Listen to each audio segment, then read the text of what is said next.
day. They do it on purpose so that they can try to derail the shit that I'm doing on my streams, you know?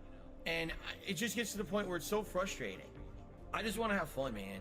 I really just want to fucking have fun. That's it. That's all I want to do is have fun with you guys. Fun, fun, fun, fun, fun. Way more fun, fun, fun, fun, fun, fun. I just want to have fun, fun, fun, fun, fun, fun. I just want to have way more fun, fun, fun. I just want to have way more fun. People, all they pretend like they're sporty, they pretend like they're positive, and they're not. They're shitheads. They sit here and they sneak this, and they say underhanded things. They try to literally bring up, either detractor memes or literal drama shit every day. They do it on purpose so that they can try to derail the shit that I'm doing on my streams, you know? And it just gets to the point where it's so frustrating. I just want to have fun. Why do I say I'm not a children's entertainer? Because I'm not a Muppet. I'm not here to play a character. I'm not here to pretend that I'm something that I'm not. I don't dye my hair. I don't act stupidly constantly to get attention from children. I don't do stupid pranks. You know what I mean? I don't cause drama. I'm here just to play games and have fun. I'm a legitimate gamer. Big up to your dad. I eat banana, tasty banana. Put banana in my mouth, tasty banana. I eat banana, tasty banana. Please the peeling comes in the milk. Put banana in my mouth, squeeze banana. Put banana in my mouth, squeeze banana. Put banana in my mouth. Act and talk a certain way with certain mannerisms, certain over-the-top reactions, screaming at the top of their lungs, jumping, flailing, doing weird things, constantly on camera. I eat banana, tasty banana. Put banana in my mouth, tasty banana. I eat banana, tasty banana. Please the peeling comes in the milk. Put banana in my mouth, squeeze banana. Put banana in my mouth. Squeeze banana. Put banana in my mouth. I eat banana, tasty banana. Put banana in my mouth, tasty banana. I eat banana, tasty banana. Please the peeling comes in the milk. Put banana in my mouth, squeeze banana. Put banana in my mouth. Squeeze banana. Put banana in my mouth. When we hit the 250 vestry for that celebration, I'm going to debut a new vest. There we go. Celebratory bubble blow. Very nice. There's bubbles everywhere. There's bubbles all over my PlayStation 4 controller. There's bubbles on my microphone stand. There's bubbles everywhere tonight. It's out of control tonight. People are basically like exploding. Right now, for the next week, I'm literally strapped for cash. The only money I'll have is tips coming in on the streams. And that, by the way, I have to raise money to pay 2 big bills next week. All my utilities are due next week. So now in the next few days, I have to raise money to pay my utilities. And then, you know, see what I mean? Like, this is how it is for me. Yet these shitheads out there want to fucking fuck with me behind the scenes, ruin all kinds of financial shit for me. Then on top of that, make stuff up to try to make me sound like a terrible person on the internet. To make money, I have to pay Ben bills. You know, I have to pay Ben bills. I have to pay Ben bills. I have to pay my taxes, pay my back taxes. I have to pay my mortgage, pay my internet bill. I have to pay Ben bills. I have to pay Ben bills. Bitch. Pay Ben Taxes. I have to pay Ben bills. Bitch. Day to day. Tips to tips. All right. To pay bills and things. Eventually things will get better. Hope everybody's doing good. Kind of stuck right now with how things are. So That's why I'm I'm just trying gonna. To make money, I have to pay Ben bills. You know, I have to. I heard some interesting thing happen that bills. I have to the whole pay Ben bills. Friday night fights thing. So I'm just gonna take a look at that real quick because I don't have any other videos. So I kind of use them all up. Pay Ben bills. I have to. If you want to sit here All right, so we're and you just want gonna. to pretend like you're holier than thou, I'm better than those content.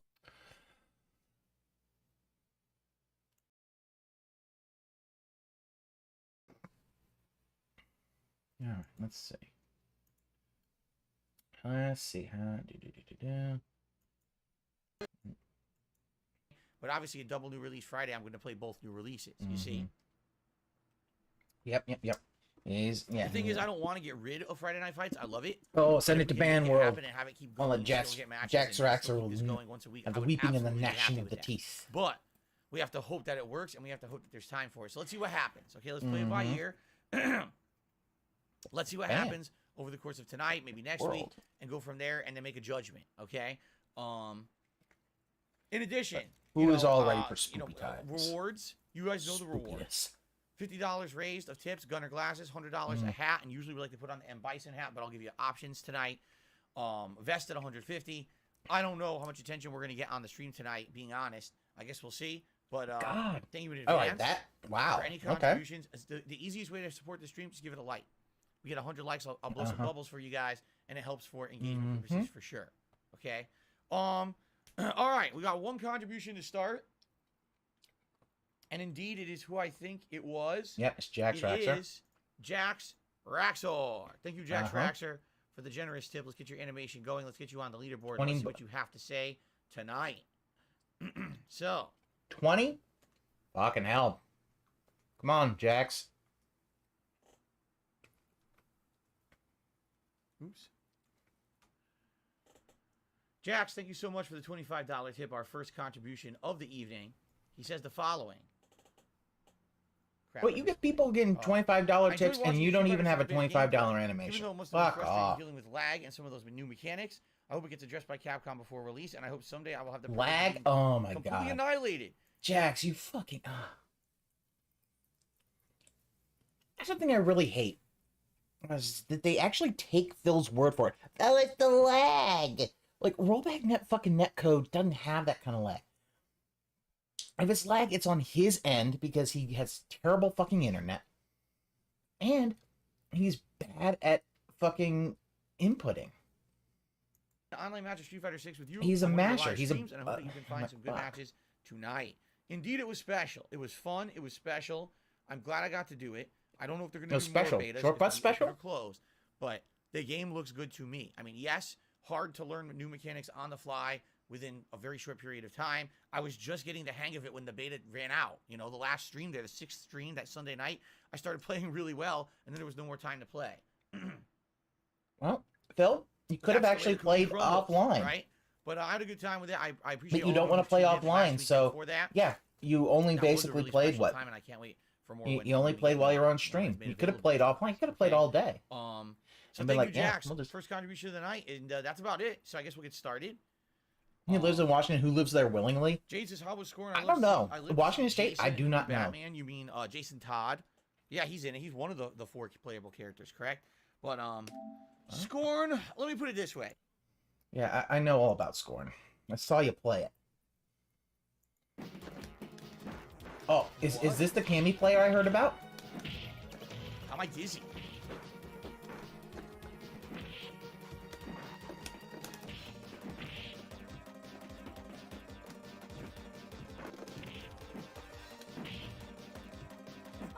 Oh, you see the skipping and the lag?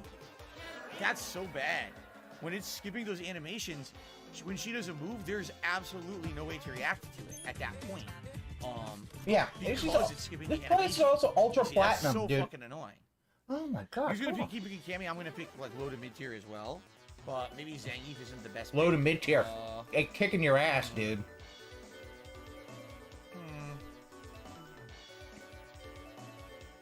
Try Honda.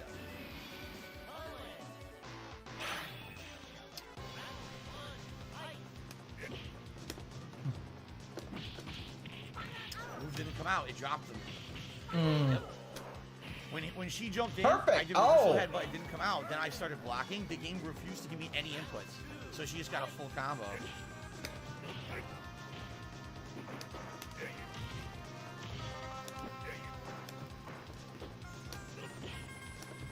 I love how every time he loses, he just cannot. For the most part, he cannot admit that he got outplayed.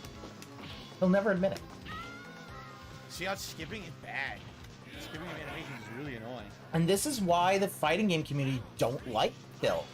Like,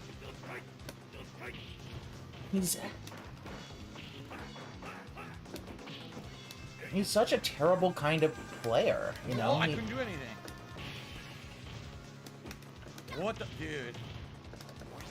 Like, you could hear him just mashing buttons. Ugh. You feel dirty playing this and winning like that, because I know that wasn't a legit match. Yeah, at best he's mediocre. He just... That one place, that 4th place, went right to his head. I think she's that good. The stored super version, or the stored throw version, and stored super version. No, actually I didn't. I had the right one. I had the right version. Okay.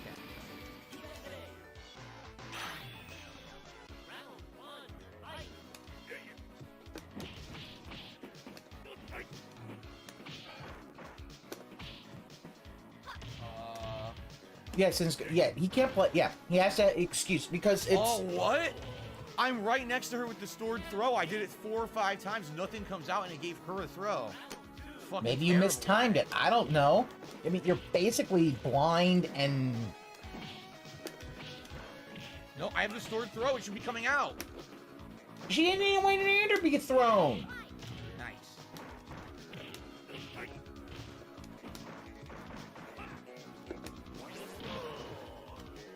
Can't time anything. I have the stored throw. It should be coming out a bunch of times, and the game won't give it to me because of the lag. It's just letting her get out of the throw setups that I'm doing over and over, which is really dumb. It's weird because he's picking Super Cammy. I know why he's picking Super Cammy, because Super Cammy, more damage output and more stun. That's why.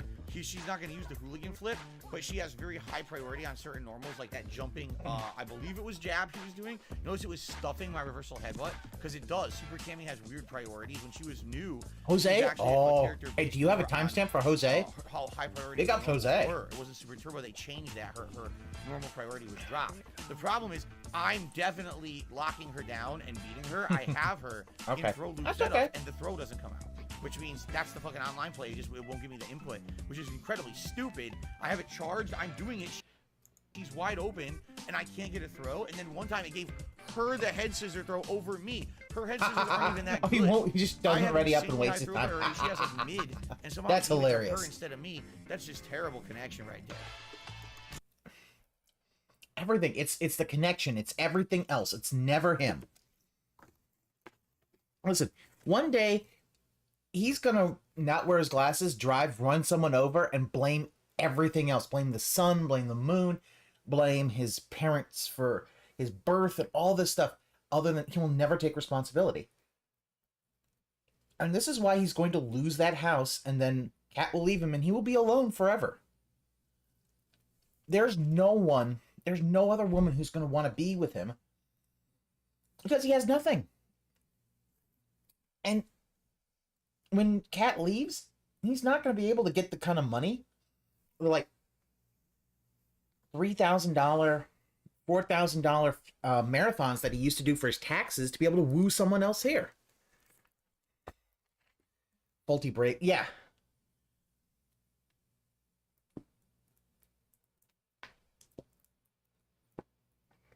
They make faulty brakes. They weren't working, even though, you know, and the cops will be able to use forensics and say he never even applied any brake pressure.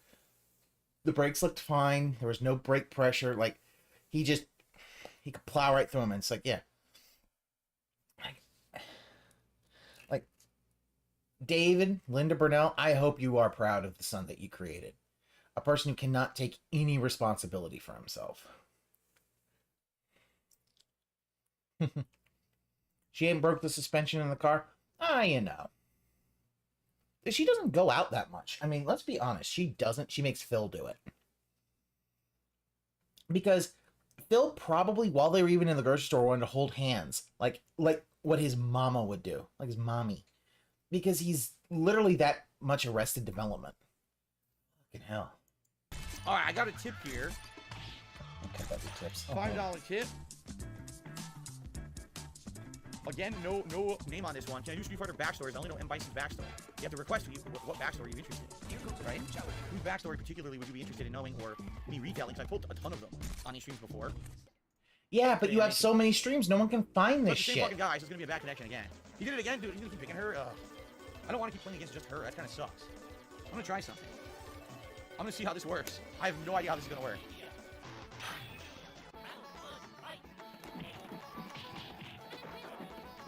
What?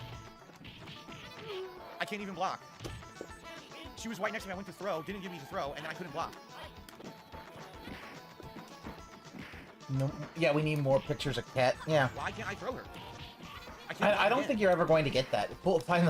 Find the gin bottle in the glove What the compartment. fuck, dude? Come on! I could see that. I'm throwing her. The animation ends early because the connection's bad. I hit her for a lockdown into a cross-up throw. The game says no, she mashed kick and got a fucking lag throw. Like, come on, man. That's not legit gameplay at any way.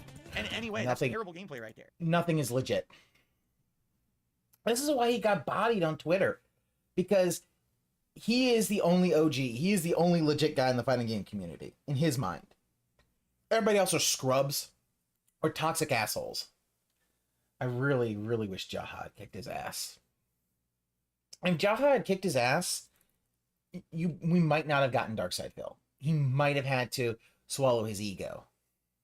His ego might have shrunk enough that he could have, but no. And this is the hell of his own making. My God.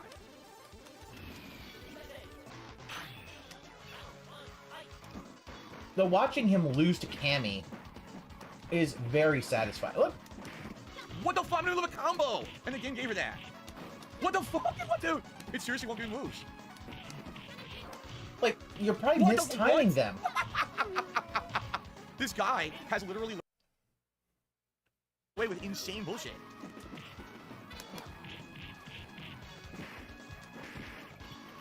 But yeah, and look at it. He does the same combo every time, and he wonders, how did I do it? It's because they can see your combo. They can see you coming a mile away. He's literally throwing me through all of my moves, and that doesn't work like that. It doesn't work. I mean, like I said, this guy has a really bad internet connection, and he's figured out how to abuse the game online with nonsense that does not work in the real game. You can't. He is a cool guy. Like, I saw his stream yesterday. He's a really cool guy. Awesome dude. And he was playing multiverses, and he was talking a lot about like certain fighting game stuff, like the stuff that I didn't really know about. But he seemed like cool. He seemed like if you're part of the fighting game community, he would actually kind of help you out, show you the ropes a little bit, and be able to talk shop with you. And he'd be kind of cool with it, and also gave workout tips and shit like that. Like he's cool. But he did Phil needed to get his ass beat. Like, especially at that point, his ego was out. I know his ego was out of control at that time in the fighting game community. I guess this is it. He thinks that, oh, well, I did this really good, and I think even Jaha said that whole thing about oh, he went to all these qualifiers and he qualified so much that he had 7 out of the 8 qualifying spots, and even Jaha's like, no, that's bullshit. Yeah. He's at best super turbo mediocre. He did well because of a boycotted copy, and he can't admit that he's not as good. He can't see the screen. You can't do that shit in the real game. Wow. I love that he's just keep bitching and coping and seething, Phil. I'm sure that'll get you more than, get $30 in tips. Okay. I can't see. The lag is so bad, she can just walk right up and throw, and the game will not give me the input I push. It's just so delayed. And it won't let me throw her.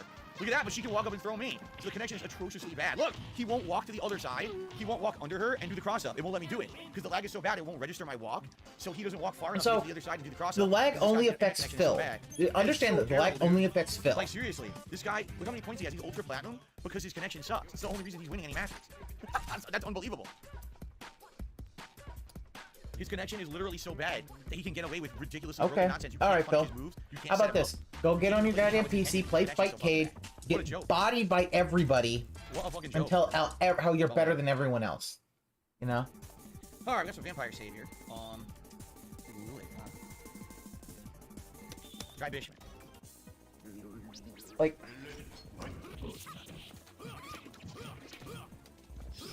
But. That's boring. Come on. What's going on? Salt. Come on, give me the salt.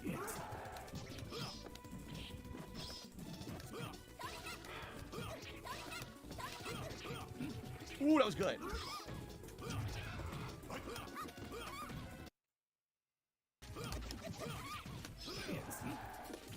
Oh my god, instant air super. Oh my god. Oh, come on now. It's like he expects literally to perfect everyone else. That's what he does, and his ego cannot allow it. It's like, god damn it, I didn't dude. know that. I felt like watching him play Scorn yesterday. Like, yeah, so right, that's the thing. Oh, it didn't come out. Are you And serious? even Ultra Gold on that is kind of laughable because, like, for almost all the other things, he's basically like in the bronze or silver category. It's like, Okay, dude, yeah, I totally didn't touch anything, right? I didn't break the throw. I just stood there, did nothing. I pressed no buttons according to the game. Well, I already beat your 2-1. Now we're doing an extended set. Yeah, I should have got an finish. I did it. I did the input. The game completely and utterly dropped my input. It's just like I never pressed the button. Fucking stupid. Hello, Tyro.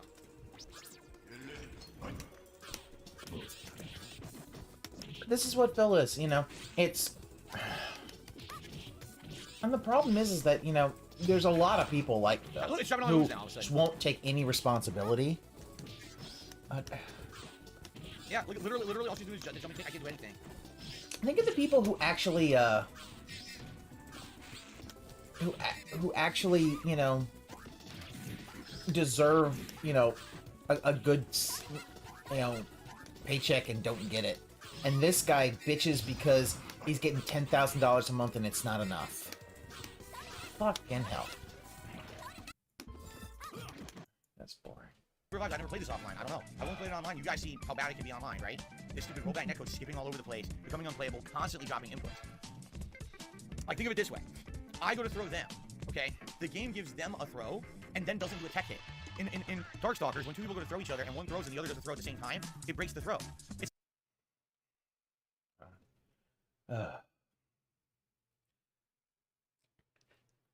And again, he's the only one in the fighting game community. Oh, rollback netcode's bad. You know, it's like, Phil, why don't you make your own netcode?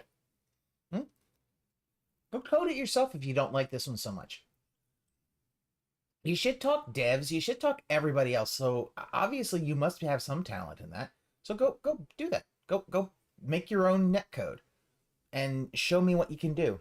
Oh, that's right. You can't do shit. You try to put a coat rack up with fucking command Velcro strips. You didn't want to put holes in your wall. Oh, I don't want to put holes in my wall. You know, I'm like,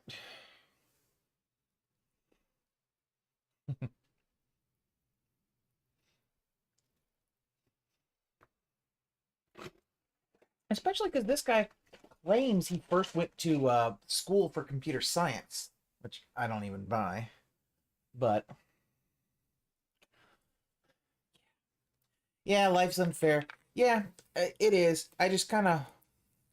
I'm just watching just to see if we kind of get the funny thing of like the just desserts happening to him.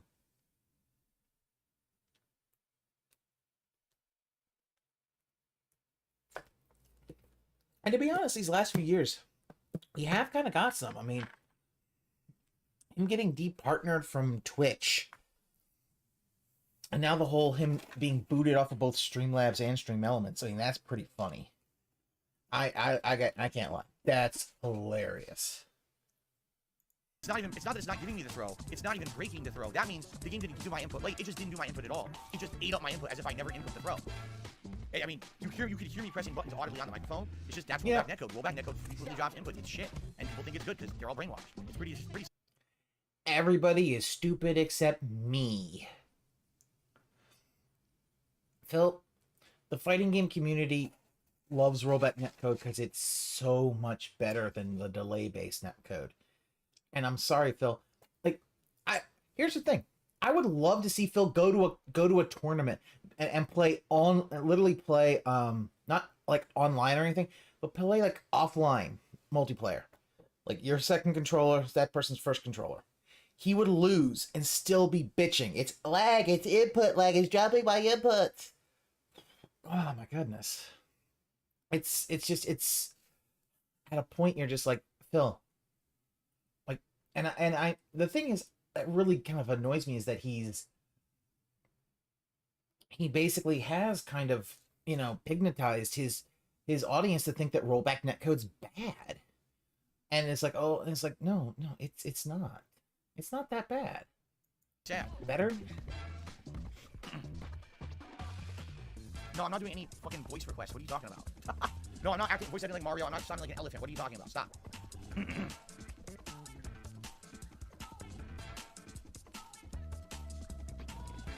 I want to see further on to see how viable Mario plus Rabbids is going to be as a full-length long-term playthrough. Okay. That was my throw.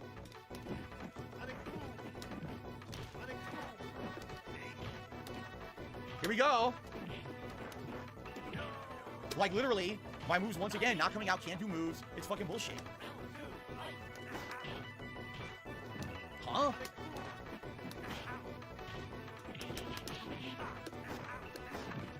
Mash them buttons, Phil. Jesus Christ. Yeah, he could start, but well, he doesn't. You see, he don't want to leave the house. Here's the whole thing about what Phil found out that he could make money on YouTube, and he's been basically doing what he's always did, which is he finds one thing that works and spams it, and then can't figure out why it doesn't work. This is a guy with a whatever. He's hyping up Rabbids Mario. I'm like, dude, I saw the trailer. I have no interest in Rabbids Mario.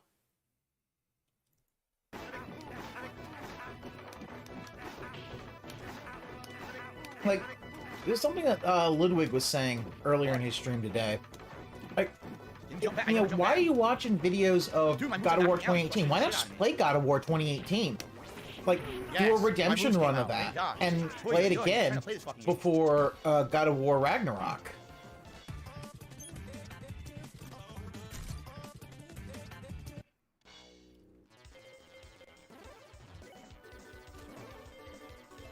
Akuma! He picks Akuma. Oh my god, Akuma. I never jumped. Never jump? Like, anybody who says, like, I never jump. Like, was it phantom fucking input? Okay. Did your Hori bike pad have ghosts in it? I didn't know you were playing against ghosts.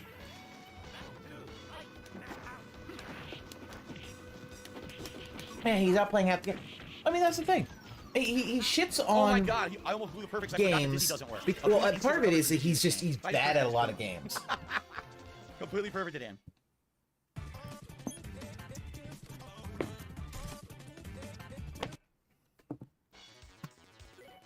Wait, DJ, you didn't know Derek was a Coomer?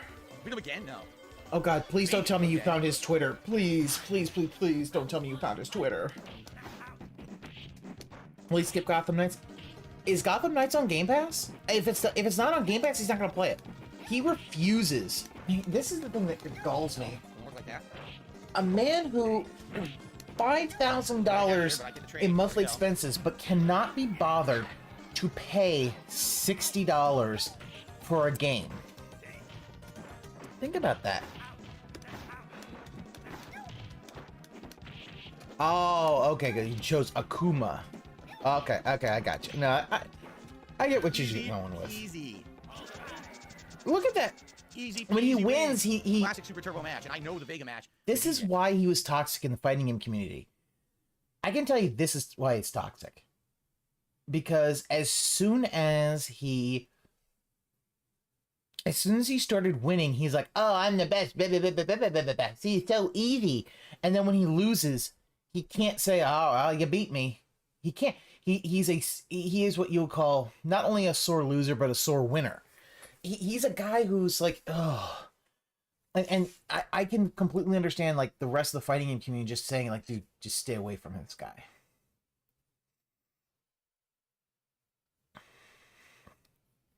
Can't show sarcasm on the internet. I know it's always rough. Sarcasm written is always rough to decipher.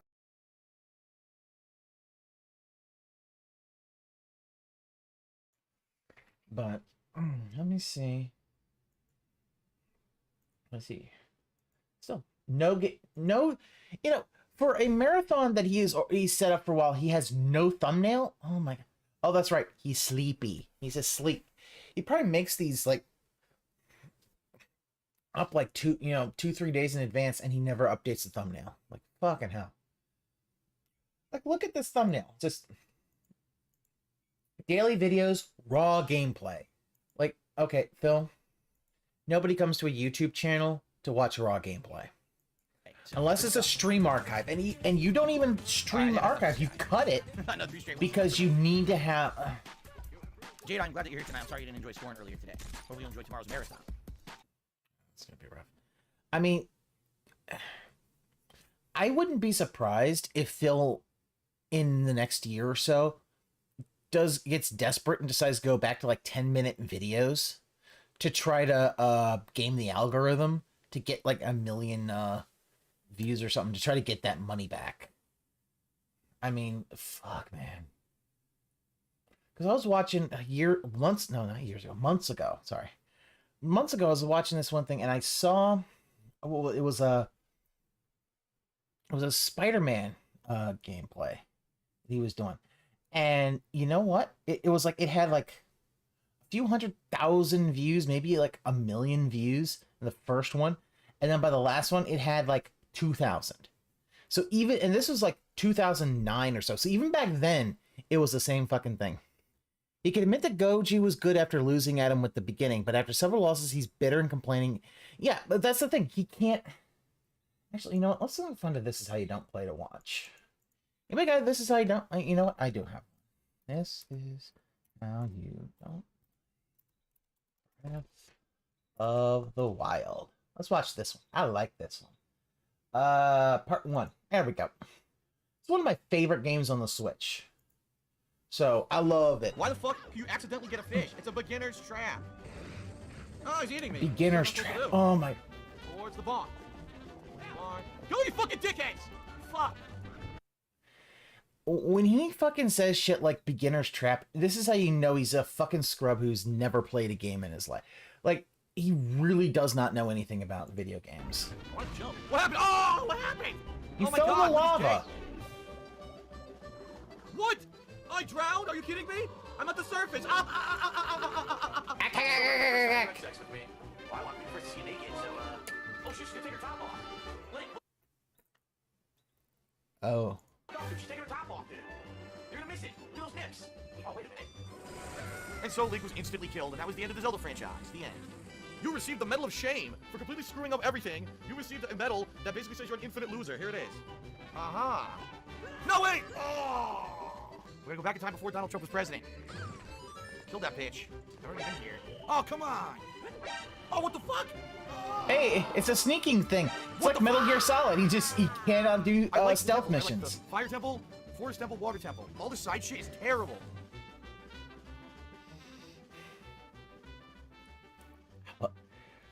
I love Breath of the Wild. Breath of the Wild is probably my favorite Switch game. Finally, I'm starting my Zelda Breath of the Wild playthrough for you. I had to go through so many hoops to get this together.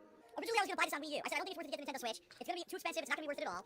For a game Oh, that's right. Wii U, which apparently it was, right? But then I He had to play it on the Wii U because of his bricked Switch. Switch. And all that. Got a Switch, unboxed it, hooked it up, the thing bricked within a day. And it spent 2 days trying to get another one. I can't get another one. So the good news is I got Zelda on Wii U. Everyone else has been playing this game for 2 or 3 days. I can finally play Zelda. It's been a nightmare, ladies and gentlemen. What the Yeah, fuck? Amazon Prime Hulu Plus. Guess what? I can't even move. Look. He bricked the Switch. What the Yeah, he fuck? bricked. If I remember correctly, he bricked the Switch What is because he going on? turned The off controller isn't working. auto sleep. What is going on? Open your eyes. When you close your eyes, you allow the truth to be revealed. God, Open your eyes. You win the world heavyweight title, and then Views, become views, views. outdoors I'm with not all Mr. different Views. sides. Yes. He's Fucking- taking a nice bath. A nice luxury spa. Maybe he was cryogenically frozen. Maybe it's just his own sweat. Nice pool of his sweat. It will help guide you after your long slumber. Oh, thank you. You sound British. Would you have some team crumpets? How can he brick a Switch by turning off auto sleep? It's your Sheikah Phil Switch found a tablet. way. We found this piece of garbage. You spent $300 for a launch console. You stupid ninny. You. So he's gonna brick. You should've known better. Oh god, Open yeah. the chest. Open the chest with A. Yes. Open the chest. Inside, is there maybe some pants? Yes. A pair of pants, so I don't show off my ass crack anymore. Yes, very nice. Shut up. Take your brick Nintendo Switch and shove it up your own asshole. $300, you fucking ninny moron. Yes. Oops. Are there dead pixels on the screen? That's normal. Do not complain or request a replacement. That's perfectly normal. In fact, smash your Switch against a rock right now and get more dead pixels. And cracks. Cracks also should be part of the launch. Yeah, that. Thank you. That's enough of that. The breath of the wild. Oh. The hills are alive with the sounds of Zelda. Oh, it's beautiful. Look at the beautiful open world. It's pretty. Right there we got some kind of a tower or castle straight ahead there. There's a castle? Maybe it's Hyrule Castle, like the only castle that is in any Zelda game. Yeah. Fuck you. He must have, yeah, he must have like worn it down so much or something. My guess is he fucked something up. Oh Oh, god, it's a bunch of enemies. I don't have a weapon to fight them. Can you believe there's actually like a mini map in a Zelda game now, like this? You know, it tells you the objective on the mini map. It's so bizarre. This game, it's totally not gonna feel like Zelda. yeah. Oh, hey, there's hey, Twilight Princess. You have a mini map. Modernized Zelda finally. It only took like 25 fucking years to modernize a game franchise. What? There's no dialogue. It's Zelda. Why would I think there'd be dialogue in Zelda? I'm an idiot. Because they don't normally do. You obviously haven't bathed in several months. Whee!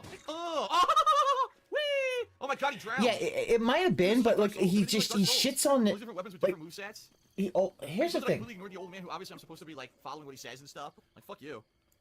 Perhaps this will be something I need to do later, especially because it has the Hylian symbols here. Or not Hylian, Hyrulean symbols. Hylian. The race of people in Hyrule, Hylian. Of Hyrule, Hyrule, Hylian, Hylian. I'm just gonna lay back until I collapse into dust. There, I'm dead now. Rip stream. I'm dead. Let me get back up. Get back from the dead, continue on. Hylian is the water people. What? Hylian is the water people? Okay. You know, he talks so much about Link to the Past and how it was this huge game of it. He's not a Zelda fan. And like, it's always been the Zora. I mean, even in like when they were like the bad guys, they were the Zora. Huh? What the hell is this, a robot? There were apparently robots. Am I playing Zelda or am I playing Horizon Zero Dawn now? Oh boy. It's post-apocalyptic Hyrule. The robots, the AI, went sentient, the AI took over everything, right? Climbing the game, yeah. Seems like there's gonna be a lot of climbing. I agree there. Oh Yes. shit! Oh! What the hell? Whoa! Did you see that? I saved my own ass. I was about to die, and I pressed attack at the last second, and he did a falling smash, and I only lost 1 heart. Huh. Alright, well. Very nice. Now let's take the expressway down. Oh! Oh! I died. Yeah, because that attack only mitigates some falling damage.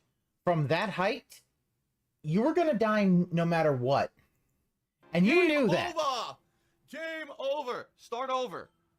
Start over. Yeah, it's been Zora since the first. He hasn't played the. Sneaky strike! What the hell? Dude, it's just like Dark Souls. I got a fucking stealth attack from behind and insta-killed him. Dark Souls. Hylian trousers. So they're better than the old pants, I guess. Yeah, I'm wearing old pants here. Hylian trousers. Ah, you need somewhere to keep your Hylian trouser snake.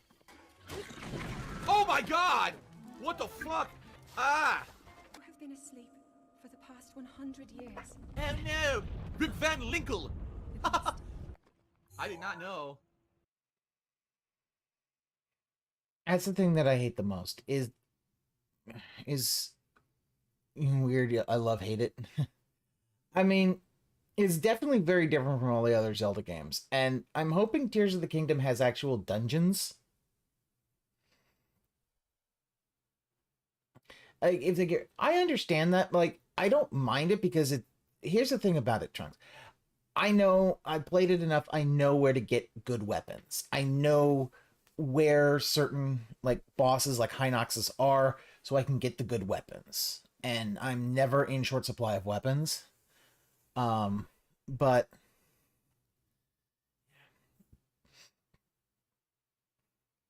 oh, GJ Reno, yeah, like here's the thing. He doesn't want to get them for free because he wants to beg for them. He wants to have a fundraiser for them.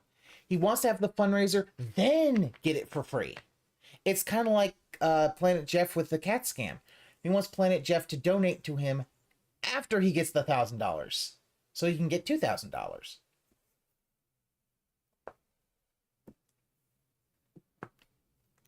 The greed is massively strong. Begging fetish? No, I don't think it's a begging fetish. I think really it is his greed. His greed is massively strong. So he feels like even if he has the thing, he wants to still do the fundraiser so that he can try to get more money. Problem is that, and I'll say this, he needs to go back to Twitch for his own sake. Because if he doesn't go back to Twitch, he's going to keep losing members and losing viewers and losing whales. Twitch is going to be much more discoverable. Yeah, and yeah, it's still right. Even if he got 2K, he wasn't going to spend it on the PC. That was the Temple of Time that I was in. I had no idea. Look at that. Yeah. Like, Breath of the Wild has these little things here where you tell, like, that was the Temple of Time? Like, Roofy doesn't really... Roofy does not pay attention. Oh my god! Which isn't apologizing to him yet. Here's the thing, DJ Runo. I honestly believe when he was... That whole thing with the copyright strikes, like after the Evil AJ thing, he wanted to get his streaming taken off so he could then have an excuse to go back to Twitch. See, I think he knows Twitch is going to be better for him. It's much more accessible. You have Prime subs, so people will actually give their own Prime sub to him and then gift some. But his ego is in the way. It's like, no, they didn't apologize to me, REEE. And he won't do it. And it's going to basically hurt his business. Because, I'm sorry, YouTube streaming is not that good. Twitch is much better, in my personal opinion. And even Twitch is pretty bad. Oh, I'm using my underpants to parasail down. And he laughs at all of his jokes. I love that he laughs at all of his jokes. Like, it can, like, I want to see. I just pump up Phil's ego. Tell him, you should do an open mic night and just watch him fail. Like, look at that. I hit him right in the head. He didn't die. Yeah. Well, so much for hunting. I love that. I hit him in the head. Why didn't he die? Because even a headshot wasn't enough to kill him. They got HP, buddy. Someone said they're going to stop watching the playthrough if I keep making fun of the accent. Why? Why? I'm not making fun of it. There, spicy pepper. I don't know if it's working or not, the spicy pepper. It's not. Oh, just cook it. Cook it. I can't cook. How do you cook? I don't know how do I do this, guy? No!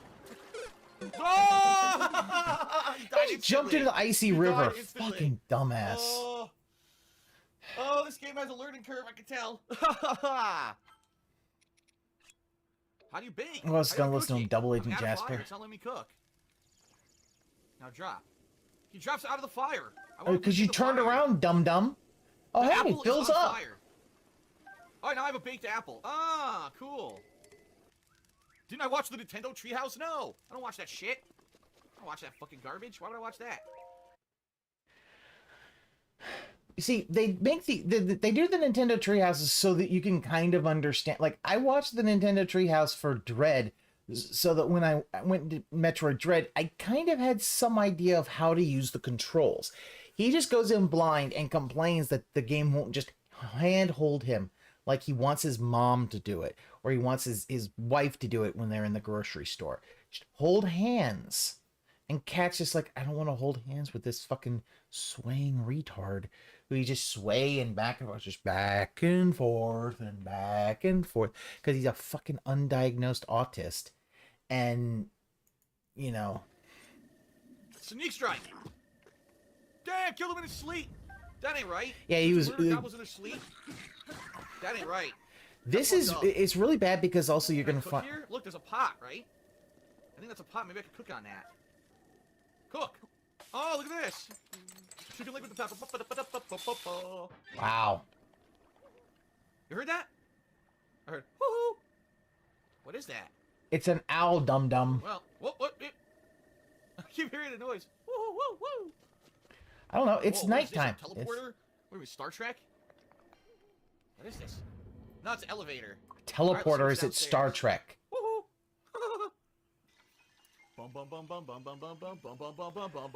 The Sheikah invented the Matrix. You got water on your Switch. You just bricked it. Sorry, sorry, Link. He is. Oh, I forgot how salty. He is still super salty about his brick Switch at this point. You're pushing a fucking metal block on his head. He died. He exploded. I pushed him in the water and he exploded. Yeah, they can't get wet, you know, or they brick. We got completely dominated right there. Are you a functional retard? I have to ask. Like, opens the door. Wait a minute, no, close the door. Opens the door.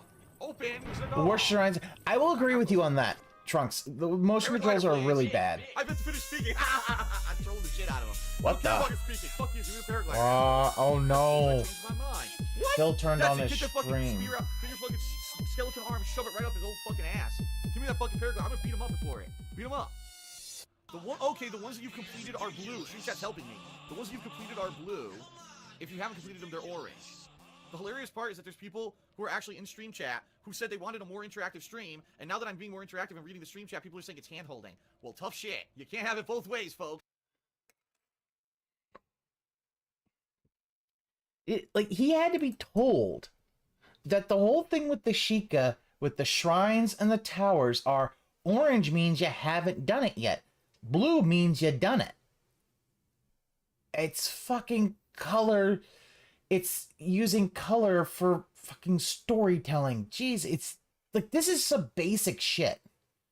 Like, okay, orange means it's Sheikah controlled. Blue, or orange and blue, Sheikah controlled. Pink means that a guardian is Malice controlled. It's like, fuck, man. Well, you know, well, here's the thing, Shek. Stupidity would be a learning disorder.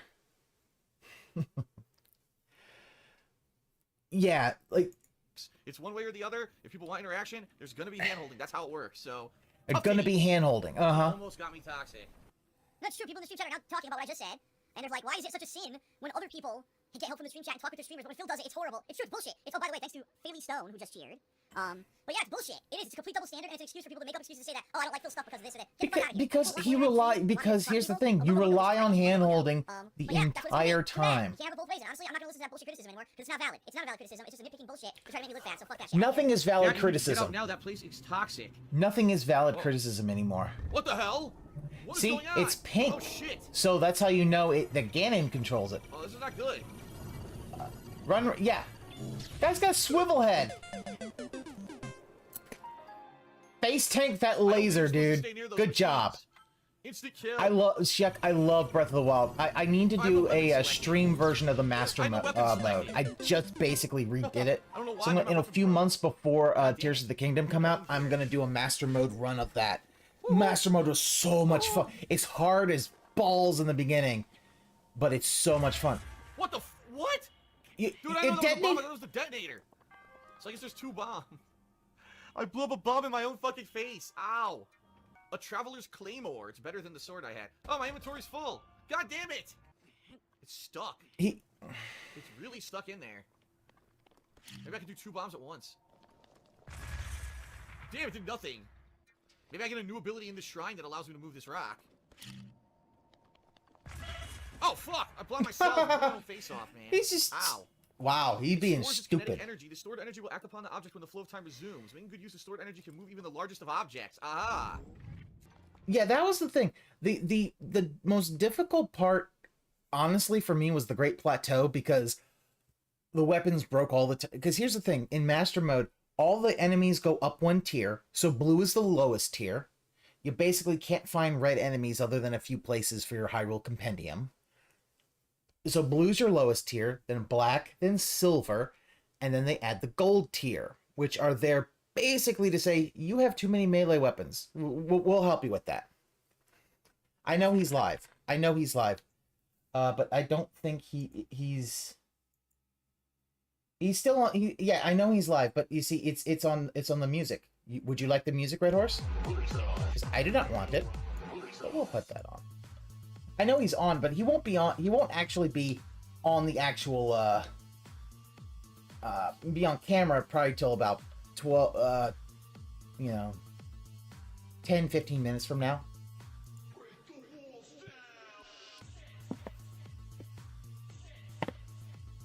Silver's a tier. It's based very much on Shiak. It's based very much on the old school Zelda, Zelda 1 and Zelda 2. Where okay, so you had your red enemies, then you had your blue enemies above it. They were stronger. Now you have black enemies, or well, stationary enemies. Then you have the silver one. Silver in lore are touched by the malice, and killing them gives you gems. So big ups. Then then gold are basically health sponges, but they give you a lot more stuff. And then so that means stuff like Lizalfos or gold Lizalfos are annoying. And then you get gold Lynels, which I hope you have enough melee weapons, because oh boy, gold Lynels will whoop your ass. But you'll like it. What is this? Iron sledgehammer. Yeah, it looked like a sledgehammer. The sledgehammer. Ooh. Oh, Eternia Forever at 100-bit cheer. He goes, let's go for Pika Tits. That's right. And the goddess smile upon your Pika Tits. Sounds good to me. Sound good? Oh my god! Lynels are annoying and yeah, gold Lynels are rough because your silver Lynels are. So, in case you don't know, when you get the Champion's Tunic, if you get it up to 2nd level, or no, I don't think you have to even get to 2nd level. I think you just, maybe you do, I can't remember. But it'll show the HP, it'll show the health of the enemies that you fight. So your silver Lynels are 5,000 health. Gold Lynels are 7,500 health. Heavily used bombs are okay, but for Lynels, you can't, no. You're gonna have to be able to parry, you're gonna have to be able to, know when to hit them in the face to basically stun them. And here's the thing, if you climb on their back when they're stunned and you hit them, guess what happens? Whatever weapon he uses doesn't use up its durability. Yep. Oh yeah, it's a ton of health, but it's like...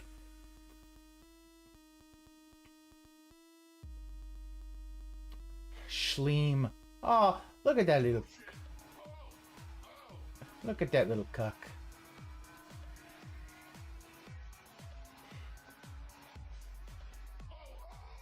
But yeah, like especially gold Lynels have the fucking Mighty Lynel gear, which is some of the best in the game. Their bows are awesome. Bye bye. God damn. Because their bows by default shoot triple. Oh, there's a ton of them. Oh yeah, the centaur people. Yeah, they're like lion centaur people. They're cool.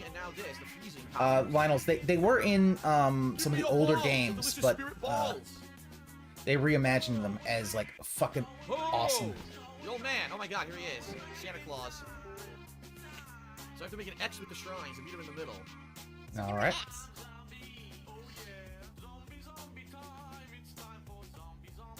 Right, we got one there. Oh, good. The middle. It would be around here, along the center of the Great Plateau, right? Wow. This would be close. I'm gonna be right around here. Okay. Wrong, moron. The one you gotta... Oh, yeah, the one you have to deal with for the Zora. Well, that was just a red one. That's, like...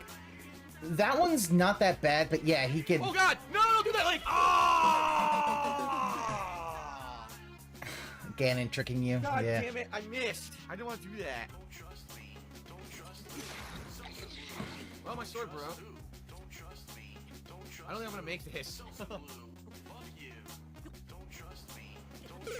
Well, damn, that was a lot of fall damage. That sucked. Yeah, a lot of fall damage. I didn't think it would be that much damage. More stamina. Yeah, stamina was probably not the wisest move, Phil. You probably should have gotten a heart. Is what I would probably do. I tend to go with... Ah! My... Ah! That really sucked. Stop that. That sucked. Alright. Backstory elaboration for the... Yeah, he doesn't want to... Yeah, because I think at that point he got the glider. He just... This actually is the plot of Horizon Zero Dawn, by the way. They find all these ancient machines. They all got owned by the robots. That's fucked up. Hyrule rests with you. Oh my god, that's Zelda's voice in this game? Seriously? Yeah, clown mode's loading. Oh, he might not have the, oh, you know, he has to... Whoa, the cutscene was so long, the controller turned off. He was a ghost, he didn't need a paraglider. Yeah, well, here's the thing, Trick.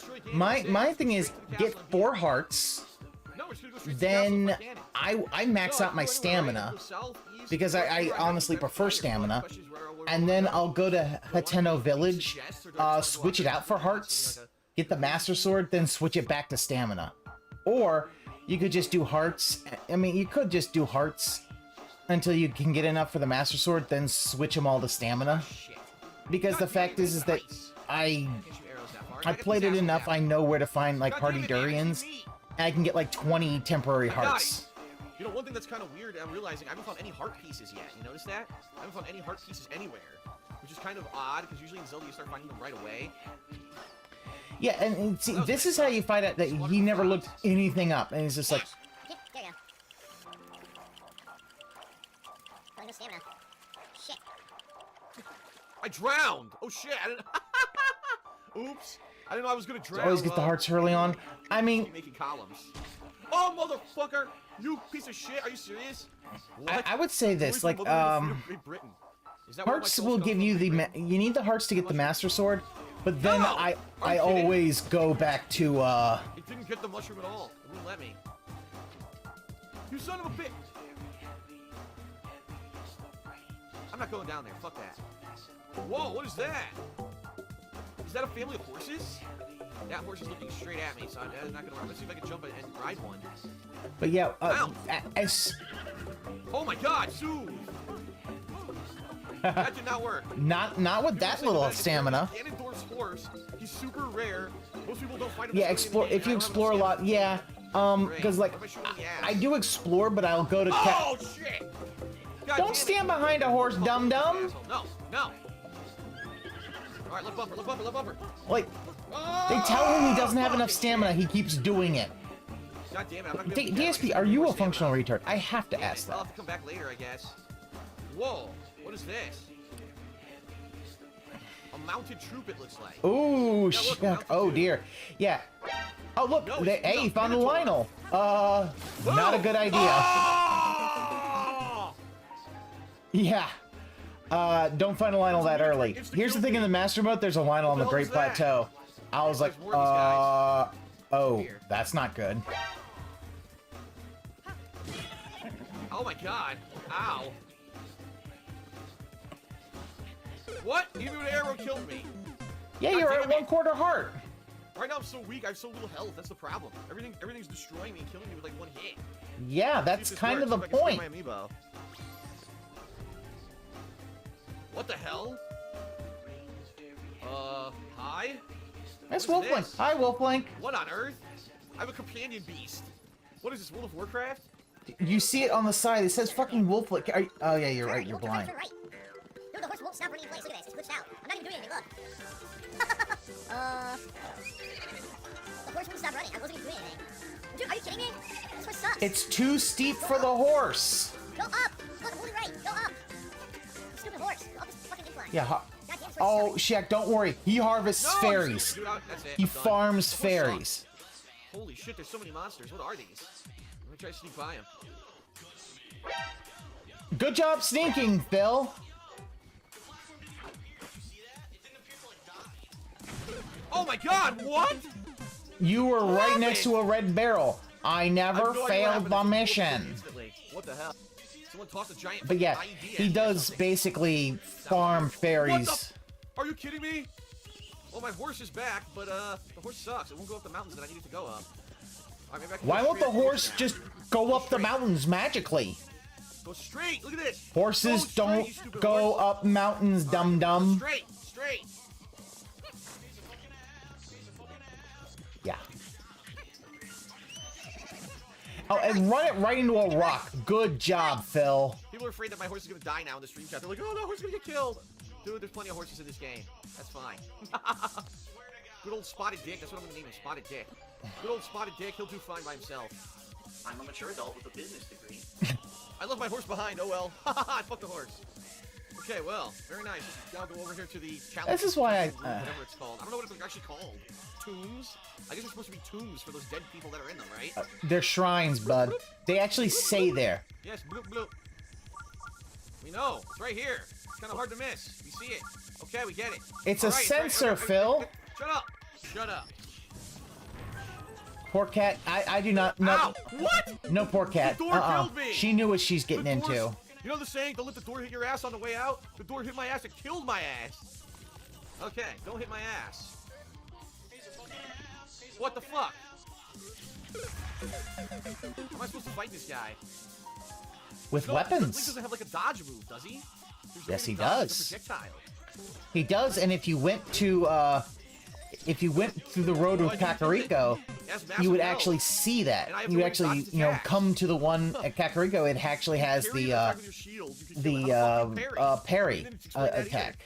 The game hasn't explained any kind of dodge in It combat. hasn't or a done parry. it yet. You So I try. don't know how to do this stuff. Yeah, no, I can't try pressing Got it. buttons. You Let's just figure need to X tell something me wasn't right. because I'm a valedictorian and a mature adult with a business degree.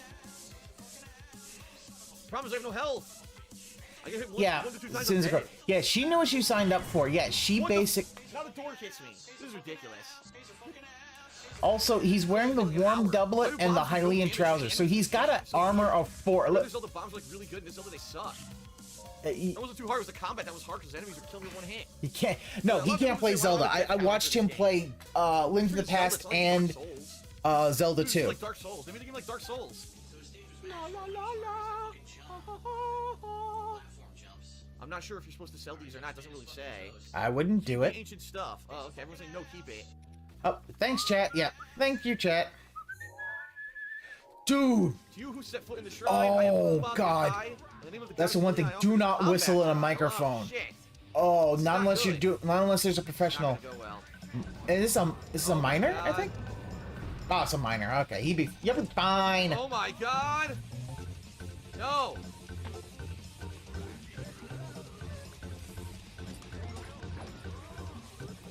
This is bad. Ah! Oh, great.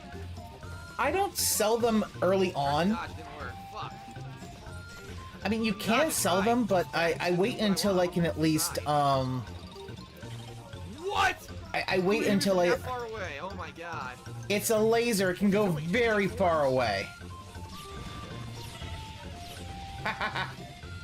Boom. Well, that sucks. I guess I gotta go over there and hit him. I gotta go over there and hit I did it. Woo! Fucking hell! You Like, know what sucks? dude, Is that he's a fucking some of them are pussy. Really easy, and some are tough. Like that combat trial was really tough. Yet I still only get 1 spirit orb for it. Then again, I did get a shield and a sword out of it too. like that was a minor over there. combat trial, dude. You know. Wait till you get to the major ones. They're fun. You get really good shit out of it. You sell the screws. Hey, the screws are actually not too bad. Yeah. A lot of iron shrooms here, huh? Oh no, these are. Oh, he's in the swamp of sadness. What? What? I drowned in quicksand. Quick mud. Oh my god, I died. Yeah. Right on your head. Oh, I hit him right in the face. I hit him right in the face with the rock. That was great. The exploration is a lot of fun. Although, it would be nice if there was more to do. Like, my one complaint right now is I'm just looking. I can't really find any of these temples I'm looking for.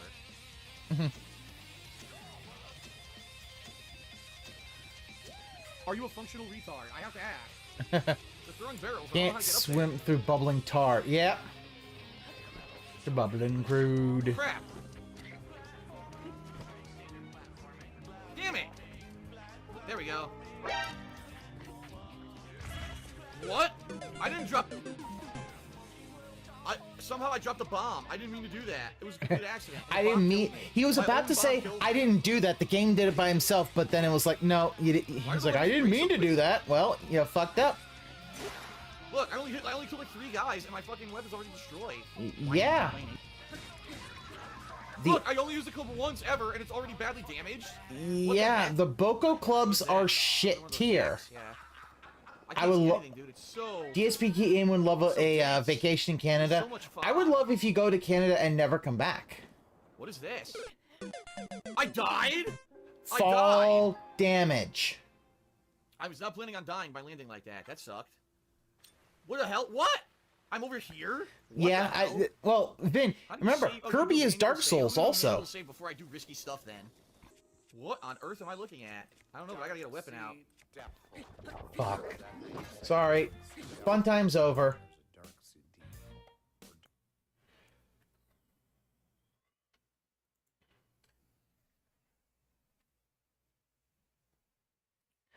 Fun time is over. Now we gotta play, gotta watch him play. Watch him watch stuff.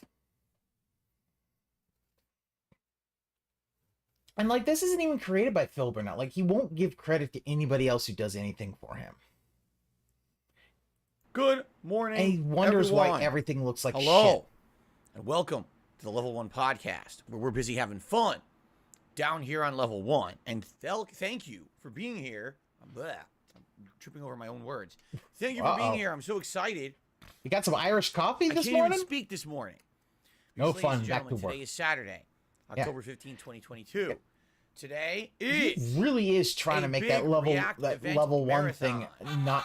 Oh, fuck you. Use a fucking stream deck like an adult. we are not doing gameplay. Well, I guess technically we are at the very end. Ronan, for the I most know part, that a few people today's on gonna be Twitter have something tried to get different. Eminem's Today's attention gonna to have get him variety and to get that spooky claimed. fun. I don't know If how you're it the is. kind of It must person be that like loves they Halloween, must have you're the manipulated it kind of enough person that it wouldn't that go. likes dark, disturbing. Is the horrific tutorial level really stories. fun, where you have to beg for the We're rest in of the your right life? place today. Because, ladies and gentlemen, today, are you excited? Today we are doing a React Marathon event to the I'm not Rob excited. Gavigan YouTube channel. This is a channel that we actually reacted to much earlier this year during the summer, early summertime, and it was a good React event, and I really enjoyed it. Oh yeah, Corey. Yeah, the Emil's But a lot of 100 people said to gifts me, aspires. "Why are you doing it Oh, now?" that's gonna be so And much you know fun. what it was? Is that earlier this year, people really liked the React stuff that I was doing. I had reached out and started doing things such as reacting to documentaries about myself and other YouTubers, and people were like, "Well, what about just Vin missed it reacting already to did, just and he content in replaced the general? It battery. doesn't have to be about So he you knows or, how to replace the battery, so we're screwed. you It'll know, never one of run your out. fellow content creators. It could just be something interesting." Okay, so it was recommended to me, one of these dark Leg YouTube slapping? channels, and at the time I thought that it was a pretty interesting idea. I think even look at So I reached out to even Rob, even and we had a sitting down, conversation he has behind to the scenes. sway Turns back out and forth. the Like guy this actually, is like follows me on YouTube. So knowing that, he was excited to actually have me do a React event to his channel. I know World War we III went will through with happen. it. It went Nuclear well. Admittedly, destruction. not the biggest React Phil event I and his ever sound did. box I would be think the people only were thing always gonna left. react, Like, bards and drama. mutants You know, always looking for the negative, always looking for the toxic, always looking for some kind of a clip that they can use to cause problems. You know what I'm saying? You're not going to get that when I'm reacting to something like Rob's channel. At the same time, for those of us who were there and enjoyed the event, man, it was different. It was fun. Wipe It that. No, absolutely look at was that. dark and spooky. Spoopy. And we had a good time with it. And I actually had to ask my audience, Spoopy. would you like me to do something like this again? Because, it was the middle of the summer. And obviously I was like, I don't want to do something like this right away. And the suggestion was made, why don't you do something special during October for Halloween month when you already have spooky decorations behind you, when you're doing horror-themed games? Horror. Why don't Oh no. Why don't you then What happened? Oh, revisit Rob Gavigan's channel? And I said, that makes a lot of sense. Now, it makes a lot of in the sense. meantime, But I am I actually- dent-headed. talked to Rob behind the scenes, and he was very get me a All right, hold on curated one list sec. of the videos on his channel that he felt.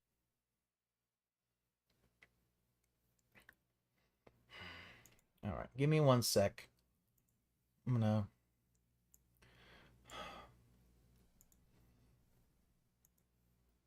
Yeah. Hold on.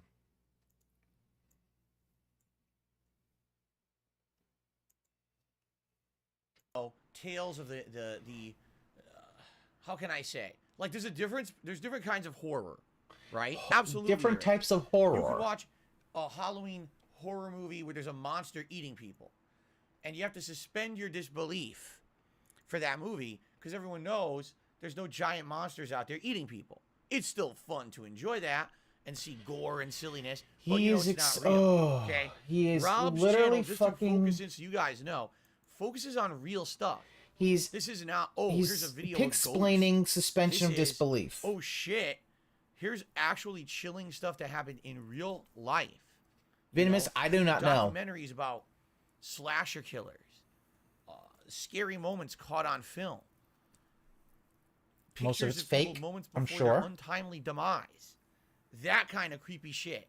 Ooh, okay? untimely demise. And some of the stuff that he sent me in the list, I'm reading through the list, and first of all, he sent me so much, I get the feeling this is going to, we're going to have more material than we need for today. Because whenever I do these react events, I always go into them thinking, I don't have enough. We're going to run out, and we're going to be bored. I don't know if he's eating food. Barely touch upon half the stuff that I have to do. Seriously, it always happens.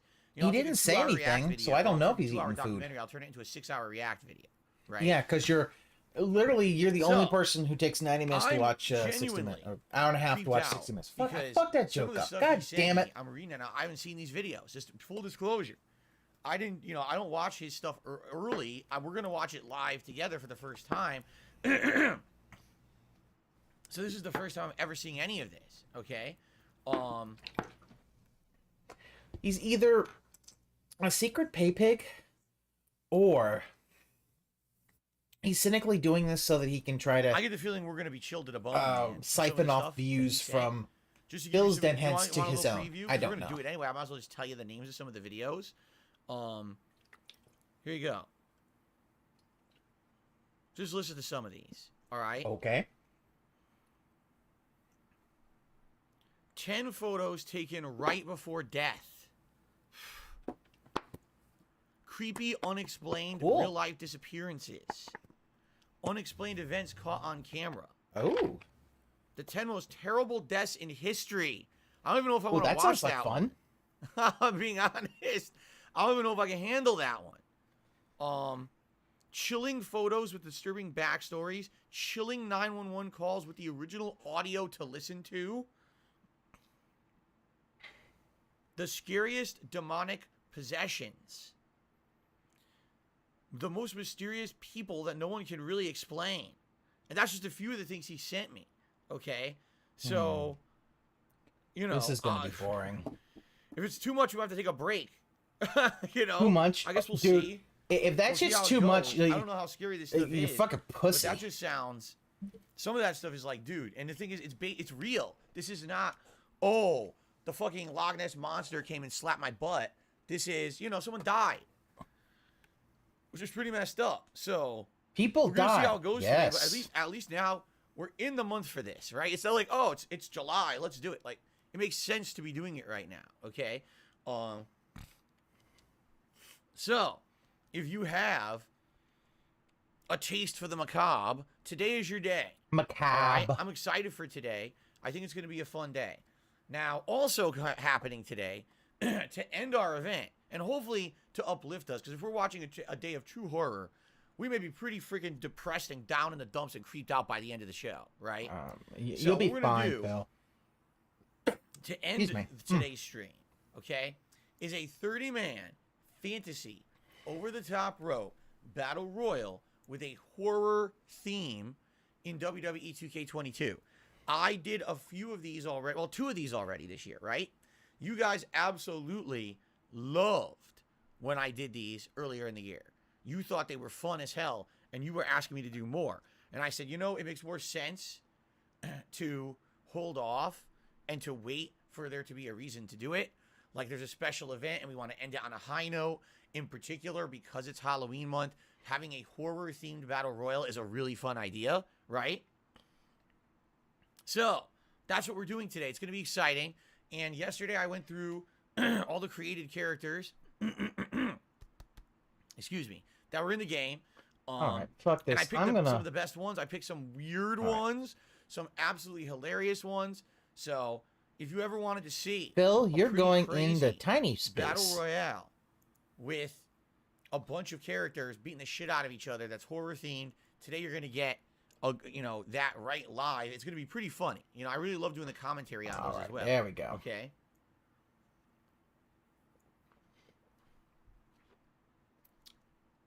So that's the event, and that's all There you day. go. That's all we're doing.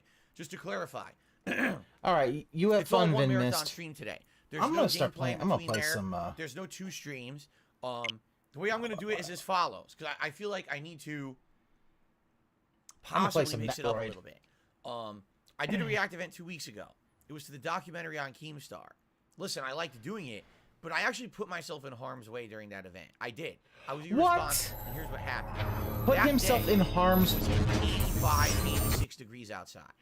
All right. In I don't have harm's air conditioner way? in my office anymore. So this office heated up, no exaggeration, to about 100 degrees that day.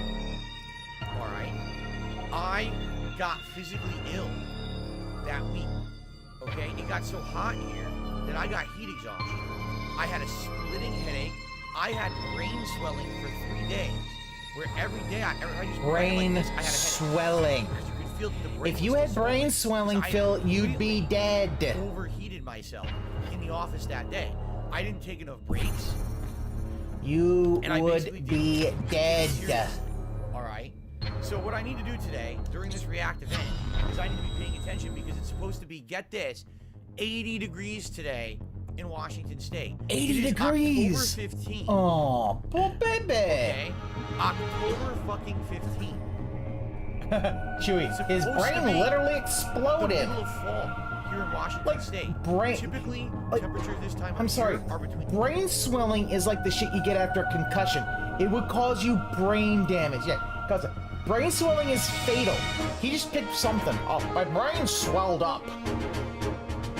50 to 60 degrees. We have clouds and rain.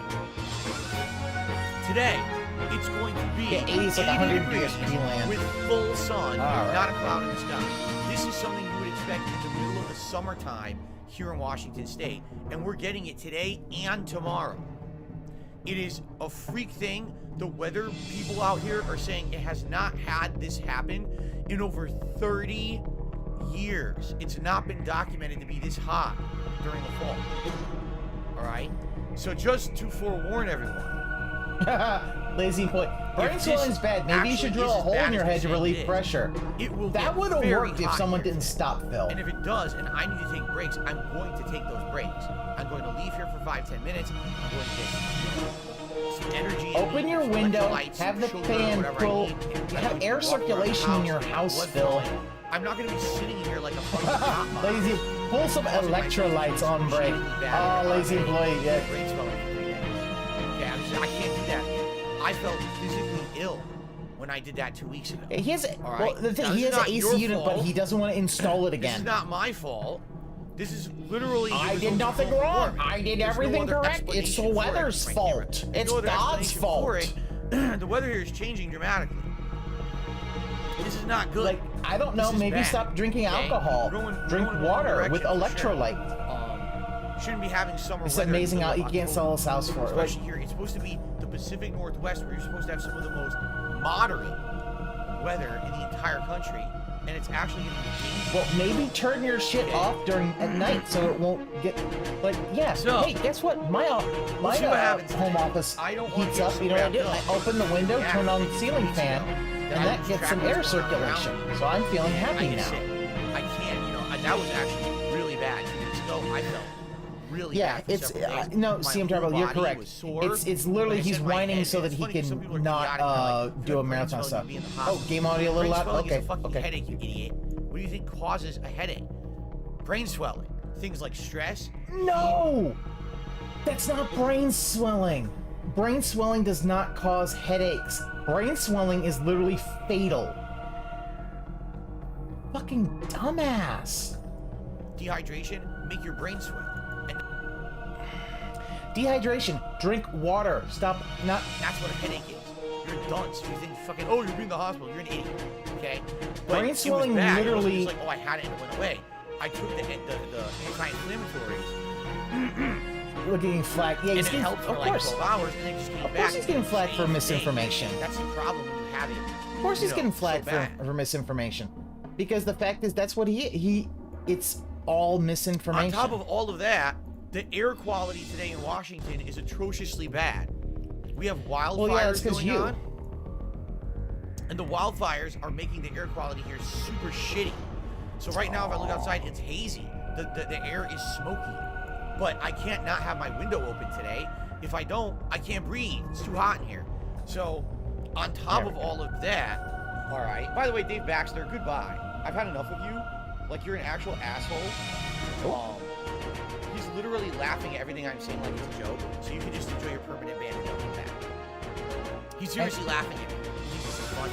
Oh, your health concerns? That's hilarious. You know what's hilarious? You're going. You're not going to be back. Doesn't matter. He'll make a new account and he'll be back. Okay, so Phil, like, here's the reason they're laughing at you is because you picked brain swelling. It's kind of like when you said Jasper had a urinary tract infection. Everybody's like, it's like, and you're like, it's nothing. It's like, no, that'll kill a cat. That'll kill male. That's fatal to male cats. First they came for the Bernsteins, they said nothing. Then they came for the Baxters, I said nothing. Lazy. Sorry that I have to kind of take my health concerns seriously. I do. 2 weeks ago, You're was really lazy, bad. Phil. I have to be careful. I can't be jeopardizing my personal health. Phil, and you need my to stop. ability. Okay, I'm gonna be honest. Phil, you need to stop fucking drinking. If you stopped drinking and you stopped the alcohol consumption, you wouldn't be in a place where you're severely dehydrated all the time. Okay, so please be patient with me. If I, do reacting for about an hour, and I'm like, okay, I'm not feeling good, it's hot, I gotta take like a 10-15 minute break. Please be patient. I promise you today's gonna be 15 minute fun. I break. promise you there's going to be a ridiculous amount of content. We're gonna do this all day long. All right. Yeah, The only like, actual real I've had major I've break, had heat exhaustion all right, before. that I'm It going to be sucks. taking is around 4 p.m. Between 4:30 p.m. I'm going to break for my meal. I'm going to have a pasta dinner with my wife. Back right after that to continue with the react thing. Hey, well, he doesn't just So I'm act very like he's excited for 80. that. And I wanna It's just literally upfront, I wanna see Rob Gavin anything that makes him nice to slightly not uncomfortable is. usually react to this channel and do so now at a very pertinent time of the year, but also to make a list of really easy videos for us to watch. I mean, obviously the guy really likes the fact that I like his content, and I'm sure that as a result of me doing this a couple months ago, some of you probably check out the content too and really like it. Some of you actually asked me, which one, so I'm excited for it. So I am too. He's a nice guy. I know. And, interestingly enough, I don't know if if it's you guys knew not this, 'cause I don't remember 60 if we talked about degrees, this he's during the original React. Okay, he's just like, listen to this because I think we did mention it at some point, but it was after the React event. Rob Gavigan, his original name was not Rob Gavigan. His real name was Rob Dyke, D-Y-K-E. That was his real life name. Okay, he had a very popular YouTube channel, but he had to legally change his name. Do you know why he had to legally change his name? We talked about this before. What? Did he legally change his name, or he just changed the name of the channel? Because YouTube was demonetizing all of his content because of his last name.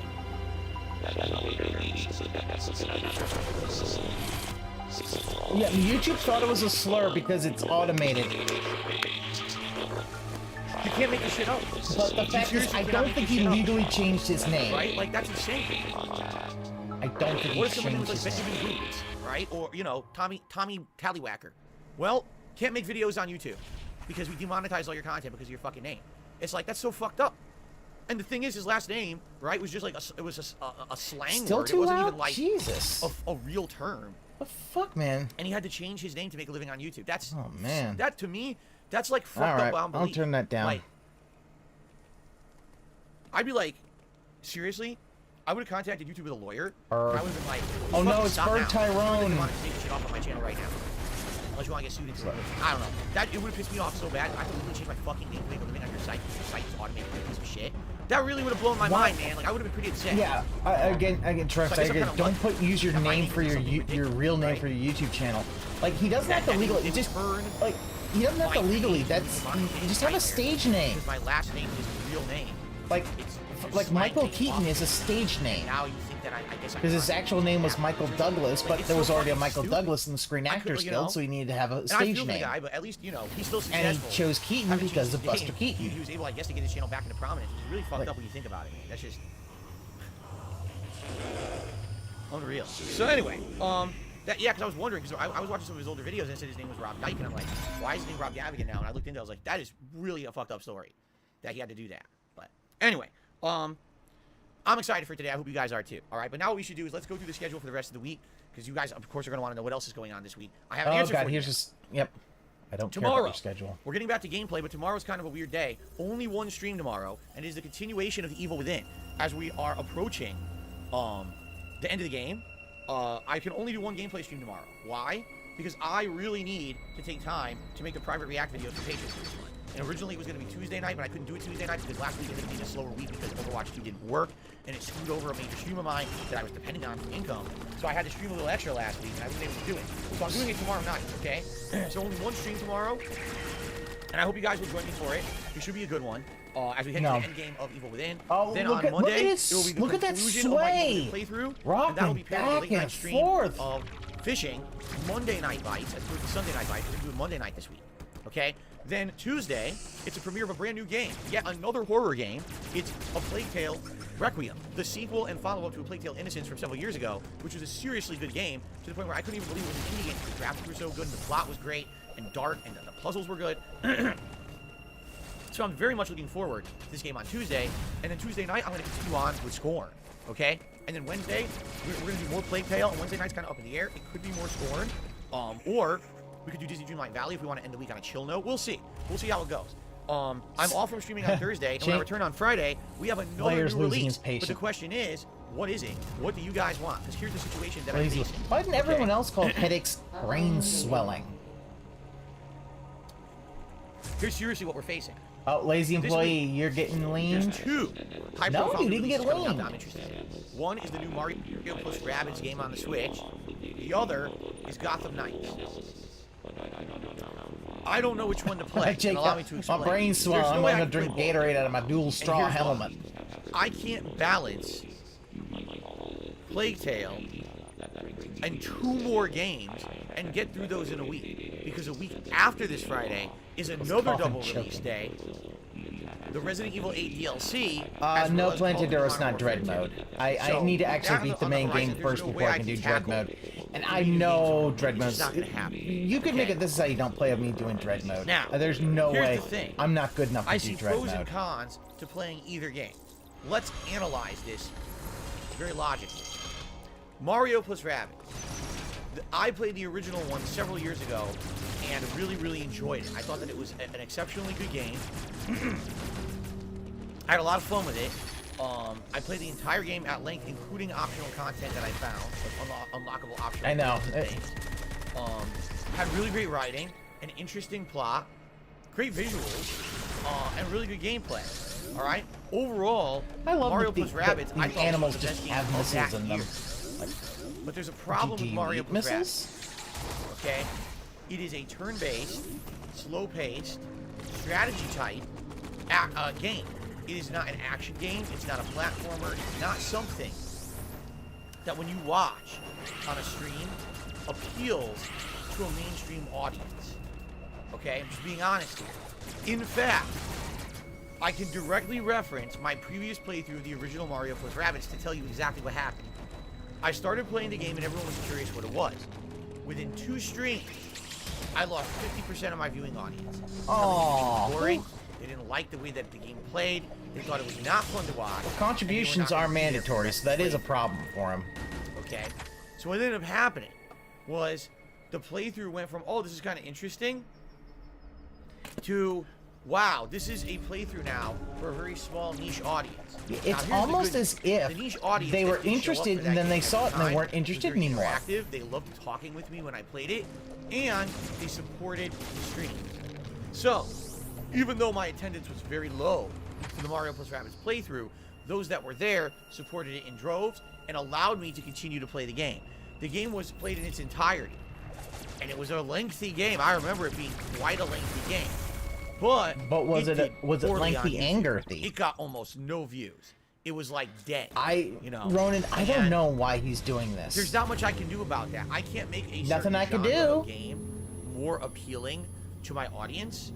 All I can do is try my best to make it entertaining, which I feel I did. Like I said, through our conversations, through our discussions of what was going on in the game, and trying to like team up. Like I was taking input from my viewing audience on what to do. Nope, another Baxter's showing up, I guess. But let's face it, the game plays like XCOM. How many of you have played XCOM? Probably 90% of you just put your hands down, right? How many of you have watched the playthrough of XCOM? Probably 95% of you just put your hands down. XCOM is a great game. I played it many years ago. I loved it. But it's absolutely a game that takes a ridiculous amount of time investment in grinding. It's incredibly slow paced, and for a certain kind of gamer, game player, it's not mainstream. There are YouTubers out there known for just XCOM content, but they're not prominently popular. You know what I'm saying? Like, it definitely has its own bubble that it exists in, but it's not mainstream, you see? So for that being said, I know my viewing audience is not crazy for this kind of gameplay because I've played the first game, alright? So even though I feel Mario plus Rabbids, the new one, will be a great game, I don't know if it's going to translate into a playthrough that you guys are going to watch and support. And that's a concern. I'm here to put out streams you guys want to watch, not playing for myself, right? But now, on the flip side of it, the other game that's in contention is Gotham Knights. And I swear to God, the closer we get to the release of this game, the more negative shit we hear about it, right? Seriously, it never ends. In fact, one of the news stories that I have today, I'm going to talk about right now, is pertinent to what we're talking about. Gotham Knights has 4 characters that you switch between during the game. They each play a little differently. They travel around the city a little differently. They fight different villains. There's different supervillains in the game. The game is meant to be, of all things, a co-op Arkham game. Okay? Co-op.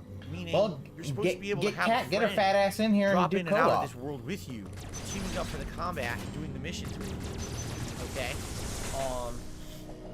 Admittedly, from what people have said and seen about the game, they're not blown away.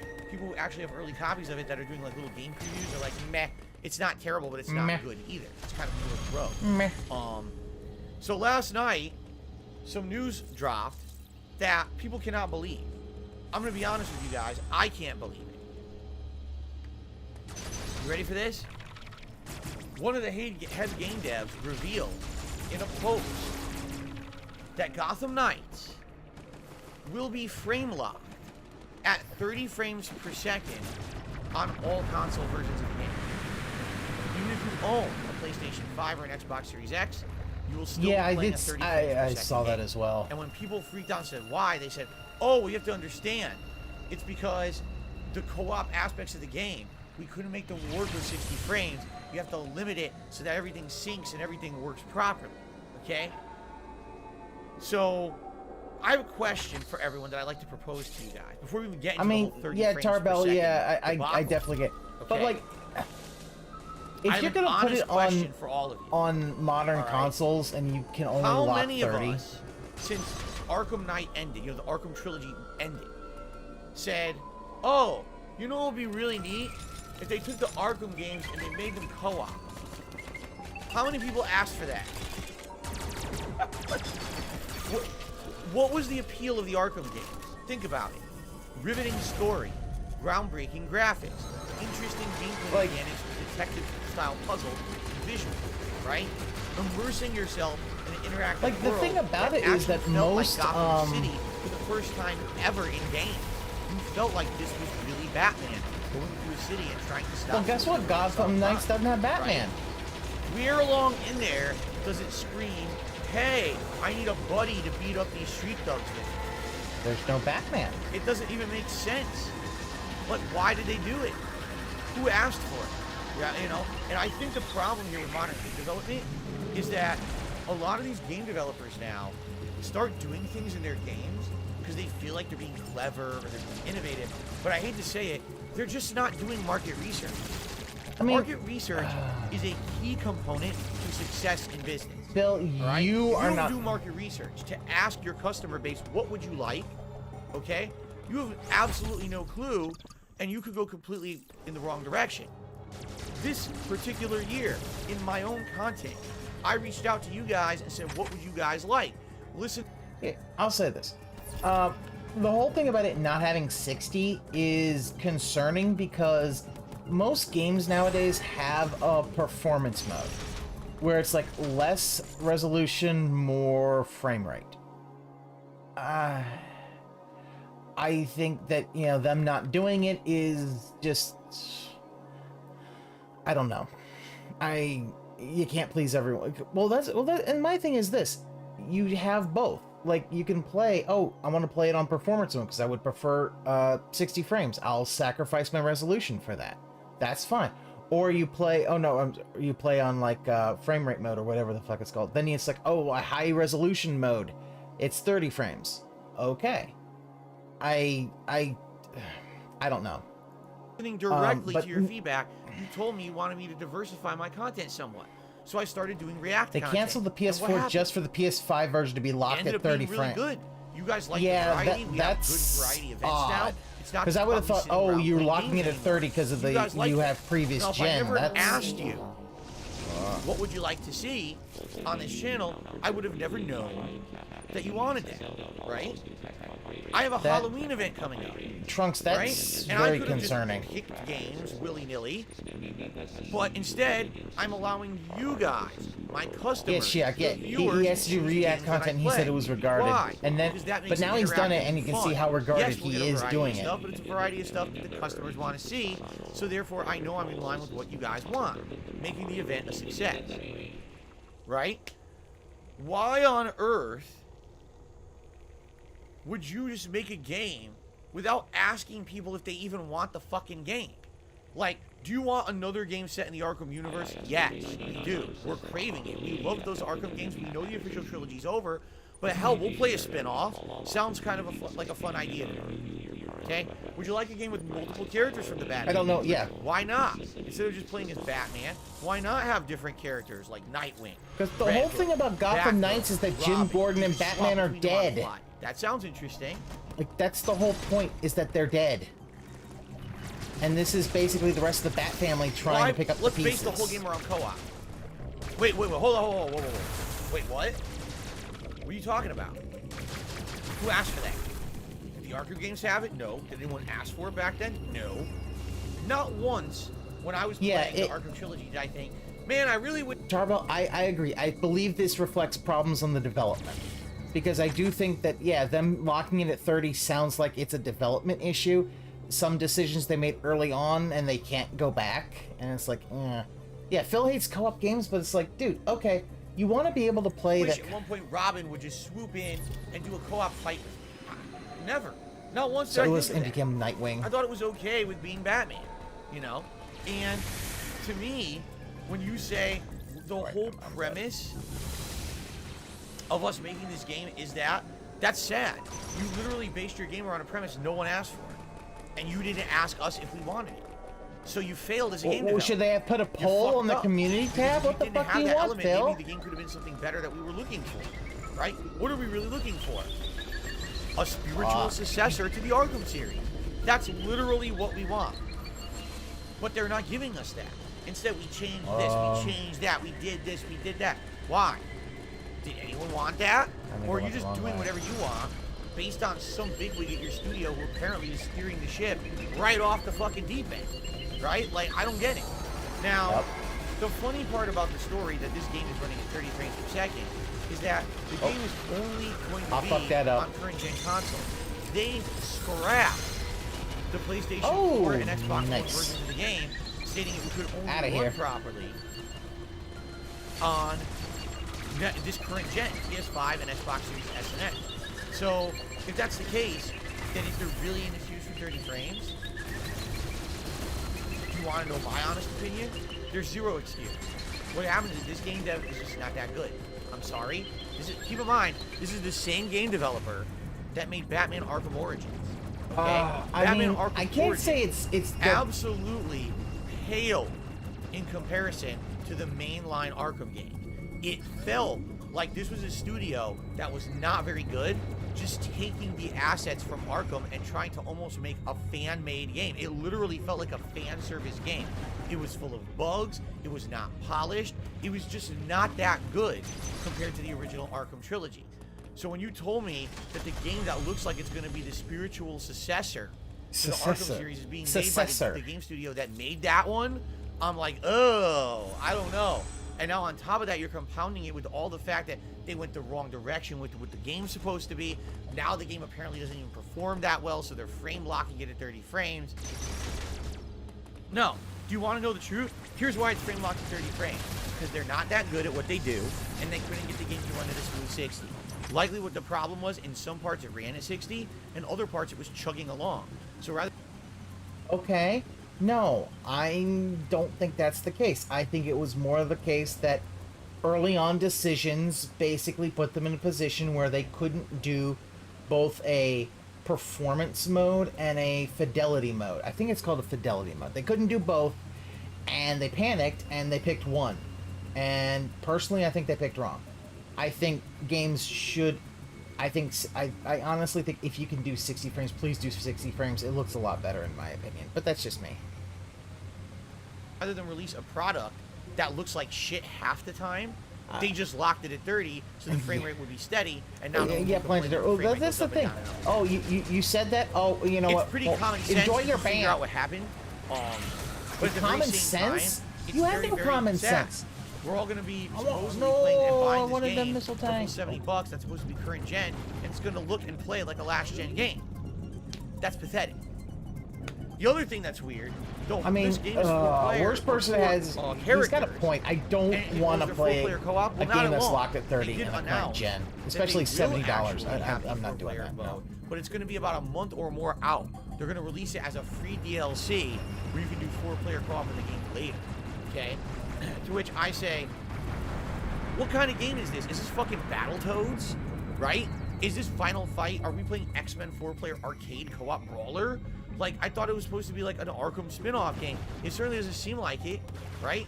It seems like they literally focused on... Four-player? throw Fuck, a man, million I can play enemies at you, six-player on that have co-op X-Men, combat. man. You know, Yeah, 2 CRT. Yeah, will this game even CRT on a translate mirror into and the being other a single-player CRT. experience? Or is it Motherfucker, going to yeah. actually not feel good playing it by yourself? Because I hate to tell you, hello, game developers, guess what? Most people will play your game by themselves. Most people are used to playing Arkham games as solo games. Again, this is Phil not understanding. Like, dude, if it's a co-op game, I might want to play with friends. You know? Fuck, man. That's like saying Shredder's Revenge. Well, you know, I only played Shredder's Revenge by myself. Fuck, man. I love playing it with my friends. Very few people are going to take advantage of the co-op. No one cares about it. You really fucked up. Citation So, needed. It's kind of sad that I get the feeling that they... Yeah, he literally doesn't went have to friends. the He wrong doesn't want direction here. friends. So He thought here's the that- thing, right? I have to choose between Mario plus Rabbids or Gotham Knights. Wow. Well, here's the thing about Gotham Knights. The That game might sounds be like a so terrible bad choice. Or have enough issues that it's not popular. I You know think what I'm you saying? should go into Minecraft. That it might actually end up being the better playthrough for you guys. You know what I'm saying? Like, number one, I think everyone is curious to see what this game ends up being. With all these fucking horror stories around it. You know, hearing all these terrible things Damn it. about it. I think it might be... Samus? the game I that's think fun I'm to play drunk. and kind of hate on. At the same time, maybe it will surprise us and be good. I don't know. But also, Samus got into the Tanqueray, You know what and I'm her saying? Metroid abilities let her drink it really, really quickly. I don't know. I'm still on the fence about this. I don't know if I should get Mario plus Rabbids or Gotham Knights, but I'll be honest, I can't get both. It doesn't even make sense to get both. There's no way I can play both in a week while also jumping to Plague Tale Requiem and then being ready for the Resident Evil 8 DLC and Modern Warfare 2. It's not going to happen. So I need to choose. need to choose I know, the game Ronan. that's going to be the It's better bet. so sad watching him be like, yeah, he's 40 years old. He So, has nobody to play I want your with. feedback, and I'm not exaggerating. Looking at my chat right now, people are completely split. Some are like, Mario plus Rabbids would be better, get it. And others are like, don't get Mario plus Rabbids. That's going to be a stupid playthrough. It's going to be boring. You know, some people are completely split on this. I don't know either. I don't know what to do. I honestly don't know what to do. So, You I guess never we'll talk know about what it. Here's to the do, other thing, Phil too. Bull. Some people are like, skip both. If I skip both, I'll never get the fucking end of it. You realize this summer, there were a lot of overhyped games that came out of nowhere, were hyped for about a week. Whoops. I skipped it. And then after that, I got shit. You skipped the new game. You opted to play all old retro games. Phil played Final Fantasy VII and Saints Row 1 and Earthbound, and he skipped the hot new games like Cult of the Lamb, Xenoblade Chronicles 3. Shut the fuck up, Phil. You are all about the fucking day one views, and yet when people ask you to actually play modern games like Xenoblade Chronicles because you do play JRPGs every once in a while, you're just like, no, why would I do that? Like you're fucking boss nass out of fucking, like, god damn it, you're a fucking Gungan, and I wish you were just, ugh. God damn it, Phil. They wanted this because they don't want you to just play terrible old games. But your ego didn't want to play Xenoblade because you saw what happened with Skyrim. You didn't want to play that. You didn't want to play Cult of the Lamb because, you know, that might hit a little too close to home. So go fuck yourself. Maybe actually play things that people want you to play. After having skipped a lot of shit in the summer that I didn't feel was going to be popular on my channel, I got a lot of shit. Okay? Yeah, because the shit that you did play wasn't popular. I need to keep things fresh and new on this channel. I can't just continuously skip shit and not play new stuff. You guys want new stuff with anything. Whoops. You guys have overwhelmingly given me feedback. You want new games. Alright? So I'm going to give you a new game, but then we have to decide what's the lesser of two evils. I feel like if I play Mario + Rabbids, I'm going to be playing it for a much smaller audience. It's going to be... I'm not even exaggerating. Probably 200 people here, honestly, you did that. It's going to be the same as the audience that was here for I think what's really sad is that very like people in chat will quit YouTube before Phil will move past level 1. Yeah. Yeah, no, that's the thing. He will never move past level 1. He never understands that it's like, you know. They don't, then it's a place where I bought a game, no one showed up, it's dead, and I can't even make a living on it. You know what I'm saying? I don't give a fuck. Gotham Knights, it very well might be a shitty-ass game, but we might actually get more attention on what's going to probably show up, and support it just to laugh at, you know? But it's not going to amount to a great playthrough if the game sucks ass, you see? What if it sucks ass? Ass! So, I don't know what to do. I'm really torn. I need your feedback. I absolutely, positively need everyone's feedback on it. My feedback, get a job. When I'm hoping by the time that we take, take this time off on Thursday, when I'm leaving on Wednesday night, all of you, I can say, thank you for your feedback this week. We made the determination. Here's what we're doing on Friday. Fair enough? Thank you. Here's my recommendation. Ban Derek. Right. Moving on from the schedule, we have a couple housekeeping items to cover. We have a new story I absolutely need to talk about today because I cannot fucking believe this story. I thought it was a joke at first, and then I actually watched the videos associated with it. I said, oh, this is not a joke, this is not disinformation, this is fucking terrible. And I think it's finally time to expose a horrible part of our game industry that we need to expose because I've had enough. I'm legitimately upset this morning reading this story about Bayonetta 3. So we're going to talk about that on the podcast today at length.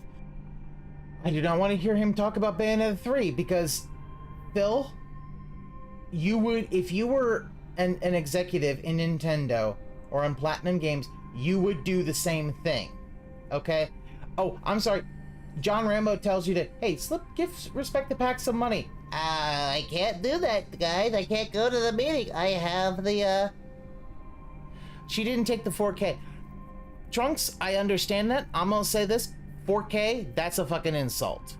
That's an insult. That's a fucking insult. 4K to voice Bayonetta on a third version. You had 2 games already that did pretty well. To me, that's an insult. But I don't want to hear Phil doing it because he's a living fucking contradiction. Better than nothing? Okay. I understand. I get what you're saying. It's better than nothing. I have a big problem with the way that American voice acting, how they're trying to squeeze out the unions in voice acting. It's the same thing they did with anime. It's like, oh, we're gonna give you $150 to voice the entire anime. You're like, what the fuck? Yeah. Sorry. And then we're gonna move on to shoutouts and all of that. Okay? So, because the thing is, he doesn't care about this. Housekeeping thing, number 1, thank you in advance to anyone who contributes to my stream. Yeah, I'll today. voice it. This is the only stream I'm doing. I'm not doing 2 streams. So today, I would hope that if you're enjoying most the voice acting, here's the thing, yeah, most of them are in a union, but the fact is they're lowballing him so that they can then say, oh, well, they didn't want to do it, so let's go get somebody who's not in a union. Like, it's kind of like how movies all went to fucking CGI because they aren't in much of a union. And if they're willing to work for that money. Okay. Yes, we're still doing the bubble. I don't know. I think that's. 100 likes, I'll do bubble for you. Get 200 likes, I'll do it again. I think every 100 likes that we get today, I'll put more bubble. I don't know. Okay? Yes. If you took $8 or more today, I will read the Magic 8 Ball. So. That just it feels. Magic 8 Ball. Today will I be genuinely creeped out and scared by what we watch on Rock After's channel.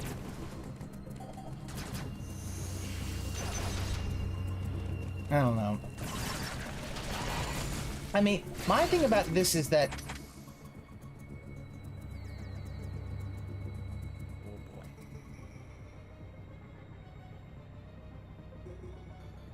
I'm not gonna read what that's saying. Okay. here's my thing. Yeah, if they're willing to work for that money, here's my problem.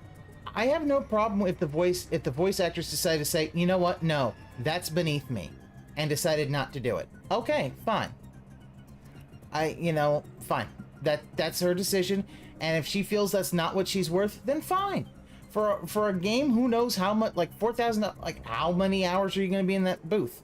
Okay, fine. But So, I'm not even gonna read that gonna. motherfucker. If All somebody right, wants to so, say that I'm worth more than that, then yeah, fine. So, okay. Cool. But I also think that Let's the move on from that. Anyway, the other housekeeping thing. Okay, ladies and gentlemen, we have a members goal for the month of 600 members. It's we have going now begun with non-stop. down, down. We're currently playing Scorn. We got Plague Tale coming up. A new release that I'm going to start playing this next Friday, which I just talked about with the after that. Two more new releases. We got today's marathon event, another marathon event at the end of the month. So there's tons of fresh, new, interesting content on the channel. If you're not a channel member right now, you're really missing out. You really are. Right now is the time to be a channel member. You have access Why? all the emotes on the channel, to not have to abide by slow-mo rules, to have a cool chat around Dude, it doesn't matter slow-mo rules. Your chat's dead. Please consider becoming a member, or on the Like, flip side, seriously, your chat's as dead as the guy who played Haggard, who you can't remember, Robbie Coltrane. Starting now, you're going to likely see an increase in the amount of viewers that I have on my streams moving forward. Maybe tomorrow and Monday, not so much, but every day there's a new release, you're going to see numbers are going to be up. Okay, and with the numbers up, it'll be a great opportunity to give some members to the channel. At one point, the most members we've ever had was 640.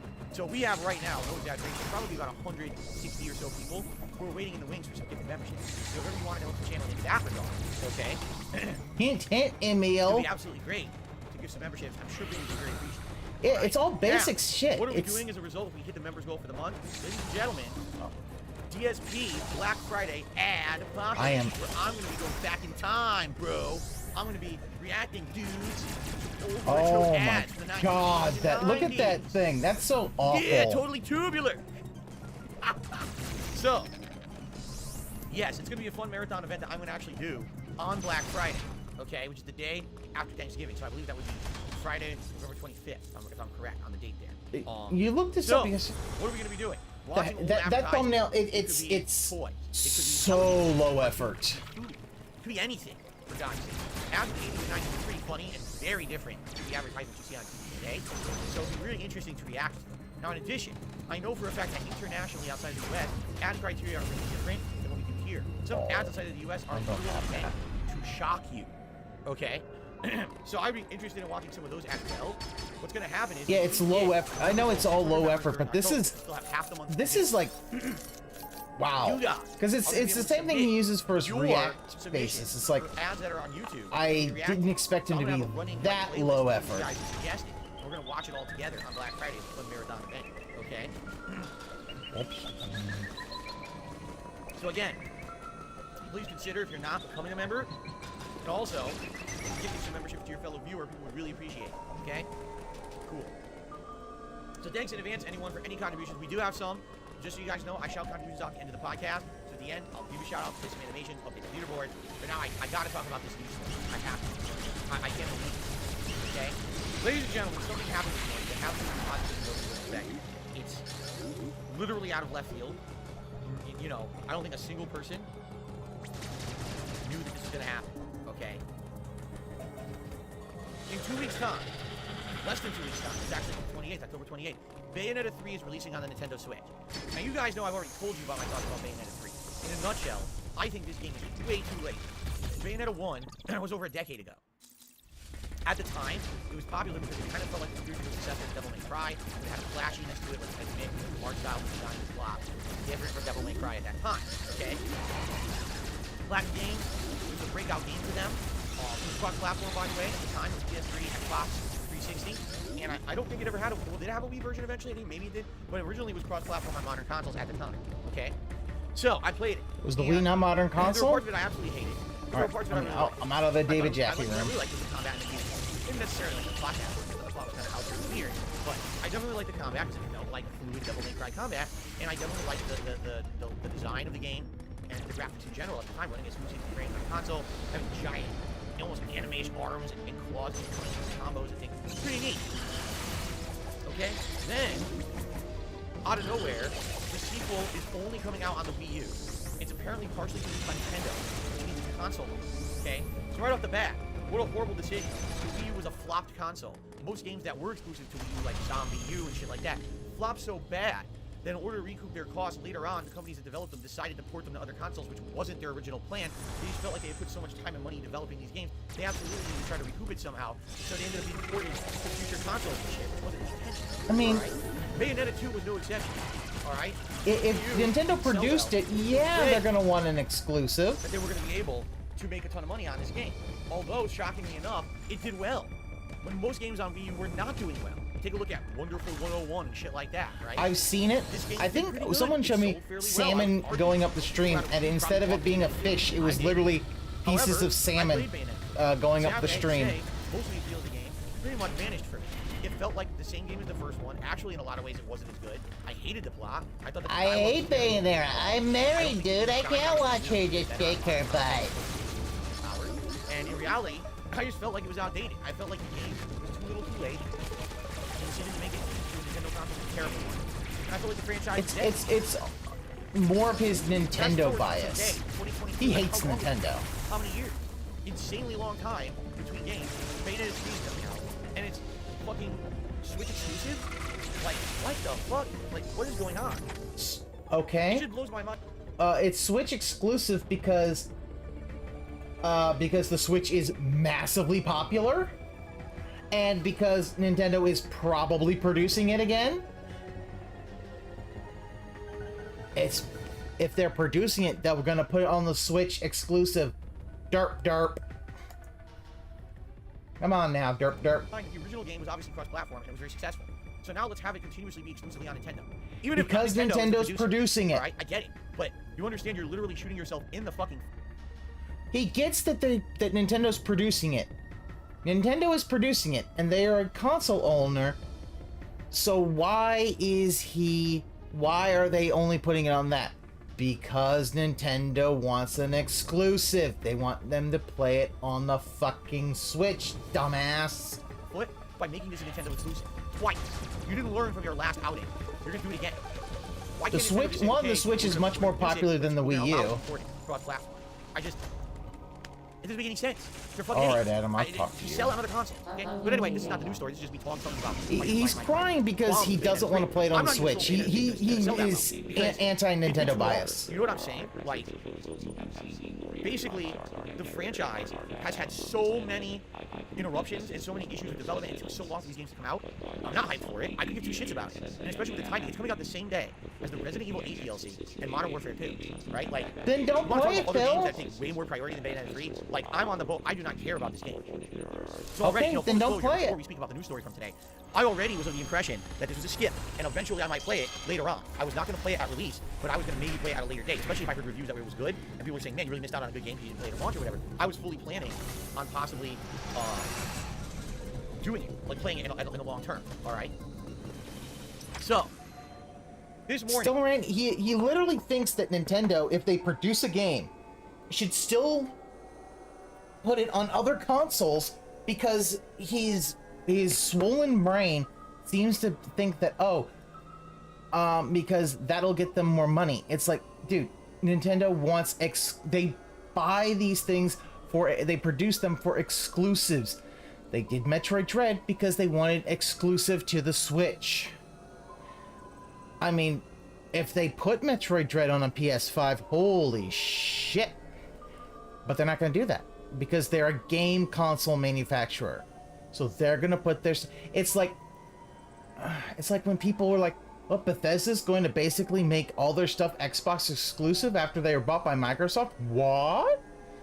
Like, one of the most unlikely things I've ever expected to happen happened. Okay, you ready for this? Helena Taylor, who is a distinguished voice actor. She's British, okay? She is the voice of Bayonetta. She was the voice actor who voice acted Bayonetta in the first two games. She basically is a distinguished actress. Like, she went to school for 7 years. She's accredited for being an actress.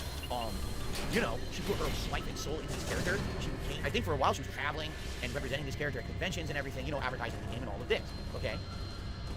This morning, out of nowhere, all right, she puts out a video, completely unexpected. No one knew what was going on. It's a 3-video series, all right? In this video, she explains why she is no longer the voice of Bayonetta in Bayonetta 3, and that we're being lied to by Platinum Games. Ready for this? I'm gonna summarize and paraphrase. I'm not gonna tell you exactly word for word what she said, but here's basically what she says in a nutshell, okay? I wanted to be the voice actress for Bayonetta 3 in the 3rd game. They made me reapply to be it because so many years have passed between games. It's very possible in these cases, because they do this for movies too, that possibly your voice changed in that amount of time. I mean, yeah, it's been over a decade since the first Bayonetta game. The other one was like 7 years ago or whatever. It's very possible in 7 years the voice changed, you don't even sound like the same person, right? So she had to reapply for the role. She nailed it. As usual, I mean, she's a fucking original character. Why wouldn't she nail it? So they offered her the role for what she felt was completely an unreasonable amount of money. So she wrote the actual head of Platinum Games, and I forgot his name. She says it in the video. She actually wrote it and explained with the help of a friend who speaks Japanese and understands Japanese business. Explained in a message to the head of Platinum Games that she loves the character. She feels she is synonymous with the character because she's been that character for 2 games and represented this character worldwide in press and everything, and she absolutely wants to do the character again. But she needs to be offered a reasonable amount of money, like a living wage. And she didn't feel that what originally she was offered was considered fair for the amount of work that was going to be put into the character for the game. So she appealed to the head of Platinum Studios, head Platinum Games. And she said not only does she know that it's Red, who directly responded to by him, he directly responded to her message, telling her thank you so very much for being the voice of Bayonetta. They absolutely want to keep her on. They respect everything she's done for the franchise. And then offered her an ultimatum. You will do this character for $4,000 for the entire fucking game, or we don't want your services. $4,000 for the entire game. Bayonetta, as a franchise, has made millions upon millions of dollars of profit. Okay? Millions. This is a franchise that sells well even though it's exclusively on Nintendo consoles. Alright? This is insane. $4,000 for the entire game. Do you know how much work goes into the voice acting for an entire game, especially? Yeah, I mean, they offered her a job, and I can't... Here's the thing. They offered her the job, and she declined it because she felt that that was a... Then next thing you know, you get a $4,000 paycheck, right? So, Carl, you're now timed out. If you ever say something disrespectful like that again in my chat, I'm just going to permanently ban you. Like, he's literally insulting voice actors in my chat. He's being a fucking piece of shit. Dude, what? What did Snowcall say?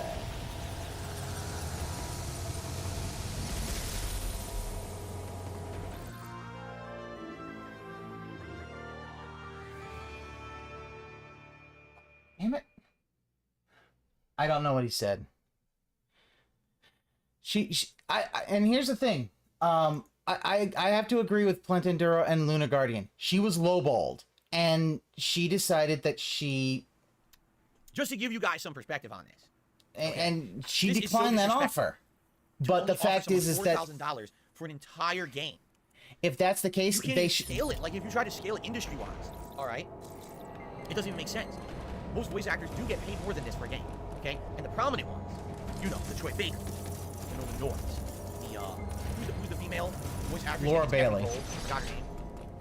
But anyway, they get paid more than that for sure, okay? Like, it's a joke that they would be offered $4,000 for a game, all right? Now, yeah, to make matters even that's worse. the thing. I'm fine that she turned it down, but the fact is she was made to sign a non-disclosure agreement stating that she could not talk about this publicly. Okay? She declined the $4,000, and then she basically kept her mouth shut for a long time. Did she sign the NDA? Hired different voice actors to do the role. All right. So I think the voice actor they said they got was Jennifer Hale. I think Jennifer Hale is the one who did voices for like. Don't tell me if I'm wrong. She did the female voice for Mass Effect and a few other games and stuff like that. Now no one knows exactly, you know, how much money Jennifer Hale's been offered for the role. Okay, but this voice actress again, Helen Taylor, says the reason she's speaking out is not only because it's so disrespectful that she was offered so little for the role, but that the studio is lying about the situation. Because people have been asking Platinum Games, why didn't you get Helena Taylor back as the voice actress for this character? You know, everyone knows her. She might have right? that, but and apparently, Platinum Games answered, you know, it was scheduling conflicts. You know, we couldn't make it happen, we couldn't make it work. We wanted to have her back, and we just couldn't make it happen. That's the thing. If they said scheduling conflicts and she comes up with that, that could be that they're lying to basically... I don't know. I mean, yeah, Shaq, this could be speaking out of turn, but I'm like, I don't like the idea that, oh, we're gonna lowball you, and then we'll have an NDA so you can't tell anyone that you were lowballed. I feel that's a little scummy move, and I'm not going to side with the corporation that's gonna do scummy shit. But the thing is that Phil being on his high horse about this really does kind of come off like, Phil, you basically, you know, you did that thing with Respect the Pack with Howard, with John Rambo all the time, and now you're getting on your high horse about this? Fuck off. Ms. Taylor, in this video series that she put out on social media overnight, basically said this is all a lie. In fact, I want to tell you the truth. Right now, I'm financially down on my luck. I can't even afford a car. I have, like, no money right now. So, what are they talking about? I'm out of work. I have no money. I have nothing better to do with my life right now than voice act this character because I'm literally down on my luck. I can't do anything. So I have no idea what they're talking about. This is a blatant lie. And then on top of that, she goes, the reason I'm really saying this is because it's so disrespectful they offer me so little and then lie about it that they need to basically be taken to task for this, and you should boycott the game. You should not support a game developer who's doing this kind of action. And on top of that, basically, I guess what she's saying is she feels like this is the first step to like making these game developers realize that they have to offer living wages for people who work on their games. You know, how disrespectful is it to have someone who's supposed to be the main character of your game get offered not even like $4,000 a month? Yeah, this is like a lot of fantasy. Sit at a desk and type like this, and type in data entry and get paid. You know what I'm saying? Like this is, it's ludicrous they offered her that for the entire game. You know what I'm saying? That's just ridiculous.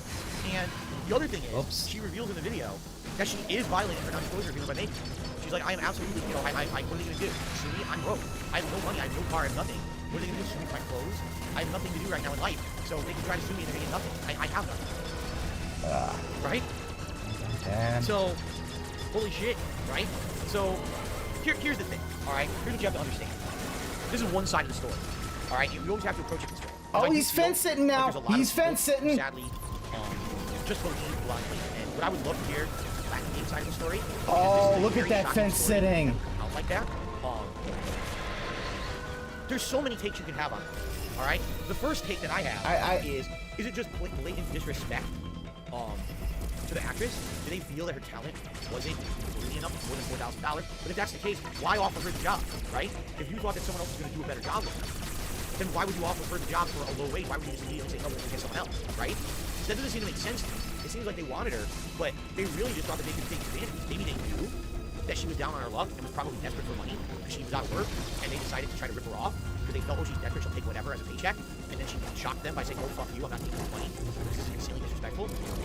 The other thing is in the video, like you can kind of get that she is very sad because here's the thing that you guys don't realize. These voice actors, for them, the voice acting is definitely a major part of it, but that's not all. When you're a voice actor of a character in a game, now you represent that game for years to come. I'll give you an example. Troy Baker plays a major character in a game. Then he goes a series of cons, and he designs autographs, he reads, and yes, to some extent, he represents and promotes those games for which he's a character. Like, I remember, when I first moved out here, I went to Emerald City Comic Con, okay, so downtown Seattle. When I went, Troy Baker was there, and everyone was like, who's that? I said, well, that's the voice of the Joker. Does anyone remember Troy Baker as the voice of the Joker now? No, but at the time, the latest game was Batman Arkham Origins. He was the voice of the Joker in Arkham Origins, and that's what everyone knew him for. So that is, you know, that's basically what he's known for. That's what I mean. These people, they do the voice acting, but then as a result of the voice acting, they can go out there for another couple of years, and they can go to cons, and they're in demand now, right? Why do you think Helena Taylor is out of work? Because there hasn't fucking been a Bayonetta game for like 7 years. He just sat around, decrepit, decaying, covered in dust. Right. And now all of a sudden he decides to brush off the dust. What do you think she's been doing for 7 years? She did the cons dry up after like a year. Who the hell is going to a con scene of voice actor for Bayonetta like in 6 years since it's been a Bayonetta game? Right? No. So there's no demand anymore. No one wants her at cons anymore until there's a new game with her in it. It's pretty much a vicious cycle. You know, the other thing is you gotta understand she's British. That means that the amount of voice acting roles for her is dramatically diminished. She has a British accent. Can I say that? Take a look at most video games. How many games have a voice cast that have British accents? Are there not many more games where people have a more generic or Americanized accent as opposed to a British accent? It's true. You don't have as many voice acting opportunities if you look at the British. It's just true. It's sad because I think that maybe there should be a lot more. Fuck that up. I think actually screen roles, there's a lot more screen roles than voice acting. Here's the thing. Yeah, if you're a voice actor, you're almost gonna have to have some other role. You have to have some other job. Like, she probably should go and work in, like, radio. Like, work in radio. And that way you can do that. It's like, I am fucking this up.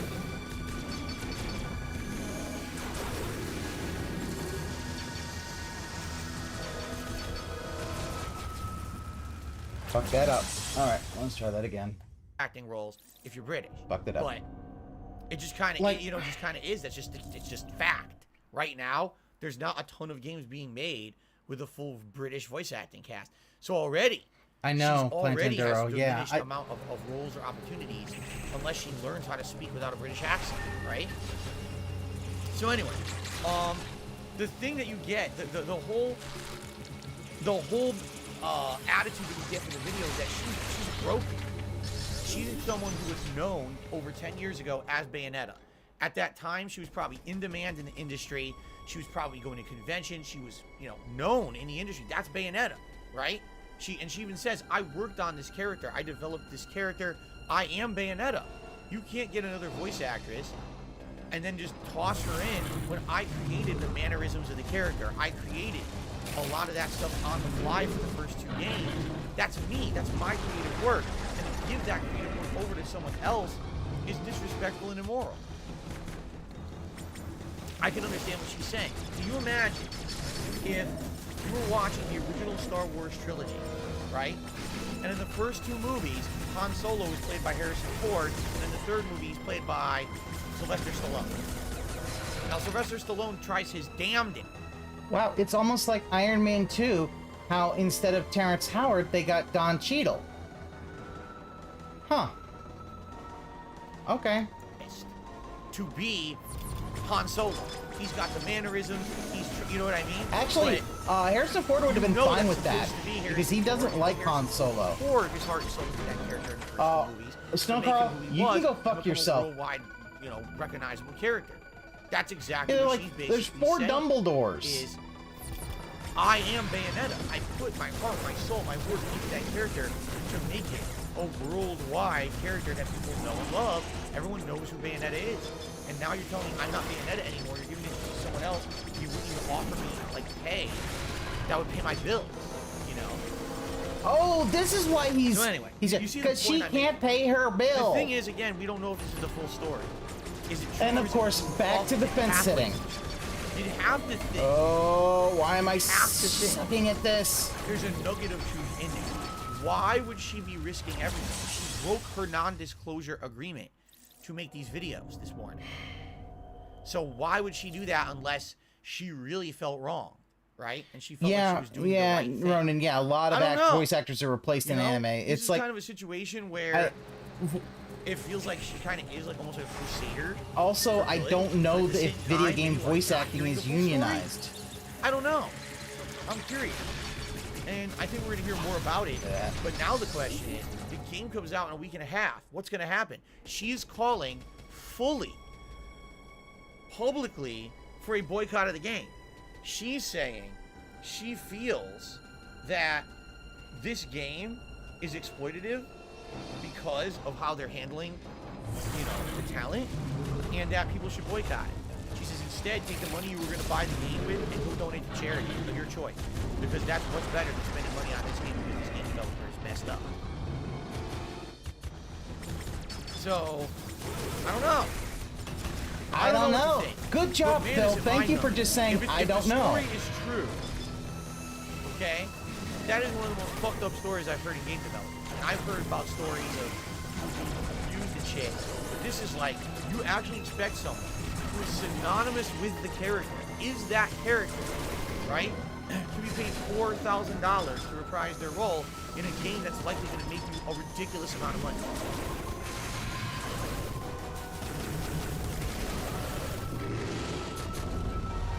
So I don't know. For me, it's a non-issue because I wasn't getting it anyway. For me, I'm the easiest person to boycott the game because I told you guys I wasn't getting it at launch. I'm way more... Do you hear that? Oh, this is a non-issue because I wasn't getting it at launch. Then why do we just spend like 10 fucking minutes talking about it then? Phil? Just laugh at it. Yes, laugh at someone who felt like they were not being paid what they're worth, and then basically the studio kind of lying to hide the fact that they weren't going to pay someone what they're worth. I mean, good job, Phil. Go fuck yourself. more interested in Resident Evil 8, DLC, and Modern Warfare 2. This was not a game that I was going to be playing on release anyway. So to me, I watch it like, nah, it's not a big deal. But there might be people now who are completely thrown for a loop. They were gung-ho going to buy this game, and all of a sudden they're like, what the hell? I didn't know about any of this going on. Do I even want to involve myself in this shit? You know? I don't know. 10 minutes, yeah, 10 minutes to basic. Yeah, the rant was literally unnecessary, and not only was it unnecessary, it's obviously what I would say. Go back to sitting on the fucking yourself. fence. There's 3 of them. She made 3 videos explaining the situation. You know, obviously take what Ms. Taylor says with a grain of salt, because you don't know if it's true or not. It could be a fabrication, maybe it's salt, maybe. I mean, if she broke her NDA, then that's something, if she broke her NDA, she might get sued. Okay, so this is going to be interesting. Right? Maybe that's what she's saying happened. But, you know, all you can do is guess who's in the right, who's in the wrong. The thing is... No, I'm out of missiles. She's the person who is putting herself on the line by violating the non-disclosure agreement. She's actually risking legal action against her. Yes, Phil, we know that. So I don't know how to take it. It's kind of like there's definitely different perspectives. Already, people in my chat are saying different perspectives right now. Some are on her side, and some are completely against her. Feeling like so. Someone made a really good point. They said, Austin, isn't it disrespectful to boycott the whole game because of the situation? What about all the people who worked hard on the game? And you're telling them to boycott, so now it pops and now they get hurt too? Well, in truth, that's not how it's supposed to work. In truth, they got paid for their work all along the way. So they shouldn't, you know, they shouldn't be affected if the game flops or not. They should have already been paid for it. So, in reality, that's not what should happen. Is that the case? I don't know. We've heard these stories in the game industry about, like, CD Projekt Red stating, oh, work your ass off, crunch, go crazy, finish the game, and if the game does well, we'll all get a bonus at the end and makes it worth it. Then the game flops at launch and no one makes the bonus. Or they take the bonuses out, like some It's interesting. Do. It's interesting, but I don't know. Anyone saw coming. I never expected anything like this to happen at all. Someone flagrantly violating their non-disclosure agreement to try to basically claim the morally right thing, right? I'd love your take. If you're watching this video on demand, leave a video comment. Let me know what you think. And obviously, I'm seeing various different opinions in the stream chat right now that are very different. They're all over the place. Oh, hold on. Whoa. Did you see that? Sleepy, why can't Snowcrawl talk about voice actors, but you have a history of insulting developers? I want to see if... And Sleepy like, okay. Sleepy on thin ice. Okay. Good. Leg slaps, like flat, that's like the slap. news. Let's do some quick shout outs. We started off with Shalene, who did a super chat earlier. Thank you, Shalene, for that super chat. It was over an hour ago. What it was is I want to see if he Snowcrawl did a super chat. Sleepy basically said, you know, why is it bad that Snowcrawl insulted voice actors when you insult devs all the time? So that's funny. Comments about voice actors. But I also wanted to see if he got leaned for that. It doesn't look like he got leaned I'm not yet. even a voice actor, and I took offense at the comments. So I don't know if he was just going for shock factor or if he's genuinely an asshole.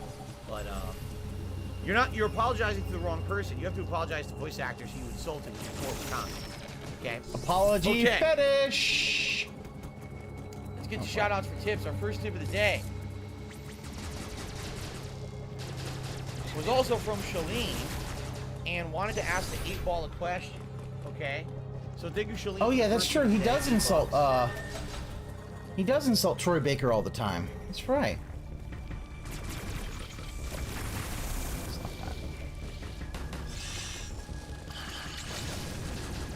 And Shalene wants me to ask the 8-ball, are we going to have an awesome day today?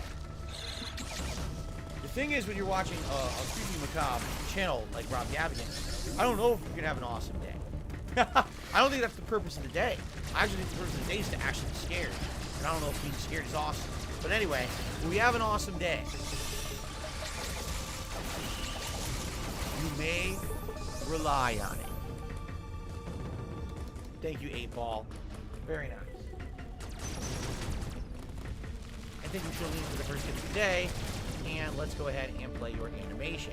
Thank you so very much for your first contribution via tips. I Okay. can't get that.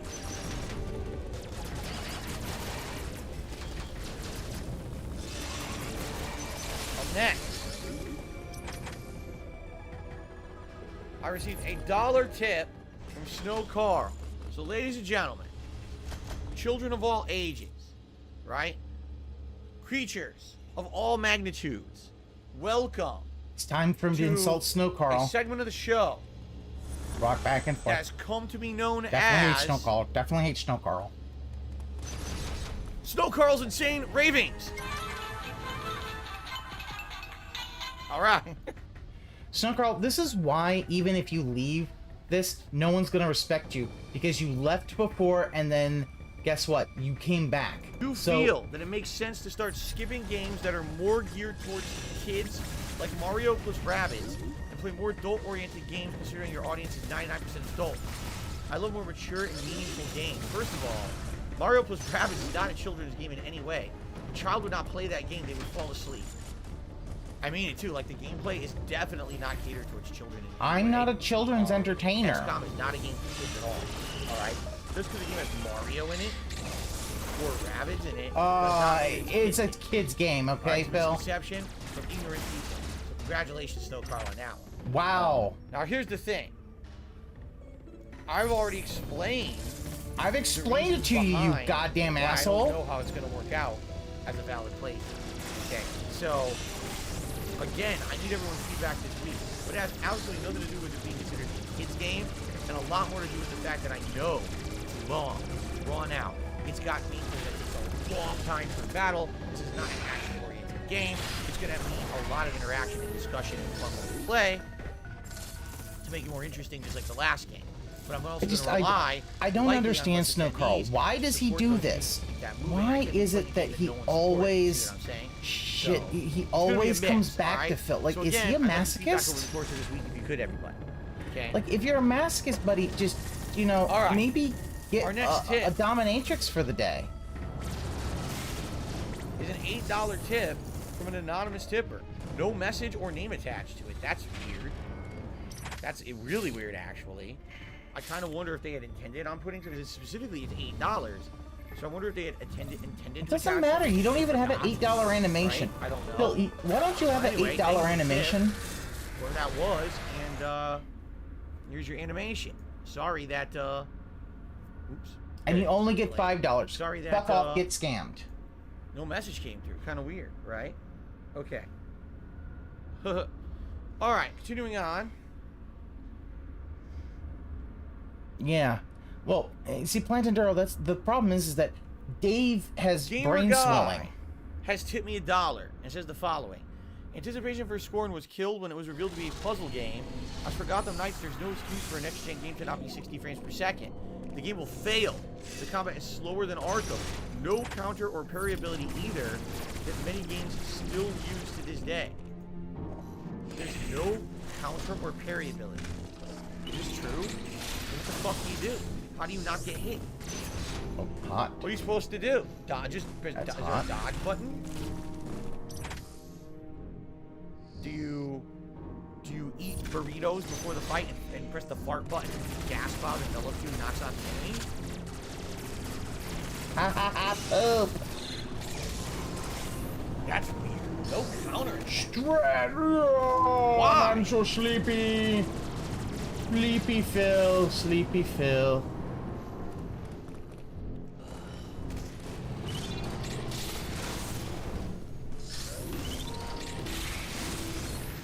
Why does this game studio suck so much? Why do you suck so much? Some things will never Why be do known. people have to say that Arkham Origins was good, when in my opinion it definitely wasn't.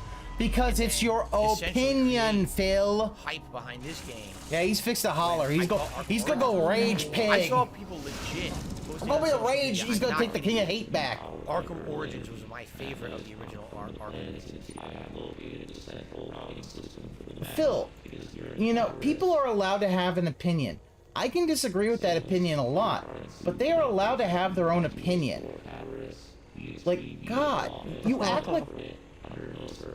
When I see shit like that, I feel like there's no hope for humanity. I'm serious. Like when I feel When I see that you get tips, I find there's no hope for humanity. Because people tip you. so defeated when I see someone post something so dumb. Just Tism test? This is a gamer. Like, I don't what know the whether fuck? that's How could you tism or possibly say OCD. Arkham Origins is better than the original? Sometimes, The Plant other Enduro, Arkham sometimes. Like, and then it's this is great. The I maker of heard all Arkham that Origins shit. making Arkham Knights. When I heard that, I said, "Oh no!" Like literally, my first reaction was, "Oh no!" Like, Phil, Anyway, let's continue. I love how Phil likes to fucking, he fence sits, but he likes to shit on other people's opinions. Don't you love that? This is a dollar tip, and I'm not sure who this is from. I think it's anonymous. So corporate greed is disgusting. Many people can't get a living wage because they're severely underpaid.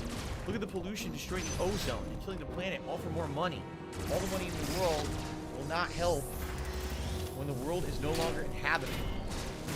Not sure how we went from a voice actress being underpaid to the world becoming an uninhabitable apocalyptic world. Because maybe if you read it, it's talking about corporations who are doing only things to get $1 instead of, and because of that, you know, just dumping shit in the, like, oh my god, how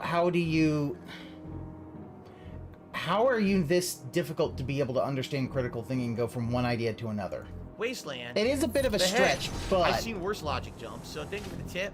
I don't know who that was. Again, you didn't put a name on there, but I appreciate that. no, you don't, Phil. I feel like I got a hair on my right eye. You notice I'm touching my eye. I feel like there's an eyelash or a hair there because it's bothering me. But obviously I don't know what it is. And I keep rubbing, trying to get rid of it, and it bothers me. It's annoying. Stop rubbing your eye, Phil. Come on now. Okay. Another tip is coming. Wow, thank you guys. An $8 tip. It's another anonymous $8 tip. Why are all these tips anonymous, but they're $8, but there's nothing in them? This is so weird. It's bothering me again, by the way. Alright, hold on a second. Just hold on one second. Alright? Let me put you in animation. I'm gonna go next door to the bathroom and see what this is. Maybe I got a spider on my face or something. Give me a second, I'll be right back.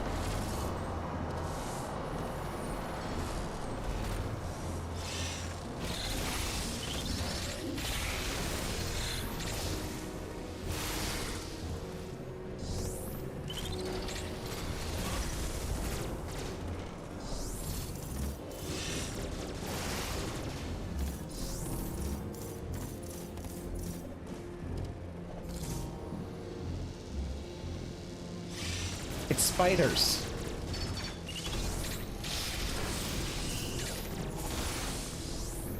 Spiders are the bugs of the day.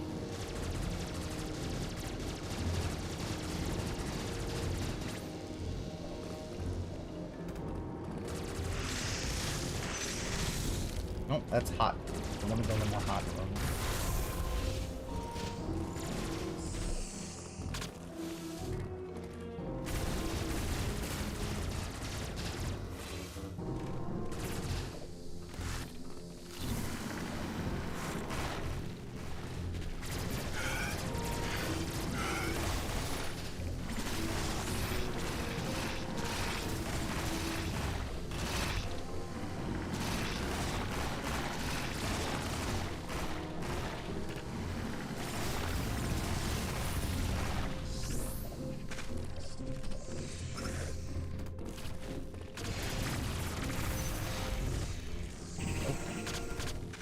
There. Okay. Where need to go? Oh. Okay. Gotta go up. Alright.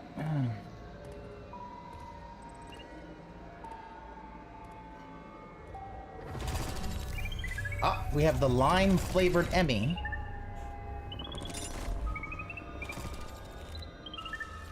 I don't know what he was doing. Hi. I don't know. Hold on. I Look at washed his my hand? hands. I took Okay, my- hold I on. took like a damp towel and I wiped my eye. I still kind of feel it. I don't know what it is, like a tingle, like I Hold on. Red as fuck. Why would this? Yeah, the podcast was just rolling Demeter. He just Why would his hand be red? Okay, that's fine. We'll look at it. Gout hand. Could be. Gout. Fatty fat gout.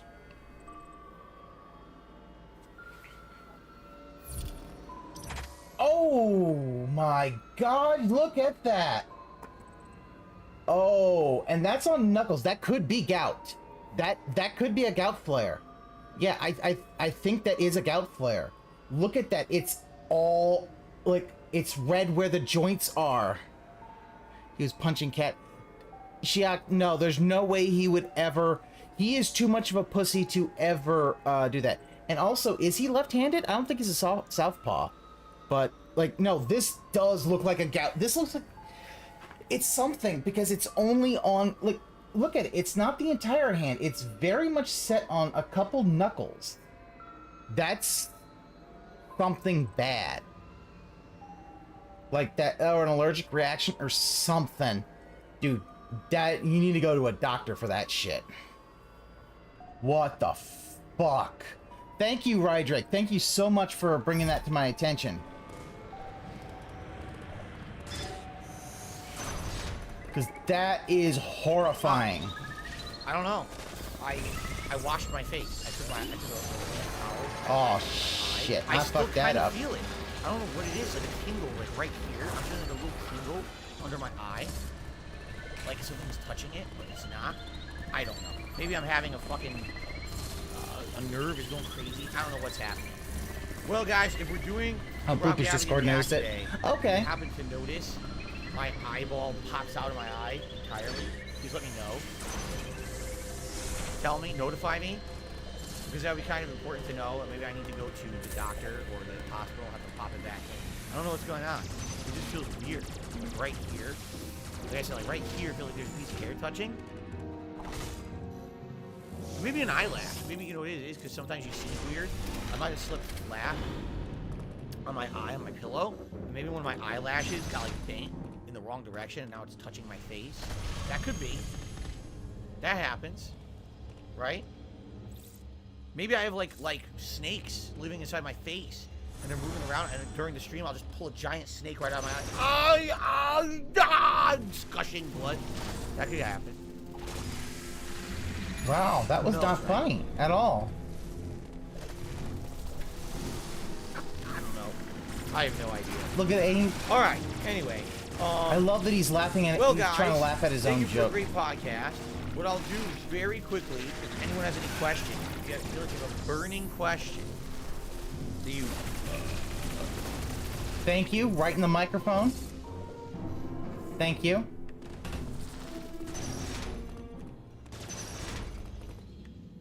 Excuse me, that was really disgusting. If you feel you have a burning question you'd like to ask me before we begin with the react, please toss it my way. Looks like another tip came in. Thank you guys. You guys have been very supportive already today. I really appreciate that. Jolene tested me $10. I agree with this Bayonetta situation. Oh, didn't get into that one. Respect. They made the character their own. When it comes to British talent, I disagree with you.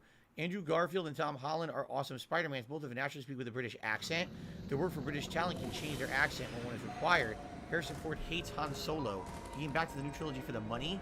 Indiana Jones, on the other hand, I think he likes. Lol, lengthy. Yeah, he loves Indiana Jones. He just does not like, No, well, the point I was making was voice acting, not actual screen acting. Screen acting, I feel is a little different. I do. I feel like screen acting, you know, you can have a natural talent for it, and you can have a look about you as well. Like, let's be honest, Tom Holland and Andrew Garfield kind of look like Peter Parker, like the hype we have in our mind. As opposed to with voice acting, you don't have to look like the character. You're just the voice. So you could literally have a guy who's playing a tiny little elf, and he's, you know, he's a giant, 7-foot tall giant voice, and you wouldn't even know. You know what I'm saying?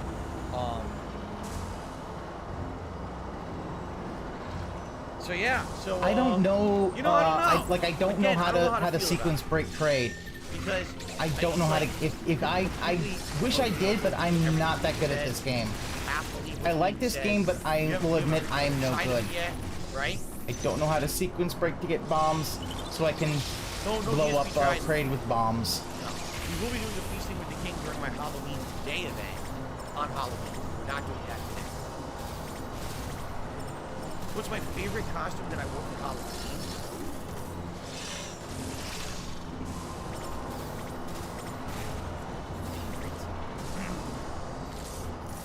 I thought it was neat trying to act as Colonel Sanders playing Dark Pictures Anthology, Little Hope. I thought that was kind of funny.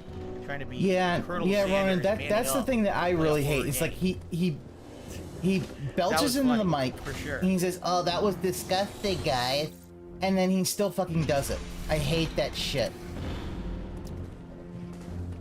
Worst fucking thing about that guy. It's like, dude, stop that. Because he doesn't respect his audience. Thank you for a fun episode of the Level 1 podcast. A couple quick reminders as we adjourn. This is my only stream for today. There's not two streams. It's all reacting and then a fun sim match in WWE 2K22 to end the show. The show typically runs until between 7 and 8 p.m. respectively. We have a lot of videos that you can react to on the Rob Gaffigan channel. I do feel like this will take a while to get through some of the stuff. I actually don't think we'll even get through all the stuff today. But reminder, there's only one stream.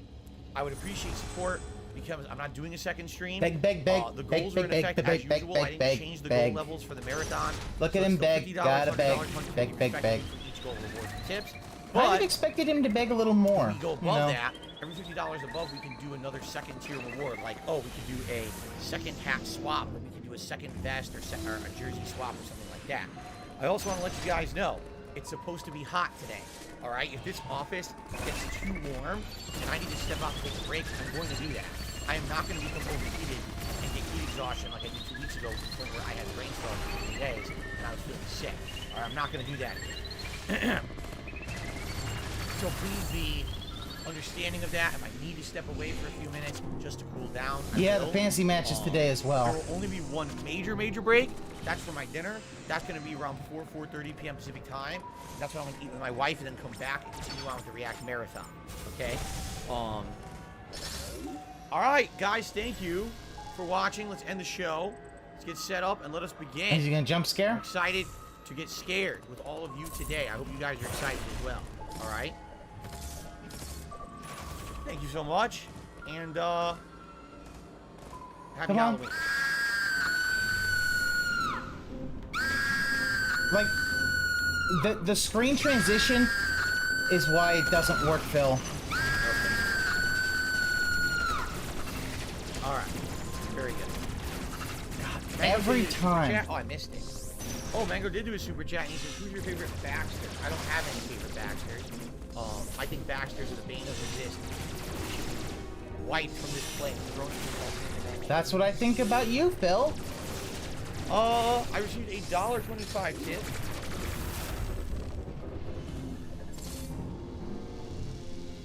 Chocolate pickle nipples. Are they verified? It says you missed my tip. I shouted out every tip. I don't know what you're talking about. I literally shouted out every tip. If you did a chip earlier but you didn't put any message, that's probably what it was. I had 2 tips with no message at all. So maybe you were one of them. I don't know. I received another tip.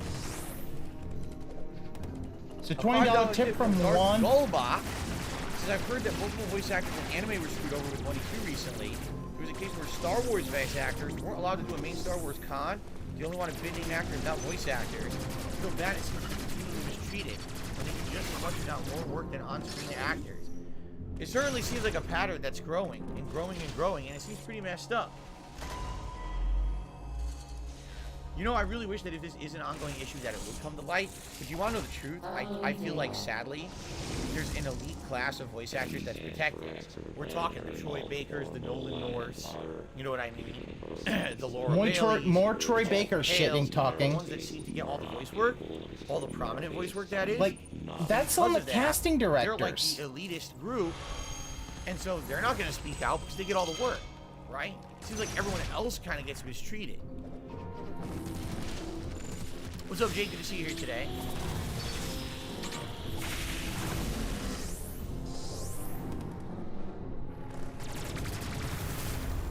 Weren't the voice actors unionizing? I thought they were.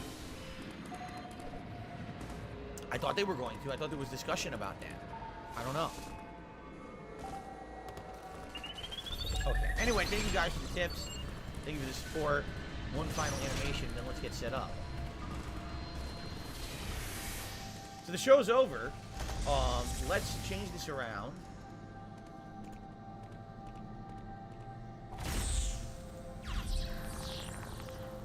Again, remember, 14-Year Legacy doesn't know that you can do scenes in OBS, so you wouldn't have to do all this. You could just boop, boop, boop.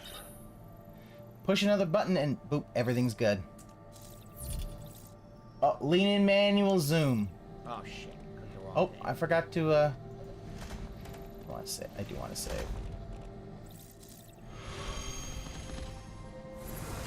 Yeah, sitting there. I think that fits. Right?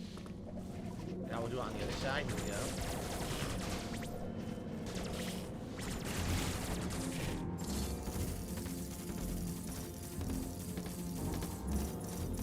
Cool.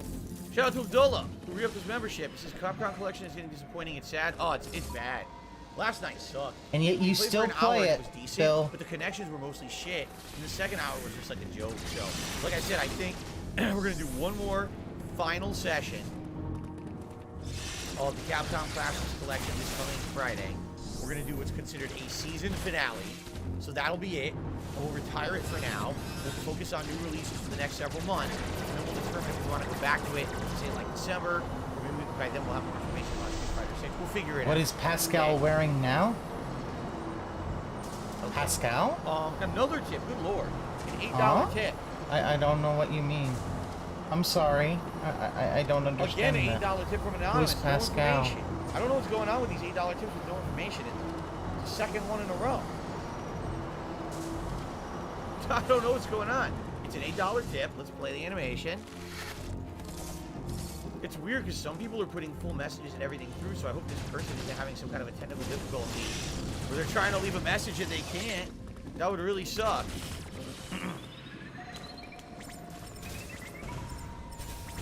Thank you for the tip, whoever that is, and we're up to the gunner glasses now. Well.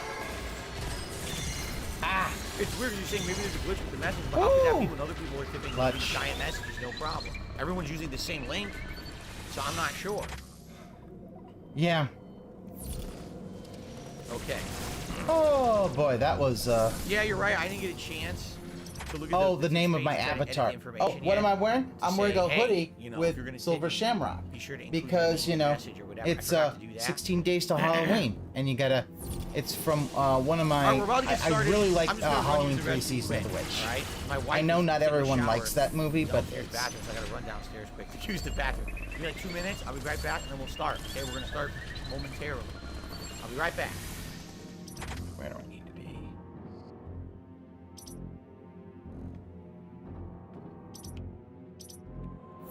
This is.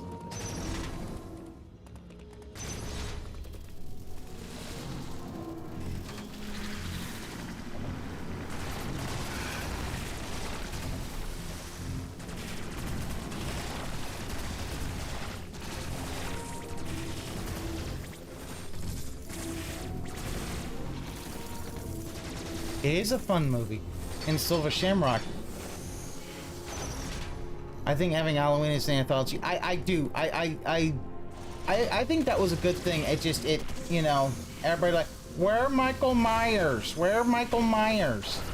And then, so you get Halloween 4 through 6, which I do not care for.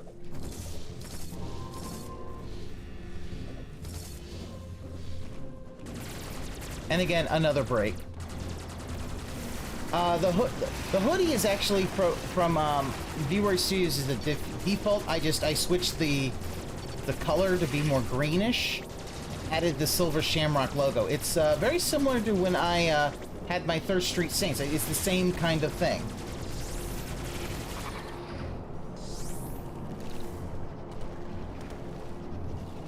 What? Daddy. Okay. I ain't got no kids, but whatever. Got a heart, peeps. Hey there, JDX. How you doing today? I am...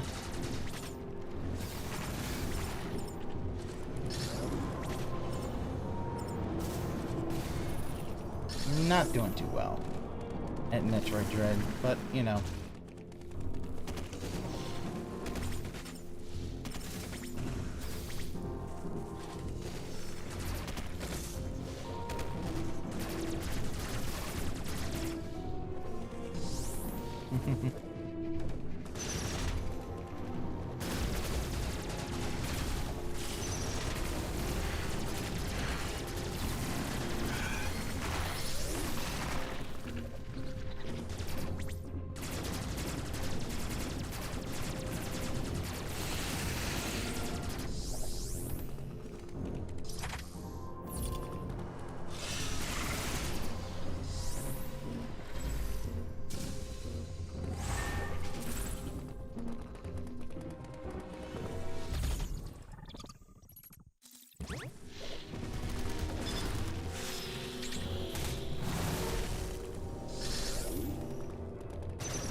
Guys, you guys ready to start?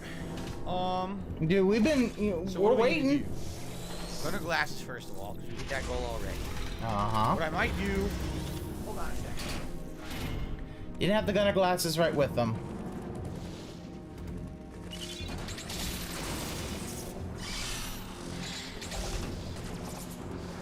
Don't need the light, right? It's bright enough that I don't need the light today.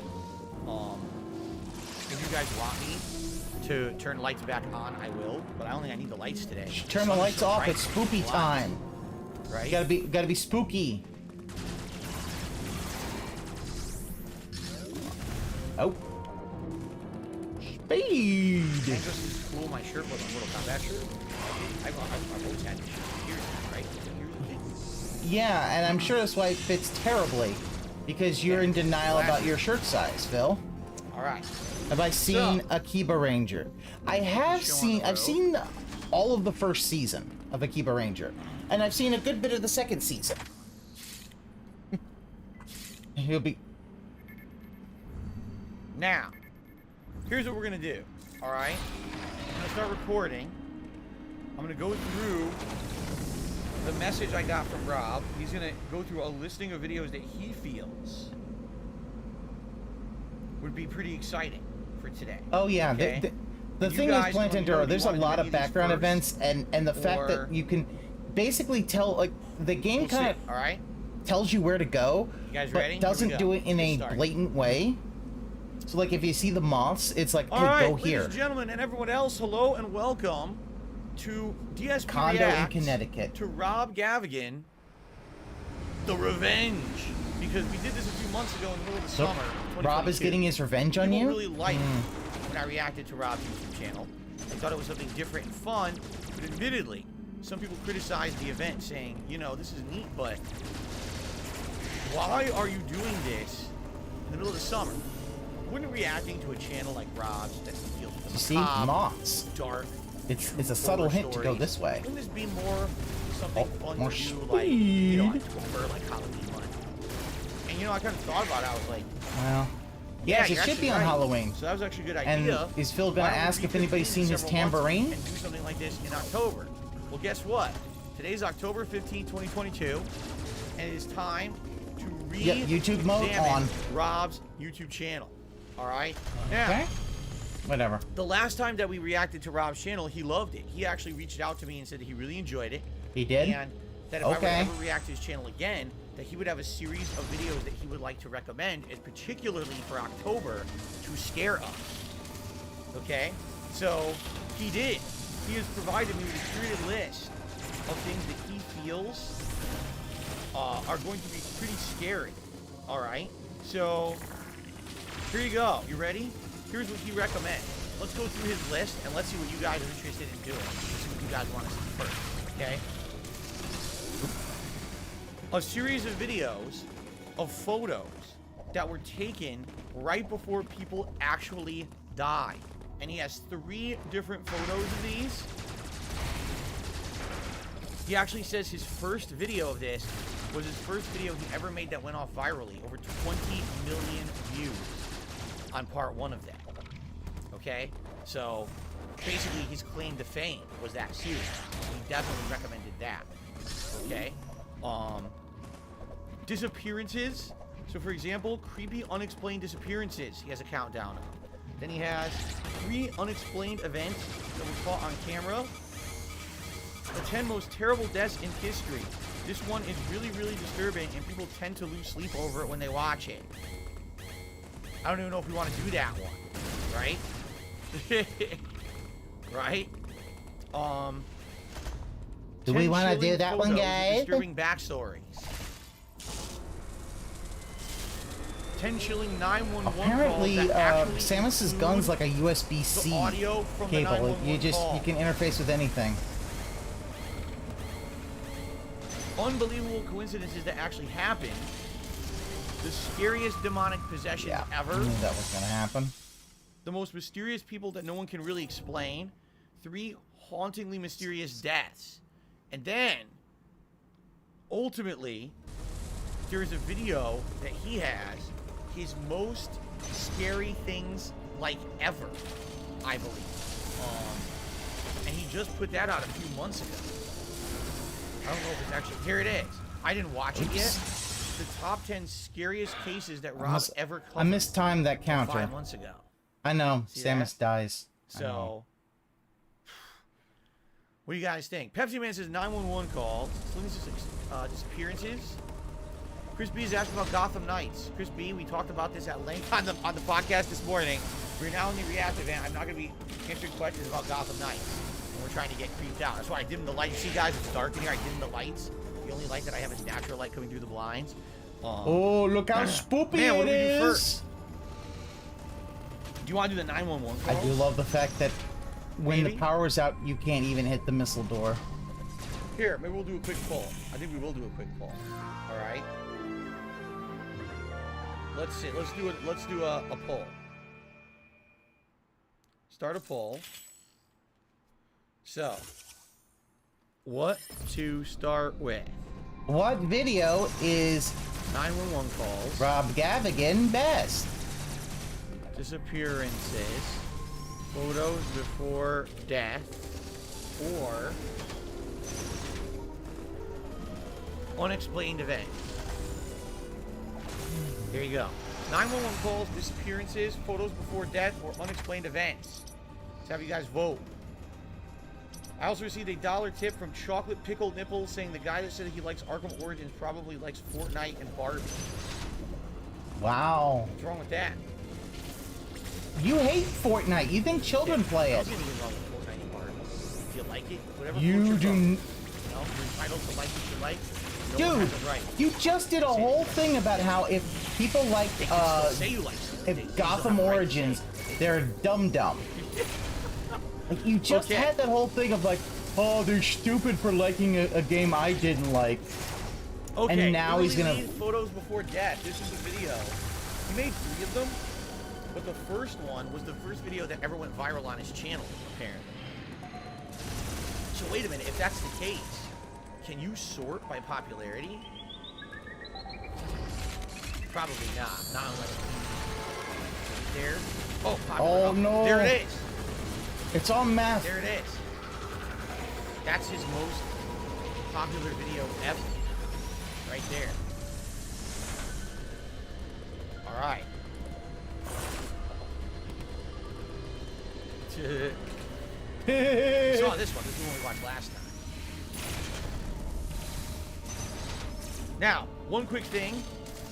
I already talked about this on my podcast earlier today, but I'd like to clarify for those of you who are watching this, and you're going to see, we're going to watch some older videos where Rob is going to say his name is Rob Dyke. That's because his real name originally was Rob Dyke, and he was very popular on YouTube for a while.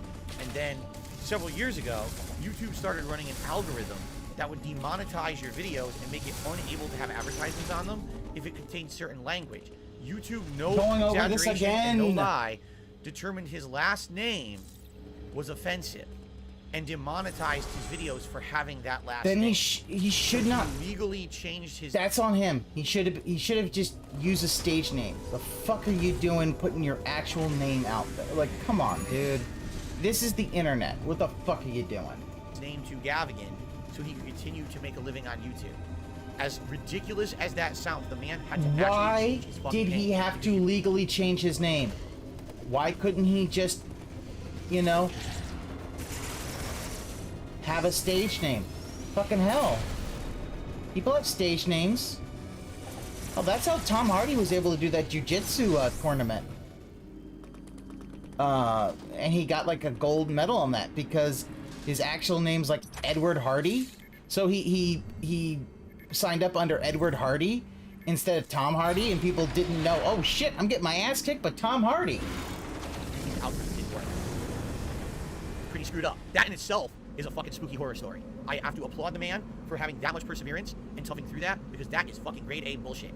So I actually already have to give him an applauding ovation Yes, for he, toughing through that bullshit. no, and dude, finding he a creative won a way around it, Brazilian 'cause that's Jiu-Jitsu fucked up. tournament. Big ups Like I said, Tom I Hardy probably for would be so that. upset. I He's probably 45 would and he, lawsuits, but it probably wouldn't do dude, anything. I saw something that was like, holy Okay, shit, it looks like dude, he's photo before good. that is when He's it's to review good. this first. So again, this is the first video that Rob did that ended up going viral. Also, I like him as an actor. All right? I always liked Here we him as go. an We'll do it. It's actor. 11 minutes long. We're probably Always pausing, cool. talking, so here we go. Get ready. Oh. Okay, we're getting a little warning. The video contained topics of suicide or self-harm. Purpose, but honestly, I don't care if my video gets demonetized or not. So yes, let's play the video. Okay. Shaq, yeah, I one think final thing. he did his When I do best reactions like this, you're gonna hear an in echo. Venom. There's Like, absolutely nothing I can do about it. I can he's the vote only by reason I saw the first Venom. I have not seen Let There Be Atmospheric. Carnage. I might see it. You know what I'm saying? I mean, Atmospheric. Carnage is kind of So, cool. That's a cool it's character. not I grounded would like out. it. No, you're gonna hear, you might hear an echo. Okay. I mean, I will say this. I loved his cameo Photography in... is incredible. The ability to visually capture a single moment so you can look back on it forever. But the harsh truth is a photo never lies, and some of the memories it brings to surface were probably best kept in the darkest recesses of your mind. I like his two camera angles that he jumps back and forth between. It makes it feel like you're in a film studio and you got a director who's like cutting back and forth between. You know what I'm saying? It's kind of very artistic. It's also black and white in half the Today, shots. we take a look at... Editing is how you would do that, Phil. Yeah, there's a second one. Well, there's a second one, and then he has the cameo in Spider-Man No Way Home, because he came through the multiverse thing, and then he's like, oh, there's a Spider-Man thing, and then he vanishes, and there's a little bit of the symbiote left, so they could have Venom in the MCU. At 10 photos taken right. What is that? Yeah. Look, oh, my camera's black. Take a look at the right-hand side of the screen. Boy, that was stupid. I clicked completely the wrong thing. What the hell is that? It's like a hood with a happy face drawn on it, with like dirt and blood smeared on it. Ugh. Who cares? I'm gonna assume that's just something he put into the background for atmosphere to creep you out. Who Oh, like, what the hell is cares? that? Right? Okay, here we go. Before death. Boogie Boogie's body. Boogie Boogie after he had all the bugs sucked out of his body. There you go. Dude, Boogie hasn't had that much, 20 million views on this sucker. A fear of heights is a very common phobia. However, for wind I have turbine it. technicians, it doesn't tend to be a concern. But fear can arise from anywhere. Wind turbines are tremendously useful for yeah. providing electric Oh power no, to numerous Whooper, I facets agree. of some of Yeah. our lives. God Wind forbid turbines can he be huge as actually well, the try tallest to of which someone stands try to over make their 721 feet their, tall, or content 220 look- meters. But such technology does require maintenance, and technicians are the ones dispatched to be sure everything is in proper Hi. working order. But for two Dutch technicians, their worst nightmare would come to pass once they climbed the top of the mighty structure. This photo was taken showing the two technicians Whoa. embracing one another after the turbine caught fire and quickly engulfed into a fiery Oh my blaze. God. One of the technicians jumped off the edge to avoid burning alive, while the other tried to take his chances getting back down from the inside. Wow. His body was found trapped and burned. Though safety precautions are put in place for this kind of event, the two technicians were trapped by the fire and were unable to escape safely. The two men were 19 and 21 years old. See, I gotta wonder about that. First of all, I'm afraid of heights, so I could never do anything like that. And the thing is, I know it's an irrational fear. Like, I have an irrational fear of heights where I'll be in a mall, and I'll be on like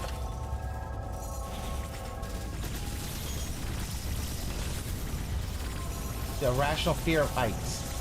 I mean, it's not really irrational. If you fall, you die. I need to get more missiles. the higher end, the top floor of the mall, and we'll have like one of those areas where you look down and see the bottom floor, and all of a sudden, my legs will tense up, I'll start to shake, my palms will get sweaty, and I'll get like real nervous, and I know there's His zero palms risk. are sweaty. I'm like, dude, I'm not running. Knees I'm not weak. gonna Bill die, but I Spaghetti. have a really weird, irrational fear of heights. I've always had it, okay? So I would never be able to do a wind turbine technician I probably lose control. You But couldn't do any you gotta job, ask yourself a Phil. question.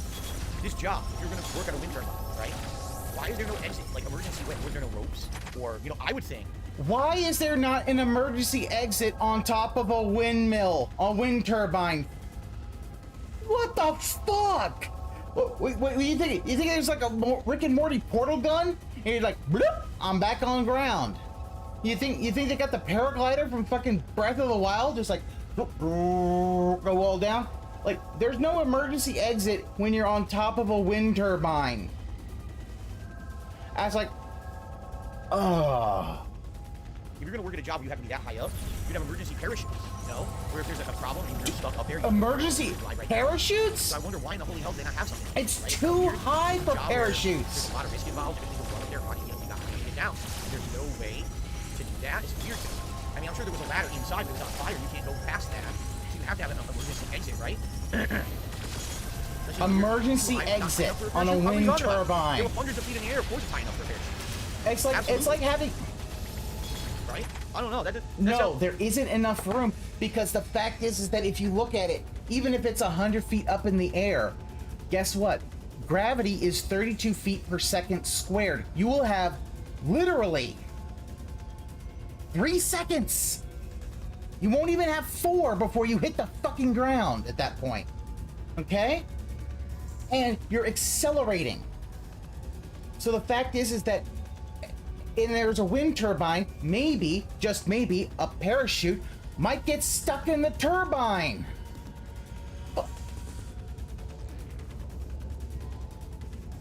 Whooper, I'm gonna call you Rydrake. And be like, ban Whooper. Sounds to me, that screams gross negligence to me. That sounds like they just didn't. I mean, that was not a scene. What? Me knowing Earth's gravitational gravitational rate is 32 feet per second squared, or 9.8 meters a second squared. If that makes me a nerd, I'm like, oh, dude, I actually know shit. It's like because I actually paid attention in school, unlike Phil. The Niagara River has claimed a number of lives from its vicious and merciless rushing waters. This photo of a man named Joseph Avery was taken Russian in 1853. waters? Did he say Joseph and two Russian others or had been floating rushing? on the river when it quickly overcame He said them. Russian. 2 other men were torn away by the rushing waters and sent over the falls to their deaths. Joseph was fortunate enough to grab onto a log that had been locked between 2 rocks. He remained there while onlookers gathered, unable to assist Sorry, Joseph. I thought he despite a said number of rushing. I was attempts. gonna Joseph remained hanging onto that log for 18 hours. Oh my before God. he finally succumbed to the river. Witnesses recall Joseph releasing one final cry before he went It over the didn't edge of the take that falls long, and still died. ran. Wow, that's fucked up. I'm sorry, it didn't take that long because I had to hear this man basically say, why didn't they have an emergency exit on the top of a wind turbine? Oh, you know, camping, I was climbing rocks, I was doing whitewater rafting, all this shit. I don't want to do that shit, man. I got enough crazy, risky shit going on in my life. I'm not even worried about putting myself in extreme danger, right? Like, holy shit. Free running, sometimes also known as parkour, is a very impressive looking art. But the more impressive it gets, the more dangerous it tends to be. Pavel Pavlov was a popular Key lime, free runner Emmy. who would leave many people's jaws dropped in disbelief at some of the things he was able to accomplish. But unfortunately Damn, for Pavel, look at that sometimes core ability strength. can't outdo luck. This photo was taken while Pavel performed his final stunt ever. He executed a backflip while near the edge of a 16-story building. No! Unfortunately, he lost his footing on the landing and went right over the edge and plummeted to his death. Oh my Pavel's death God. was a sobering reminder that fearlessness doesn't always cancel out danger. No, that's crazy, man. Again, That's another thing I just don't get, I know hilarious. there's some people who like are I'm rule sorry. keepers. They absolutely need to push everything to the limit in their life, and they feel like, oh, That man, was- it really makes it that's worthwhile. dumb. But, I'm sorry, Jesus no. Christ, man.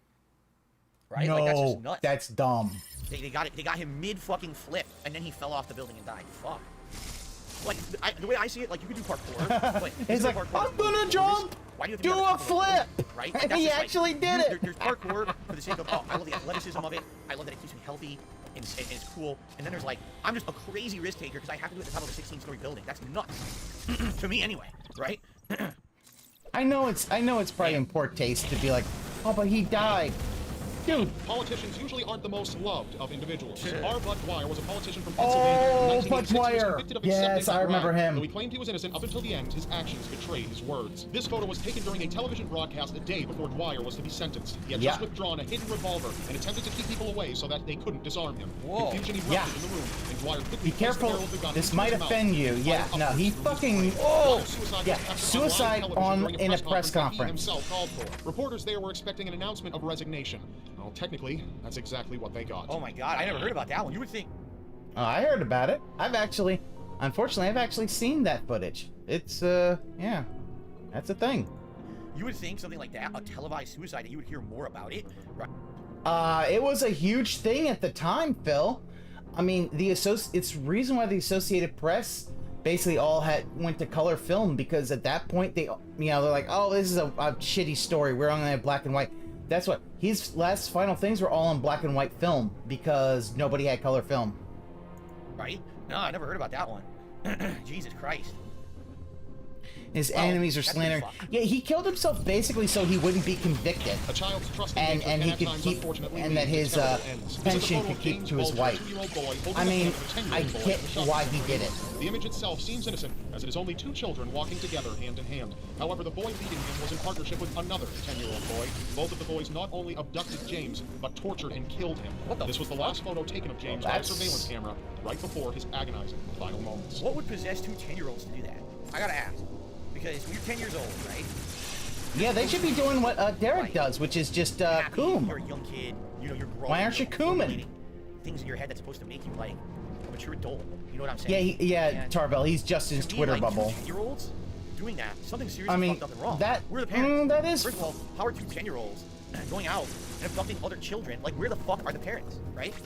I've always said this. I've actually said it more recently in my content. Okay, now's a good time to bring it up.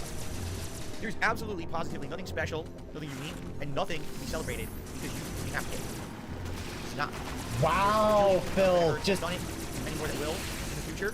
What should truly be celebrated, honored, acknowledged, rewarded, supported, and promoted is people who have kids and are then really good parents. People who raise their children. Oh, so not your parents. Grow and mature, God, you are literally like, this is literally fucking so, like, it's literally like a Coke segment of like, I don't want to be. So some people out there who've absolutely been loving parents, and then they end up having kids that are still have mental problems and do horrible things. That's not what I'm talking about here. What I'm talking about is that you are, Phil. A lot of people think that the act of having the kid is the big deal, and they forget all about everything that comes after, right? Yeah, he's basically blaming his parents for his being a beggar. Of making sure that kid, which I mean is technically true, because his parents are the reason that he's productive, positive, and not toxic, destructive, or in this case, deadly. 2 10-year-olds abducting a small child and torturing and killing him? What the fuck? What is wrong with these 2 10-year-olds? I couldn't have thought of something further removed from torturing and killing things when I was 10 years old. You know, I was playing action figures, I was watching cartoon shows, I was playing with you were whining about your parents for a Wolverine toy. My mom having fun days out. What the fuck is going on with these kids' lives? That this is what they're doing. Obviously, something failed them in society, right? It was their parent. What was it? I don't know, but this is fucked beyond belief. And to some extent, you have to wonder. Sometimes people are fucked in the head. Where it happens. It sucks. For everyone to take care of everyone else. So you know what I'm saying? Like, having kids is celebrate. Yeah, no. I'm like, listen, I know not everybody can have kids. I get that. But you know, that's not good. And the thing is, loving kids are, parents who have a loving, have a loving relationship with their children, I feel is a much better thing. We're going the wrong direction. You know, this is fucked up. You know, you gotta wonder what was the true story. I'm not gonna research it. All I'm doing is reacting. I'm not gonna do research on any of these stories or whatever. But my God, I'm not gonna do research. Of course, you're not gonna do research, Bill. Messed up in the head to watch a murder and kill a small child. What is going on, right? Maybe they wanted to eat the children. Jesus, we're only halfway through this video. The 2 boys were held in custody until they reached adulthood, and then they were both released with new identities. Wow. Well, yeah, because they were children. What they did. Jesus Christ, they were normal people after that. Well, Phil, they were children. You can't try a 10-year-old as an adult. So, in the laws as a child, they would have to be released. You know? So, yeah, that's what happens. Things are so prevalent in modern terrorism because they not only kill and injure many people all at once, but the suddenness and unpredictability of it all frightens many more people. This is a photo taken of a man and a young girl, presumably his daughter, standing together in a popular shopping area. A nice picture at first glance, but when you realize that the red car beside them was a stolen vehicle, things begin to take a turn for the worse. Oh my God. The car was loaded with a fertilizer-based explosive and was detonated moments after the photo was taken. Over 300 people were injured in the blast, and 29 were killed. The man and young girl were both fortunately spared from the explosion. Spared? The photographer died. His camera was found in the rubble. Wait, how? What? How did they survive? Did they walk away? So they took the picture, they kept walking, the photographer stood there. Fuck. Or was executed or by the there's shrapnel, Phil? They later apologized for their actions. The IRA.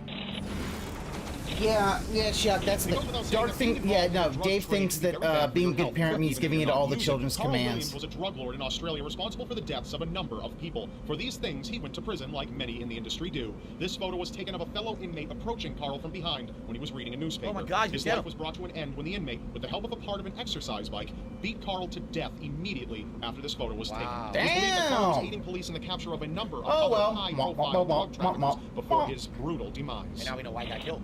He was an informant. Yeah. Oh, he was a snitch.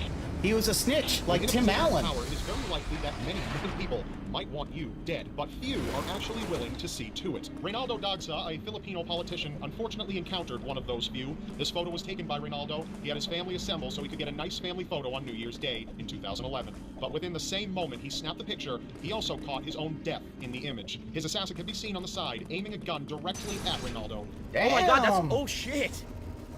Holy shit! He took a picture Holy of his family. shit. This guy Oh, walks up and wow. shoots him as he takes the picture, and he's the fucking assassin in the picture. Wow. The assassin shot him in the head. I know. It does feel like a bad Politicians 2020 was discovered to episode. have been a robber who was recently released from prison on parole. So it wasn't even like, it wasn't even that Like, he did it. Phil, just let it go and then react afterwards. Why not rob him? Nah, he probably did get paid. Because sometimes assassinations are not about money, they're about, you know, political ideology. One's lives are snuffed out in an instant. Some people aren't so fortunate to either escape or be killed outright. One girl named Omera Sanchez was a victim to a severe volcanic eruption in Colombia. Her legs were crushed beneath the rubble of her home, and the body of her aunt rested beneath her feet.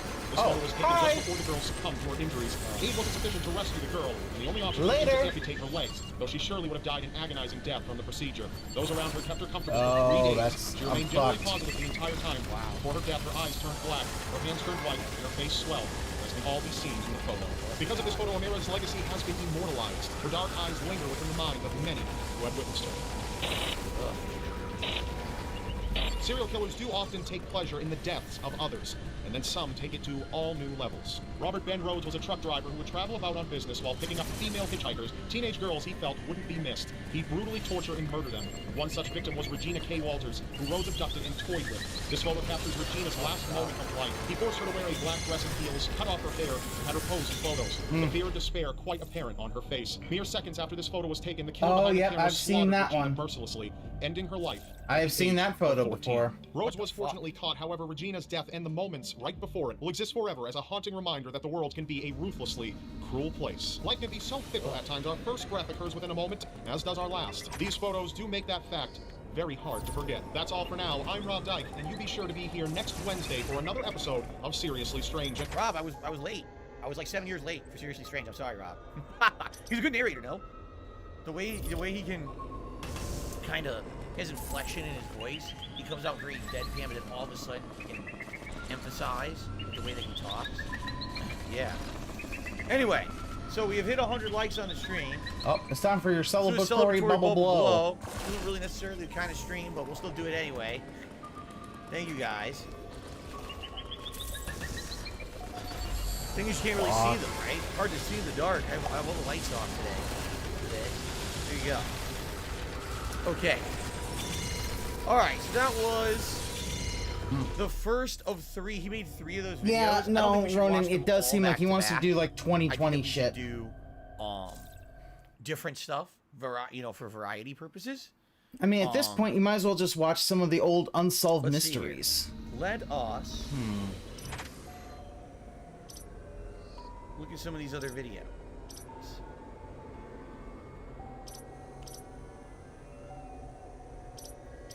So, incidentally, that was the first video he recommended, because like I said, that was the first video he ever did that went like crazy viral. Okay, so let's go that way. That's why. How about this? Unexplained events that are caught on camera. I wonder what that would be. Oh, we already did that. We watched that one last time. So we already watched that one. That one we're not doing. You see, if you had actually, paid attention, you could have then curated that playlist of things that you hadn't. Happen? Let's look for that. But I have to search.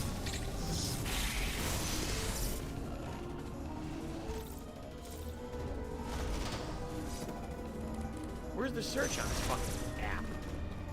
Yeah, no. Stuff. I have to go to. So you click on the channel. You can't search in the channel. What?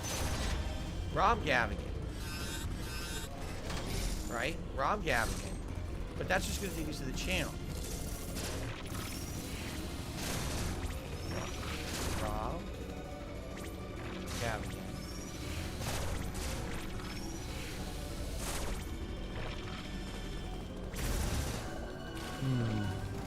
Rob Gavigan. And then it is unbelievable coincidences. Unbelievable. We watched that too. Like, we watched that last time, I guess. God, Phil. Right? This is why you do shit beforehand. It looks like we watched it. Or did we watch it? Did we watch it? I don't know. I don't know. Fucking Ernie laugh. Alright, how about this? We click it, and if we remember it, we'll do. We did watch it last time.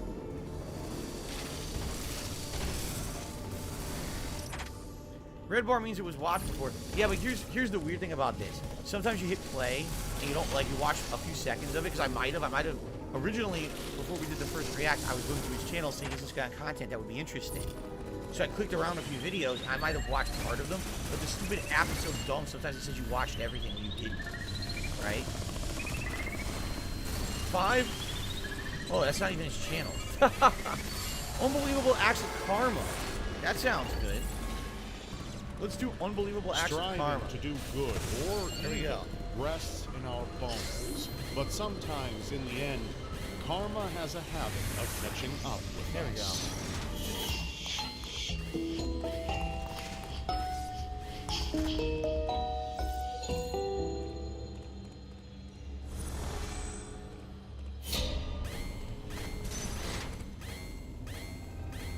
It's one thing to show bravery and strength. Oh, dude, that would be hilarious if he just did give one new video, then the rest of it was stuff he already watched. That'd be hilarious. Your men are surrounded. General John Sedgwick was leading a troop of men in the Battle of Spotsylvania Courthouse during the American Civil War. Confederate snipers were surrounding the area, occasionally shooting at Sedgwick's men. As the snipers sent bullets flying at the soldiers below, they would dodge them as quickly as possible. Every time this occurred, General Sedgwick would that's not Civil War one of the stuff, men stood up Rob. to Sedgwick, telling him that he could have died if he had not dodged the bullet. Sedgwick proclaimed, "What? Men dodging this way for single bullets? What will you do when they open fire along the whole line? I am ashamed of you. They couldn't hit an elephant at this distance." What? The snipers took aim at Yeah, the Union yeah, shit. troops once She was again. Desert The Storm things soldiers talking about jumped the out Civil of the War. way I'm like, once okay. again. Sedgwick thought what he had said before was so clever that he decided to repeat it again. He yelled, "I'm ashamed of you, dodging that way. They couldn't hit an elephant." General John Sedgwick was unable to finish his sentence. Yeah, 'cause he got as shot. A sniper had shot him directly under his left eye, killing Oh, him. damn! Boom, headshot. That's pretty funny. Stupid. That's funny. And that guy was supposed to be a military commander, and he was that stupid. Wow. What the fuck is this? They were stupid, not like me, DFP. Nationalism. There's justice and then Whoa. there's karma. And sometimes karma is, thankfully, more eye-opening in positive ways than negative ones. Roughly 1/5 of Hungarians have been shown to hold anti-Semitic views, believing that Jewish people ruined their country. In addition, there are many Hungarian anti-Semites who are also Holocaust deniers. It isn't surprising that these citizens Oh my started their own God. political party called Jobbik, which has grown to be the third largest party in the National Assembly. Chaunat Segdi was a leader of the Jobbik party Oh, no, and was known it's Fat throughout Hungary Phil. for his radical anti-Semitism. Any opportunity he had, Segdi would make his intolerant stance known to his fellow Hungarians. But one day, after speaking to his grandmother, Segdi found out that not only did the Holocaust actually happen, But that he's part but Jewish? his grandmother was a survivor of Auschwitz. What the? Moreover, How are you a Holocaust denier and your grandmother was in Auschwitz? Because she didn't say anything, dum-dum. What the fuck is for you, jackass? You fucking idiot. Maybe he didn't know. I mean, it's possible he didn't know. How do you not know that? Because she doesn't. Because you know what? Maybe Grandma didn't want to say during. Numbers on your Hey, wrist. Oh, it's just hey, a I nice got cookies tattoo for I you. Would got you when I like to was a know kid. when I was Oh my god, you fucking. like, dude? Maybe his grandma never told him because you know Grandma wants you to have cookies, and then doesn't talk about the time that she was in a fucking concentration camp. You dumb fuck. And yeah, and the fact is, guess what? Not just Jews went to death. Went to those camps. Now, Auschwitz, I believe, was I don't know. It was a concentration camp. I don't know if it was a death camp or a work camp, but also dissenters of German. Like, dude, it wasn't just Jewish people. Yeah. Anyway, like Some of these stories are just like. I think this actually might be a video of the dumbest people ever. A military commander that doesn't know to dodge sniper fire. And a dodge sniper fire. Okay, Phil, in the U.S. Civil War, it wasn't the Matrix. They couldn't just go dodge. Bullets go fast. They go very fast. And by the time it hits you, you don't even know it happened. Who is a Holocaust denier who's... There were 3 camps. One was extermination, 2 were work camps. And believe me, Turbo, I do not know which one was which. Okay. His grandfather had survived forced labor camps. The irony hit him with a crushing weight and changed his life substantially. And soon after the eye-opening experience, Segbi recanted all of his anti-Semitic statements and backed out of the Jobbik party entirely. Today, Segbi embraces his Jewish heritage, has been baptized as an Orthodox Jew, and even visited Auschwitz. Well, I mean, I guess that's not a bad story. That was actually a good story. He realized the wrong of his ways. The wrong of his ways? Alrighty then. He realized the wrong of his ways. Alex Graffiti says, an ultimate face turn. There you go. Alright, well, I guess it's not all that bad. I mean... Right? They won't all be terrible stories today. I still don't know how he didn't figure this out. How could you be denying the Holocaust and not know that someone in your family was in the Holocaust? Because maybe they didn't tell them, Dave. Like, seriously, this would be like, I grew up and I denied that I was Italian, even though my mom has her own family sauce, homemade meatballs. We have meatball grinders. Okay, I don't want to hear about your family sauce, Phil. Every Christmas I saw that. That shit's got shit's got more sugar than fucking. Oh no, I'm not Italian. No Italian to me. Absolutely not. What are you talking about? Phil, not okay. Maybe because in that area there was a lot of anti-Semitism. Maybe because of that anti-Semitism, maybe Grandma didn't want to say she was Jewish. Did you think of that, Phil? Your swollen gout brain think of that? Rowan, he's being stupid, saying like, oh, it would be like if I said I wasn't Italian, even though my mom has homemade meatballs and sauce. Yeah, I can make homemade sauce. I'm not Italian. It's not that hard. All right, let's continue. Ice hockey is undoubtedly one of the most dangerous sports, and although players are covered in protective padding, they can still receive critical injuries. However, it is all the more painful when fans add insult to injury. Steve Sullivan was a hockey player for the Chicago Blackhawks. He had already been knocked around during the entire game against the Colorado Avalanches, but wasn't prepared to be whacked in the face by an opposing hockey stick. The high stick hit him on the bridge of his nose, causing some serious bleeding. He additionally received 12 stitches post-game. As Sullivan skated over to the bench, he was abruptly stopped by a hysterical fan on the other side of the glass, who was laughing and heckling him about his injury. What a dick. Sullivan paused to listen, But and Phil, they both that's what you would exchanged do. strong words, but the fans' insults were relentless. Sullivan I'm headed lost. to I don't bench, know where I got a need to quick go. patch-up, and went back on the ice to finish the game. After scoring 2 goals on the Avalanche's goalie, one player slap-shot the next puck away from the net, and everyone watched as it sailed through the air, over the glass, and right into the forehead of the fan. Oh my who had God! jeered Sullivan. That's funny. Seizing the opportunity, Sullivan skated over to the heckler and proceeded to give him the same treatment that he had received earlier. It was a simple justice that made Steve Sullivan's night, and the fan ended up receiving a few more stitches than Sullivan. Wow. That's great.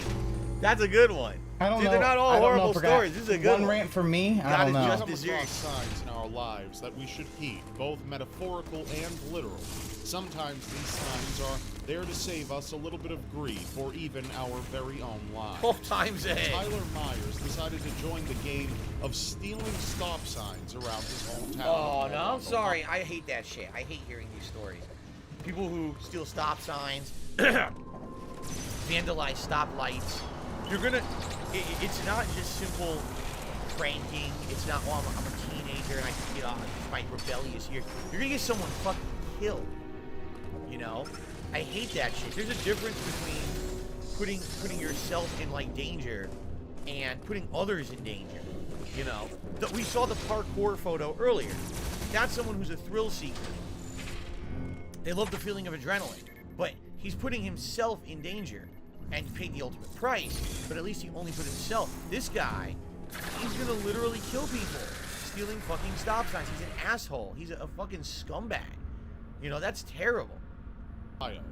He intended to sell these stolen stop signs and also keep some for himself, and had no concern for the possible dangers that removing these signs would pose to others. What an asshole. He just wanted to do what he wanted to do. But Tyler would later have to deal with the consequences of disregarding the importance of these stop signs. Consequences have actions, Pimp. In his red F-150 pickup, Tyler breezed through a stop sign and was immediately struck by a semi-truck. Wow. The two vehicles were slammed together and flew off the road, coming to rest in a vacant field. The driver of the tractor trailer was medevaced to a hospital in Toledo with serious but non-life-threatening injuries. Yeah, because he's in the semi. Tyler was not wearing a seatbelt and was killed as a result of the crash, taking the burden on for everyone else that he had put in jeopardy. He went up against a tractor trailer. That was what was going to happen.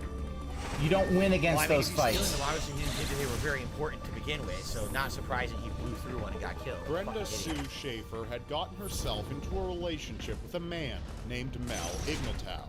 But after reluctantly accepting his proposal, Mel's true personality began to show. All right, I have to say, hold on a second. Reluctantly accepting his proposal. All right? If someone proposes to you, they say, hey, want to get married? If you're reluctant to accept it, okay, I have some advice for you. Ready? Don't accept it! There's probably a reason you're reluctant. If you're not gung-ho, I want to spend the rest of my life with this person, why would you accept it to begin with? I would ask that question. Why did Kat accept Phil's, maybe I want to spend the rest of my life with this person. I'm not. Yes, CM Pepper. Like he reluctantly proposed to Panda Lee because the fact is that she had a fake engagement ring. Yeah, relationship expert Sure, yes, Dark Side I'll say Phil. it. But what the fuck are you? Huh? I swear, there's just people who don't take life seriously or something. Like, I just don't understand that. You know. And Phil, you take life seriously? What's gonna happen here? Let's find out. Starting out as a kind and affectionate boyfriend, he gradually turned into an abusive monster leading up to their engagement. Why'd you go Mel was to an demanding abusive sex from person, Brenda, Phil? constantly complaining that she never fulfilled his every sexual need. Brenda, with encouragement from her family, was planning to leave Mel, but Mel knew what she was planning. So he started making strategies of his own with his ex-girlfriend.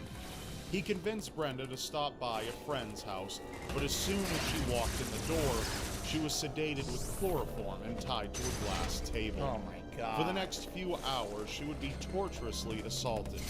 While this occurred, Mel's ex-girlfriend, Mary Ann Shore, took photographs and occasionally participated. After the merciless torment, Mel suffocated Brenda and neatly packed her body away in an old suitcase, which was later buried in the woods. Mel and Mary Ann would later go on trial. However, Mel would walk free until the photographs were later discovered. Unfortunately, he was never able to be tried for the murder a second time due to the laws of double jeopardy. And he therefore walked free again. Wow. But karma wouldn't let him get away with the torture and murder of Brenda Sue Schaefer that easily. In 2008, Mel Ignatow tripped and fell as he was walking past his glass table and cut himself severely on a broken shard. He remained alive for some time as he bled out. Panicked, he stumbled around his home before eventually collapsing near his bedroom. Mel was found dead in that spot. Wow. In a twist of fate, it happened to be the same glass table that Mel had tied Brenda to What before the she fuck? was brutally murdered. Holy shit, the same fucking table? Yeah. I don't know if that's karma, dude. That's fucking, that's ghost shit. When people ask me about, do you believe in ghosts, right? I've never had any supernatural experience in my life. Okay, never. Not once. But that's too much of a coincidence. He died by the table that he killed his fucking ex on, right? Like, Jesus. Right? That's horror movie shit. He was walking in his living room and he heard the voice of his dead, girlfriend. Hey, how you doing? And he turned around, what? And he trips and he looks down, he sees a reflection in the glass and he goes right through it and cuts himself and he dies. Right? That's movie shit right there. Okay, That's Phil. just crazy. Well, Okay, 672 okay. says he had a supernatural experience with trying to finish a triple Whopper from Burger King. That might be slightly different. It might be slightly different than this situation. So I'm not sure it applies, but thanks for sharing. Special thanks to Blue Apron. Oh, okay. Now there's an ad. All right. No. What the heck, man? Seriously, No, what are the chances? And why would you... I mean, he kept the table? That's even more fucked up. Let's see here. Let's do...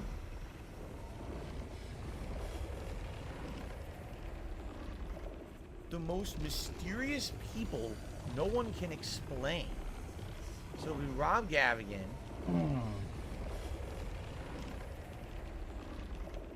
Most... This would be, it would be Dave. Dave would be the one that would be like, dude. Scary. Oh, I fell into the glass table and now I'm all straight. The most mysterious people that no Yeah, one can yeah, it's explain. Tarbell. Yeah, that That is could be kind of fucked interesting. up. What's up, Malcolm? How you doing today? Welcome to the stream. Yeah. Right? Interesting. Is it, Phil? Okay. Isn't? No, we're not gonna watch the ad. Get out of here. Jay says he would love to see some monsters. I don't... Jay, just so you know, I don't think that's the kind of channel this is. This is a more realistic channel. It's real horror. You know what I'm saying? Like... it's horror that is based on something that really happened. Not, oh, this is a monster or whatever. You know what I'm saying? So, I don't think we're gonna really see anything like that today. We might. We'll still look. But this stuff is crazy creepy. Let's watch this video. And then we'll take a quick break. As I told you guys, I do need to take breaks today. It's going to be hot in here because of the stupid weather that we're having. So I'm going to need to take breaks to spread my legs and do things. All right, let's see what this is. The most mysterious people that no one can explain. Whether it's on a bus or a train, in school or at the store, or maybe just walking down a busy street, we are bound to run into someone who is just downright unusual. What the fuck? But perhaps one day you'll meet someone who surpasses unusual and turns out to be unbelievably mysterious. That way I wanna... Do I have to comment on the plunger on the head? Alright, let's see. This will be some weird shit. You know, plunger on the head, that's for $200. Airports play host to a variety of people. Most everyone is either arriving from or departing to a different place. But one traveler who arrived at an airport... he's just milking Rob. ...his homeland on a map. What? The man flew from Europe to Japan and landed at the Haneda Airport in Tokyo. He's just milking Rob Gavin because Rob Gavin kind of sucked his EP. Like, oh yeah, you do that. That's fine. Torrid. This baffled airport officials as this was a country they never heard of before. What?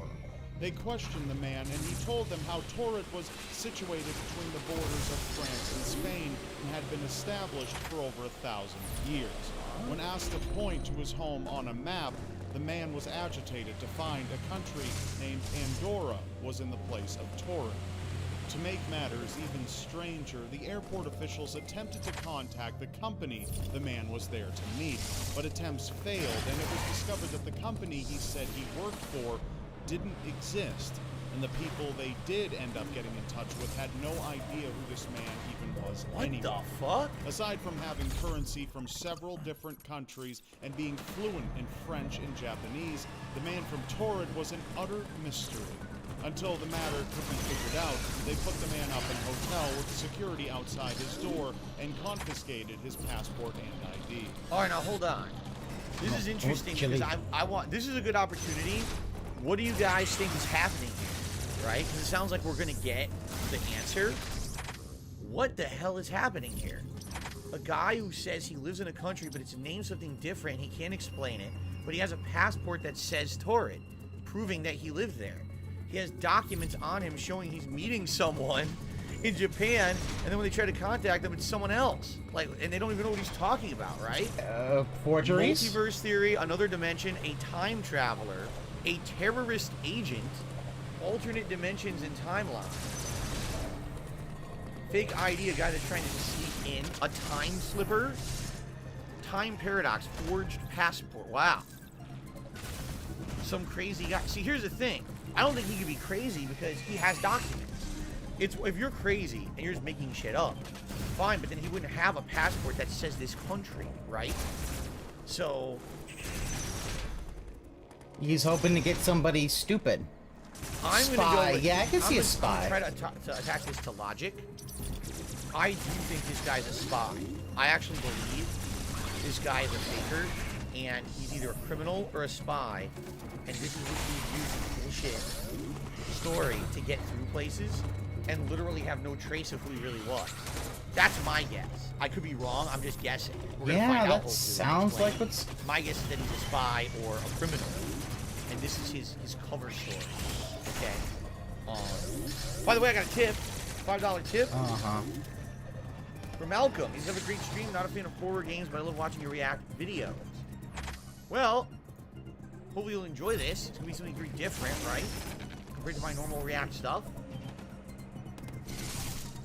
And I hope you have a good time with the animation for you. Thank you, Malcolm.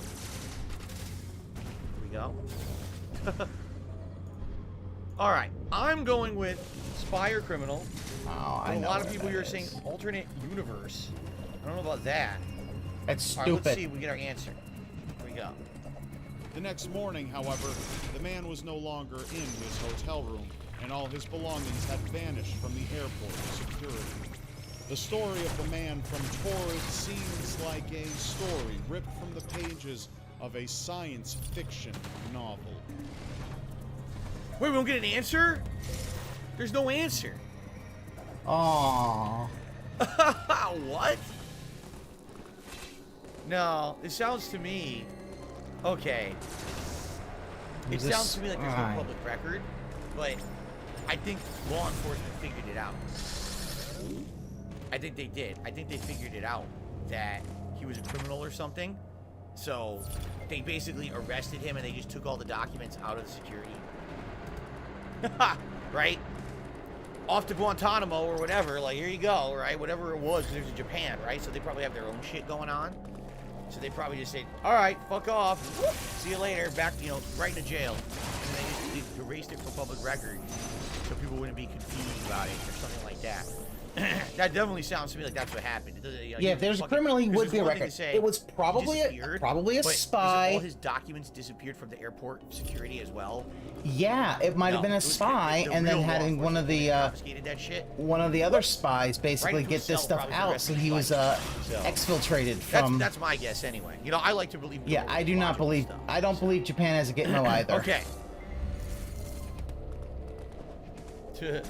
It is not uncommon for someone to find the courage to pirate an airplane and hold its passengers hostage, but it is quite rare for that person to get away with it and completely. Oh yeah, DB Cooper. Look. Wearing a nice suit and tie, a man who called himself Dan Cooper bought a ticket to fly to Seattle on a Boeing 747. Billy came to see you. Plane, he handed a note to a flight attendant and requested she read it immediately. The note stated that he had a bomb but wouldn't use it if everyone followed his instructions. Big ups, DB Cooper. After landing in Seattle, Cooper let the passengers off the plane, requested the plane be refueled, and demanded $200,000 and 4 parachutes be brought to him. Soon after, the plane was back in the air, and Cooper, 2 pilots, the flight engineer, and 1 flight attendant took off toward Reno, Nevada. This time, Cooper had the engineer and attendant enter the cockpit and close the door. Not too long after leaving the Seattle airport, they saw warnings go off that the aft air stair had been activated and there was a change of air pressure. The plane landed in Reno and was immediately boarded by armed police searching for any sign of him. But DB Cooper had already jumped from the plane, presumably landing somewhere in southwest Washington.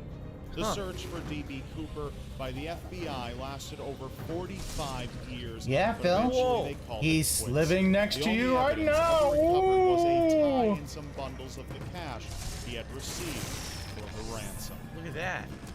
Look at how the cash is disintegrated. They found it. So it's a true story. Real, huh? Yes, Phil. Yeah, the FBI don't, you know. Do you think the FBI's like, oh, I don't know if this is real or not? This guy was a real guy who hijacked the plane and all this is documented. He literally thought this was a fake thing. Oh my god. Huh. Phil, how are you this dumb? Damn. I mean, he had this planned out, obviously. Right? Yeah, obviously, you don't know DB Cooper don't play? No, I don't know who this is. No, I don't know. I've never heard of this story before. Is it real, though? Real. Is it real? That's a lot of work for only $200,000, though. It was the 70s. $200,000 is a lot of money. 200,000 was more realistic. Like, dude, $200,000 was like in the 70s. What was it, 70s, or late 60s? Like that probably would have been like what, a few $1 million today. Like no, that's a good bit of money. You could live off of that money. Because houses would cost you like what, $40,000, so you could buy a house with some cash, hide out. And it's like, yeah, 1.5 million. That's probably worth it. Get 200K together, maybe 2 million together or something, right?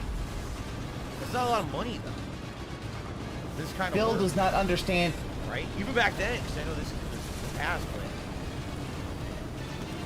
he does not understand the concept of inflation. I broke that room. Sorry. Right. Yeah, I'm thinking about modern day. Yeah, Phil. Inflate. Oh, can't adjust for inflation. Not now. Not ever. How the hell did he pull that off? He hijacked the plane. No one even knows if he really had a bomb, and he jumped out and survived. Because he had a parachute. I thought if air pressure, if cabin pressure. See, I don't know. All I know is from movies. I don't know the science of it. Shiaka, I don't know if that's. I don't think that's the case. I think what it really is that she isn't being fucked, so she basically let herself go. So how did he open and jump? Right, and not like make the plane crash? Because Right? the I don't cockpit know. was sealed.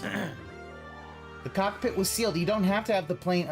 The plane should have been able to You wanted land. the realistic amount that they would give him plus an amount that he could still carry around on him. He was allegedly a military paratrooper who had paratrooping experience. He didn't even be able to survive. Battleduck says if you lose cabin pressure, it only means the passengers would be in danger. The plane would still be intact and fine. Huh. Yeah, Phil. Like, he told the flight attendants and all part that of to the get story that into the confuses me cockpit and is lock that the over door. Reno, Seal the door. He knew what he was doing. Jumped out. How the fuck did they fly and still land fine and everyone was okay?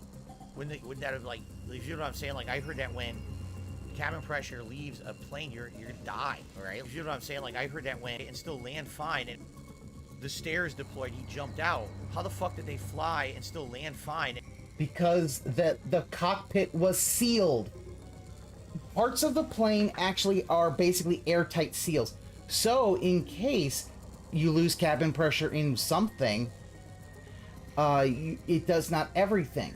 It's kind of like a submarine. If you have a leak somewhere, it doesn't become, oh, no, blah, blah, blah, blah, blah, you're dead. You always have, like, oh my god, everyone Phil. was okay? Wouldn't that have, like, you know what I'm saying? Like, I heard that when cabin pressure leaves... Who told you plane, that? You're gonna die, right? No. Like, you're screwed. I don't No. know. I guess I don't know enough about it. You don't know All right, enough anyway, about anything. I don't know what happened here. It looks like we had a spike in viewers, and now they're all leaving. I think what happened is maybe someone recommended the channel, or came in, and now everyone's like, oh, we can't talk. For those of you who are maybe joining, you're like, oh, I can't talk, what's going on? The channel's in sub-only mode. It has to be. I get a lot of trolls. And You still get trolls, and this is why your viewership's down, Phil. Basically, I got a ridiculous amount of robots that would come in here and spam really disgusting things to try to get Robots. trouble and everything. It was basically unmanageable. So we have a 24-hour sub mode. You have to be subscribed for 24 hours. And once you are, It'll get cold, then you can breathe talk out of in an chat. oxygen. Yeah, So you I have an apologize. oxygen It bag. looked like You we had, could like, literally do a it. big gush of like 100, 200 people who came in. Probably someone recommended the channel or the React event. And they came in. Well, here's the thing, Devilish Face. He doesn't know classic wrestling. He only knows 80s wrestling. He does not know anything about the territories. He really doesn't know wrestling. Before we continue, I received a $20 tip from 1 Minute Man. Gentleman we know by the name of 1 Minute Man. So thank you very much to 1 Minute Man. Like clockwork. For the biggest contribution so far of today, that gets us up to $77 in tips. Thank you, 1 Minute Man. Reminder, everyone, this is my only stream of the day. It's a marathon, though. We're going to be doing this for a while, and we're still in the first hour. Like, we just hit the first hour. What we'll do is we'll probably finish this video and take a brief break to stretch my legs and come right back and continue. Okay? But, yeah, this is my only stream. So, rewards are still the same. At $100 you get a hat, $150 you get a vest, bag, jersey, and then every 50 after that, you know, additional rewards like changing the hat or vest or whatever. Thank you very much, 1 Minute Man, for your ongoing support of the channel, and that tip is very generous. Let's do an animation for them. Oops, what did I click? I clicked the wrong one. Here we go. No, he didn't just start. Nice. He's been doing this for a while. Man. Okay. You guys feeling all right? I'm still feeling a little bit of annoyance, but it's not that bad. Okay, let's continue. We're right near Crade, but I don't know how to sequence break to get through Crade. History has given us incredible and influential poets and authors throughout time, such as the renowned Edgar Allan Poe. I know about him. His work has affected many, but none so much as the Poe Toaster. Edgar Allan Poe died in 1849 at the age of 40 in Baltimore, Maryland. Starting in the 1930s, an unknown person who visited the cenotaph marking the original burial site of Edgar Allan Poe, always donned in black, wearing a scarf or hood to hide their face, and holding a silver-tipped cane. His visits were always consistent. He would arrive early in the morning on January 19th, Poe's birthday every year. He would pour one glass of cognac, raise a toast to Poe, and leave the rest of the bottle along with 3 roses at the site. Occasionally, the mysterious figure left notes along with the other gifts. One note stated, "Edgar, I haven't forgotten you," and another said, "The torch will be passed," with references to a son. It is presumed that the Poe toaster left this beautiful tradition to his offspring, who held up the ritual into the 2000s. Many people have attempted to get a glimpse of the elusive toaster, but so far, both father and son have remained enigma. 2009 was the last known sighting of the Poe toaster. Of course, no one is sure why they decided to stop, but some speculate that the bicentennial of Poe's birth was a logical place to end the long-held ceremony. Huh. Nothing too mysterious about that one. Just like a super fan, right? Or whatever. Nothing too weird or wrong about that. Vampire just died. The people in it have advanced over the last 1,000 years. Even the most rural parts of the world have adopted Western technologies and fashions. But some tribes have no intentions of changing. There's a man that lives in the jungles of the Amazon on a large piece of land that has been sanctioned off just for him. It is believed that the remaining people of his tribe were massacred by ranchers sometime in the 70s or 80s, leaving him as the only survivor.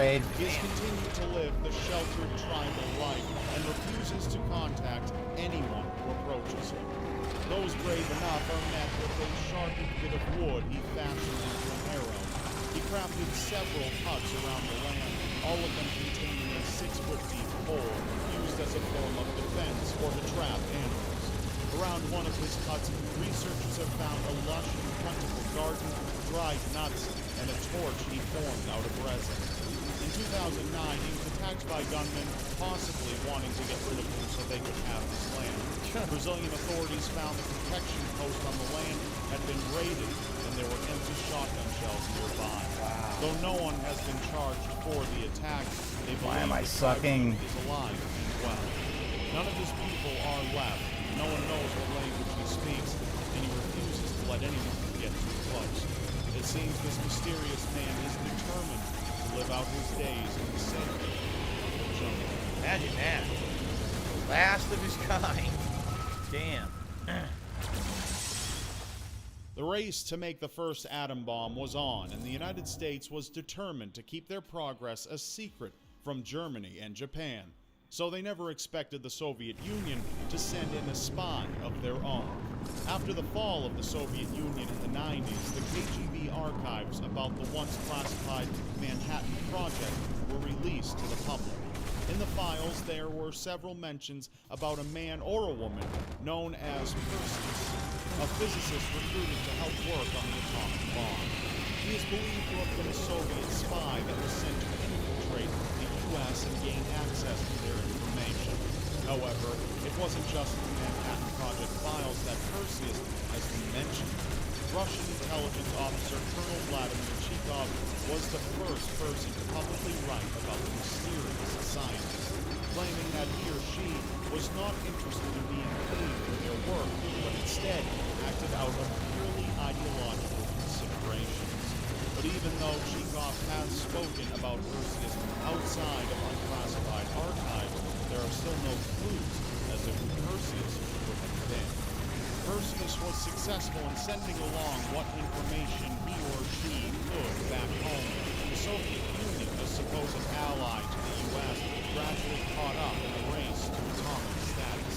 To this day, the identity of Perseus remains a mystery.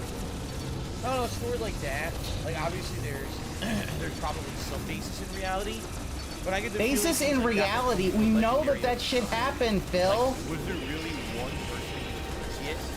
Right? Maybe not. Who knows? Maybe it was actually a series of people who were trading it through secrets, sending it across, and vice versa too. There might have been double. Why am I sucking? We were getting information from them. They were getting information from us.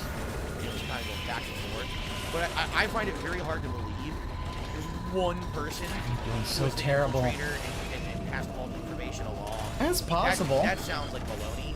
I think you never know, Phil. A series of people that sounds like baloney. While just giving a little bit of information, as opposed to you know, someone who's giving all of them. That just doesn't seem to be plausible. One person, right? Do I believe in Nessie as the Loch Ness Monster? No. No, I do not. Sorry. Dinosaur play right. Okay.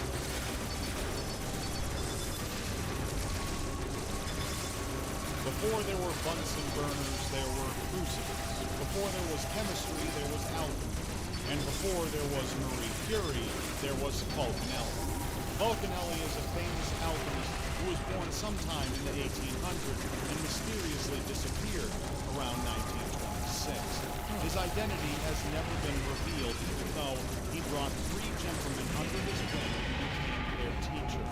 They all kept their lips sealed on who the real Falconelli was. His first and most notable student was a man named Eugene Concellier, who joined him at just 16 years old.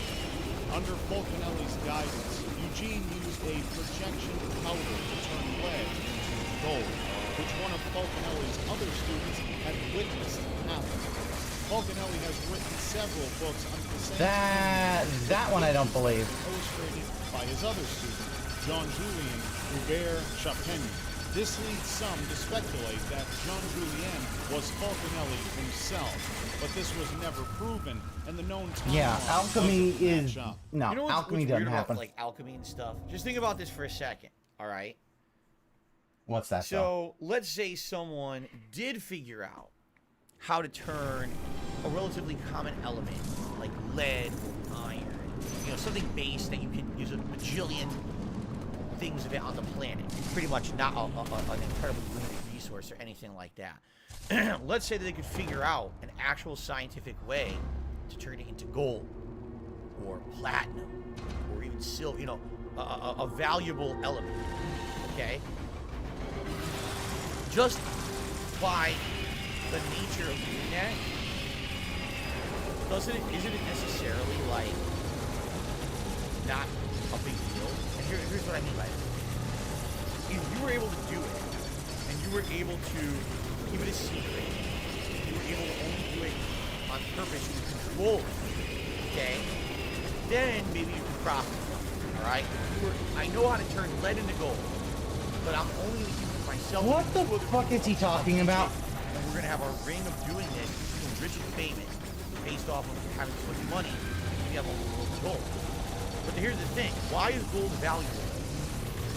Is it because gold has innate properties that are useful to human existence? No. Is it because, you know, it's a fuel source or... Bill? Gold does have innate uses. We use it in electronics. We plate our connectors with gold because gold does not corrode. And the fact is that for years the reason why gold was valuable was, one, it was rare, but also it was such a soft metal that early man could shape it. Yeah, no, Sister Curry, I am so done with this shit. Like, what if they could do it? I'm like, one, no, they can't. To change something like lead into gold would be a nuclear level thing. And here's the thing, turning lead into gold, you would basically have to put so much energy to change the nucleus of all the atoms. You can't do it. No, there is no way of doing that. It's not scientifically possible. No, gold is valuable because it's rare. It looks nice. It's rare. That's the only reason why. If you can turn lead into gold, right, then basically you're creating more gold and the rarity is gone, right? Yeah, but back then they didn't understand that. Maybe I'm wrong, because some people are saying right now it's used in technology like microcontrollers and stuff. Well, I mean, I'm sure it is. But the point I'm making here is, if you have an element... I'm sure it is, but I'm making a point. So stop. You see what I'm saying? So, if this guy Falconelli figured out you can actually take a common element and turn it into a rarer element, okay? That's great, but the moment that becomes common knowledge, that element is no longer... Basically, the rare element becomes a common element, and therefore it's devalued. The whole market would immediately crash, because you can have as much gold as you want as long as you have lead around. You see?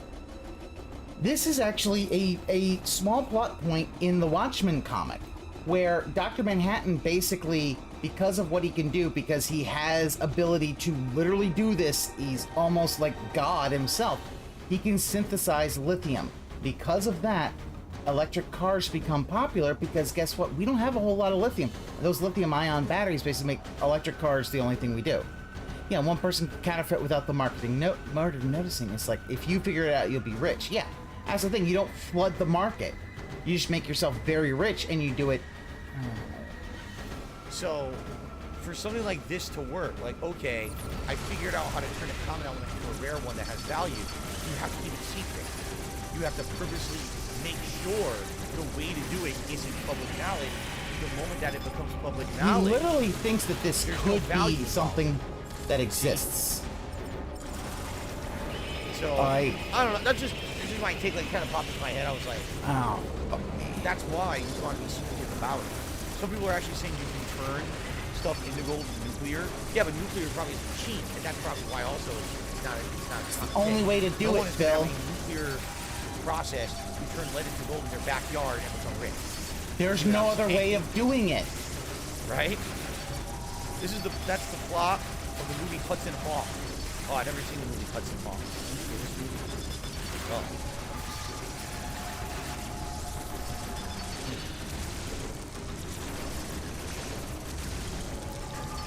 The Night Richard says, yeah, the knowledge of alchemy is there, but not many people own their own nuclear reactors to do it. I guess that's a good point. If you're rich enough to own your own nuclear reactor, then you probably don't need even to that. You can't do it. You're already rich. No. Okay. I'm just throwing that out there because I hear stories like this all the time. Oh yeah, you do this or this. Like, yeah, but if you're using the common to make it rare, that's not rare anymore. So now you can have as much of it as you want, so that you immediately devalue it, and now it's not a big deal, right? Right? So. Yeah. I mean, anyway. Oh my God. I'm also curious, like diamonds, right? Like diamonds are incredibly rare. So, because diamonds are rare, they're valuable. But do diamonds actually serve a purpose outside of this being a yes. Right? Yes, you've never heard of diamond tips? Oh, that's right. You don't work in the industry. Right. All right, let's continue. Also, yeah, diamonds aren't rare. That's just, you know, market scarcity. Falconelli's disappearance, he met up with the alchemist in a Spanish castle. This is a rough one, guys. Would have been over 100 years old, Whoa. but Eugene said the man looked to be in his 50s instead. No longer Falconelli the alchemist, he was now Falconelli the divine androgen. And what happened to him after that remains a mystery to this day. We don't know.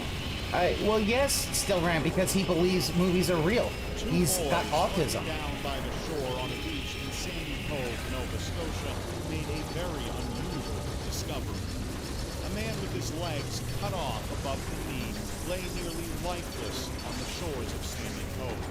No one could get him to speak, but he mumbled something that sounded like Jerome, so this was what they called him. The man looked to be in his late teens or early 20s, but with him not speaking a single word, they couldn't know this for sure. In fact, his silence opened up a whole world full of theories. Maybe he was a sailor that committed mutiny, or an heir to a fortune who was disposed of, or perhaps he was the man who was found across the bay that people How is he late? in Brunswick called the... How is he late teens, early 20s? That can't be a feature from then. That must have been got older. What the fuck? This was the most plausible explanation, as Gamby was a man about the same age as Jerome, who was found with his legs stuck in an iced-over river, which eventually needed amputation. Gamby was supposed to be taken to his homeland, but was tossed overboard by the man accompanying him. I don't know if they are in lasers, but, you know, it's possible. Because Jerome refused to speak to anyone. I don't know if they're using lasers. Sorry, I don't know. Looked after by a Catholic community for the rest of his life. He died the same day as the Titanic sank, making his death go practically unnoticed. Weird story. shoemaker in Nuremberg, Germany, came across a teenage boy stumbling like a drunk walking down the road. The peasant-looking boy handed the shoemaker a letter that led to far more questions than answers. The mysterious origins and characteristics of the boy known as Kaspar Hauser was a story that swept Germany. He was sensitive to light, colors, and sounds. He couldn't tell the difference between men and women except by their clothes, and didn't know the difference between inanimate objects and living interesting. things. And he has no scientific knowledge to know, like, the alchemy shit's all bullshit. No one cares, because alchemy is not real. His abilities by any means, but they did come with their own set of side effects, such as the smell of coffee and beer making him vomit, just the smell of wine making him drunk, and thunderstorms causing him extreme pain. What the fuck? After Kaspar had fully developed his vocabulary, he told how he was kept in a small cage in a boarded-up room, never seeing the light of day, with only a straw mat to sleep on, and a diet of only black bread and water. Kaspar was never allowed to see his jailer's face, as he was drugged with opium when it was time for a bath and to change his clothes.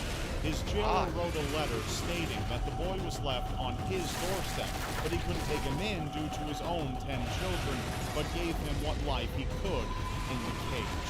The man claimed the boy to be 17 years old, and for that reason, he sent him to Nuremberg to meet the captain of the cavalry to be a rider, quote, like his father was. What? Before Kaspar could fully embrace life and become a rider in the cavalry, he was stabbed to death when he was presumably 21 years old.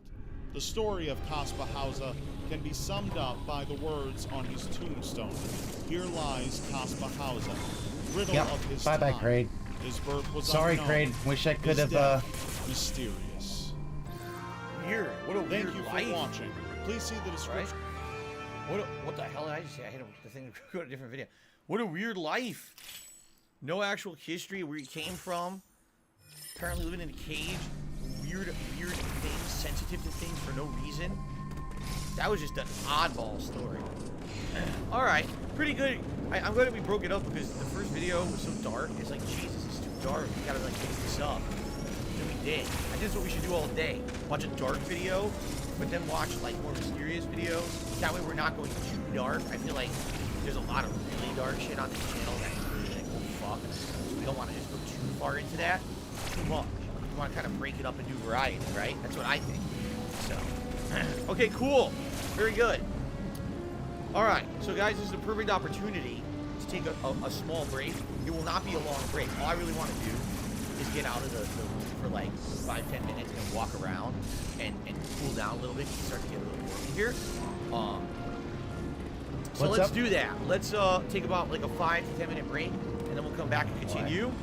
Alright, remember this is my only stream of the day. It'd be great to get some more support when I come back. This is it. This is it. Now keep in mind, we're going to be doing this for several hours, and then at the end of the day, we're going to do like an hour-long sim match in WWE as well.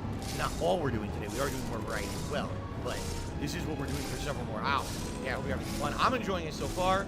I think if we mix it up with the variety of the pacing, it'll work. If we just watch too much dark stuff, it'll be like way too much, way too quick. Okay. So, all right, let's take a break. Be back in like 5-10 minutes. Sound good? All right, thanks.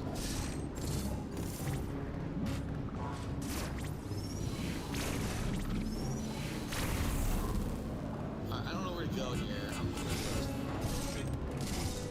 What is this? All right. I don't know where to go here. I'm familiar with that. What is this? All right. I don't know where to go here. I'm familiar with that. What is this? All right. What is this?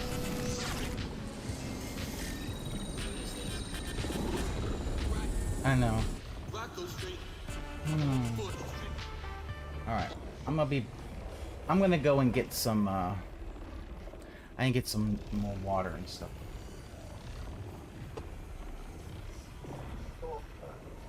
Bring of water. And then so I'll be right back. One sec.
Here we go. I'm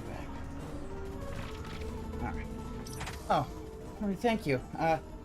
Yeah, raw DSP would have been... Ugh.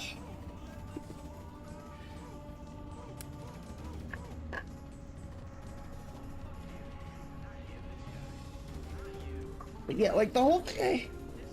He's like, well, what if they have alchemy? Like... This is a valedictorian, and he doesn't understand, like, dude, you can't change lead into gold. It literally, you would have to change it on the fucking atomic... Alright, I'm gonna move it to live, because he's still not back. You'd have to change it at the atomic level. It's a valedictorian. Like, this is, Phil, this is why, that kind of shit is why people don't think you're a valedictorian.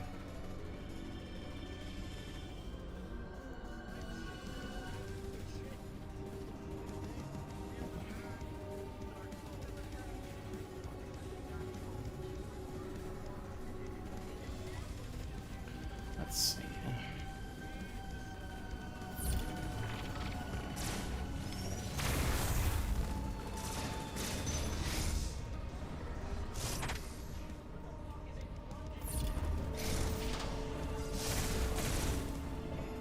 Kill my energy.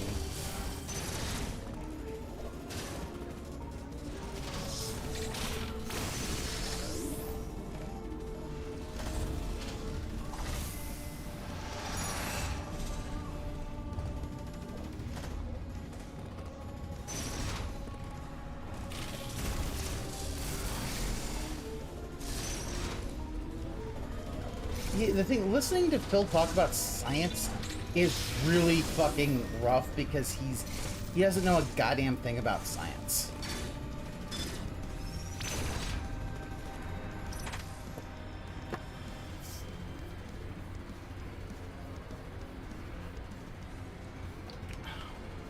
There we go. Whew. It's about a quart low. Whoop.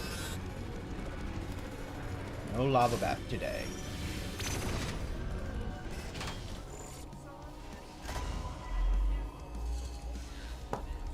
Oh.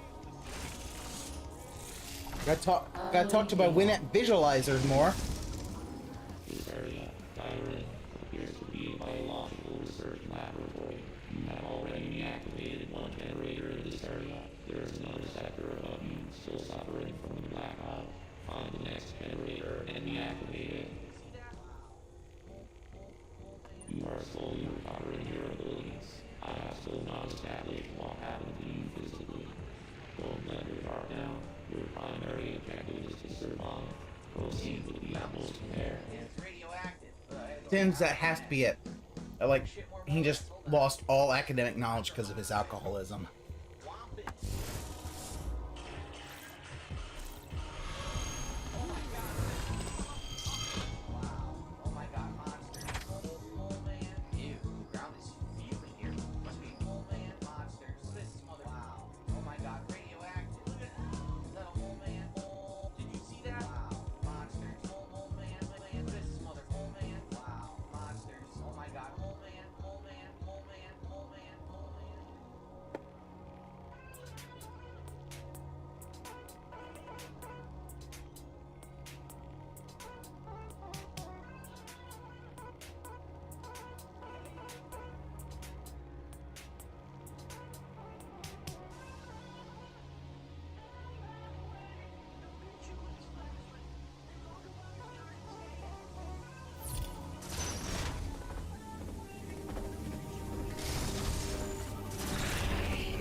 Since I am kind of wondering if that's the thing. He doesn't want to add up the tips, the cents. I mean, it's why he made the whole...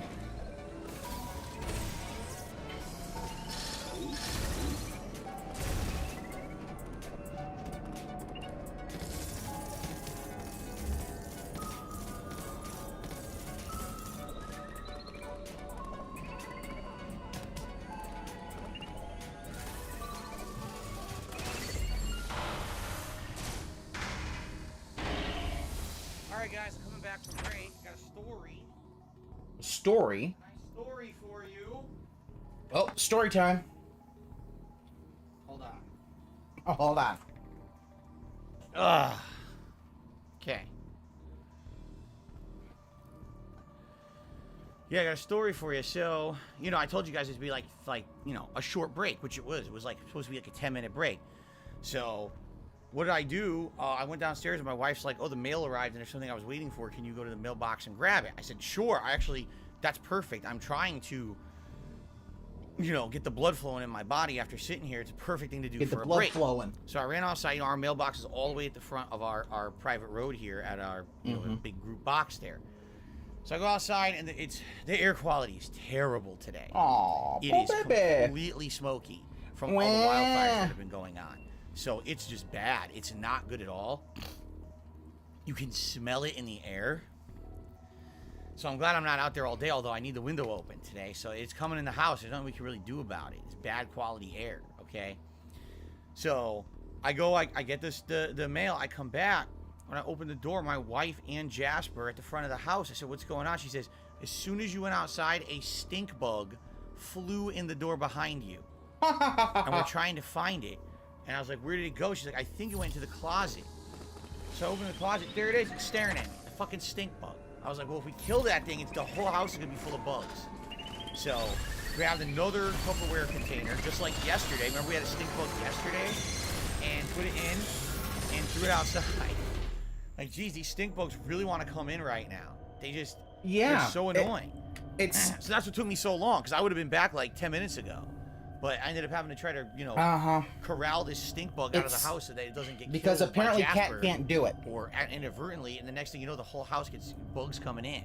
Pretty annoying. Stink bug season. This is what happens. They come in. Anyway, I'm back. Let's, here's what I'll do. I'll post up that we're back from break so people know. Is he going to send the tweet? Won't load. Great. Ricky Horny, Ricky Horny. Shit. Okay, so back from break. Ready for more creepy reacting to the Rob Galligan YouTube channel. We are trying to break it up between the real life scares and mysterious stuff for variety. Swing by and join us.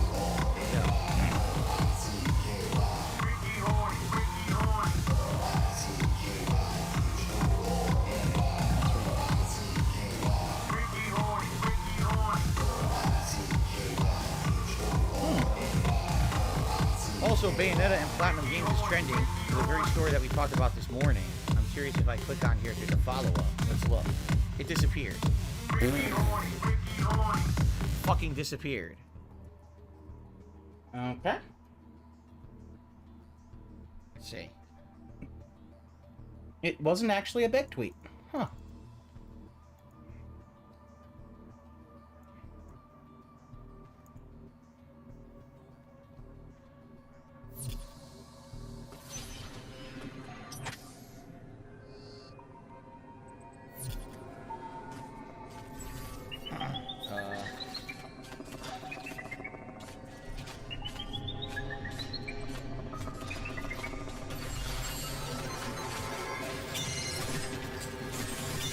No, I don't really see anything new. It's all the same information. I don't see anything updated. It's all exactly the same story.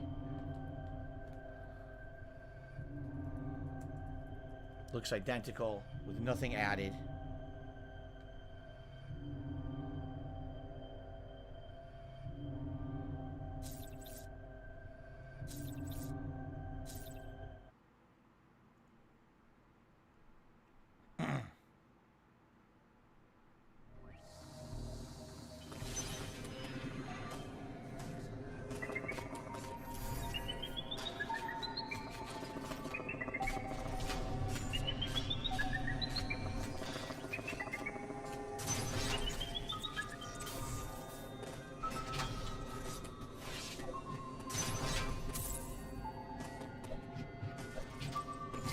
No, what actually happened was apparently the guy who's the director of Platinum Games came out with an insanely cryptic message that everyone's like, what the fuck does that mean? Here's what he said. Are you ready for this? His name is Hideki Kamiya. And he posted up a threatening message on his Twitter and is now on a blocking tirade. He's blocking a ridiculous amount of people. That's what he does. He basically just said, I mean, paraphrasing, it's untrue and it's messed up that this is happening, but beware of my rules. What the fuck does that mean? Beware of my rules. Yeah, here. He indirectly has responded on Twitter. He's calling Taylor a liar and then doesn't elaborate further at all, and now he's on a blocking rampage. Here it is.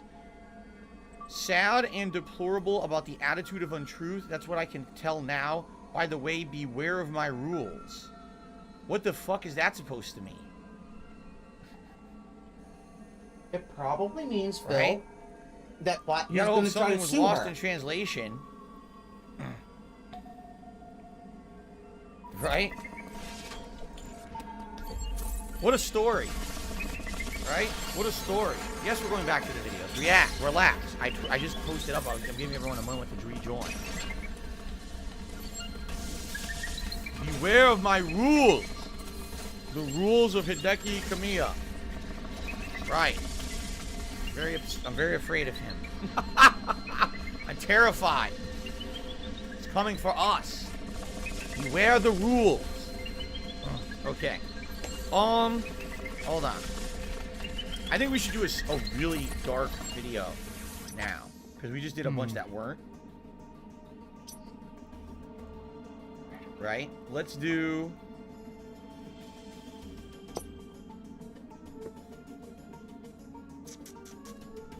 How about chilling 911 calls? Let's do that. Let's find that video. Yeah, I've heard that dude, he loves blocking people. I have heard that.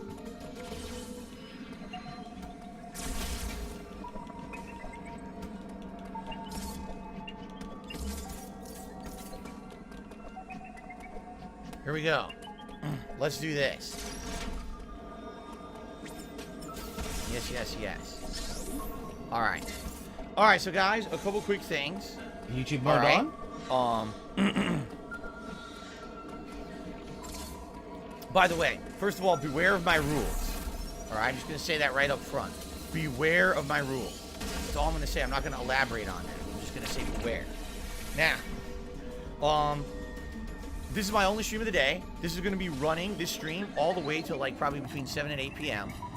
The last hour or so is going to be me doing a WWE horror-themed Battle Royale, a fantasy match, which you guys loved the two that I did earlier this year. This one's going to be horror-themed for Halloween. X on so that. I hope you'll join me for that. That's probably going to to start around between 6:30 p.m. Pacific time and run for about an hour. But we're going to be doing this react, all right, live until dinner time, which is going to be between 4:30, so probably about another 90 minutes. Then I'll take a break for dinner. And then after that, we'll do some more, like another hour, hour and a half before we do that match, okay? So, since this is my only stream of the day, I would appreciate it if you could support in any way. Liking the stream helps a ton. If we get 200 likes, I'll blow bubbles again. Super chats or memberships. Right now, we have a few super chats and no memberships at all. I was hoping today we would get some more memberships because we... Oh my god, more begging. By the end of the month, we have half the month left. Right now, we got 0. Okay, tips. Right? Begging, We're at $77 in tips, which is great. I'm looking to hit some of these goals. This is my only stream of the day. So I would hope that we're going to hit some of these tips goals. At $100, you get to pick a hat, $150 a vest or a jersey, and if we hit additional $50 tips over the course of the day after that, we'll either do like a second hat or a second vest. You get to choose new things, okay? So, if you could support the stream in any way, please do. I appreciate that very much, okay? All right, ready to continue? Here we go. Missile cover. I can't actually shoot the missile cover. Yeah. All right, guys, we're back. That is, I would say that is kind of big of my Halloween-themed Rob Gavigan React here on DSP Gaming. We're now going to go back into more of the scarier, less mysterious, but more really creepy stuff. So without power, this we can't actually open the missile cover chilling 911 doors. calls with the actual audio. So here we go. Oh, hi there, Seems like Twisted dude Tens is from the really scariest stuff. that he floaty does, dude no? from Super Sure Metroid, seems whose like name escapes me. Hi there. Calling the police. Sometimes it helps, and sometimes it doesn't. Yeah, I guess it depends on how quick they can get there and what's going on, right?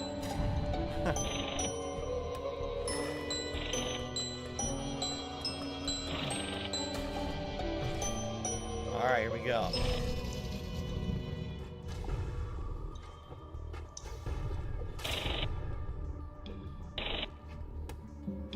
No matter how pleasant the animal may seem, there are always risks to having an exotic pet. Oh no, is this the monkey? Charlotte Nash was a single, hardworking mother from Stamford, Connecticut. She led a fairly normal life, providing for her daughter, Brianna. Charlotte was hired No, it's as a nowhere near dispatcher desperate for a enough. tow If it truck was company one, belonging he to would have Sandra done Herring. a Over big, time, the two bonded and became good friends. wait. During their friendship, Charlotte was introduced to Sandra's pet chimpanzee, I know this story. This is insanely bad. Like, really Yeah. fucked up. I'm not Chimpanzees are not I actually cuddly. know this story. I didn't hear the 911 Especially call, at adults. but I know the story. they'll fuck you up. As time went on, Travis began to experience unexpected fits of rage and would go out of his way to attack pedestrians in public, despite his owner insisting he did not pose a threat to society.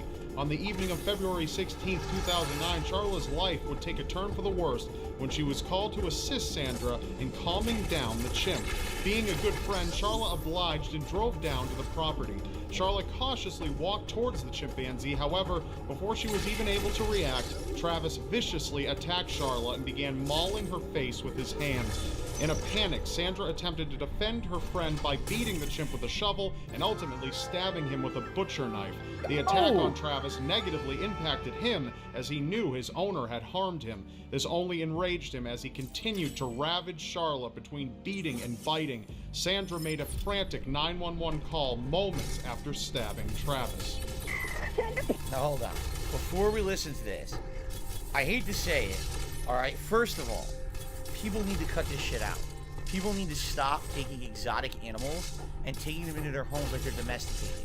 There's a difference between an animal who for hundreds upon hundreds of years, if not longer, has had its Yeah, I line understand Devil's Choice. become a domesticated animal, you know, house pets. As opposed to, oh, a lemur, a fucking Capuchin monkey, a chimpanzee, a fucking wild boar.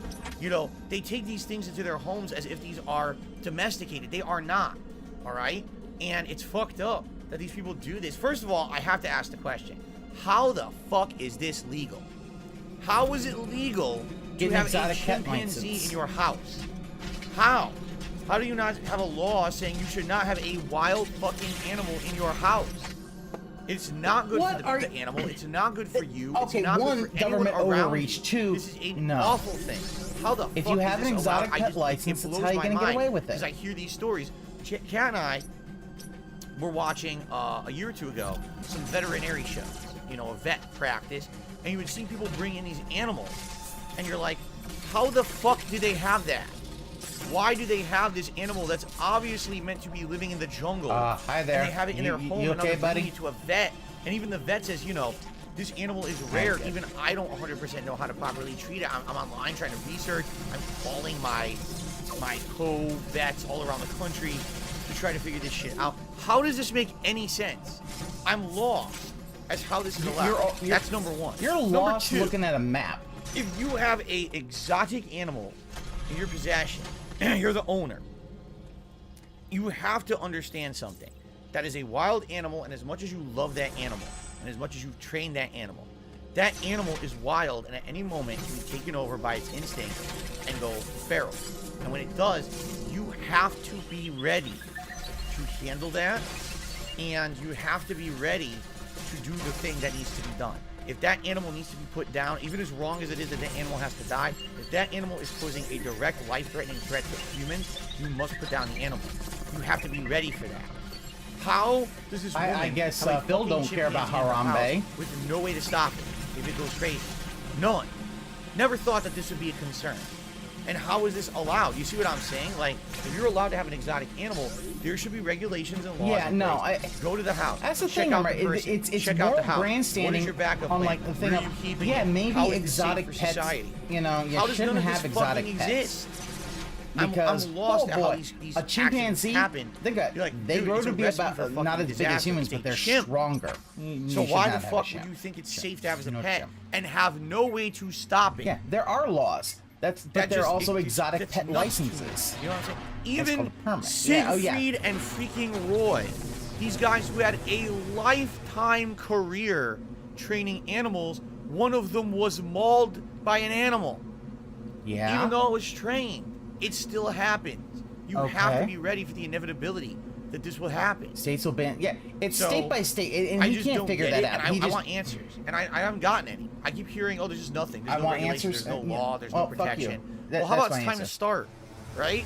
Enough with this insanity, this nonsense. When your fucking neighbor has a giant bull in their house, and then the bull breaks out and destroys everything in the neighborhood. Like, how is that allowed? Right? Like, what is going on here? Exactly. No tranquilizer gun. No plan. Just, oh, my chimp's acting up. Can you come over and help? No. Fuck you. You're an idiot. yeah, Jasper Kitty better stay in his lane, or And then, else. exactly. or else he's gonna go the way even dogs and cats can go crazy. Can you imagine an undomesticated animal? And dogs and cats have been bred for hundreds, in some cases, cats, people say thousands of years. They've been bred to coexist with humans. And even then, there's always a risk involved, right? You have to be ready for that. If Jasper Kitty How gets the out of line, fuck do he's you not gonna understand basically that a chimp shouldn't be in your house. It's gonna go the way Alright. of Leanna's hamsters. I got a tip. Oh. An anonymous tip, $3.33 to have a nice stream. Thank you very much to the anonymous tipper. That's going to push us to $80 in tips. Thank you so much. Nice round amount. I appreciate that. Thank you very much. Okay.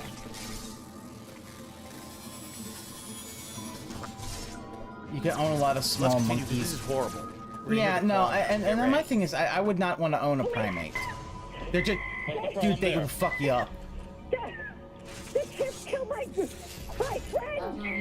He's killing my friend! Who's killing your friend? Get my chimpanzee! Hurry up, please! There's someone on the way. Upon their arrival, police had no choice but to shoot Travis to death in order to stop the attack. Emergency crews at the scene described her injuries as horrendous. The chimp managed to rip chunks of her hair out of her scalp. While defending herself, Travis tore nearly every finger off her hand, leaving her severely disabled. Lacerations to her face, including her ears, nose, and eyes, had also occurred, resulting in her loss of sight.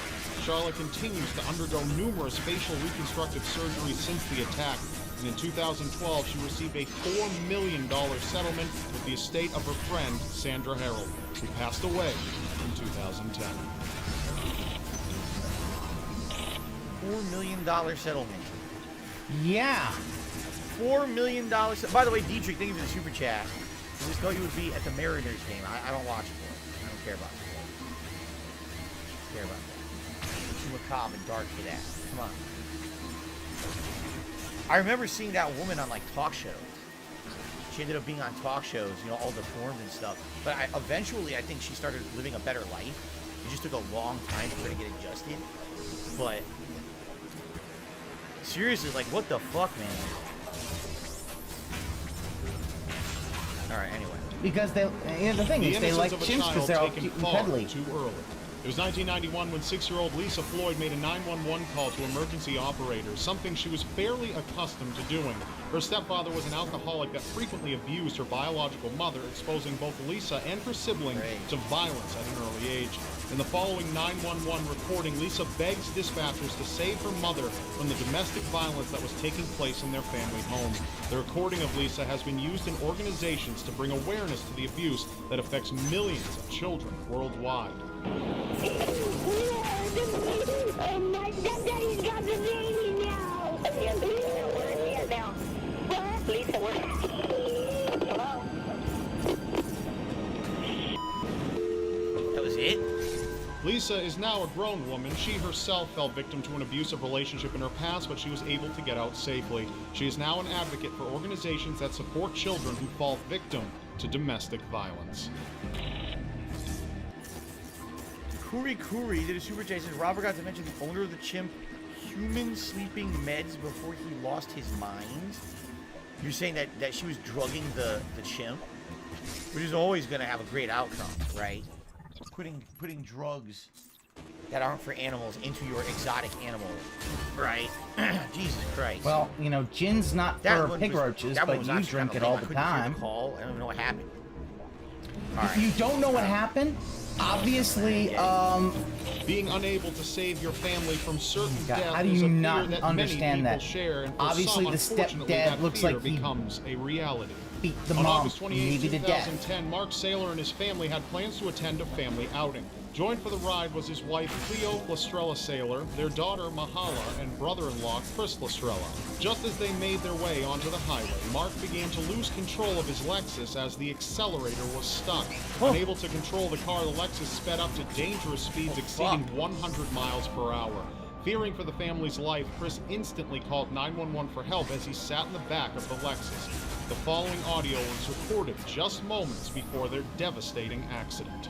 911 emergency, what are you reporting? Accelerator stuck. Well, 125 on. Hey. Oh, shoot. Hello? Failing to control the vehicle, Mark struck the owner of a Ford Explorer just before breaking through a fence, catapulting 100 feet through the air and crashing into a riverbed alongside the San Diego freeway. Wow. The owner of the Ford Explorer sustained moderate injuries, and unfortunately, all 4 family members in the Lexus were killed in the accident. Yeah, look, that thing is So it was smooshed. a mechanical error. Well, that It happens. was a mechanical error where the accelerator stuck. Now, wait a minute. What would you do? I'm just curious because I have no idea.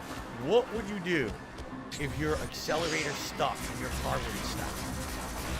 What would you try to do? There isn't a whole lot you can do, Phil. Now, hold on. It depends on the car type as well. Like, your accelerator is floors, right? What's the first thing you do? See, for me, the first thing I would think of is you got to shift out of gear, right? Because if you shift to neutral, wouldn't it stop the acceleration, at least the pedal? Like, it wouldn't matter that it was Yeah, forward. but it looked like he was on the highway. Is that true or not? Can't you can't do remove that. the key because you're already in. You can't just pull the key out of a car anymore. That doesn't even work. You have to get your car to stop accelerating first. So I'm trying to think, like, the first thing you would do is if it's stuck, immediately put the car into neutral, right? And then see if you can tap the brakes and get the car to start slowing down while you're trying to direct it to not hit something. You could pull the emergency brake, but the emergency brake is very overrated. It's probably not going to do shit. Overrated. You know, the it's probably emergency just gonna brake is overrated. It is his That's probably second nothing. That favorite probably brake. wouldn't help. Well, actually, I'm just trying to think, like, what else could you do? it's not even. That's the first thing I would think. Oh my god, I can't stop the car. It's out of control. Fuck, put it in neutral Overrated. right away, Wow. and then try to start decelerating, tapping the brake, and Like, get you the could car. say, hey, not you know hitting what? something That's not as until effective as hopefully it people. slows down. You know, right? That's what I would think, but I don't know how it works. And by the way, what about automatic versus manual transmission? Is it different? I don't know. I've never driven a stick shift. I've only driven automatic, and I don't know how difficult it would be to pull it out of gear, depending on the type of car you're driving, right? Yes, the emergency brake is incredibly overrated. The emergency brake is just meant so that your car doesn't creep on a hill or something. It doesn't stop the car. If you're driving and you pull the emergency brake, your car's not going to stop. You're just going to break your emergency brake. It's gonna It's not what it's slow for. it down. It's a fail-safe thing for when you're in park, you see? No, you don't shoot the motor with a gun. What the fuck? Stupid thing. On a manual, you can press the clutch pedal and you're disconnected. You're out of gear. Ah. This motherfucker. Go to neutral if you have an automatic transmission. Hit the clutch for a stick shift. Okay. You said it was a Lexus. You don't know. It could have been manual. You don't know. I guess you got to be ready for crazy shit like that, right? You kind of have to be ready. So Yeah, just I like guess that's how my plan. I drive an automatic. So, just like how your fucking just like how the airline companies should have been ready for 9/11, even though there was no way they would have known about that. Right? That's what I would think, you know. But who knows how fast? I'll tell you what I wouldn't do. I wouldn't pick up a phone and start. They were calling going 911. 125. He said that. That's not going to be effective. This is a life or death situation that you're in the moment in, so that's not going to help. It says he was in the back seat, which I guess he was trying to help, but well, he was damn, getting out off of the accelerator. He was calling 911 to see if they had any ideas. During one's adolescent He doesn't. years, dating He doesn't is even supposed to be stay on the a highway. thrilling experience, but unfortunately, that's not the case for everyone. On New Year's Day in 2008, police were called after the bodies of 2 females were found inside of a taxi cab hidden just behind an abandoned hotel parking lot in Irving, Texas. The 2 females were identified as 17-year-old Sarah Saeed and 18-year-old Amina Saeed. 2 sisters who were both shot 11 times in the vehicle belonging to their father, Yasser Abdel Saeed. Despite their father marrying a non-Muslim woman from Texas, he was extremely strict in the upbringing of his daughters and enforced them that they would eventually be sent off to Egypt to marry men inside of their own religion. Yasser kept a close eye on his daughters and began spying on them while they were out in public. In a videotape Yasser took of Sarah at her work, he exclaims his daughter would be in big trouble for smiling at a customer she was speaking to. After looking through personal notebooks and inserting an audio tape into Amina's vehicle, Yasser discovered that Amina had been dating a boy who was not of the same religion as the family. Realizing that his daughter went behind his back, he drove the girls out to pick up lunch, parked the car in a hotel parking lot, and began shooting at both sisters. Amina was in the front passenger seat and was killed instantly just as Sarah called 911 in the back seat of her father's car.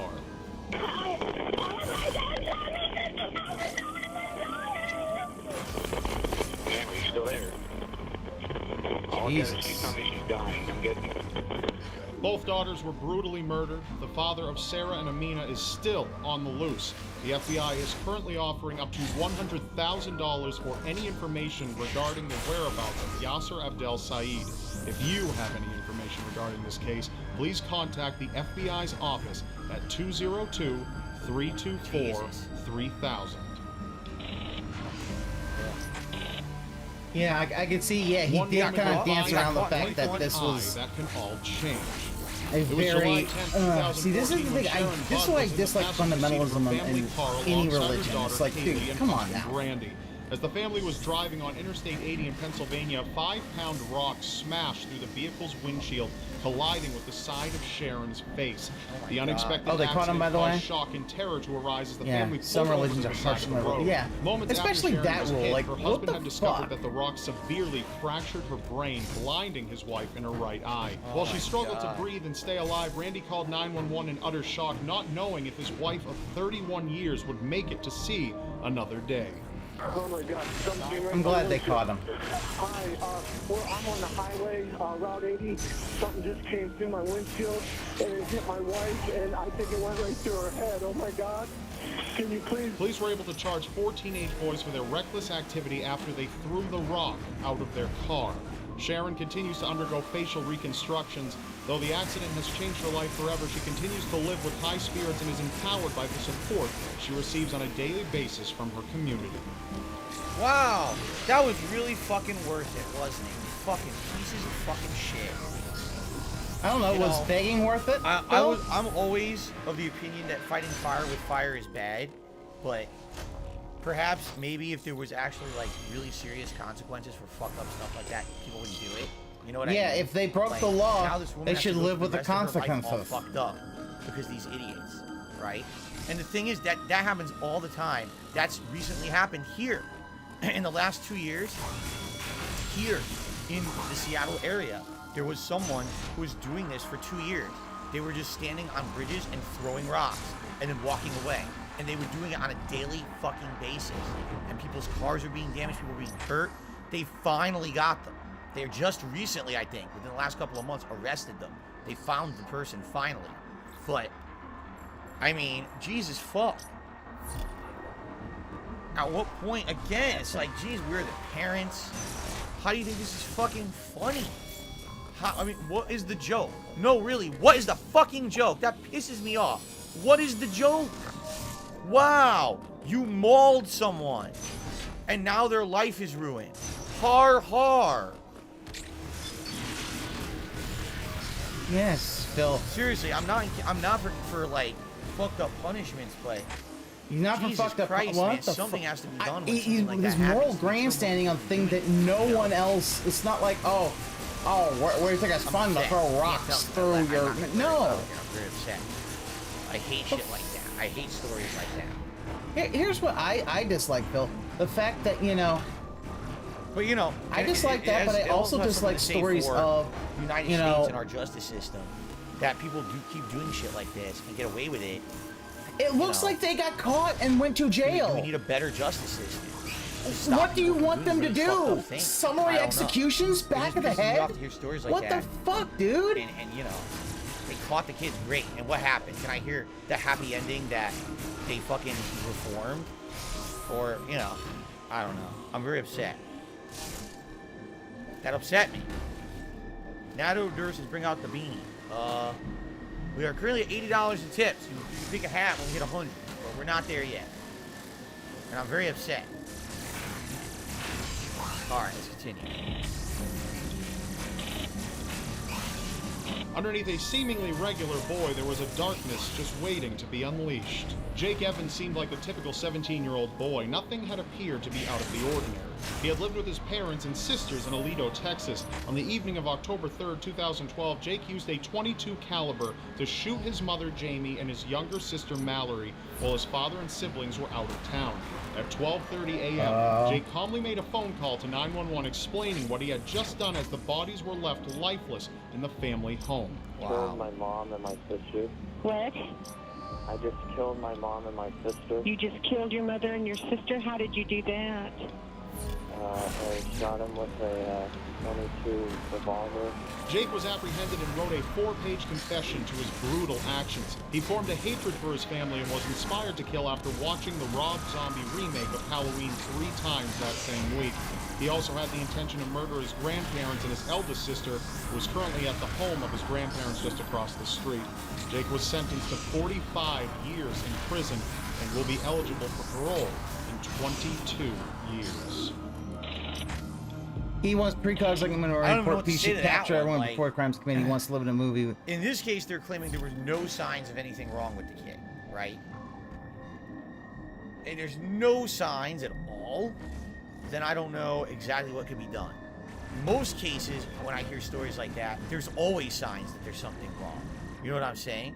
Like, Yeah, he there's well, he always doesn't some just kind of want a troll fucked spam. up He wants sign trolling that to the kid literally has be something illegal. broken He in him. wants And it goes on. he wants to go it with goes like that ignored. The super parent draconian. insists, oh no, it's my kid. It can't be something wrong with my child. My child is a beautiful child.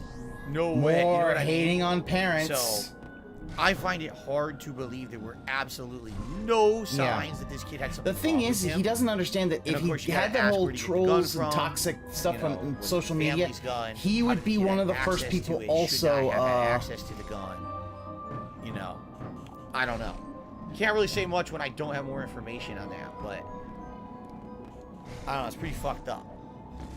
Don't talk. Yes, it's fucked just up that he listen. killed his Paul family. Michael Stefani was an American serial killer that went on to brutally murder 3 women through methods of drowning and stabbing his victims over 60 times with knives, ice picks, and screwdrivers. Throughout 1980 to 1982, he began to call 911 operators and express his deep concern after each murder.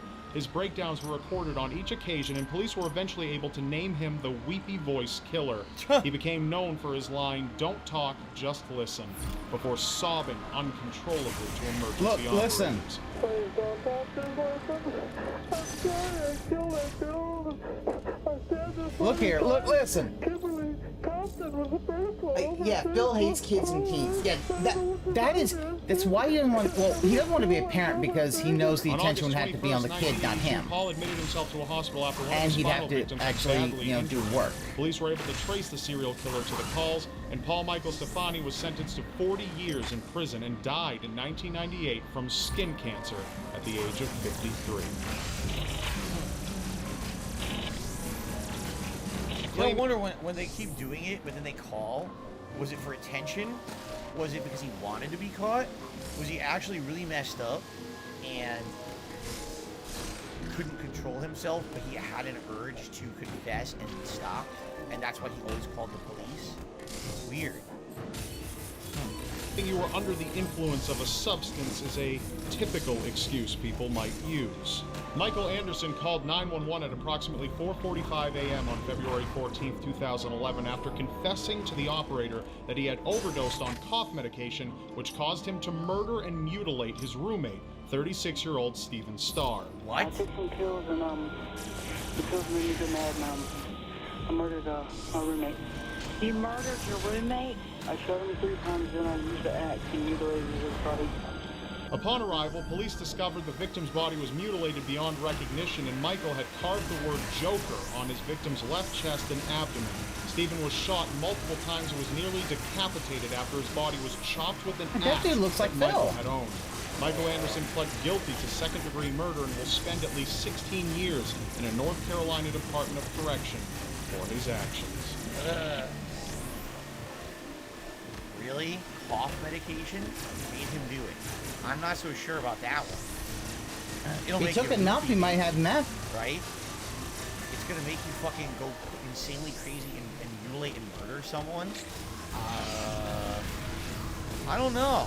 Yeah. I don't know about that one. I don't. I mean, But I'm John, no doctor, don't beat me up. but I'm an alcoholic. little Ooh, skeptical. woo. People are freaking out because it said 16 years. Yeah, I don't know. I'm not gonna comment on the sentences here.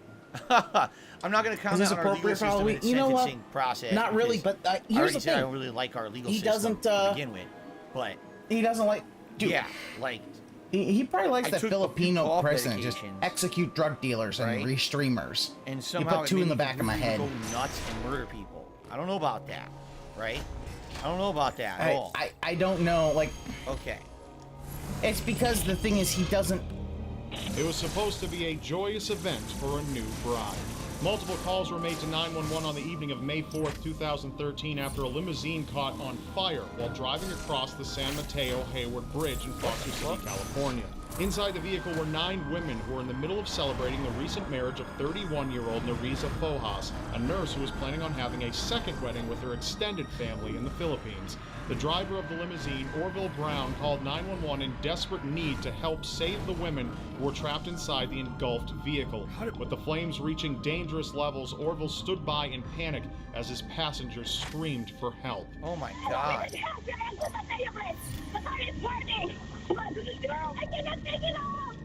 5 of the women, including the bride, died as a result of smoke inhalation.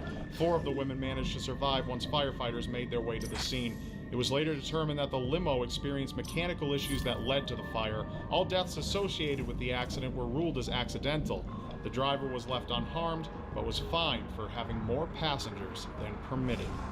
So that's fucked up because how do you not get out? How could the car not open?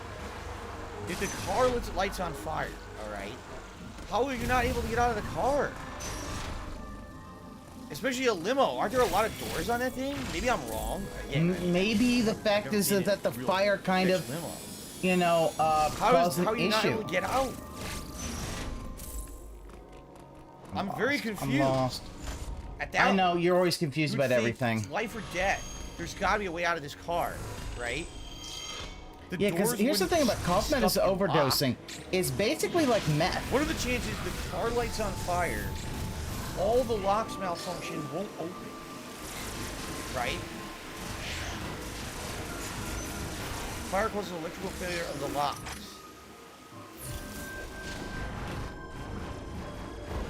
There's gotta be a way to, like, escape, break the windows. It's also a limo. Wouldn't it have, I guess some limos would have, like, a rooftop you can open? But the rooftop is electrical, Phil. The way I see it, this is my take. If you're a limo driver, you absolutely positively should always have a way in an emergency to get your passengers out, right? So, even if this is a freak accident, He's blaming you should have the, something you to see, smash he's the blaming window the out. limo They driver, have even though the devices. I fact used to is have one. there's My mom actually bought me one in the 2000s. Saying if you ever get stuck in your car, you can bust your window with this. It's a device that has this metal spike on the end, and you have to smash. You know, windows don't crack anymore. They basically what do they call it? Safety They break glass. into little like square or rectangular chunks now, Yeah, it's I can't safety remember exactly glass what because called, it's the thing that laminated it's so that called. you don't, So you have to hit it several places. Oh my and it god. weakens the pain. It's done It so that creates you the don't crack and have you big bust it sharp out. metal things of glass that, you know, impale you and kill you. But seriously, like, you have to have that. If you're someone, your job Oh my god. is to Look, drive people around. He's you blaming the absolutely should limo have it driver. at all times. Because you're a driver. It's your job to get people from point A to point B safely. And Oh my god, you need to be Phil, able to be it's ready a for freak crazy fucking situation accident. like that, right? Nothing he could have done would have saved I'm them. being told the I'm prongs s- on your headrest is designed for that. Is that why your headrest comes out? Because usually every car, the headrest can pop out, right? Is that why? It's supposed to be an emergency device? But you gotta be ready for that shit. Like, I don't blame the driver for the car. Yes, you do. Exploding into flames. Yes, you are blaming the driver for them dying, Phil. That's what you're doing. You're blaming him. It's not his fucking fault, but you're blaming him. He didn't intend that, but at the same time, Sorry, it's like, I'm is there so no tired way of to him. open Like, this car? I'm not This is blaming crazy. him, but I'm Right? Even blaming if the him. locks malfunction, you can get a window out, get someone Yeah, out. he's backpedaling now. This is nuts. He's backpedaling probably because he figures out, oh shit, I might have. Anyway, let's continue. Ugh. Last one in this video. The final call from Kevin Cosgrove has gone down in history as one of the most tragic of all time. Wow. Kevin Cosgrove was a vice president of claims for Aon Corp, a company that provided insurance products for multiple businesses worldwide. On the fateful day of September 11, 2001, Kevin and his colleagues were trapped on the 105th floor of the South Tower of the World Trade 9/11. Center. His 911 call made international Oh, headlines after 9/11. operators captured his final moments of fear as the South Tower collapsed at 9:59 a.m. In the call, Kevin pleads for help, insisting that him and his co-workers weren't ready to die. He later told operators that he had lied to his wife after telling her that he'd already left the South Tower and was safe from danger.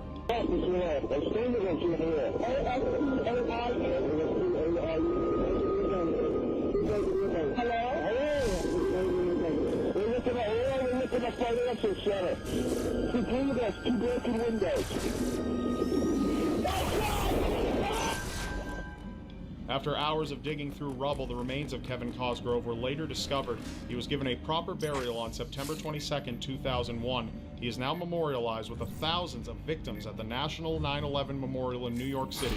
Kevin left behind a loving wife and 3 young children. That's all for now. Remember, while sometimes you can't... Jeez. See, that's why we have to do variety. We can't just do all videos like that. We gotta break it up now. We gotta do something different, right? We gotta do something that's not that dark. We do one real dark one, and then we do some different stuff for variety, right? So, all right, let's see here.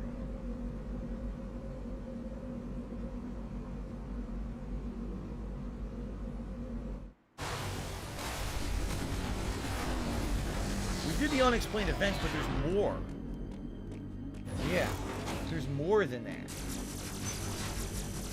Let's look actually just at his shit. Yeah, well, for a minute. there's nobody else he can blame. He can't blame. He can't blame them for 9/11. No, I don't. Like the whole thing with the limo was like just a him meeting trying to on figure out a purpose. way that he could actually blame Right? Just Rob Gavin. Here the we go. limo driver. Let's see if we can find some funnier ones, or you know, less dark. I don't want to do all of this. I want to do by the end. Like, I think this is the last video we should do. The top 10 scariest cases ever covered. We absolutely should watch that one. Okay?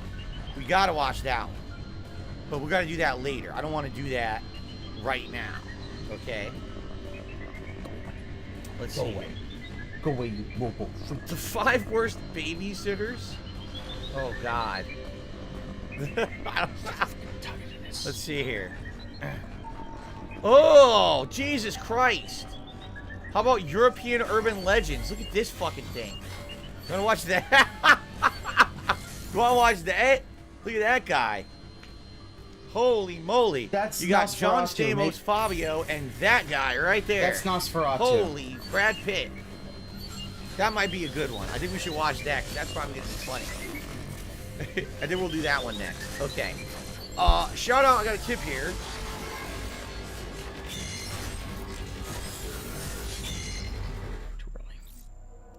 Shit and Sniff did a dollar tip and says someone did test it. You cannot really break a window with a headrest. Okay. Like I said, if you're a professional driver, I feel you should always have one of those devices that will break a window. Like I said, I had one. It was a spike. They were supposed to strike the window in several places hard, and it would make it crack. See, he's still blaming the limo driver. That if you're a limo Think driver, about that. in my opinion. You blame the limo driver who was stuck in the car and doing everything he could to try to, you know, help them. Let's do this one. This will definitely be a little different than that last one. Okay. Europe is a very ancient Damn it. land, rich with history, bloodshed, long forgotten secrets, and many infamous legends. Some of these legends would grow from superstition into mainstream fiction. There you go. I agree. He needs to stop blaming people. This is some shit that, like, if that dude ever unsettling European Vlad the Impaler. There you go. Okay. If the fact is that limo driver ever heard this thing, he could basically sue fucking Phil's ass for defamation and for slander, because the fact is he's basically saying it's his fault. And it's like, legally it isn't. Legally that's an accident. And he keeps going on this shit. It's like, Phil, does that mean that if you know, when Derek eventually decides he's gonna go and you know, take a woman into his basement and kill her, that's your fault? Because the fact is basically you didn't do anything, you didn't stop him? Yeah, He couldn't do anything because literally there was no one he could blame for not. They say, oh, but because, and think about it, I'm surprised he didn't blame. He can go and be like, oh well, you know, the airlines, they should have known about 9/11, because he did that. He's done it before. The airlines should have been prepared for 9/11. It's like, that's hindsight. Nobody expects for someone to hijack a plane and then crash it into a building. Normally they hijack a plane, they want to go somewhere. Okay, you know. He is. Became Count Dracula. Here we go. This will be a good one. Vlad the Impaler is not technically Count Dracula, dude. It's Nosferatu. If you know what Nosferatu is, why the fuck were you like, I don't know who that guy is on the thumbnail?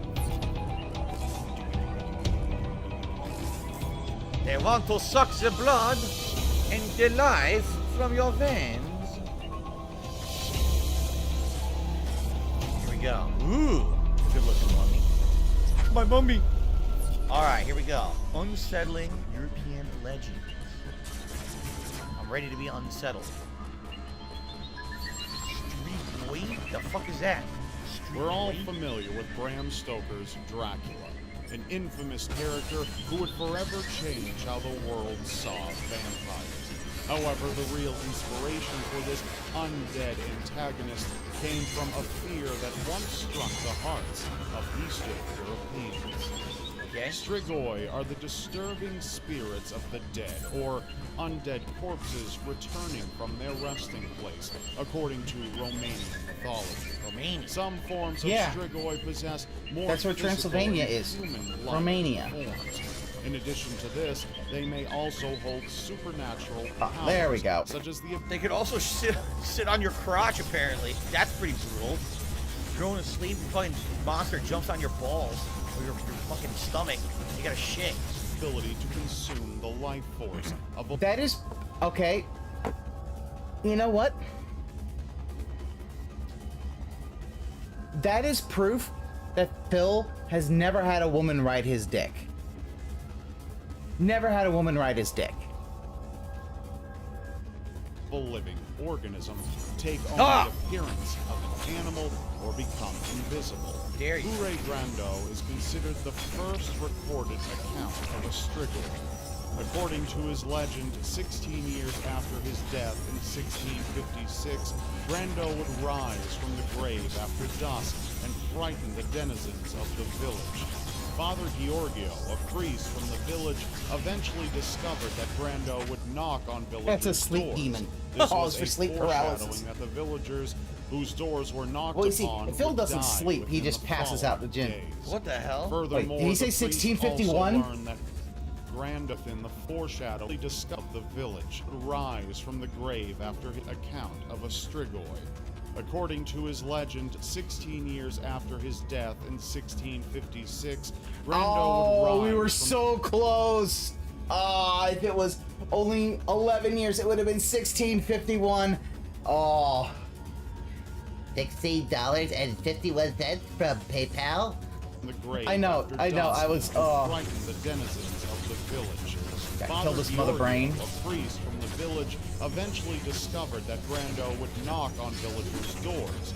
This was a foreshadowing that the villagers whose doors were knocked upon would die within the following days. What the hell? Furthermore, the priest also learned that Brando would return to his widow and relentlessly torment her. Eventually, the villagers decided that they had had enough, and it was time to take matters into their own hands. So they fucked them up. A group of brave men, led by a villager named Mihu Rededit, went after Grando and attempted to stab him in the heart with a hawthorn stick, but ultimately failed as the stick only bounced off Grando's chest. What? In 1672, during the following Yeah. attempt, they decided to march You know, to your Grando's rib grave is and actually unearth his pretty body. strong. What they found was a perfectly preserved corpse, smiling.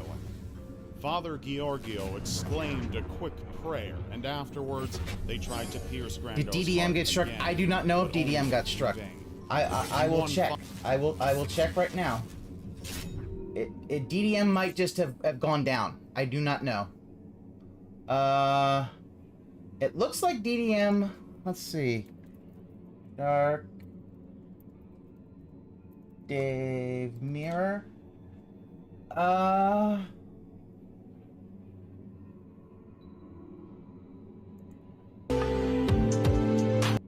It looks like it just crashed.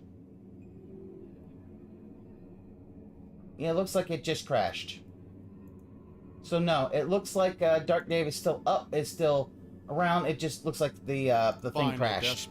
So I mean, your exorcism prayers and subsequently sawed off the head. Scopotromine. Like you're very welcome to stay here, because it looks like Raw DSP is the same thing, and it's the same guy, I believe, who does both Raw DSP and once his torturous wails subsided, they knew that DDM, if I'm not mistaken. Another noteworthy account of a strigoi is that of a story told in Franz Hartmann's 1909 book, An Authenticated Vampire Story. According to the story, children of a village in the Carpathian Mountains began to disappear, and the inhabitants started to suspect that it was an undead count who was still residing in his long-abandoned fortress. The villagers then burned the structure down and killed the strigoi that had been inhabited. There are many other tales of similar entities across Eastern Europe. However, because they transpired so long ago, we will never know the entire truth behind them. Now just hold on a second. Oh! A commercial for you from our beautiful special friends. No.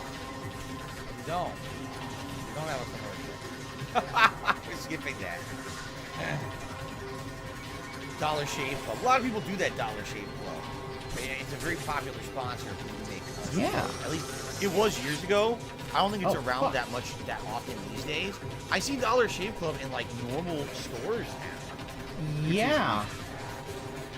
Like, because it used to be like an online thing, but now it I was guess subscription they do all kinds of based stuff in actual retail stores. So I don't know. Dollar Shave. The funny part is that they're not a dollar, right? It's called Dollar Shave Club, but they're not a dollar. It's a little. Tell me that you're autistic without telling me you're autistic. All right, Dollar Shave Club, the idea is that you're saving money by basically buying on a subscription thing shaving equipment. You know, shaving blades, gel, whatever, you know.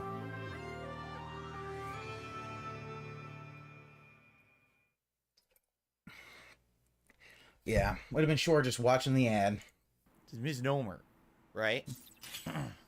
Do you really think a dollar store has just if it's more than a dollar, you're like, oh. Terrifying mystery resides in the Norwegian lake of Seljörsvatnet. Autism. According to folklore of the region, a serpent-like creature named Selma lurks below the waters of Lake Seljörsvatnet.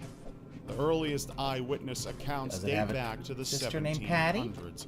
Most individuals who have Dollar claimed store. to see the creature Yeah, like a describe fucking it as like, being dude, 35 to seriously, 40 that was feet some fucking long. autistic shit. One Like, account in it's not particular actually dates $1. back I'm to like, dude. 1880, when a son and her mother cut a bizarre creature in half when it tried to attack them in their boat.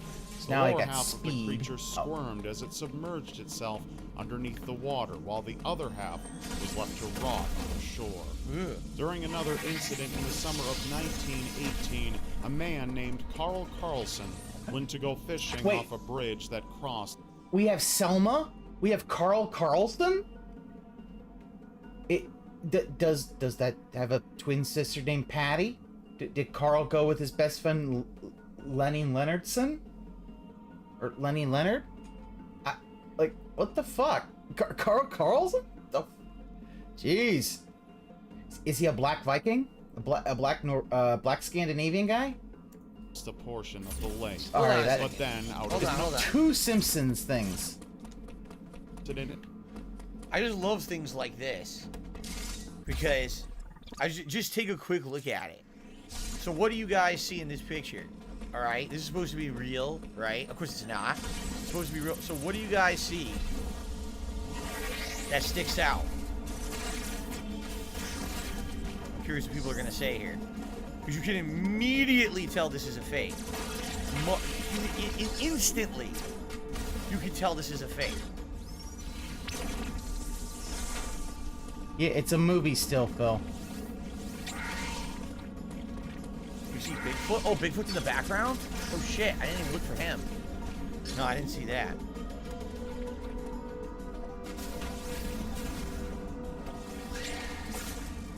No reflection. No reflection. It's floating. Look at all the light that's bouncing off already the some good lake. points. So it's very simple, okay? Take a look at around its body. There's absolutely no ripple in the water at all. Anything that's in water creates a ripple, okay? Only if it moves.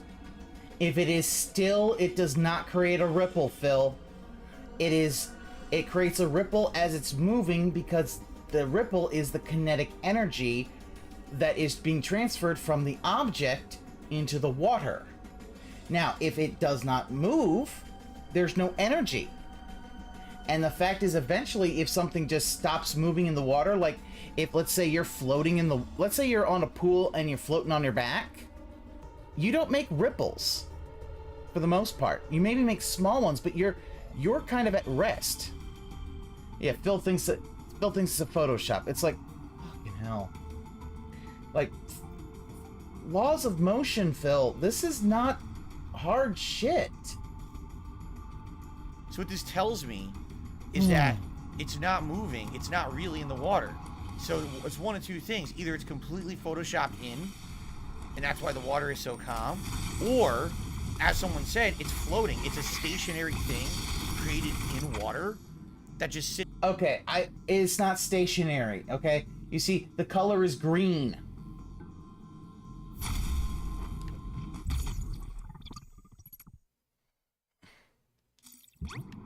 Yeah, it's obvious that Rob put that in. Well, Rob put that in just for flavor, but no. Phil thinks, oh no, that's real. Sits there steady, and creates no. Yes, he did ripple say because stationary. It's not moving. It's not a real creature. So it could be a styrofoam. It could be ceramic. It could be something fake made as like a sculpture in the lake to be creepy or to make tourists come take pictures. Or it's just not there at all because it would definitely have ripples. It would absolutely have a ripple of some This sort. is a high school. It does this have is a why reflection. Detractors Down, called his high school neck, to see if he really his was the body does have a valedictorian. reflection there. So it's definitely, I think, in that regard, they did their work. But there's absolutely no way that could not have a ripple around it if it were real. So, if it wasn't moving, it only has a ripple if it moves. Could it be like a sculpture? Probably a sculpture that sits in the lake and they take pictures of it or something. In the summer of 1918, a man named Angel Carl Reyes, Carlson he was went to go valedictorian. fishing That off has a been bridge that confirmed. crossed a portion of the lake. But then out of although nowhere, it was much more of a he saw sports, a large creature close to the surface of the water approaching the bridge.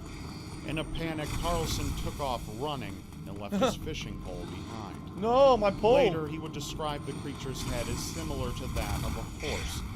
2 years later, a man Oh no, by the it was name Cat. of Ivan decided to go fishing and also caught a startling glimpse of the creature. When he arrived at his fishing spot, he watched as the elusive animal crawled out of the lake. However, once it spotted that a human presence was nearby, the creature immediately retreated back into the water. How does no one ever get a picture of Ivan these fucking described things? the creature as having the head For of a one thing, crocodile animals with don't fin-like limbs. stand still. More recently, in 2001, an unnamed father and son were going to the lake. Yeah, to go he swimming. was. However, as they Oh, approached we went- the shores, okay. I was they like, we saw went a green. serpent-like beast lying on the beach. The son accidentally made Yeah, a he noise, and went. the He's creature valedictorian at a small immediately Catholic high turned school its that really head was towards them. more The for man's description sports of the animal than was for very similar to academics. the previous description from eyewitnesses. Some believe the creature is the same species as the Scottish Nessie, while others interpret it as a mythological seahorse. Unfortunately, due to the lack of evidence, it's Yeah. only up to you to decide Zero evidence, so. whether or not the Selma lake monster is real at all. Zero evidence. There's no. Oh, now the Tatzel SCP. worm. I don't know This the one's real, I SCPs. know I'm about sorry, I Odious don't know legend of them. a beast called the Tatzelworm. Tatzelworm. It is described as a cross between a cat and a worm. Oh, of Or course. in other instances, half feline, half snake. One of the first accounts Whoa. of the Tatzelworm was reported in 1779. That looks like a named lemur Hans or some Fuchs shit. was wandering about the countryside when quite unexpectedly, two of the creatures crossed his path. The man was so terrified that he rushed back home and described what had happened before dying It's a from fairy. cardiac arrest. It's not certain how the alleged creatures reacted when they saw Fuchs, although due to the severity of his fright, it can easily be interpreted that the strange animals he encountered were hostile. Over a century later, in 1954, a photographer named Bolkin claimed to have caught the mysterious animal Well, let's on see it. film.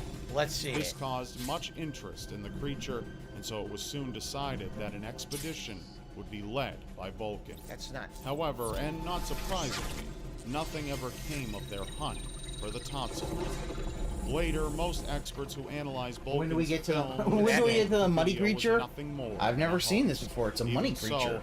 eyewitnesses still come forth. Okay, after that's a badass looking thing. Tatzelworm. Cat that kind of has a stink body. Yeah, Alright, the that looks Tatzelworm. kind of cool. We love it. We like to. We wrestle with the Tatzelworms all the time in pastime in our country. Like that Anyway. needs to be like a D&D the monster that kit. you fight. That looks kind of cool. A tip from 1 Minute Man? No, we I've already seen a had dollar that. tip. Someone says no fucking shit. It's not real. Monsters are not real. Duh. Yeah. Okay. Duh. Thanks. Very insightful tip. Really nice message. Thanks a lot for the $1. You really added to the stream. You really did. You really Wow. brightened all of our days with your insight. It's fashionable to be Jeez. toxic. You be more of a jerk. Thanks for the tip, though. But no, you are not grateful for that. Okay, the Nukalavi. The Nukalavi. Nukalavi. Nukalavi. The Knuckle of V is a fabled. Oh, excuse me, the Knuckle of V. I don't know how I didn't know that right off the bat. Okay, Knuckle of V. Monster from Orcadian mythology that allegedly dwells in the sea. Who took the skin off The that being horse? can be described as demon and horse-like with some human characteristics. What? It has been blamed throughout ancient history. Wait. for negative- It's demon, it's horse-like, it has human characteristics, and it lives in the sea. I feel like someone was playing like Monster Mad Libs, right? Like, okay, so there once was a creature, it's a demon, okay, and it kind of looks like a horse, yes, okay, but it has human-like characteristics, and it lives in the ocean, yes. Oh, very good, Mad Lib, right? Well, Like, that the doesn't- thing it about sounds so his random. obstinate It's like the most skepticism random attributes is put that, together. yeah, then he's like, Okay. he then goes into this whole fence-sitting weird thing of, such as oh, droughts that's, and it's like, dude, famines. no. Although the Knuckle of V's primary dwelling is underneath the ocean, according to some accounts, it can come onto land, but is unable to cross any major body of fresh water. Oh, thank This God. is because it cannot tolerate fresh water. The Knuckle of V refuses to come onto land. Well, then it's a saltwater creature. Thunderstorms. Its legend Did they say thunderstorms? It's a Pokemon. And can kill crops and livestock. I don't know if people the like more that. detailed descriptions of the Knuckle of V illustrate a truly disturbing picture. Oh, here we go. The creature has the torso of a man attached to the back of a horse. What? The arms are said to be able to reach the ground from the human-like torso. It's like a and centaur, some but with accounts a really describe it long as having arms. 1 or 2 heads. In addition, skin is never present on the creature. What are we looking They at have here? clear skin, Muscle yellow and organs, yellow black blood, so a veins horse with a long-armed always human on its back. exposed. Oh, so basically it's like a Pumping through the centaur. yellow Okay, veins that's cool. is usually blood that is black in color. Huh. These details weird. vary from time to time. You ever with seen blood in the numerous moonlight, accounts Will? recorded. like It However, the appears broader quite black. details of the Knuckle of V If one were are nude, usually the same. I may want to go The outside mythical and being look is at it. considered the most malevolent in and around the Scottish Islands. The If origins one of were its nude, you legend would want are privacy mainly for those, influenced something by Scandinavian and Celtic folklore. Because since he has to make Not too himself scary, look in my smart. opinion. According to Slavic mare. and Germanic folklore, a mare is an evil spirit that rides on people's chests while they sleep. That causing looks like a unpleasant siren dreams or a and sleep harpy. paralysis if their Oh wait, victims no. awake. It's got more The human word parts. nightmare Harpy. even derives from the name of this daunting legend. Oh, I didn't know Mares that. usually take the appearance of an attractive woman with black hair, pale skin, and a nightgown. They are believed to enter the houses of their victims by slipping through tight cracks in the walls. That's and okay. floors in the I form get of it. sand They or smoke. they disguise themselves Mares as big usually titty target goth males chicks. and attack Oh. them during their sleep. You see, however, yeah. they are also known to drain life from animals and You see, plants. if such as if something like that came in my room, I was like, addition to oh, this, I it's guess I'm gonna believed by die then. many that Yeah, you mares said on are my. able to shapeshift into certain animals. To name a few, some include frogs, cats, Yes, oxen, my one dogs, weakness. I've heard I that. know. See, I know. Throughout the different countries in Europe, some of these details vary. For instance, Cats. Oh God, look at that. That's wait a minute. That's Insidious. I've seen this movie. That's Insidious right there. Yes, he Anyway, uses things of movies for the. Cats have always had a bad rap for this because cats have a tendency sometimes to fall on their humans and try to lay on their chest and be comfy there. Jasper's done it to me every once in a while. He does it to Cat as well. They actually used to have a rumor or an urban legend that a cat can be a demon that's trying to suck your life force out of you in your sleep. Well, and so if you wake up and there is a cat laying on your chest, it's trying to kill you. Yeah, people are stupid. They make up really dumb shit. It doesn't make any sense. These were urban legends made of people who basically thought you could die by an imbalance of the humors. Who thought, hot, cold, wet, dry are like the balance of earth. Like they literally thought the elements were earth, wind, water, and fire. Okay? You add a heart there, you get fucking Captain Planet. They didn't know anything. Phil, these are urban legends. Things that are part of the culture because they don't know anything. Yeah, it's leeches cure everything.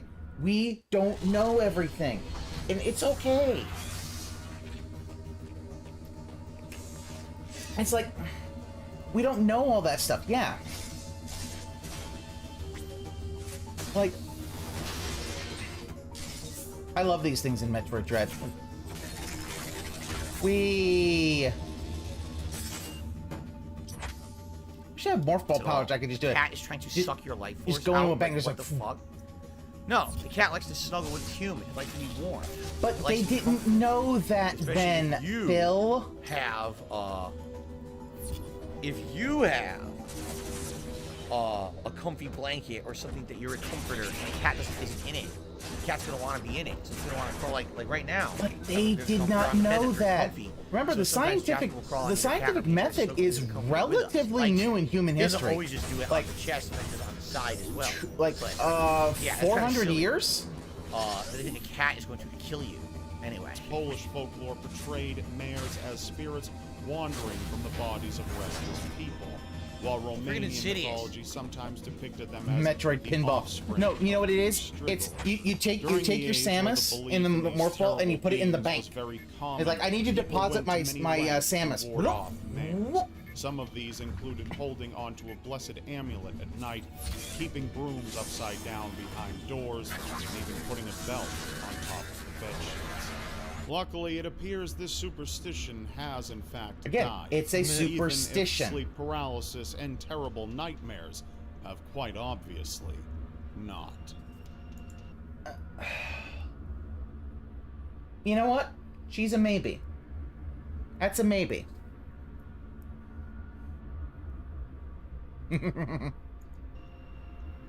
Thank you for watching. And be sure to check out And get Dollar Shave Club. No, sleep paralysis. I don't understand why he is so making fun of, like, if Rob, you know, got a sponsorship so he could keep the bills going, like, why the fuck is he so... Man. I'd resist, but not much. No, don't... No. Oh, okay.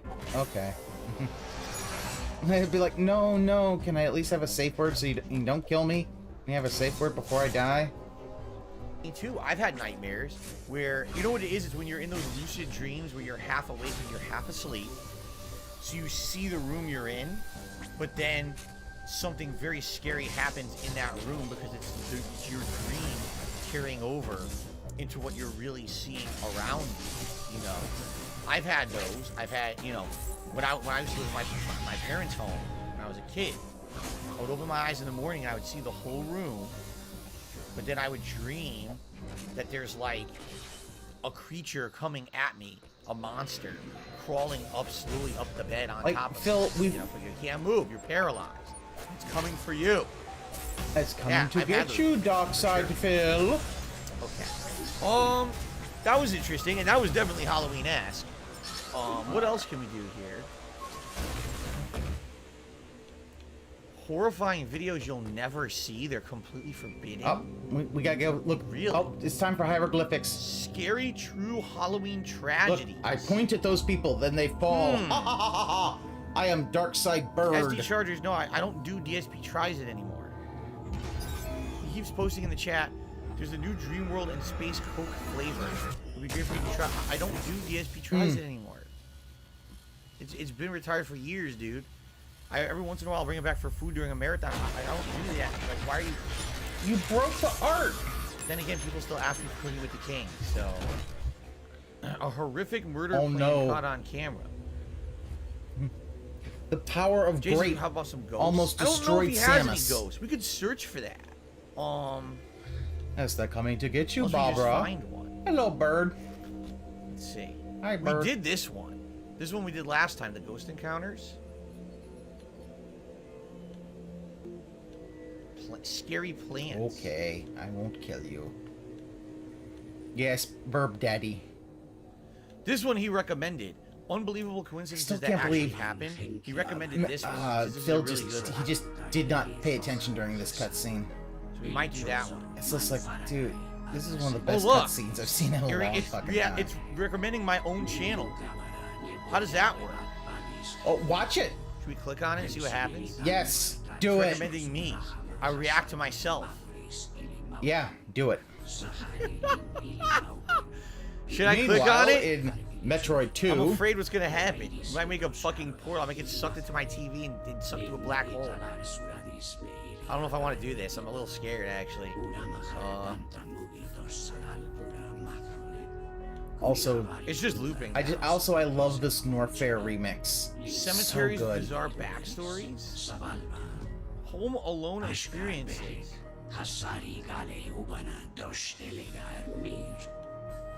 The most dangerous places in the world. People who died right after winning the lottery. Jeez. Oh, haunted dolls. Who wants this one? People were asking for this earlier. Haunted dolls. Want to do that? He's scared to click on his own live stream. Yeah, because he thinks the view it might fuck up the view bot. Yeah. No. You're afraid of dolls. You're You scared want of in dolls. Metroids. You want to do it? What's wrong with dolls?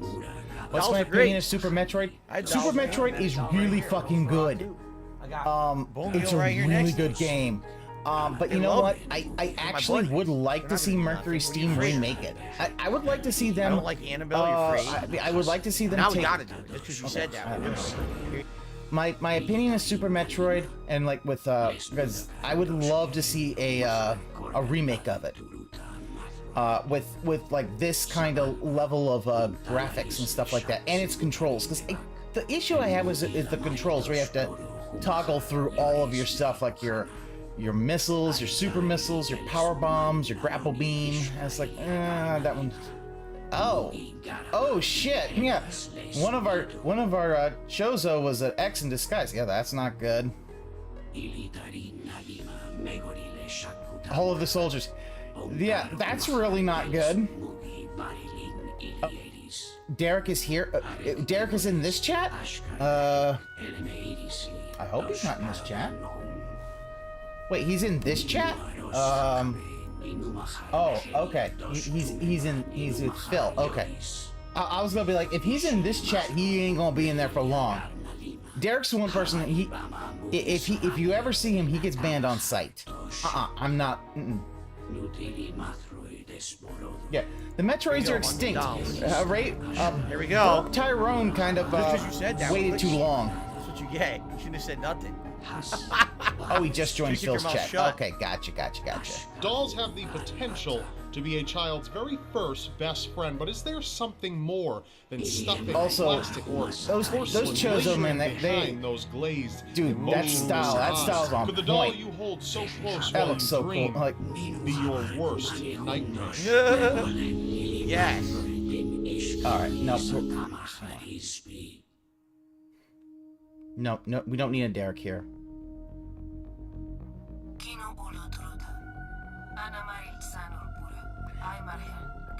I didn't think I ever would have needed to hear Samus speak Chozo in Chozo language, but you know what? Yeah, that's fucking raw as fuck.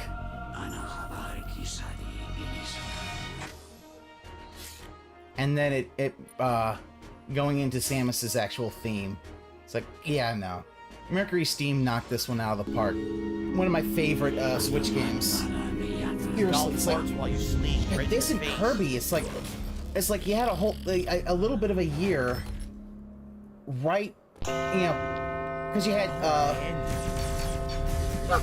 Imagine you're about to go to bed, you pull back the sheets, and you're just ready to set yourself down. When all of a sudden you hear a faint crying, a baby crying, and it's coming from your face. Damn it! I should have. This was the frightening reality for an owner of Mandy, an old doll said to be around 100 years old. Her owner would keep Mandy tucked away in her basement, a place where old things often are kept.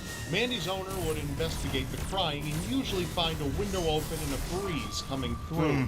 The owner couldn't really explain the crying until she eventually donated Mandy to a museum. That's rough. Once Mandy was gone, so was the crying. But this posed an interesting situation for the museum that took her in. There's a lot. Employees would immediately take notice of the sudden eerie changes that swept through the workplace. Let's see, Once Mandy showed up, other things began to go missing. Some co-workers would complain of lunches taken from the refrigerators and stuffed away in drawers. Hirami Green that office from supplies Cure like Manger. pens would go She's adorable. missing, along she's with just photographs going and run real fast. items. Okay, this is just a dick. She's not cool. You have a coworker who's a fucking dickhead. He's stealing your lunch and shoving it into a drawer so you get it later, you can't eat it. He's stealing your pen. This is just a disgruntled asshole. This is not the doll doing it. It's some dickhead. I mean, this is pretty easily to figure out here. A number of visitors would comment on the doll's creepy, cracked face. Other visitors might comment on how Mandy's eyes would seem to follow you as you walked by. What? Eventually, Probably Mandy was because moved it's a into an nanny area cam. with other dolls. This didn't last very long, however, as Mandy would get jealous. Without explanation, other dolls would be harmed. Tony died the one being called a pedo. Mandy is the main attraction at the museum, I and she don't brings know. a great number of people through every year. But if you'd like to take a picture, you might just find that your camera will malfunction, as Mandy is very picky about her photographers. Mandy continues today to tempt visitors from all over to come and see if they can have a strange experience themselves. Creepy? Sure. Horrifying? Not so much. But we're not done yet. We're just starting. There we go. We're to the horrifying dolls now. Robert Eugene Otto, simply known by his nickname of Gene, was a very special boy who received a very special gift. Legend has it that voodoo had a very prominent place in Gene's young life. In the early 1900s, Gene was gifted with a doll from a Bahamian servant who, for whatever reason, was displeased with Gene's family. The doll was about the same size as Gene at the time, even looked a bit like that one attack's Gene got an became area of attached effect. I need right to away. dash faster. The family, unknowing of the darkness that lingered inside the doll, didn't think much of it at first. Hearing a child talk to his or her doll isn't odd in the least.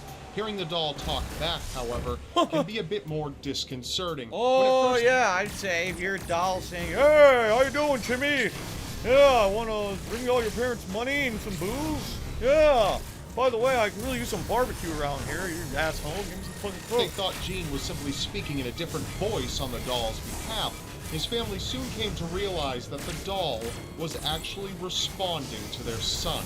But they weren't the only family that began to feel a bit strange about Gene's new companion. While the family would be out of the house, neighbors often notified them upon their return that Robert the doll could be seen moving from window to window and peeking outside. And as time progressed, so did Robert's activities. Apart from the entire family occasionally witnessing Robert running across hallways or into different rooms, Robert did enjoy getting Gene into a bit of hot water from time to time. He would often make messes or break things. Gene would sometimes scream in the middle of the night, and when his parents rushed to see what was wrong, they'd find his room to be an absolute disaster. Hello, Derek. How are you?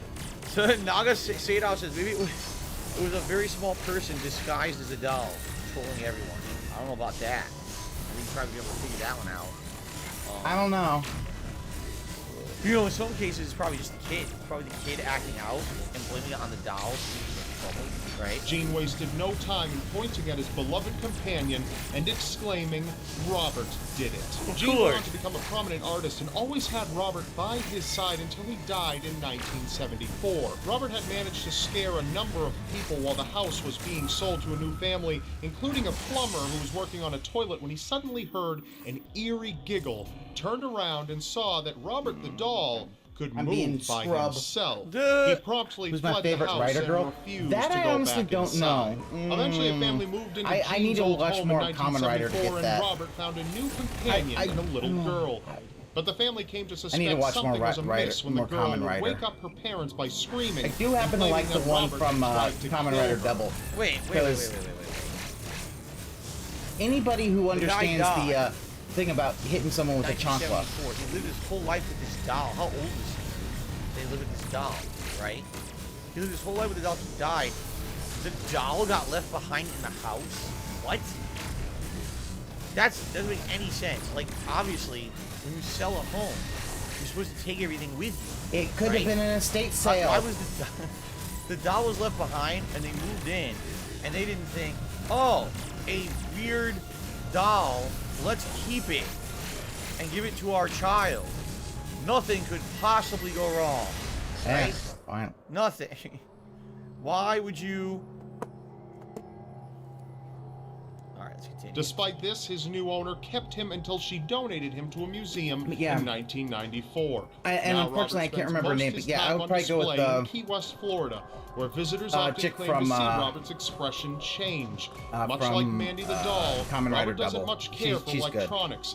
Many people won't be able to take pictures or make phone calls unless they ask Robert for permission first. Near Robert's display, there are a number of apology letters posted on the walls from people who had taken pictures or made phone calls without asking Robert for permission first. They found from that point forward their lives to be a bit unlucky. So they apologized to him? Now everyone knows the story. Oh, the doll has an apology fetish just like Dave. You know, The Conjuring and or then the spin-off Annabelle. But I guess we'll follow it anyway. Let's see here. Very weird. Derek says he's having baked chicken with cream sauce and rice. Some leftovers. Oh, those are leftovers that he already had. We're having just pasta. I don't know which pasta. We have 2 different pasta things we can make. My wife's gonna make one of them. I don't know which one, but she's gonna make it between like 4 or 4:30. So we got about half an hour, a little over half an hour left before I go on dinner break. And when I come back from that, I'll probably have the window open. It looks like the sun is actually starting to go down a little bit. So I'll probably end up opening the window for the rest of the night. Yeah. Alright, Annabelle. I've never seen the Annabelle movies. I only saw The Conjuring. So I saw her appearance in The Conjuring. You're a fake movie fan. You're a fake movie buff. The actual origin story movies or anything like that about Annabelle. It's all good, Derek. Good to have you here, right?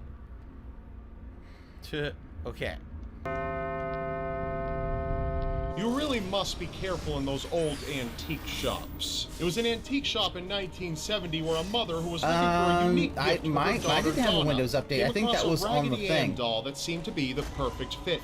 Donna was about to graduate nursing Salty school and T, was more than do not pleased put with that image in receiving our the head. doll as a No, gift. Donna brought the doll with her to her apartment where she roomed with another nursing student, My brain Angie. died. Donna often kept the doll on her bed where it would lie motionless, for a little while anyway. Eventually, Donna would come home to find that her doll had changed positions. At first, the changes were only subtle, and she figured that perhaps someone had bumped the bed. But eventually, the changes became much more pronounced. The doll would change positions completely, sometimes sitting with arms and legs crossed. Sometimes the doll wasn't obviously even in the same sitting room arms it and had legs been crossed left because it's in. in siege Perhaps it was mode, a small because prank they need played more from tips. one friend on another, but they came to realize that this Raggedy Ann doll was no prank at all. Eventually, Donna and Angie would return to their apartment to find the doll standing up on its own, leaning against a chair, frozen in place. The doll was full of stuffing. There was no way it could stand on its own, but there it was, almost as if it had frozen just when Donna and Angie came through the door. The girls, a bit unsettled by the activity, confided in a mutual friend named Lou. Lou was convinced the moment he laid eyes on the doll that she was evil. Despite this, Dawn and Angie decided to keep the doll. They didn't suspect anything sinister was afoot, but they were very, very wrong. The doll continued to get into positions by itself that no one could replicate, but a new addition to her routine came to surface when little notes began to appear around the apartment, and in child's handwriting read things such as "Help us" or "Help Lou." Dawn and Angie at this point began to suspect that a friend might have obtained a copy of their apartment key and was sneaking in and setting up an elaborate prank. In order to prove this, they set up more subtle little traps around the apartment. The doll still moved. The traps were never disturbed. Things began to shift into a creepier direction when Dawn and Angie came home one night to find that the doll had gone from the living room into Donna's bedroom. This wasn't a surprise at all at this point, but when Donna entered the room, she discovered that her beloved doll was bleeding. They contacted a medium who spun an elaborate story obviously, that a young Raggedy girl Ann named has become Annabelle now Higgins a died woman. a long time ago in the area of their apartment and simply moved the doll around to get attention. She wanted to be loved. Donna and Angie were taken up by the story and saw no reason to cast out the doll that they now called Annabelle from their lives. That turned out to be a dreadful mistake. Lou tried to convince them to get rid of the doll, but they refused, claiming that doing so would be like abandoning a child. Wow. Annabelle didn't take kindly to Lou's distaste for her, and one night, Lou awoke in his own home from a bad dream to find Annabelle over him, strangling him while he remained paralyzed in his bed.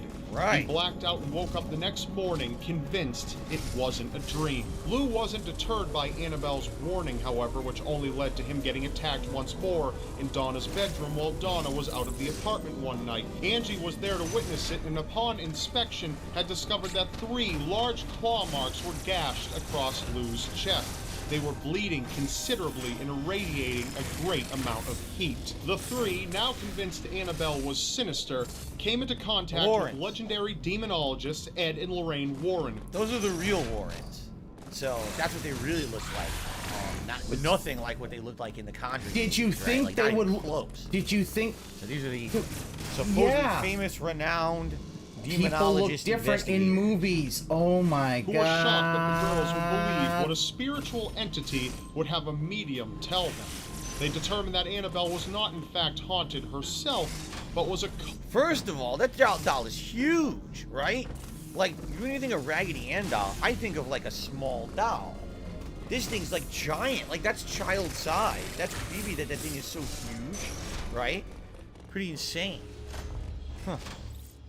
Conduit between Earth and hell. After an exorcism was performed, Ed and Lorraine weren't exactly convinced that the demon that had been playing with Annabelle was gone. They were right. So they decided to take the doll home with them.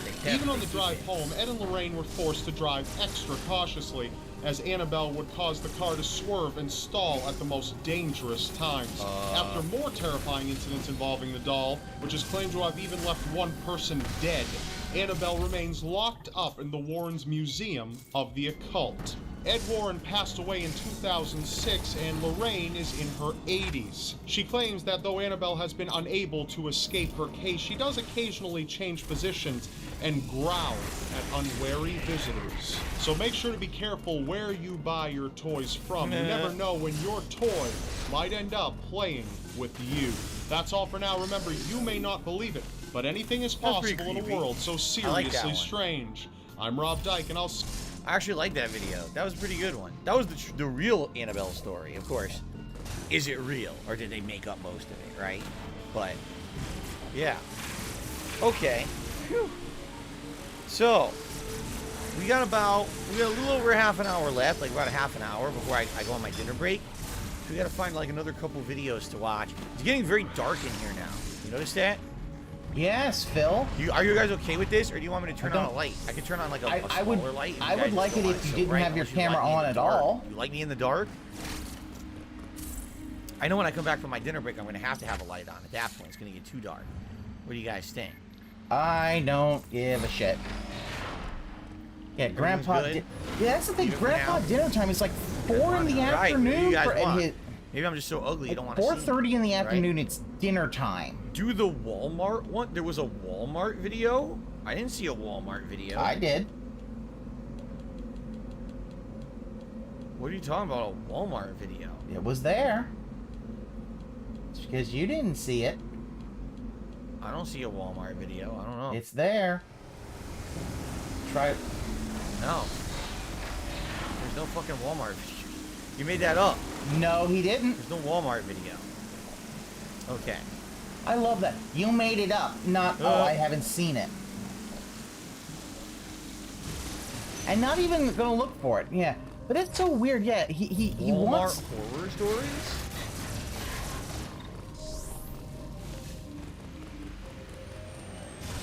I don't see this. Where did you see this? It wasn't there. Well, it's there now, dum-dum. It's his newest I saw video? it earlier in the stream. Fuck, man. Oh. Okay, let's do this one. Disturbing events involving people at Walmart. You want to do that? His latest video from 2 months ago.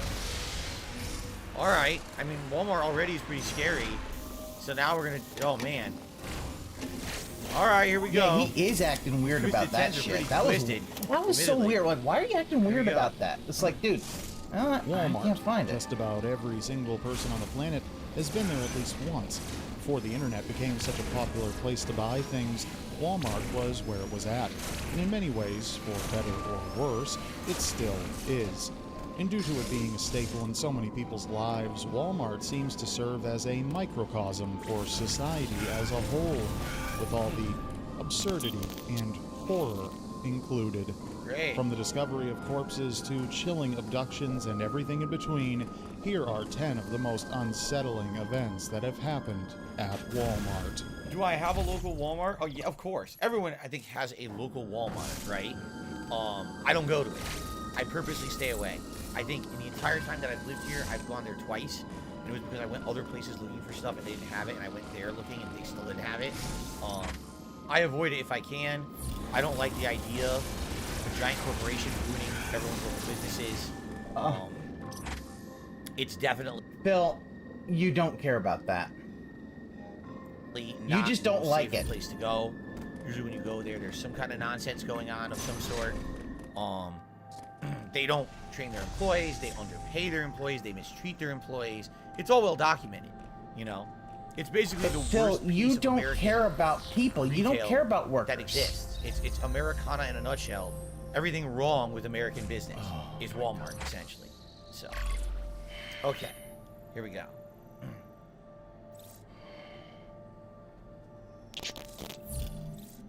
In 2009, an unsuspecting Walmart shopper in Falmouth, Massachusetts, it's like Fred perused Meyer, the yeah. aisles for a brand new wallet.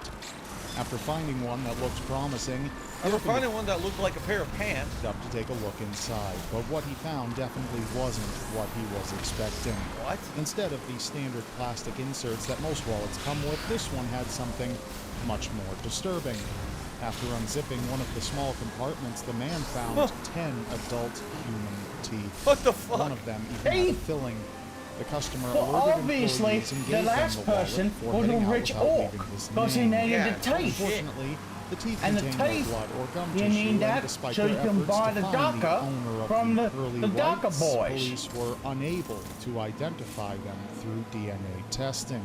You may never know how 10 human teeth found their way into the pocket of a never-before-owned wallet, but that's only one of many unanswered questions He shops. involving Yeah, he this shops at Costco, wonderful, and he's like, wonderful I story. don't like the big corporations. Like, dude, you shop at Well, Costco. I'll give you this. I love Costco because they do. The founder did say, if you raise the price of the $1 hot dog combo, I will fucking kill you. And the CEO's like, yeah, he said that shit. I'm like, all right. I just love the idea of the founder just being like, no, I will fucking kill you for that. But yeah, like, here's the thing. I don't like Walmart personally because I find it to be disorganized, and I don't like the way a lot of times they lay out their stuff. You ever play hooky from school as a kid? All big box stores are shit, When Atlanta but second grader convinced her mom to stay it's still home huge from school in corporations. Oh yeah, no, I 2016, agree. She had no idea that she would be fighting for her life later that day. Wow. After arriving at Walmart, the little girl's mom headed off to grab fruit on the other side of the store, leaving little Brittany alone to browse the toy aisle. Bad to her fucking heart's idea. content. But If at any store you're gonna leave your kid alone, the last fucking store on this planet you leave your kid alone in is Walmart. Seriously. Like, I'm not joking now. That is the worst.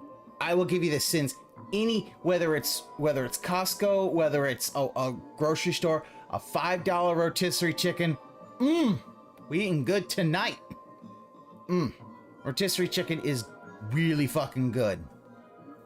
And $5, I can't argue with that. Worst idea ever for any fucking parent. You can't leave your kid alone in a Walmart. That'll be insane. fine. Down the aisle, a man began to follow her. At first, she thought he was just another shopper.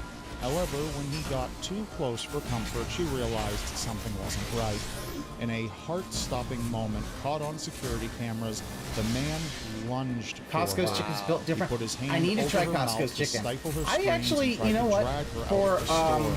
Of course, for you couldn't expect mass-produced what pizza, happened I next. find Costco's Rather than pizza to giving be the grown man's edible. might, the little girl put up the fight of her life. Like, kicking and it's actually screaming not until that she bad. managed to free herself. Yeah, The man was shocked by the girl's resistance and immediately set her free. Fortunately, the whole ordeal was caught on tape, and the man was arrested less than 1 hour later. Thanks to her quick thinking and bravery, this little girl's actions made all the difference between a close call and a tragedy. Unfortunately, though we may like to think that our kids are safe, The dough is what makes it work. The dough is actually, and the fact is, like, it's like, I think $10 for a large pizza is like, especially, oh, I mean, seriously, like, fucking Walmart shopper right there, right? It's like, Jesus Christ. There's people like that who are going to stores looking for that shit. They wow. They go every day. Walmart shopper. Way to basically just shit on anybody who worked at retail stores, okay? Who works at Walmart, there's who you know, come into your that's store where they, every that's day, what they can afford. And they literally never buy anything. They're just there. Don't you think those people are there for a reason? Right? Dude, you can't stop them. They're not shoplifting. They're not buying anything. They're not doing anything wrong. There's a reason why they're there. You know, a lot of these people, they're fucked in the head. They're trying to do messed up stuff. They've got a plan. You know what I'm saying? And I've worked multiple retail stores where there's people, they're there every day. Like, what the fuck are you doing here? You never buy anything. So why are you here? I mean, so Phil, I've seen folks who are like that that's in a perfect the case right there. You cannot leave your kid at like a comic book store. If They're you live there in every a small day. town, everyone knows each other. It's all local business. You know what I mean? It's a tight-knit community. That's different. You can't go to a fucking Walmart and use your shit alone under any circumstance. That's just forget it. Yeah. Okay. Phil, show us on the doll where Walmart touched you.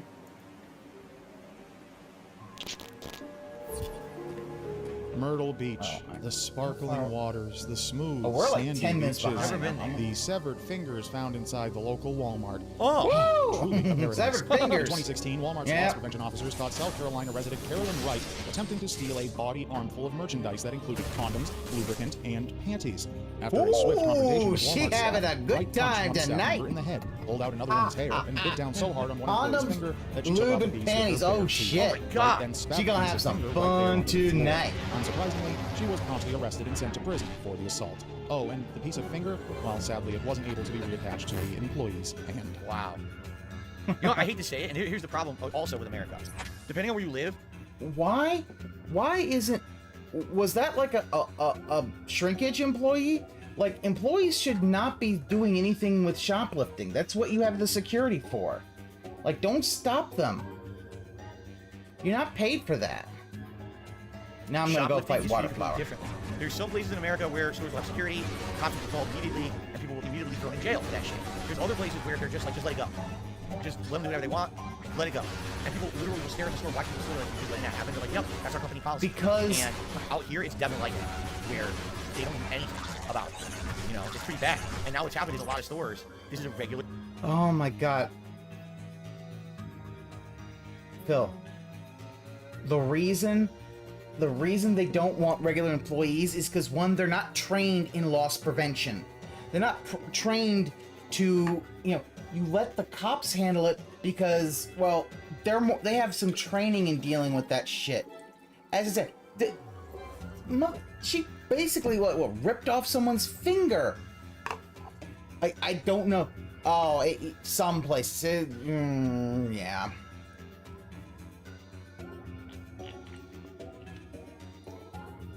Like most retail places now, they tell employees, if you see someone shoplifting, do not confront them.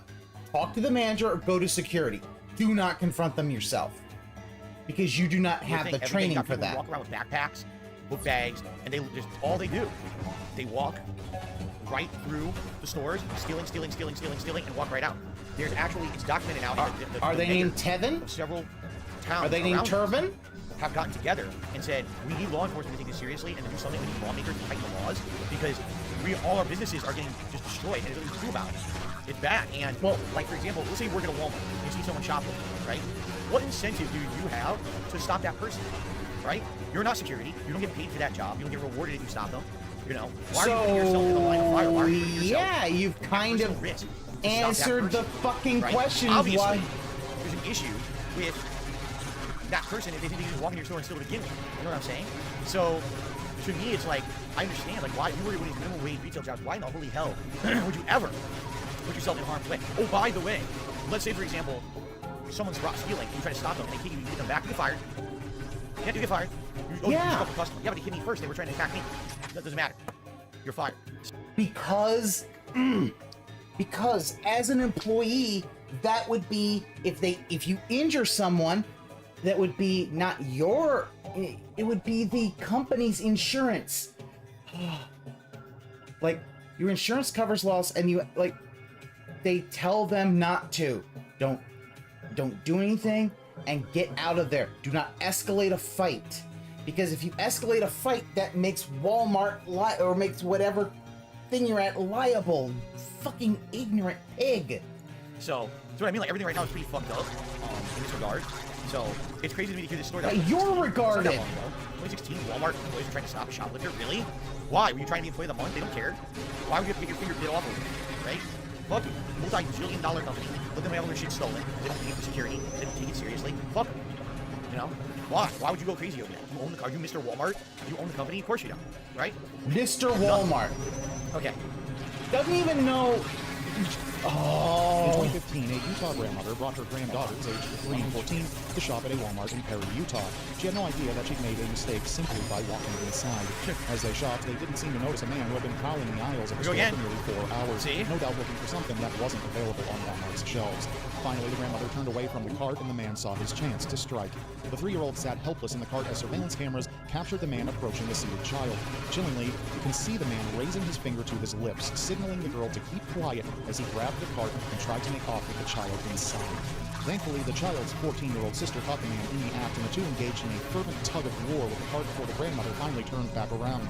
The man eventually gave up, leaving the child unharmed but traumatized. Police apprehended the would-be kidnapper soon after, but released him without pressing charges. What? Which is unbelievable. Yeah. It's hard to imagine why anyone would want to kidnap a child from a busy Walmart in broad daylight, but thankfully, this story has a happy ending.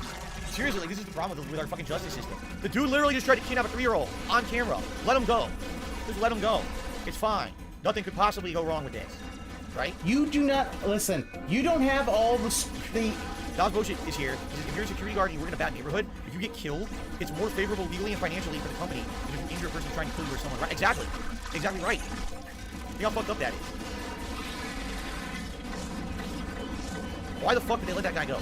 I'm just, you know... I don't know. Rob didn't say. Maybe the fact is that there was... Maybe he was mentally ill. Always a good thing. And therefore, maybe he was like completely... Oh, fuck. In March of 2022, security footage captured the final moments of one Nevada woman's tragically short life. Wow. Footage showed 18-year-old Naomi Irion purchasing snacks at a Walmart in her hometown. Minutes later, she returned to the parking lot and suddenly vanished without a trace. 2 weeks later, police received a tip that led investigators to East Reno, where they found Naomi's remains in a remote gravesite. They're gonna... Oh, yeah, when Derek's gonna... And here's the thing, Derek probably will cross the line, and that's the thing that's so fucking... 41-year-old Troy Driver and swiftly charged him with first-degree murder, kidnapping, burglary of a motor vehicle, robbery, and destruction of evidence. In a disturbing testimony, Driver confessed that he kidnapped Naomi as she headed back to a shuttle on her way to work. Horrifically, he says he then shot her in the head and chest, stole her cell phone, and drove her several miles away, where he buried her in a shallow grave. What? Like, does he want the employees to do anything or not? The restroom only to see an out-of-order sign posted over the door. Most people would think you were weird if you stood there and wondered what was going on inside the bathroom. What led the bathroom to this point? Is it really just some broken plumbing, or is it more? But in 2017, for a Walmart in Sand Springs, Oklahoma, you'd have been forgiven for wondering such things. After one employee tried to open the door to the family restroom and found someone had locked it and likely walked away, they placed an out-of-order sign over the door and forgot all about it. 3 days later, the out-of-order sign attracted the attention of other employees who wondered why the restroom had been in disrepair for so long. When they finally unlocked the door, they came upon the decomposed body of 29-year-old Catherine Caraway slumped on the floor. While the circumstances certainly seemed suspicious, autopsy reports suggest that Catherine had most likely died from cardiac arrhythmia due to difluorophane toxicity. Investigators stated that they collected air duster cans from Caraway's vehicle. These aerosol cans contained difluorophane. Investigators believe the woman huffed them shortly before passing away in the bathroom. What the... Okay, that one just has way too many unanswered questions. Number one, why is she huffing cans in a Walmart parking lot? Like, because she's an addict, don't you want to do it in a place that's safe? You know, I don't know. I guess I shouldn't ask this question because I've never been, you know, like a junkie or got high. And they do this all the time. They do it in public restrooms and shit. But it's just crazy to be like, oh my God, you've never been a junkie. Like, he's admitted to being an alcoholic, but he'll say, I've never been a junkie. You can kind of tell he is not somebody who really believes he has an addiction. Or if he does, he only cares about, like, he does not care about junkies. I mean, we all know that because of he not caring about his cousin, but, you know. It's decent. He doesn't know what he wants. He's just emotionally appealing in the moment. Yeah, no. That's the thing. In a parking lot of a fucking store where you're exposed to everyone around you while you're doing it. So that's number one, right? Number two, why would you go to the Walmart bathroom after you got high? What is going on in there that's so exciting, right? Because it's number three, private. You started having cardiac arrest, and that's why I went to the bathroom. Why? If you're having a heart attack, what in the bathroom is going to save you from your heart attack? Exactly. Maybe. Oh my God. So none of this makes any sense. And then on top of that, she probably died not knowing that she had a heart attack. And guess what? Someone else unlocked 3 days later and found the dead body. Like she had a heart attack. That's just the ultimate retail story. Someone who worked at Walmart and was like, I'm not dealing with this. Fuck this. This job is not worth it. I'm just gonna lock the door unless someone else deals with it. And no one's even opened it for 3 more days. Here's another question. You're the manager of Walmart. You're the store manager. Your restroom's closed for 3 days and you don't check. It's the Why? family restroom. It's not the men's or the women's Manager restroom. running the store doesn't know their restroom is closed for 3 fucking days. It's the family restroom. The one. Oh my god. The family restroom. The one that you would have for, let's say, you're taking your kid out there, and your kid needs to use the bathroom, but maybe it's like a mother and her little son, or a dad and his little daughter. You go to the family. So the fact is that because maybe they're not potty trained, or it's like a baby and you need the changing station, something like that. I don't fucking know.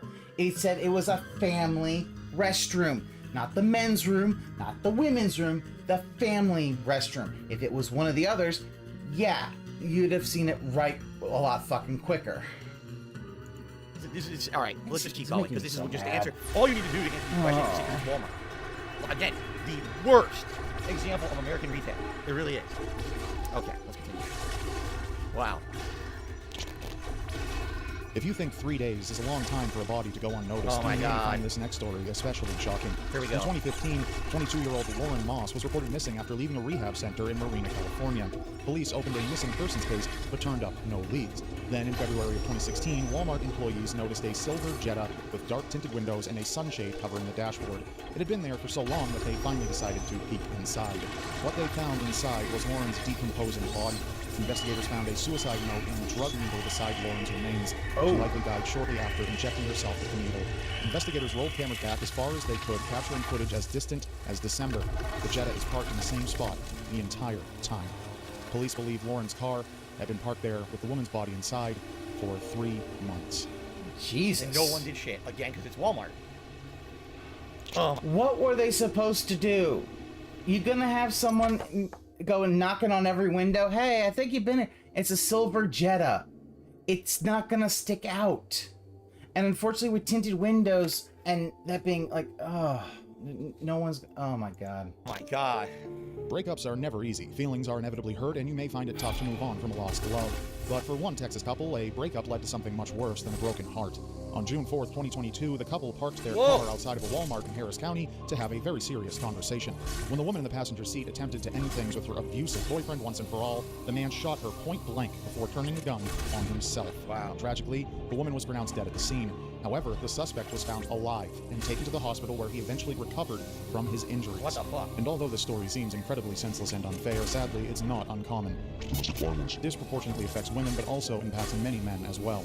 If anything is to be learned from this tragic case, it would be that no matter who you are, you must take every precaution when dealing with an abusive partner. And when it comes time to end things, never do it alone with them. Welcome back, Jade.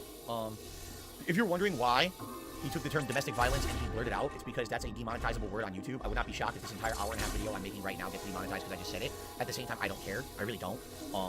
Do you? How dumb is that? He's making a video that's a serious subject matter, and he can't say the word because a fucking robot will disable the ads on your video if you say that word, right? Like his last name. Maybe because advertisers don't want to have ads on serious things like domestic fucking violence. Why did he disappear in Toronto? They leave the house and don't return. His friend was missing for a while, then return. What happened to your friend? Why are they not returning? Oh yeah, lunch meat sandwich. He is gonna throw a fucking shit fit. I'm gonna throw a fucking shit fit. A truckload of bodies. This sounds great. A truckload of bodies at Walmart. Okay. What's next? The nukes that we found at Walmart would be next. In 2017, a Walmart in San Antonio made national headlines for all the wrong reasons. It happened on an especially sweltering early summer morning. Employees watched as a suspicious man jumped out of a semi-truck and approached them, desperately asking for water. The employee called the police, and what investigators unearthed next is genuinely blood-curdling. When they opened the back of the man's truck, they found the remains of 8 people. All were deceased from being trapped in the back of the truck with no air ventilation and with blistering temperatures. Late last night, we got a call from a Walmart employee that they were picking up a welfare check in a tractor trailer that was parked in the lot here. He was approached by someone from that truck who was asking for water. Came back with the water, called the police. We arrived on the scene and found 8 people dead in the back of that trailer. There were a number of other people.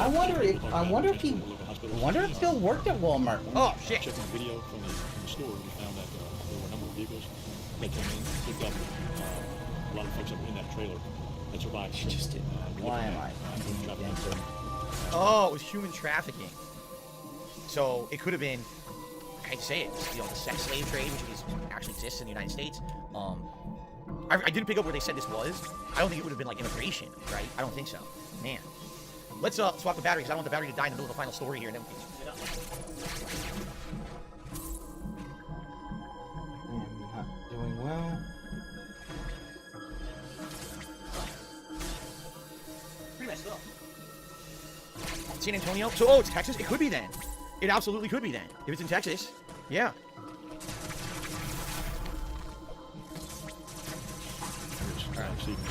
Dozens of other people were found as well, dehydrated and barely clinging to life. Wow. Parking lot camera footage shows a number of vehicles arriving to pick up people from the back of the trailer throughout the day.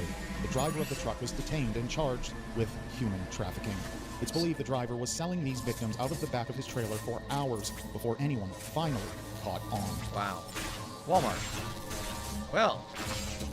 Yeah, blame Walmart for that one, Phil. Of strangers bearing what did gifts. Walmart do for that In one? 2013, Rain Periwinkle, her daughter Cherish Periwinkle, and Cherish's siblings were inside a Jacksonville dollar store when a stranger approached them. The family wasn't wealthy and had been struggling to pay for items. That's when 41-year-old Donald Smith, pretending to be a simple good Samaritan, offered to buy clothes for Cherish and her sisters at a nearby Walmart with a gift card he had. In order to gain their trust, Smith said his wife would be meeting them at Walmart, but there was no wife.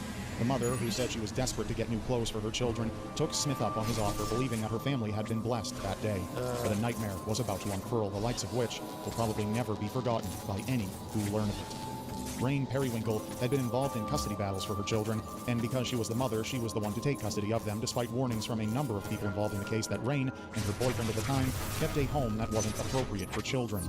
After making his offer, the Periwinkle family got into Smith's white van and headed to Walmart, where the camera footage shows they shopped for 2 hours. It was close to 11 p.m. when Smith offered to buy them all cheeseburgers from McDonald's after a long day of shopping. Trusting the man far more than she should have, Cherish's mother either allowed or didn't even notice that Cherish went with Donald Smith alone. Oh my God. Instead of taking Cherish to the McDonald's in front of the superstore, footage shows that he led the little girl out of the store into his van instead. About a half an hour passed when Cherish's mother began to realize that something was very wrong. There was no sign of her daughter and no sign of Donald Smith. On the call with 911, she said, quote, "I hope he's not with her right now." Cherish's mother reported her missing, and police issued an Amber Alert within the next few hours. Cherish Periwinkle was found the next morning, but it was far from a cause for relief. Cherish was dead, and the details surrounding her death are difficult to even describe. Oh, God. So consider this a warning. I don't know, guys, I don't even know if I want to hear this. I don't think I want to. I really don't. I don't think I want to hear it. I think that's enough. I say I want to cut this off now, because I don't want to hear what he did. I just don't. I can just imagine. I think it's enough. I don't think we need to hear it. It's fucked up, man. Okay. No, I don't want to hear it. I legit don't. I legit don't want to hear it. Okay, this is fucking Walmart, man. Then don't. This is fucked up. This is where You're like blaming Walmart. Society goes. You're blaming Walmart for basically something that we're probably going to see on like It's Walmart. SVU or It's some not funny. shit. It's not funny that this is like what happens in these places. People down on their luck go to the place with the cheapest prices. He's literally blaming Walmart for this guy probably raping and killing this girl. He's blaming Walmart. It's Walmart's fault. It's Walmart's fault. And they get taken advantage of. They get fucking destroyed. For what? Why does it exist in America? Yeah. Right? It's fucked up, man. Because we live in a society, Phil. Oh, I'll demonize Walmart all I fucking want. It's terrible. It's a terrible place. You know, everyone I've been to in Connecticut, here, Washington, everyone I've ever went to. It's just, it's insane that place is in business. Insane amounts of crime. Yeah. You know, again, people who can't. And you see, what kind of people are going to be like that, right? Not people who are good people. Don't do these things, guys. You know what I'm saying? I'm not saying this is everyone at Walmart. What I'm saying is yes, you are, Phil. You're demonizing Walmart. You are demonizing Walmart. You're basically saying, yes, this is what happens. People who shop at Walmart are these kind of degenerates. People who will prey on that. You know That's what you're saying. Predators. You know, and this is just fucking. I don't even want to know Fucking what hell, happened, bro. dude. You know, fucked up. Your fucking debt chat can tell. Oh yeah. You're being harsh on Walmart. It's fine. No responsibility. You know, the Waltons. You know, who own Walmart. Oh, they just follow the rules. Oh yeah, they follow the rules. And then look what happened. They ruined local businesses. They created a cesspool of places in America where people do this fucked up stuff. This is the 10 worst. But every day there's probably at every Walmart there's a fucked up story like this. That's not as bad, so it didn't make the 10 worse. You know. Fucking hell, dude. I'm sorry. Yeah. This yeah, this shit sucks, but I can't blame the Waltons for. You can't blame the Waltons for that. Yeah, of course they have a monopoly. There's so many places in America they can't have like, you know, these businesses exist. Only Walmart can exist there. Because they're so poor, only Walmart can exist. See how messed up that is? The only one type of business that can exist here is destroy all the local business, and then all the evil people make that their focal point to go to. You know what I'm saying? It's fucked up. He literally Sorry, said... There's no way I'm gonna stand here and defend a Walmart. Like, no fucking way, Go man. fuck yourself, dude. I don't like Walmart either, but you just said evil people.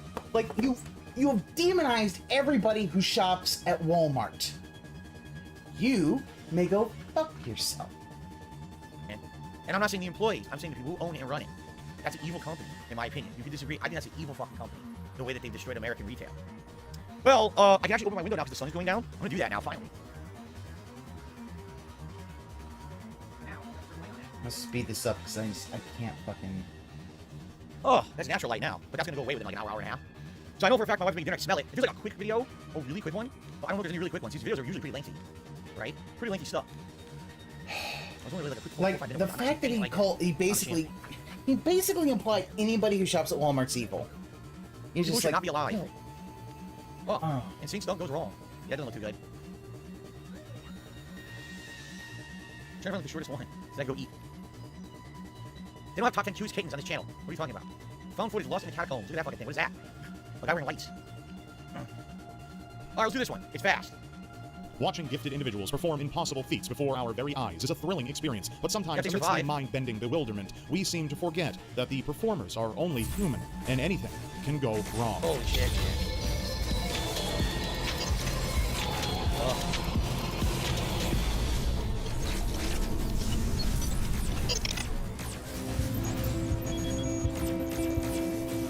Solendranath Roy was a 49-year-old police officer known for breaking records by using his incredibly strong hair. Oh, I've heard In about 2007, guys who he do this soared with their between hair. 2 buildings by tying his ponytail to a rope. Then, on March 1st of 2011, he broke the Yeah, record good of moving people across shop a at Fred zip line Meyer, by bad only people using shop his at hair, Walmart. moving a total of 270 Evil people. feet. Sorry, But it doesn't evil end there. people. On September of 2012, he used his ponytail to strenuously pull a train car just over 8 feet. However, Roy was not satisfied with merely 3 world records.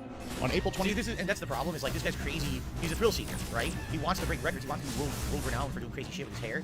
That's all well and good. He's at 3 world records. Like, you gotta wonder if a guy like this would ever be satisfied, or if he was just destined to have a tragic end. Like, he was gonna keep pushing it further and further and further his whole life until something eventually happened, right? Was it destiny? Like, was an addict almost, right? An addict to this kind of behavior, right? Phil, do you know what? 2013, at the Titsa River in West Bengal, India, Roy attempted to break his own record by once again ziplining using only his hair to suspend him. Roy's wife often begged him to stop his dangerous record-breaking quests. He gave in to his wife's pressure, telling her his zipline stunt over the river would be his last. I don't believe that. Indeed, this would be Roy's final act, but no one could have imagined that it would end in utter tragedy. Roy was interviewed by local news outlets only moments before he commenced his perilous undertaking. Sadly, he was completely unaware of the impending disaster and was confident as he talked to reporters. Nearly 1,000 eager people gathered together on the Coronation Bridge to watch Roy move across the zip line, 70 feet above the river. Among the gawking multitude was his family, and although the crowd was enthusiastic, some members of his family were quite fearful. Roy fastened his hair onto a pulley and donned a life jacket in case he fell into the river, for his hair was all that kept him from gravity's clutches. 2 waving banners hung proudly from his clothing, the Indian flag and a political banner reading, "East Bengal is the real power." He began to swiftly advance down the zip line, and the crowd encouragingly cheered. At first, all went according to plan, but after he reached the middle of the zip line, Roy's hair became taut, and he began to struggle violently. Dangling helplessly from the zip line, kicking forcefully, desperately trying to cry out for help, and making vain attempts to move himself forward, Roy began to suffer from cardiac arrest. Oh, shit. At first, many of the onlookers did not understand what exactly was transpiring. However, once the dreadful reality became apparent, the crowd descended into panic. Photographer Balai Sutradhar stated that he was trying to scream out some instruction, but no one could follow what he was saying. After struggling for 30 minutes, he became still. Sadly, no Blueberry, medical experts were present during Emmy? Roy's unforeseen heart attack. After his panicked thrashing had ceased, he hung by his ponytail, motionless above the river, for 45 minutes. What? When paramedics arrived, he was promptly taken down and transported to a hospital in Siliguri, where he was immediately pronounced dead by medical personnel. What the fuck? Why would you have no medical personnel there? None. No medical personnel. And no backup plan if something goes wrong to save your life. Right? In the chat, because we're a little behind. The What chat the fuck? because it's India. What the fuck? What the fuck? It's not America. What the fuck? No one? No medical personnel. It's India, Phil. Uploading data. Oh, look at that crag. I don't know. I don't even know. Do we even have to say anything else? Right? Like, what the fuck? No one there in case something goes wrong. It's India, Phil. In the U.S., yeah. If you think about it, okay, if you really think about it, he was fine. He hung there for 30 minutes, had a heart attack, and hung there for another 45 minutes. His hair was strong enough to support him. He wasn't going to fall. So, the fear of dying caused him to die. He literally died of fear. No. That's fucking crazy. He died because right? the adrenaline of being stuck there because he was tangled. Oh my god. What a fucking hot take is that The cause of his shit? cardiac arrest could have been related to heart disease, but other factors might have come into play. When hormones such as adrenaline are released under acute stress, the risk of having a heart attack is amplified. This is the most plausible explanation for Roy's untimely demise. Yeah, Chilligary that's Metropolitan probably Police it. said that Roy did not have permission to perform his stunt. If permission was sought, it's possible his death could have been avoided due to the presence of medical professionals. Okay. Oh, He wow, didn't have yeah. permission to do it. 1,000 people showed up. How about the law enforcement? Sorry, you don't have permission to do this because it's not safe. You can't do it now. Come back when you have permission. You have medical professionals here. Why was there no intervention? Just let him do whatever Because he wants. it's He doesn't India, Phil. So, Roy's Oh, final stunt, as wow. promised to his wife, was his irreversibly last stunt, leaving his family devastated. His brother told the press that, "We were proud of his bravery. He was sure to win, but destiny has taken his life and the most beloved member of our family as well." That's all for now. Wow. YouTube has been targeted. Wow. You say YouTube has been targeting my videos. Whack. Alright, well. Crazy, huh? That just blows my mind that they allow shit like that. Alright, more coming. Guys, it's time for my break for dinner. I can smell it. It's ready to go. My wife has made dinner. It's time to eat, okay? So let's take about a 20-minute break, 25-minute break. Roughly, this will be my one major break of the stream. 4:30 in the afternoon, dinner time. For me to actually go eat dinner. Although when I come back, we're gonna think have some really, more. what it really Yeah, is, one thing I want to do before we adjourn, definitely, I want to do that top 10 scariest moments. That we have to do that. The 30-minute video, you'll think about an hour to react to. So I absolutely want to do that. So maybe that's what we do. Maybe we take a break, come back, react to that video, and then, depending on time, do the fantasy match, and then maybe end with Q&A. How does that sound? Okay? So let's take about 20, at least 20 minutes, maybe a little longer. Oh my god! I come back. If you have to do Q&A in a marathon, just end it early, Phil. All right, now. I have to say it would be great when I come back we get more support. We had no new members, $20 super chats, and we didn't even hit the tier 2 tips goal on a marathon. That's not good. This is supposed to be like a normal day for me. We're normally I do 2 streams. I'm not. I'm only doing the 1. I hope that when I come back from my dinner break, we'll have some more support. Okay? All right, let's go on break. I'll be back with more after the break. Sound good? That's a big con 1 bag.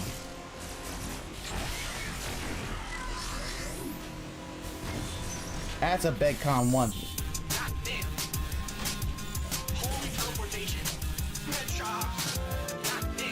No.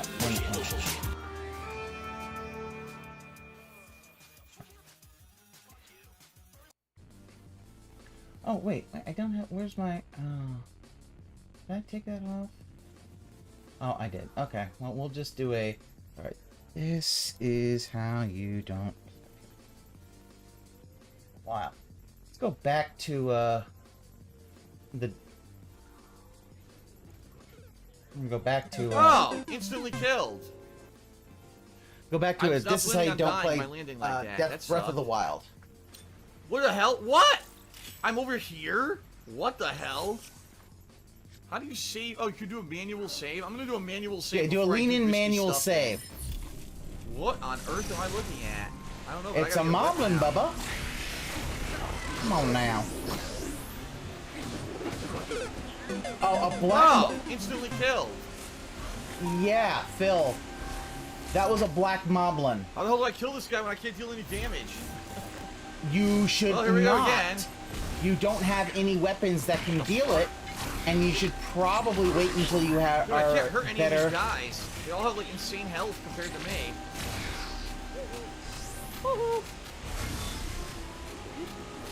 What the? He actually didn't jump. He jumped like nowhere. Are you kidding me? Okay. Oh, thanks to Twix Mix for the cheer. 55-bit cheer. Thank you. What is going on in the 50-bit sky? bitch. What the hell? What is happening? Whoa, what is this? Shut the fuck up and it'll explain. Huh? Huh? What is happening? It's the blood moon. What the hell? The blood moon. Yeah. If you would actually have let it explain, it would have told you.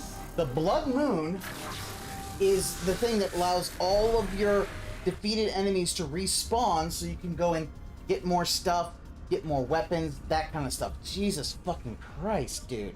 Let them explain it instead of like, what, man?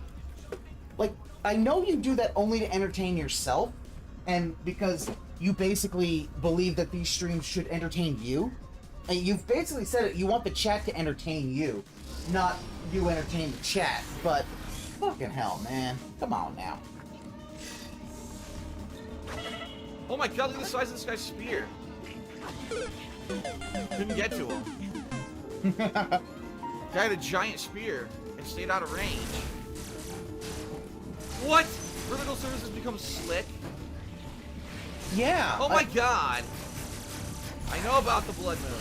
Stop this. Now I can't climb up here because it rained. It wasn't raining when I died. This is bullshit. That's complete bullshit. It wasn't raining before. Now it rains and I can't climb. Wow. Things are wet when it rains and it's slick. I can't climb it. I saved the weather situation before I fucking died and resumed that and not just loaded a random one. Oh, now it's got thunderstorms. He's gonna... Holy fuck! Did you see that? Lightning just struck. Holy shit. Has he never seen the phenomena of a lightning hitting something? What on earth is that? Is that the moon? This is one hell of a view. Oh, shit. The two brothers are clapping for him. That is not what I wanted to do.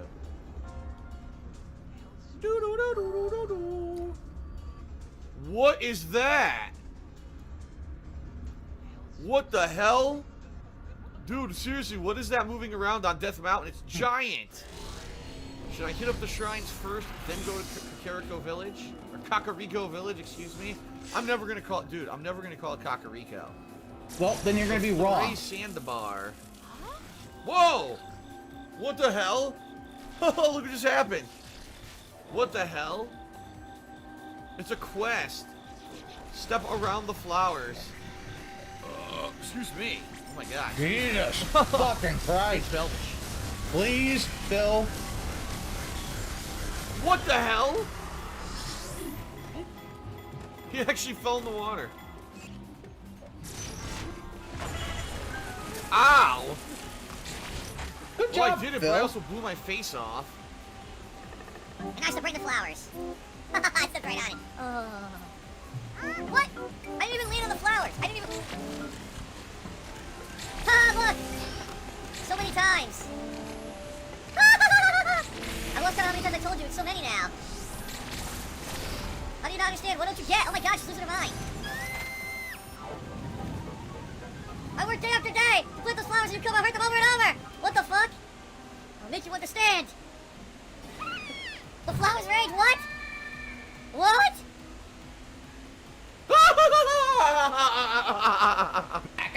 He got his ass whooped.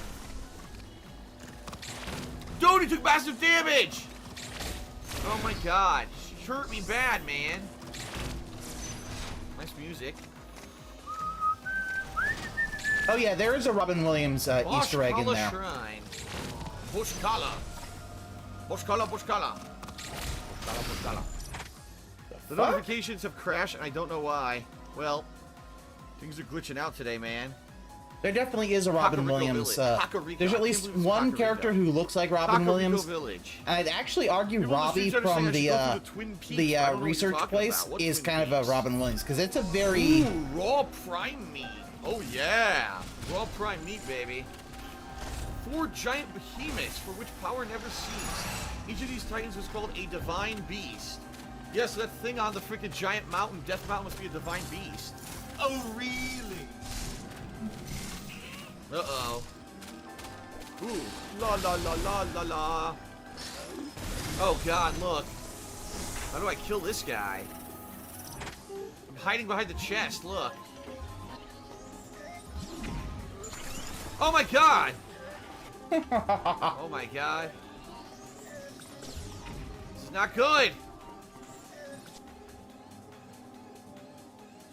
And for anybody who hasn't played, he is still wearing the warm doublet and the Hylian trousers, meaning his armor rating is still 4. This is why he's dying to everything. He's got 3 hearts and he has 4 armor. Oh, you asshole! Ah! No, wait a minute! Ah! Clown mode. No! No! No! No! Papa Vera! No, Papa Vera! No! I almost had it. Oh! You can kill them? I didn't know you could kill them with arrows. I'm screwed. You didn't know you could Can't kill make it. things with No, don't do arrows this. in a Don't Zelda. do this to me. Ah!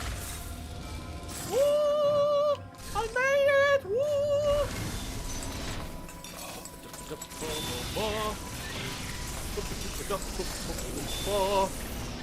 Wait a minute, where the hell is he? You can't fast travel to the Temple of Time. What the hell? Because you don't have a shrine Alright, there, let's get new dum-dum. hearts. New heart container, yes.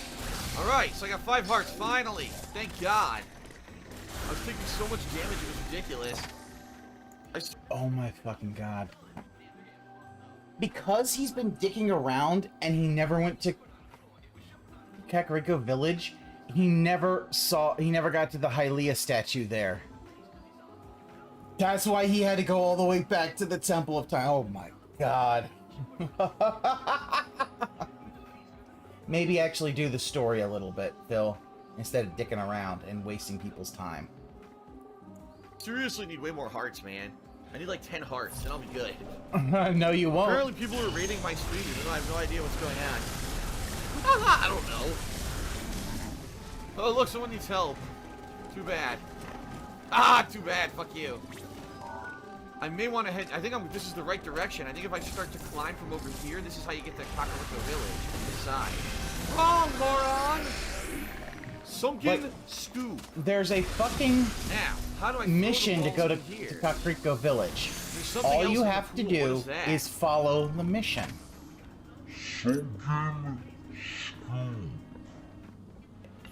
So what I was going to try to do was lift it with ice, but I don't think that's going to work. Can I... Valedictorian, everybody. Yes! Aha! Oh, God, I tossed the ball. Okay, I gotta throw the balls. Ah, shit. Oh my God. Ah, fucking shitty dicks. If you don't take the mission, you never fail it. That's true. You gotta be kidding.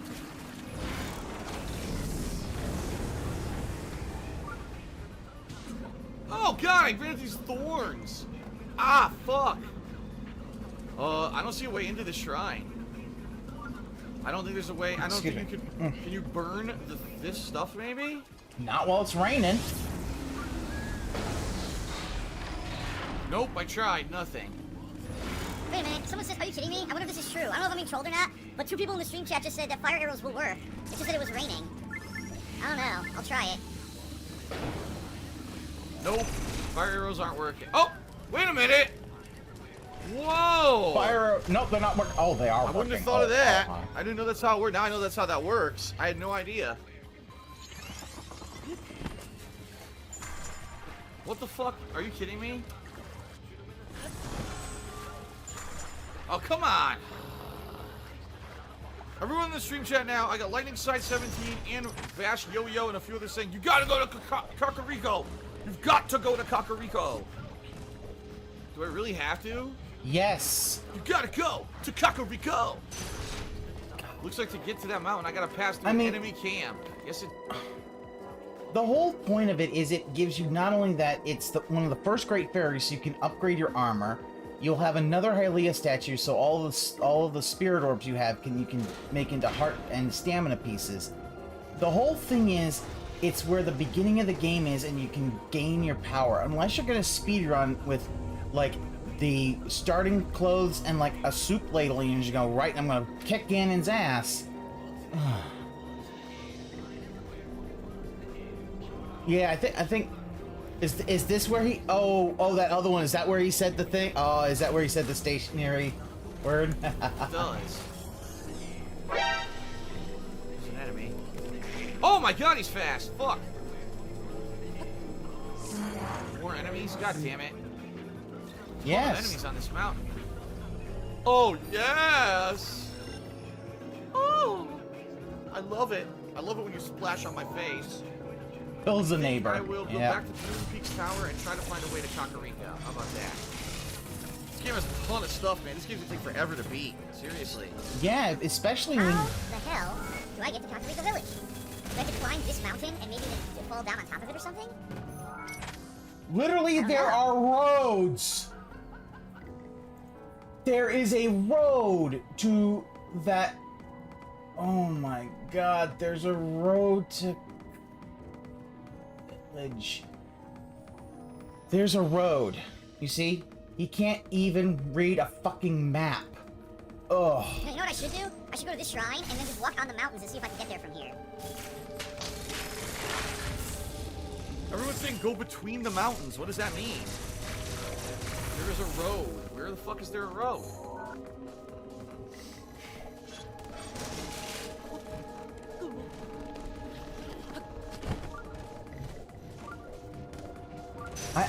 I'm in awe of this man. I know, I shouldn't waste my rage with him. It's... I have so many technical difficulties, I don't even know what else to say. OBS crashing, mic doesn't fucking work, stream won't go live. Mic doesn't fucking work? Hey, maybe get a new mic. What is this fucking road everyone's talking about? Supposedly there's a road. Yeah, look, I gotta follow this stream, and then the stream goes to a road.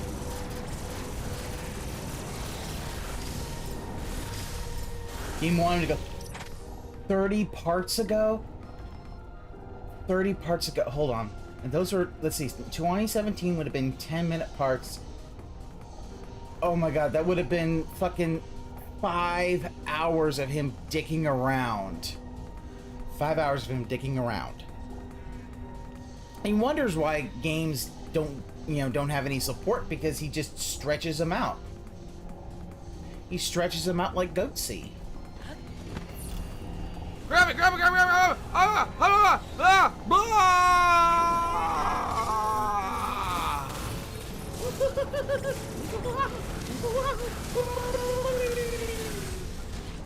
Ah, you dick! Yeah, never let him touch an open world game. Shit. Actually, no. God damn I want him to it, do Akira. master mode. I want to see him try master mode. What the fuck? A homing Akira. Fuck, man. There we go. That's better. Who had said, hey, I don't want directions. Fuck off. I know where I'm going. I follow this road to Kakariko, right? We're on the road to Kakariko. Give me those maracas. What the hell, he poked me?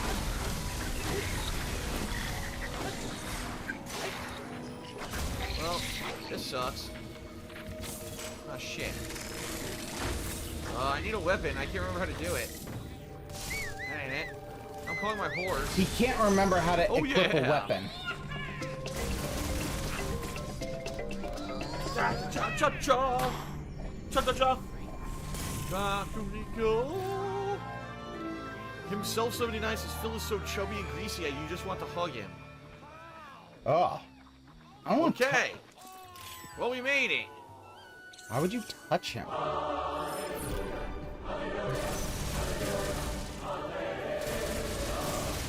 Some people say shrine hype, and then someone else is like porn stars. Those demons like random porn stars. Derek. What was Derek doing the random fucking porn stars? That's probably Derek. What's going on? Everyone on freaking in the stream chat's talking about pornography apparently, so I'm not gonna partake in that discussion. I'm married, dude. Oh, no, actually, he wasn't married at this point. Kakariko Village, and it's oh no, he was still with Leanna How the hell do then. you know this stuff when there's never been voice acting in any of these games before? You never know. What we got up here? This low frame rate town. Keep looking around. This is low frame rate town. What's this? Haya. Oh, Mayan! Okay then. She can't talk to dudes. She's terrified of men. Not slap her ass, I'll just slap her ass, make her all red-faced. My god, she's old. Oh! She's got like 7 teeth in her mouth. People say I should bring back Grandma's goodie bags. Oh, yes, Link. Come and get Grandma's goodie bags. Oh, my God. Grandma's goodie bags? Oh, yes, Link. Don't you remember me? All the dates we went on? The time that you took me out and then your trip went down and... Oh, I didn't mean to say that. And by the way, Cat agrees with me. Oh, man, my screen crashed on my freaking laptop again. Wow. His problem. Okay, so his problem is the greed makes him overstay his welcome with the game, and he should just knock the game out and move on to the next one. Yeah. On my laptop, and that's why it's crashing. Oh, and since yeah, I think this was also is around the time. I don't think Kat was living with him at this point. I think this is when he is still with Leanna, and that issue is starting to come to a head. But yeah, the gin is a lot. Yeah, no, he was drinking a lot more back then. I do believe, but he's still drinking a lot. He's just now he's super miserable. But yeah, that's true. The greed, I know the greed does Not that, Granny which is. porn. He's playing that organ. The fucking Phantom of the Opera in the background. Yes, I like this segment. It's my time to shine. Only then, the AI named Hades went haywire and overtook all the robots and destroyed the planet. Oh wait, that's a different game. It could also be used Not in funny, stews Phil. and oh my God! Does anyone know how to pronounce this word? Menure? Dude, I can't say it. How do you say that word? I've never seen that word in my life. I have no idea how to pronounce it. Menure. Crap. Can't go off. I'm stuck. Going, Link. No! Here we go. What's the fairy gonna look like in this game? Oh, release my stamen. Oh, yes. Oh! Oh my God. Talk about a gaudy fairy. Oh my God, look at the face. Ah!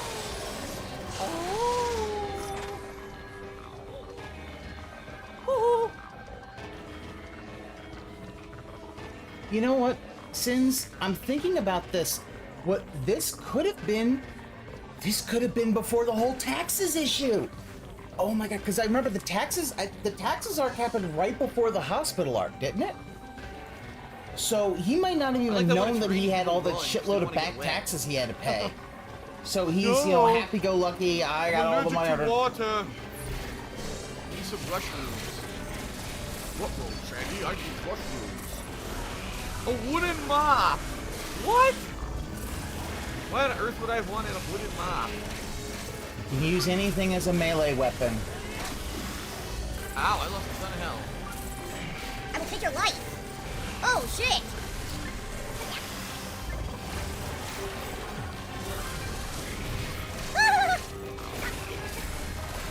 Oh. Well, assassino. Tried to own my ass, but instead, the assassin got owned. Are these frogs? Look, a frog. Oh God, what's gonna happen? What's this?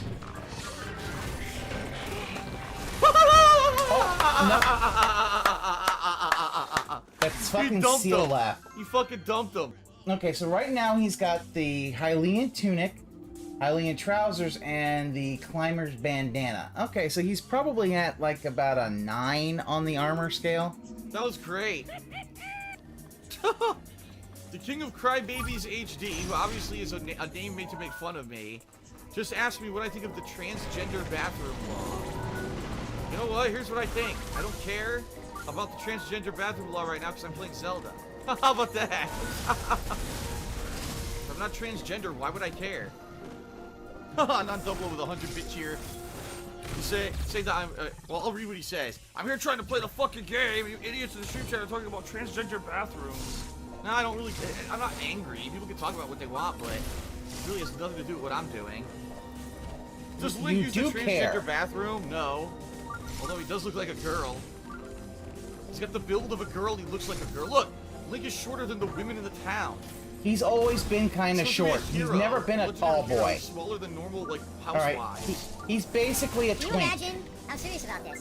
Can you imagine if Nintendo, instead of doing their own dumb thing and always making underpowered consoles, could you imagine if Nintendo had actually made a fully powered, like, awesome current gen console and then made this game for it? Can you imagine the detail?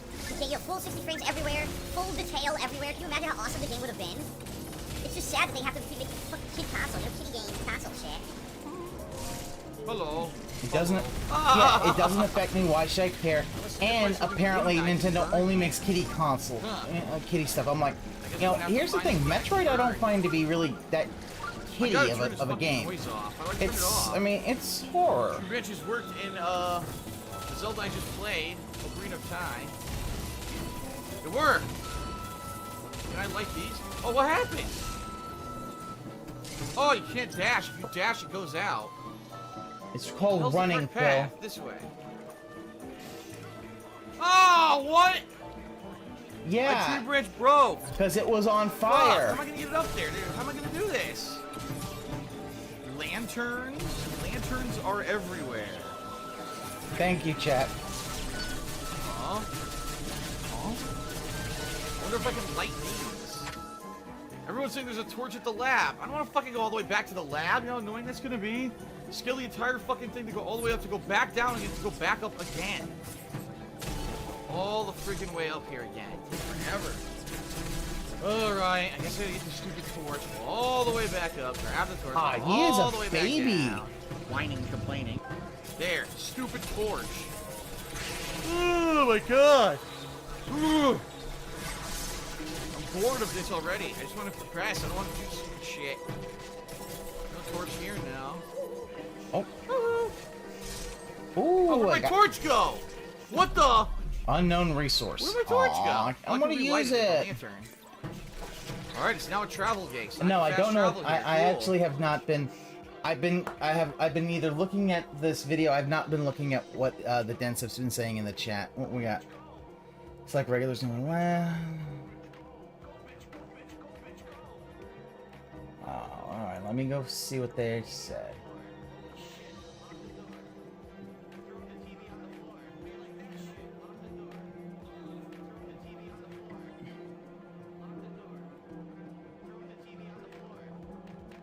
Feline tech support.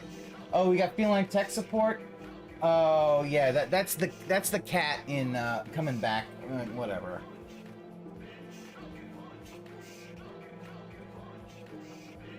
Like, do they not know that that's the cat in a different form? I've only heard of the cat. He sounds awful. Like, come on.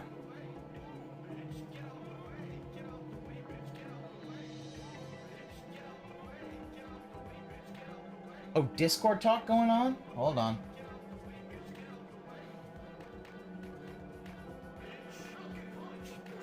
Where was their Discord talk? I missed that.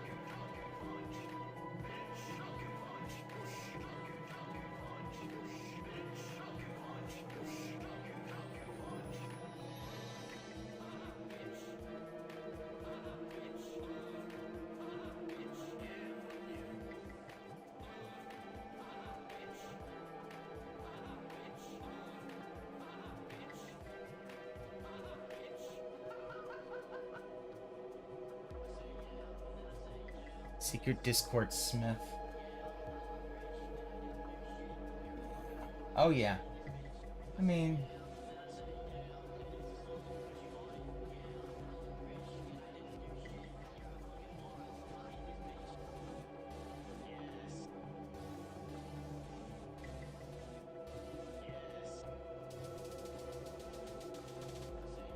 Longest break ever. PSP, what happened? Another stink bug, I bet. Yep, probably. There, so I can hear him when he comes back. And now I'm on fire. Ooh. Ooh. Ooh. That's not a very good effort. If you take a picture, you must be sure to censor the subject. I was right. Start over? Oh, come on. Well, if you did it right the first Watch time. this. her knees. Whoa! Dude! She's 6! She's 6. She's the body of a 6-year-old, Phil. What the fuck is wrong with you? What the fuck is wrong with you? Don't know. Bad Phil. Like, I'm sorry, no.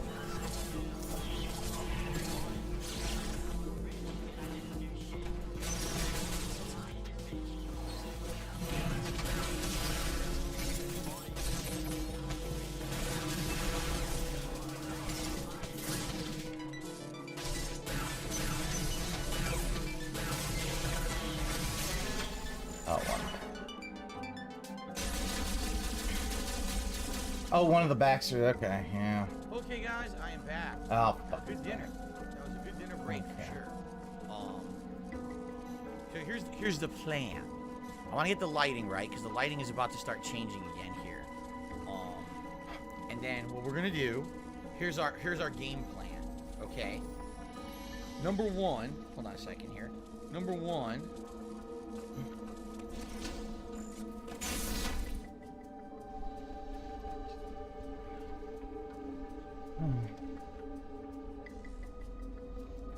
Wait a minute. That's there.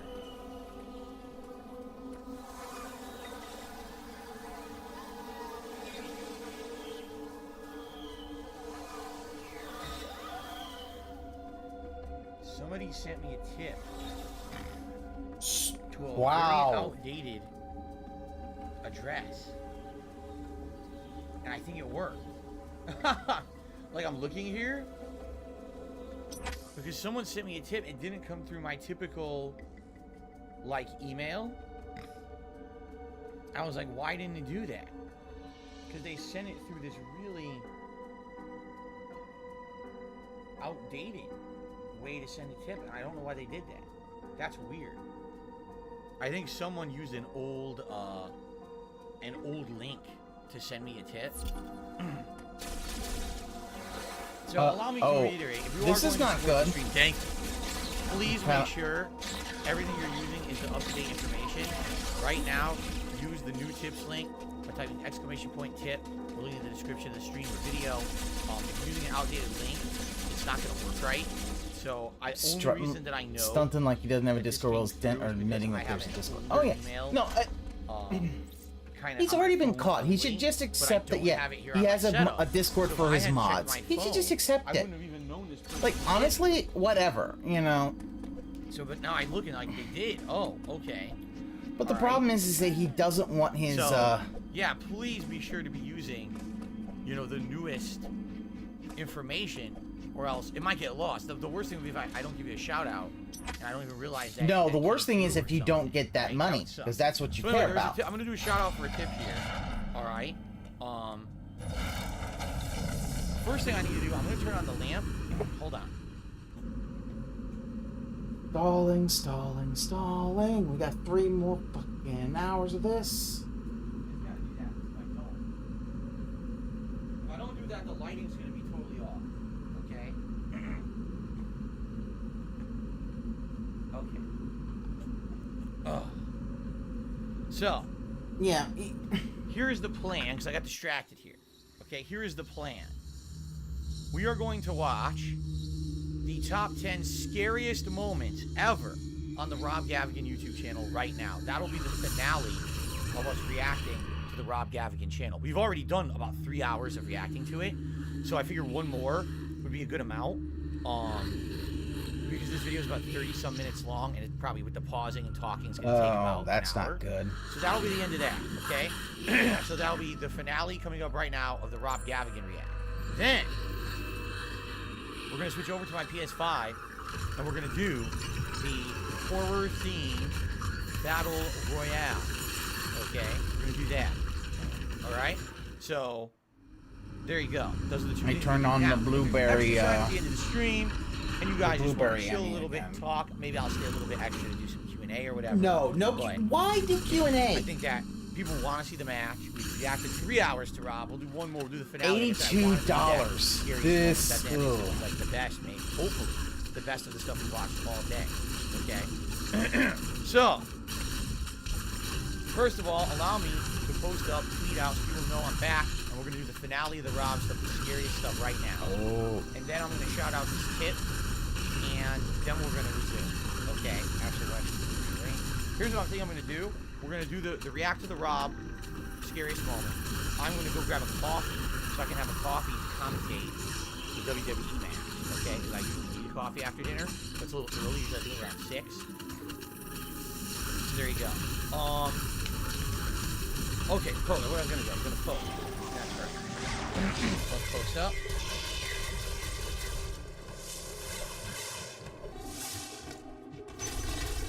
It's got to be a big tweet. Yeah. Now Rooster Teeth is trending. Why is Rooster Teeth trending? Who cares, Phil?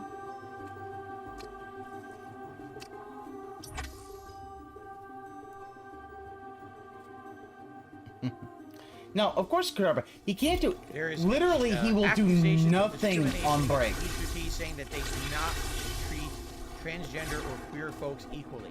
They treat them poorly.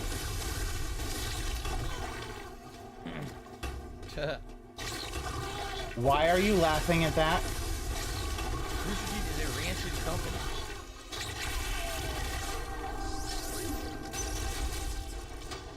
They forced an abbreviated slur to be a nickname. Uploading data. The X have been released from their confinement. They have now scattered across the planet. Wow. This is no doubt the work of Ravenbeak. Yeah. He doesn't update game. He literally, if it's. His motives are Dude, still I swear to God. But your Metroid DNA Phil, grants you immunity to Phil, the X Phil, parasite. you're live. You can even absorb that. Perhaps it was Brunel, think. I seriously swear to God, like, all these companies, all these popular YouTubers, all these content creators, they all get exposed. They seriously just, at some point, they all get fucking exposed, right? They're all toxic. They're all toxic? I don't know. Anyway, let me post up. I mean, that's nothing to do with me, but still, it's like, what the fuck? Okay. I am back from dinner break, and now we are going to react to the top 10 scariest moments on the Rob Gavigan YouTube channel. What are we doing now? We're waiting for Phil to tweet. Then it's the I trust you will make it here. horror-themed fantasy battle royale. And he has to talk while he types. Join me for the fun, and if you can, Yep. please support the stream. That is a big con 1, motherfucker. Excuse me. Yep, that is auto big con 1. That posted.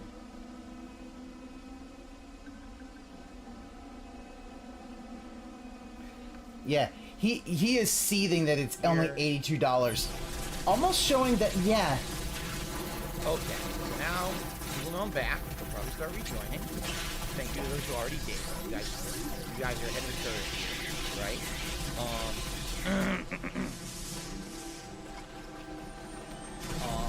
Okay, so this tip, I'm going to count it, even though it went to a very outdated method of tipping, which is why I originally missed it.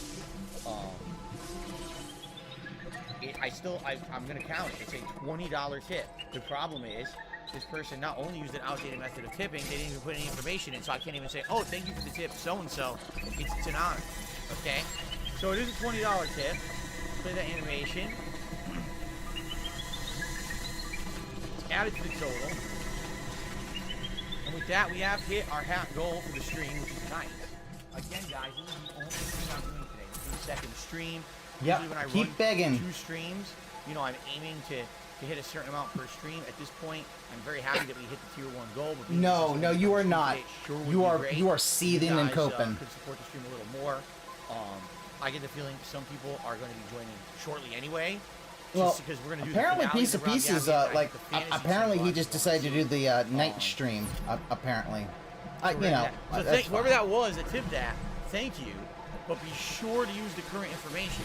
I would have missed it if I was not on break and checking my email. I 100% would have missed that tip and never called it out in the stream. So please be sure to be using the updated data, or else I'm going to miss it. Okay. So that being said, it's time for a hat. Let's go ahead and get several hats in the running here. Okay. What hat is rather together get the bath? I watch this come like which hat is horror best? The Los Santos cap, cowboy hat. So let me think about it. Because we just did the vector hat. So we do Pikachu. And I feel like I keep forgetting I have a hat, and I never put it in the run. I guess we do the fake hair hat. Yeah. That's it. We do the fake hair hat. I swear sometimes I just forget. I have like a brain fart. Okay. Yeah, lunch meat sandwich. Yes, it's Switch only. This is Metroid Dread. This is the one that came out last year. There we are. Fucking awesome. Alright. Coop, yes, we can see your messages.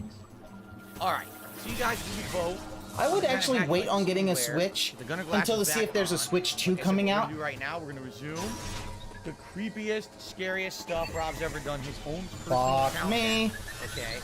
And then we'll change pace here. We'll stop with the insane, dark, macabre stuff, and we'll go to a nice, silly fantasy horror match. It's Phil. You're not gonna get any tips for that. No one cares. No one gives a shit about that shit. It was over right here. Here it is. Okay. Let's make sure it's wound. I never actually watched this.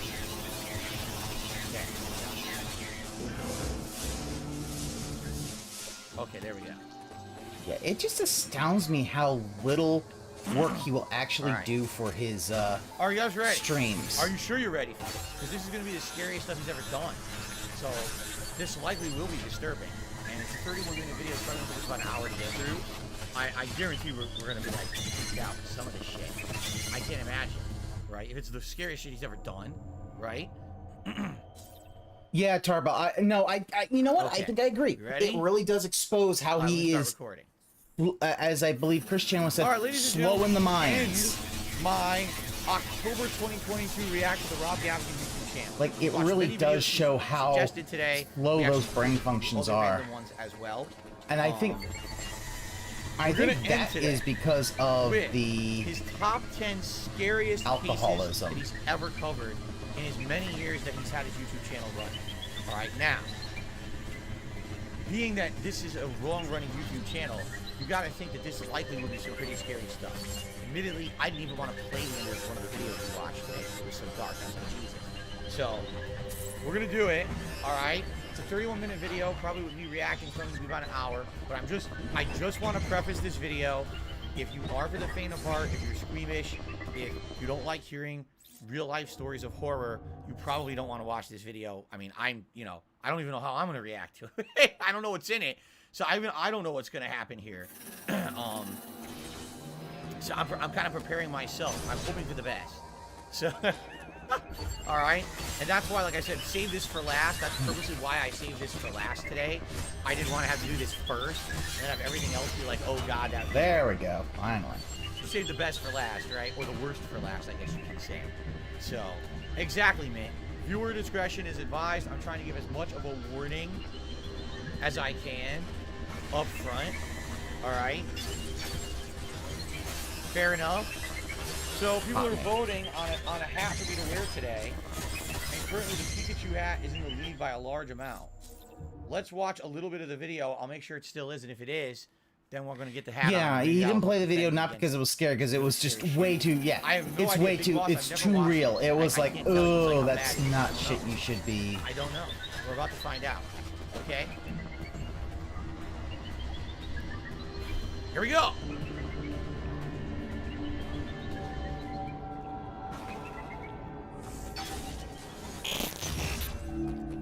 The old VHS tape look.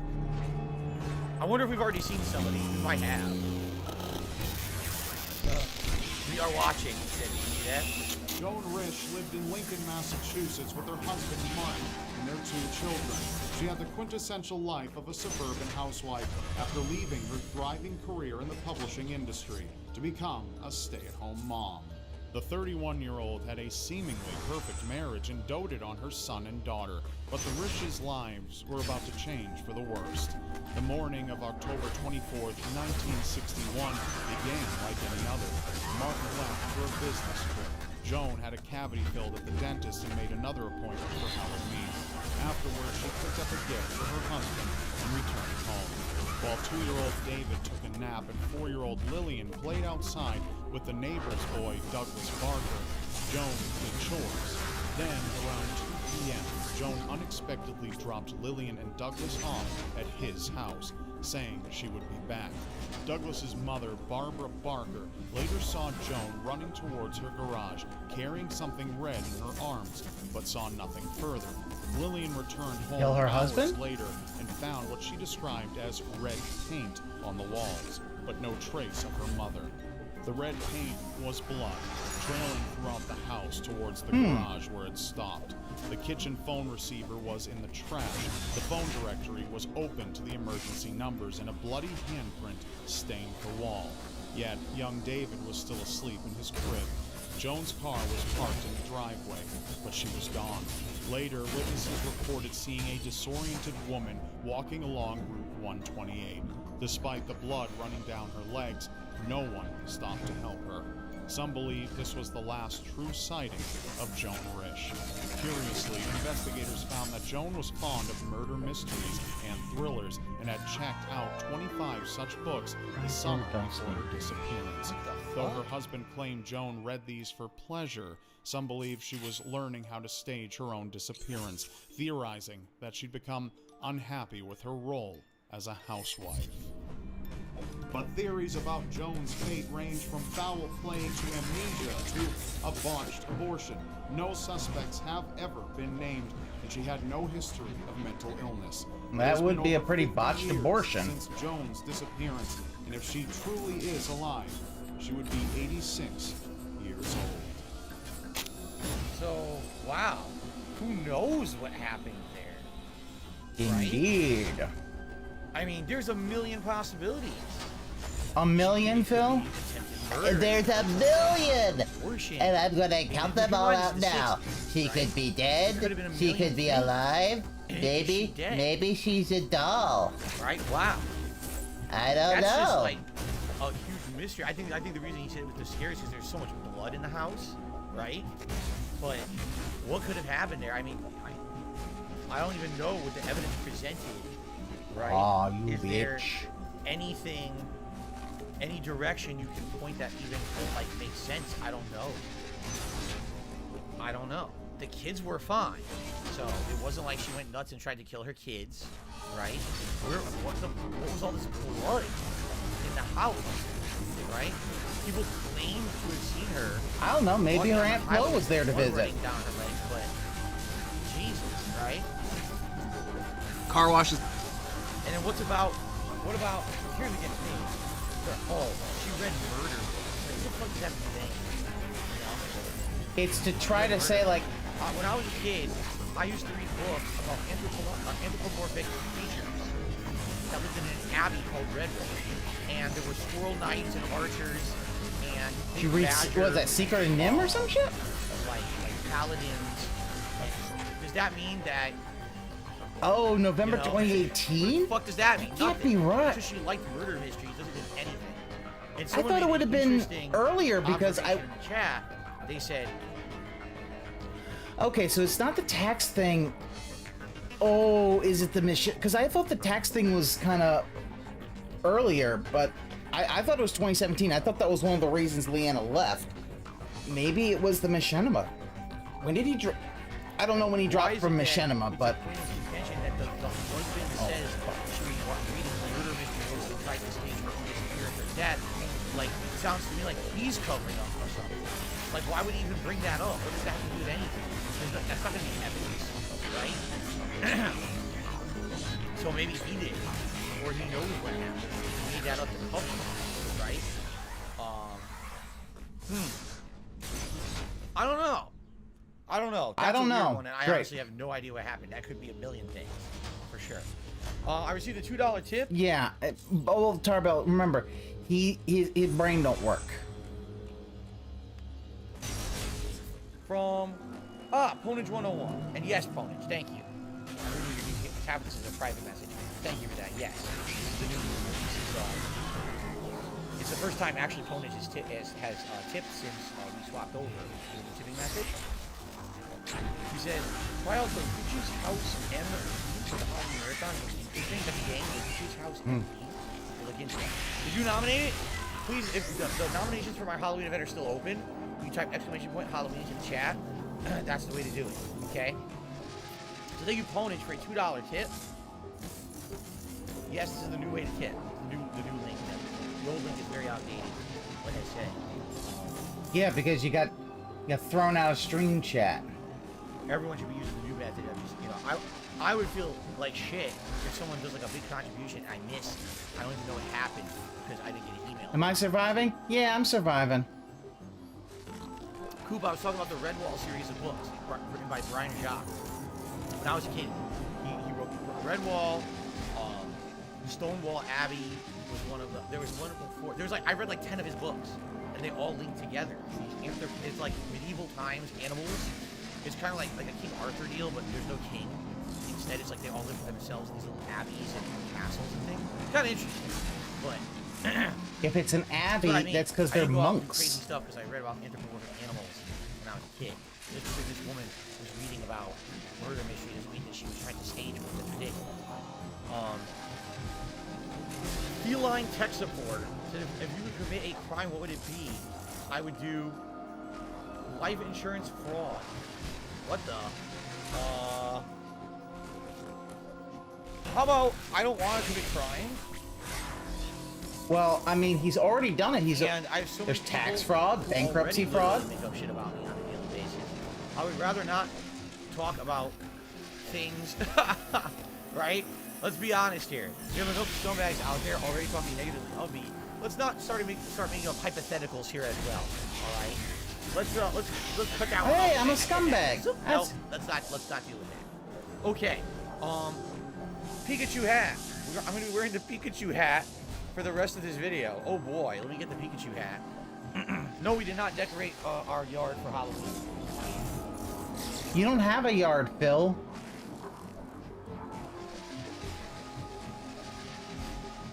No, I can. Oh. Here we go. Pikachu chooses you. Get scared. Okay. I want to get that.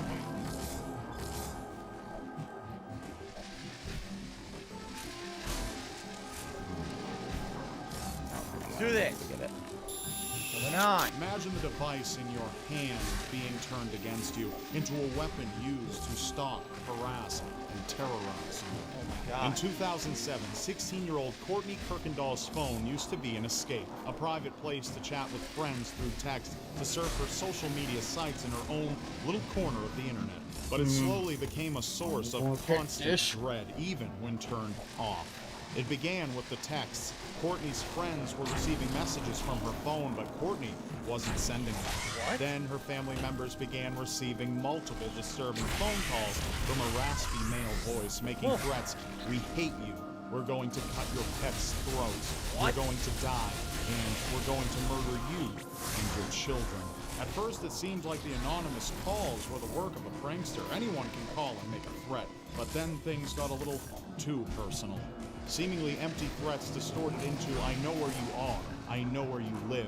And the harasser, unfortunately, truly seemed to know every move the Kirkendalls made. He could tell the family members what clothing they were wearing, what they were doing, and when the children departed for school, as well as where they attended school. What the hell? The family listened to their voicemails only to hear their private conversations being played back at them. Conversations they'd had in the comfort of their own home. So the house. Wait a minute. Here's the thing. It's very easy to call the number. For example, right now, for like a fee, if someone knows your phone number, they can call your house with your own number. Yeah, I know, because it's been done to me and others before. You can clone it. essentially it's easy to do. He It's a cloned a spoof number. that This you is can how do, he's but going I to think get it's like you the have to pay for it. thing that It's that stupid, the though. line What's app the is point not of it, his. right? Like, what would be the point of calling you with your own number? That's dumb. But at the same time, you could use that to freak out people. You could use it calling from someone's number, pretend like you're from that house and you're not. There's been times when, like, I got a random phone call saying it was something, and then I actually called that thing and said, did you just call me? And they're like, no. I was like, okay, I know what it is. It's that stupid spoofing thing again. You know, you gotta be careful about that, right? But in this case, they know everything going on in the house. Is the house bugged? Or could the cell phone have actually been hacked into? And now they're using that cell phone to Yeah, spy on cloning a everyone number in and the family. spoofing a That's number what are it different. sounds Yeah. like, right? It sounds like definitely this is a situation where somehow the cell phone's been hacked into. But I didn't ever hear that. I've heard of credit card data being stolen. I've never heard of the whole cell phone being taken control of. So let's watch the rest of this story. I have some shout outs to do. Let's watch the rest of this one and then we'll do the shout out. Unsafe, they installed a security system at the house. Not long after, their stalker called and recited the passcode to disarm it. Finally, the Kirkendalls contacted the police. Yeah. A look at the cell phone records sent a collective chill through the family. The harassing calls were being made from their own phones, with the majority of them coming from Courtney's. The only problem with that was the calls were made while the phones were turned off. That's when they began to notice their phones would turn on by themselves after being shut off, and their ringtones had been changed. But it wasn't just the Kirkendalls who were terrorized. Courtney's aunt, Darcy Price, and the neighbor, Andrea McKay, became targets as well. Andrea, while cutting limes in her kitchen one day, picked up the ringing phone to a voice that simply said, "I prefer lemons." The three families lived their every waking moment in fear, and authorities were just as disturbed by the activity. The Kirkendalls spoke with a detective and afterward received a call playing back their conversation, a warning that their stalker wasn't afraid of law enforcement. At the time, cell phone providers said they weren't aware of any technology that would allow such activity that the family had experienced. Fircrest Police Chief John Cheeseman, a longtime friend of the family, said he was dumbfounded and that his department had never seen anything like this before. Even after switching numbers and providers 2 times, the calls continued, pushing the constant weight of anxiety into the Kirkendalls' everyday lives. Even with high-tech equipment meant to unweave the I have your phone number. twisted hacker's web, police only ever found dead ends. The Kirkendalls treasure the days when their phones don't ring. So that's it. Was there ever? I wonder if there was any ever resolution to that, or did it just keep You could happening? look I don't know. up that That's, up, Phil. How did again in 2007? That sounds like if you told me that happened today, I'd be like, yeah, there's definitely ways to pull that off today. But if you told me this happened in 2007, this was even before like the era of modern smartphones. There was no iPhone yet. You see, so that's why it kind of 2007 was the first iPhone. Right? And this really happened, apparently. It's a true story.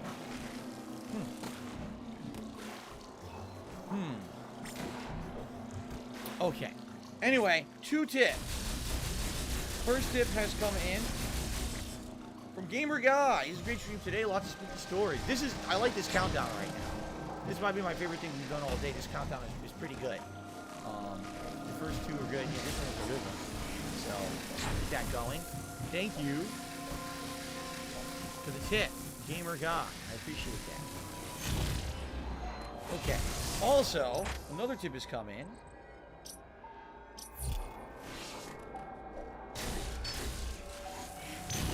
From Shalene. So, listen to this.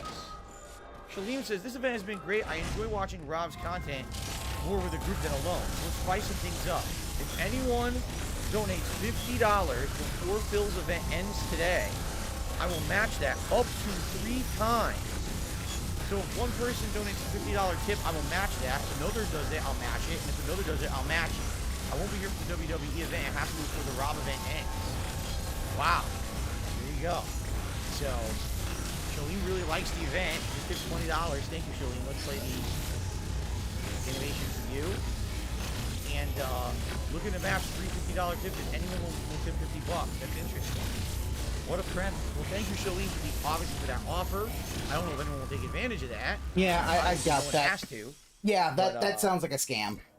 It sounds so much like a scam. Thank you, Shalene. That yeah, up. Shalene has been unbanned. Don't worry about it. It's none of your fucking business. I love people who are nosy idiots.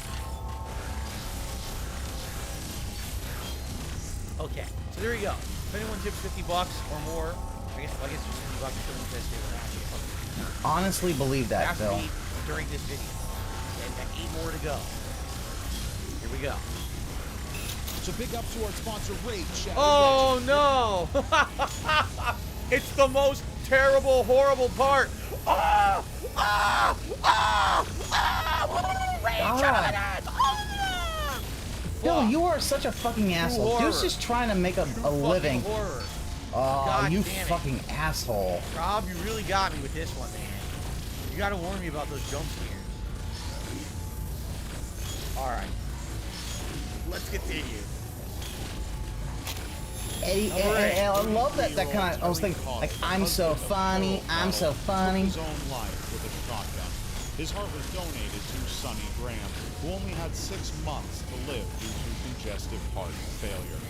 In 1997, Sonny wrote to his donor's family, thanking them for the transplant that gave him a new life. He eventually met Cheryl, and they almost immediately fell in love. After marrying, Sonny and Cheryl moved to Vidalia, Georgia, after Sonny retired from his job as a communications manager at Hilton Head. The couple was extremely happy, but in 2008, unforeseen tragedy struck. Sonny went into the shed in his backyard, took a shotgun, placed the barrel up to his throat, and pulled the trigger, killing himself exactly as his heart donor had done before. Cheryl, widowed for a second time, was devastated. Some scientists believe the suicide was an instance of cellular memory, a phenomenon that occurs in Bullshit. subjects after they receive surgical transplants. From what Sonny's relatives and family could observe, he did not seem to be struggling with depression whatsoever. Coincidence or not, the death of Sonny Graham is tragic, eerie, and not fully explained. What the fuck? You're telling me if you have an organ transplant, something that's traumatic that happened to that person previously can transfer into you and you'll do it again? What? No. What? What science is that based on? I don't know, the same one that basically is alchemy. The science of You basically thought alchemy might be real. What the fuck are you talking about? What are you talking about? There's no memory in a fucking heart. There's no brain. How could you There's no transfer brain that? in a Phil. There's no In emotion Phil. in a heart. What are you speaking of? Right? There's a difference between you have an organ transplant and eventually your body rejects the organ. That's one thing. There's another thing. You're going to tell me the memories of the person who committed suicide, the heart is from, transferred into you via the heart. That is the dumbest thing I've ever heard in my life. And yet you thought that there might be a way of alchemy, turning lead to gold. There's a science where people say that peanut butter sandwiches are very dangerous because they can bite. You know, not corroborating you. It's the worst thing. What are you talking about? Now, I don't believe this at all. No, the DNA does not create. Kevin, stop. Kevin just said the DNA contains memories. Oh my god. No. No. Kevin, just so you know, we live here on this planet Earth. Have you heard of it? Maybe Again, like Earth 47 over here. You thought that alchemy might be There's no real. memories in your fucking DNA. What are you talking about? Come on, man. You guys stop this right now. Exactly. Calm Breeze says, by that logic, wouldn't blood transfusions give you the memories of the person you got the blood from? Yes, and this happens all the time. Of course. Like, what the frick is this nonsense? Oh, it's the nano machines. All right, I apologize. I was mistaken. It's the nano machines. Nano machines is the trump card answer to anything. All you say is nano machines, and we're good. Nanomachines, son. Okay. Nanomachines. Great. I think we should continue with number 7 now. Yeah. That was really ridiculous. That was a ridiculous story. If anything, why did the guy commit suicide in exactly the same manner as the guy you got the heart from? Was it poetic, not justice, but like... He was about to say poetic fucking justice. Wow, Phil. That sounds like nonsense. Okay. You're a dick. Beneath the streets of Paris, France, exist massive, complex tunnels of human remains. Oh yeah, the Known as the catacombs are real. catacombs of Paris, these underground ossuaries are the resting place for an estimated 6 million people. Between the late 18th and mid-19th centuries, remains were gradually transported into these catacombs after a number of above-ground cemeteries were shut down as they were deemed to be a risk to public health from cave-ins. Aside from that, graveyards were overflowing with burials. The catacombs of Paris are actually a small part of a much larger network of abandoned mines below the city's streets. For many years, these catacombs have been open to the public for guided tours, but not all areas of the catacombs can be explored. In fact, the official tours only offer exploration for a tiny portion of what the catacombs have to offer. Some portions of the catacombs are artistically structured with bones and skulls neatly placed and organized. Other areas, it appears as if bodies were hastily tossed into open areas to speed things along. Yank the Luckily corpses. for canophiles, people who have a passion for exploring these more restricted areas of the catacombs, there isn't simply one entrance to the crypts below. Paris is littered with hidden I secret don't believe entrances to that, access you the know, tunnels without proper that kind of thing would supervision, actually so the happen, explorer though. can wander about freely. This is a I don't rather believe that, frequent yeah, occurrence, and while that it's kind of not memory legal, the punishment exists. is only a small fine, so many take the risk. However, these areas are illegal to explore for good reason. They're often composed of dangerously tight and at times unstable areas due to the sheer age of the structure. Yeah, why would you want to go down there, right? Like, that's, again, more thrill-seeking. Seems to be a running... Why not? Why? The content on Rob's channel, these thrill-seekers doing weird shit. Why would you go down there? What do you think you're going to find, right? A lot of dead bodies. That's about it. You know, horrible times that happened in France where they had to do this. And what exactly do you think you're going to discover breaking the law going down there besides your own fucking personal tragic story on the Rob Gavin Countdown, right? Because here it comes. What's going to happen? Someone got stuck down there. Horrible footage of the person getting crushed or something. You know, something terrible's about to happen. Oh yeah, no, By the way, what's up, muscle Jesse? memory makes sense, but muscle memory is one thing, but I'm not yet gonna believe, It's simple to become hopelessly stuck, and crying for help will likely do nothing if help isn't already there with you. The possibility of adding to the remains of the catacombs yourself is an uncomfortably good one. And what was believed to have they're been looking the for, early 1990s, you know what they're doing? one They're man in there, they're decided looking for to infiltrate Fortunato. the pitch black, nearly soundless catacombs with a camcorder to explore. The camcorder was said to have been discovered some years after the man had entered the catacombs. The tape featured what is quite possibly the last record anyone has of the man's life. What comes next may disturb you. Oh god, here we go. Get ready to fucking shit yourself, everybody. Get ready for turds. Venturing alone into the eerie labyrinth of millions of human remains, a labyrinth that is more like vast, impulse in the body. using Yeah, I easy could, to become lost like inside, ramen. I could definitely but see that. Yeah, that might be a thing, but yeah, not The literally. tape Oh, inside the camcorder was reviewed by a filmmaker named Francis Freeland, who claimed that the tape was given to him by the explorer who discovered it. The footage was featured on a television program called Scariest Places on Earth, which aired on Fox Family and later ABC Family from 2000 to 2006. It is unknown as to how much editing the footage was subjected to for its television premiere, but portions of the original footage had been cut out, with the more intense parts being featured on the program. Freeland, however, claims on the episode that there were over 40 minutes of video total before things took a bizarre turn and came to an abrupt end. The tape shows a point-of-view shot of a single man traveling through the shadowy, sometimes baffling tunnels. There isn't much question as to whether or not the man was actually there. His exploration shows very clear, factual footage of what can be found in the catacombs. The man stops a number of times to investigate bones, chambers filled with remains, and even goes as far as to pick up the cap of a skull. The man continues on, finding arrows guiding his way. Whether these specific arrows point to an exit or only deeper is unknown, but what we do know is that the exploration didn't remain as calm as it had been for a portion of the footage. Eventually, the man encounters a rather chilling painting on a wall, a white human figure with its limbs spread apart. Shortly after this point, the explorer becomes rather uneasy. This discomfort quickly turns into panic, and he takes off running down a long, narrow pathway. Anyone could tell you that running in a panic through a vast, dark system of tombs is an awfully bad idea. It's a very real and fatal possibility to become quite lost. One more famous case tells the story of a doorkeeper for a hospital during the French Revolution who accessed the catacombs from a staircase located in the hospital courtyard. It's believed he swiftly became lost and his body was found 11 years later. Wow. The keys to the hospital still attached to his remains.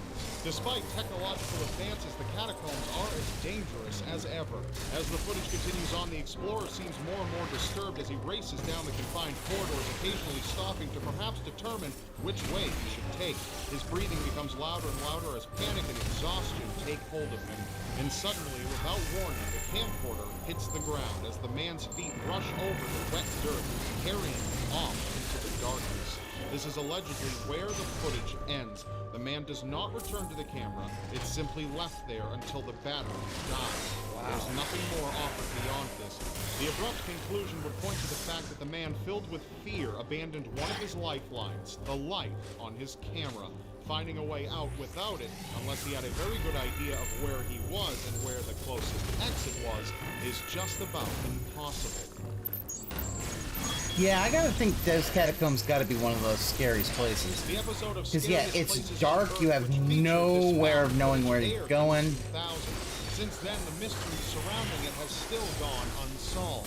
Those who have witnessed the footage, as you just have, still debate heavily over its authenticity. Though we can safely bet the location in the video is indeed the Paris catacombs, and we know that becoming lost in the catacombs isn't difficult, we are left with many lingering questions. Is this found footage real, or is it a fake? Did the man die in those tunnels, or did he find a way out through the darkness? And most importantly, if the footage is real, what caused him to panic? Could it have been his imagination getting the best of him, or perhaps something more? No one has come forward with anything other than speculation. Yeah, Sins. No, yeah. If I ever do that, I'm like, okay, I want to, like, I can see the exit now. I'm going away. I'm going back now. These are questions we may never have answers to, but I welcome you to discuss your viewpoint in the comments below.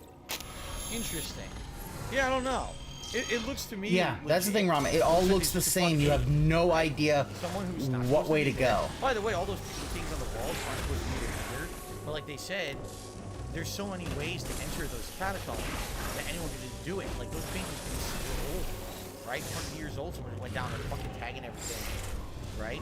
So, not surprising that you could have someone down there being stupid, but I don't know. I don't think anything crazy happened. I think some idiot went down there, thought that it was going to be, oh, this is going to be great, right? I'm going to film this. I'm going to be famous. I'm going to document the catacombs and shit. And then basically they either heard something or they freaked themselves out and they panicked.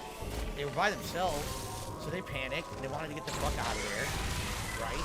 So they started running, and then they started panicking even worse. And they said, well, fuck this. And they just threw the camera and ran. And did they ever get out or not? Who fucking knows? But that looks legit to me. Like, that looks real. That looked to me like something that wasn't staged. That looks like it was real. So. Well, here's the thing. It could be real, or it could have been it's staged, but still was in the Paris catacombs. Okay. So I think that was real. I just think it was real. There you go. There you have it. Okay. Continue on. Yep, and blame the cameraman. Best moments in a mother's life. Just weeks before delivering her baby, Bobby Joe Stinnett was a dog breeder who frequently posted on message boards in order to sell her rat terrier puppies. Through the website, Bobby was introduced to Lisa Montgomery, who commonly went by her online persona, Darlene Fisher. It didn't take long before the two exchanged emails and developed a friendship. Lisa soon discovered that Bobby was expecting a child and was close to her due date. It was around this time when Lisa informed Bobby that she too was pregnant, something she ultimately lied about to gain her victim's trust. Lisa arranged to meet at Bobby's house, claiming to want to buy a rat terrier from the expecting mother. Upon meeting in person, Lisa made her way into the home quickly and began strangling Oh, Jesus. and immediately started cutting her belly open. Unconscious, gruesomely tearing the premature baby out of Bobby. It was about an hour after the horrific assault when Bobby's mother discovered her daughter lying in a pool of her own blood. Bobby was pronounced dead when she arrived at the nearest hospital. Hours before Lisa's arrest, witnesses spotted Lisa in cafes showing off the newborn with her husband to the public. Upon investigation, neuropsychologists discovered that Lisa suffered from severe pseudocyesis, a medical condition that causes a woman to falsely believe she is pregnant. In 2008, the jury involved in the trial recommended a death sentence after discovering that Lisa had planned the attack a while before initiating a meetup. The judge has since upheld the recommendation for Lisa Montgomery's death. Wow. Scaphism, a Persian form of execution, or as their enemies like to call it, torturous death. For this method, the Persians were often referred to as barbarians. Scaphism was seen as such a horrible way to die due to the fact that unlike beheading or hanging, it wasn't over very quickly at all. Scaphism was achieved in one of two ways. It was often simply referred to as the boats, as two identical boats were used in the process, but also at times a hollowed out tree would suffice as well. The Wait, what is going on? They're gonna do what? They're gonna put a body between two boats? What is this? People are fucked up. Who thought of this? We've sandwiched you between two boats. What? Everyone in chat is dead silent. They're like, they can't even handle it. What is this? Hey, there's that snake Ernie laugh. What are they gonna do? Pour honey in there and then bugs eat you or some shit? Right? What the fuck, dude? Alright. We're gonna find out. Get ready. Here we go. Full sentence to die would be forced either into the hollow between the two boats or into a hollowed out tree and forced to have their hands, feet, and head sticking out. The Native Americans often used this tactic to execute people as well. However, this is where it ended. Leave the person out in the elements to die of exposure or starvation. The Persians went further, though, to ensure that the experience be that much more devastating. They would see to it that the victim was force-fed milk and honey in order to produce a bowel movement.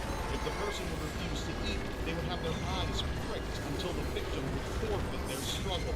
Milk and honey would be wiped onto the person's eyes, in their ears, and on genitals and exposed flesh, and they would be left within a putrid swamp to the nightmare that awaited them.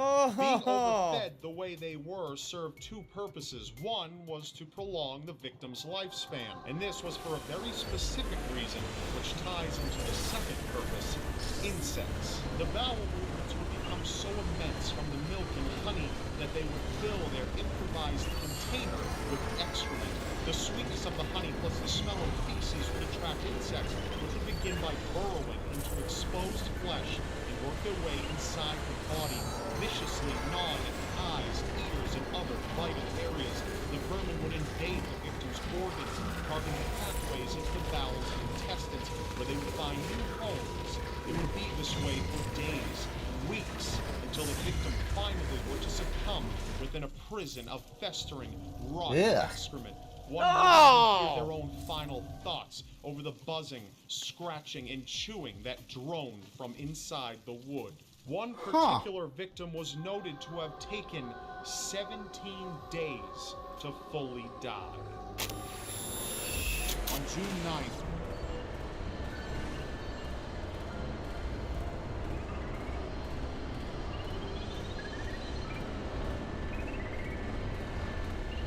Happy Halloween, everybody. Hey, you wanted to do this true crime shit instead of, I don't know, maybe like a public domain horror movie?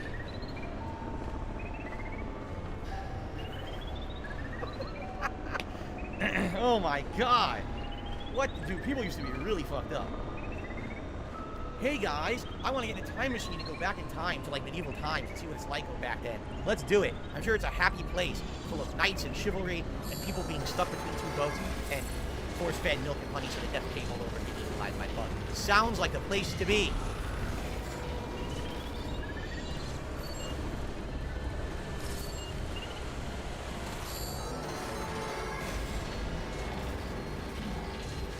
We have 10 minutes left of this video. And we're in the top 3 now, aren't we? We're in the top 3. There's going to be 3 things worse than that.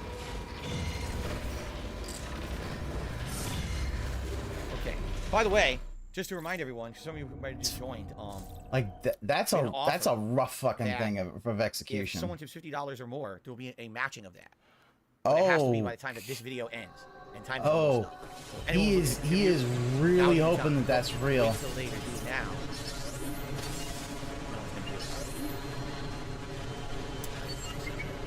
I'm gonna go put myself in 2 boats. No, I'm not gonna do that. Fuck that. Let's continue. In 1912, families gathered at the local Presbyterian church in the small town of VIscant, Iowa, for a special service marking the end of Sunday school for the year. The Moores, a dedicated, well-respected Christian family in the community, were all in attendance, including parents Josiah and Sarah, as well as their 4 children, sons Herman, Paul, and Boyd, and their eldest child, Mary Catherine.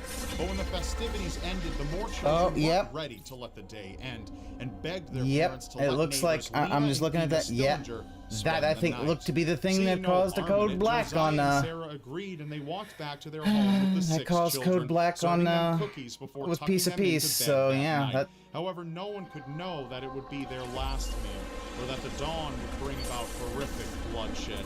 An unknown assailant had broken into the house and hid in the attic, smoking and waiting patiently for the family's return. After everyone had fallen asleep, the intruder barged into the adult's room and hacked Josiah with an axe until he was unrecognizable, before beating Sarah and all 6 of the sleeping children with the blunt end, until the house fell silent again. But it wasn't just the gruesome discovery of the bodies the next morning that unnerved the police. The murder weapon was left behind in a bedroom next to a 4-pound cut of slab bacon, and an unfinished meal sat next to a bowl of bloodied water on the dining table. The killer had also, before leaving, taken the time to rifle through the family's clothing and use various pieces to cover all of the mirrors in the house. As thousands gathered for the funeral procession, local police were still trying to track down the Moores and the Stillinger sisters' killer.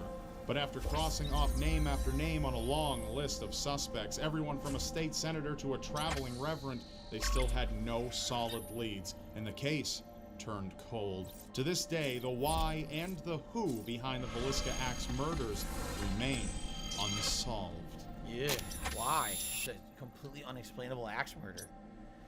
Whoa, got some tips coming in here. I just received a $10 tip from Tarantula MS. Says, hey, Phil, what's going on, Tarantula? Well, you joined at a time. If you want to be creeped out, this is definitely the scariest creepy shit we've done on this channel, what you're doing right now. So welcome, and thank you for the support. Good to see you. And enjoy your animation. That is certainly more lighthearted than what we're doing here. And then I received a $21 tip from Guitar Player 1939. Thank you to Guitar Player for $21 tip. Hey, nobody's doing the $50 we tip. have hit our full-on $150 tips goal and then some. In fact, we hit 160, right? So that means we will have a vest and or jersey. In fact, we're gonna do the poll for that right now. Guitar Player. For the biggest tip of the day, $21. Thank you for that. Now, how do we want to do this? Let's do some vestige. All right. So, oops, here it is.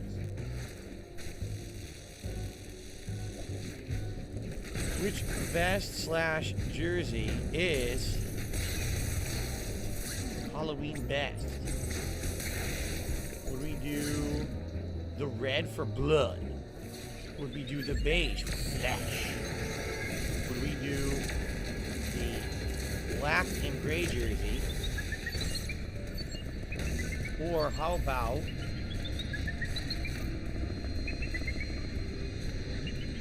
the Marty McFly vest? There we go. You guys vote. Yeah, Shalene is the person who had offered that offer that if someone tipped $50, he would also tip $50 to match it. So, but thank you guys for your tips there. Excellent. Let's get that poll going. All right, we're in the top 3. All right, so prepare your butts. The top 3. Here we go. Get ready.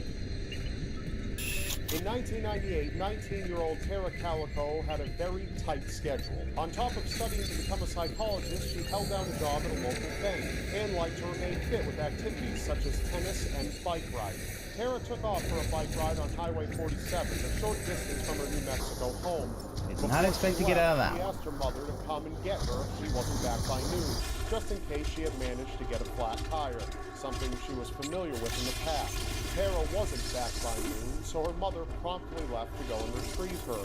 But Tara and the bicycle she was riding were both gone.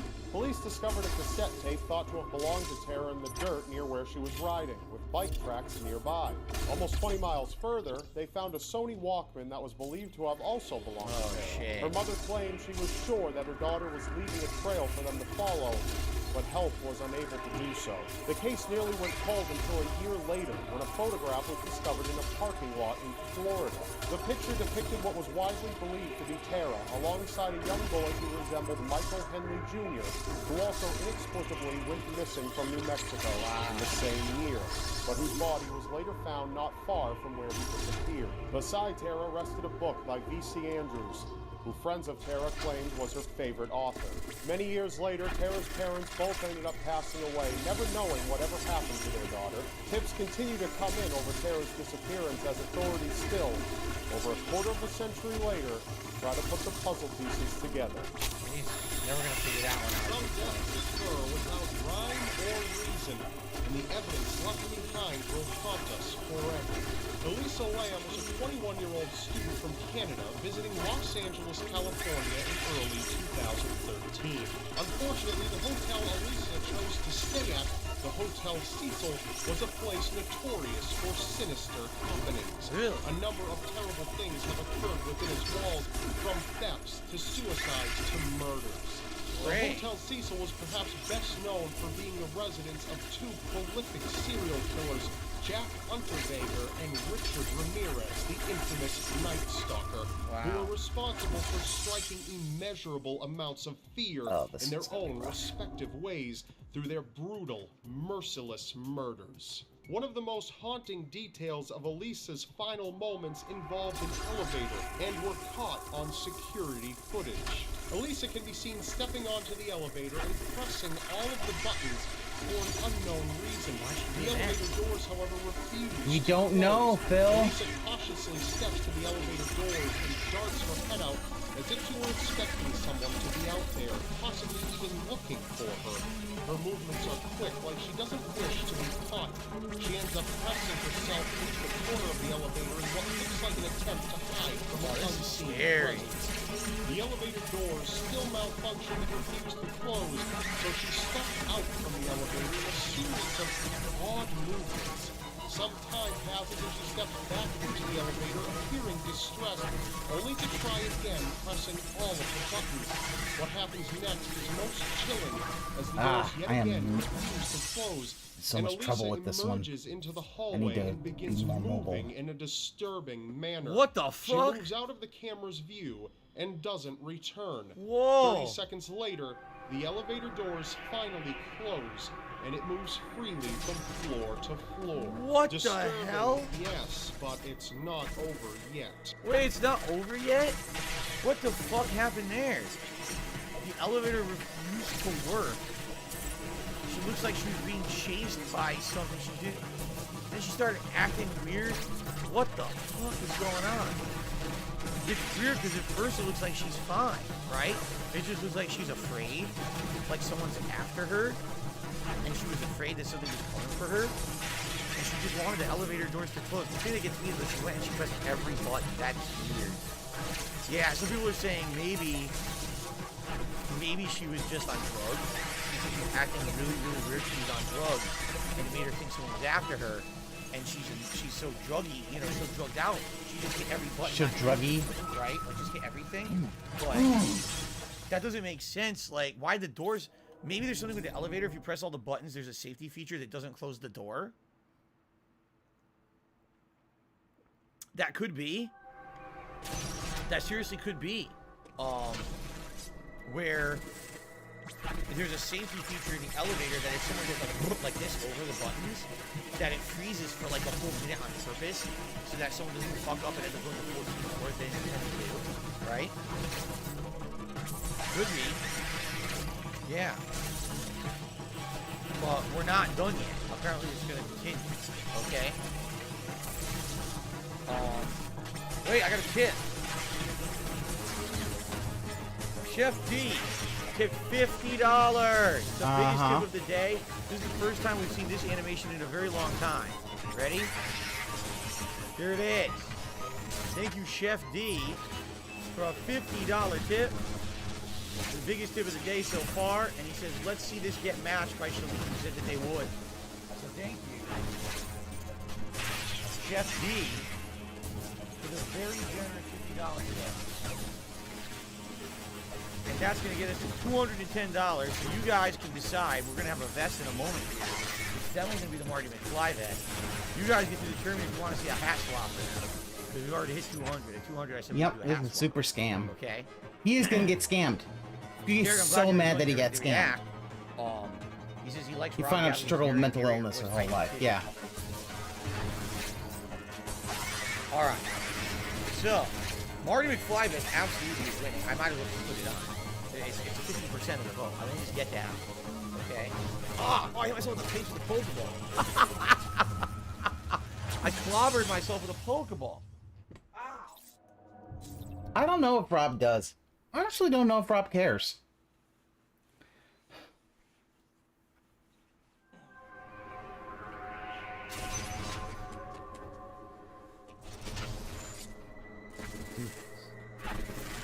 Now,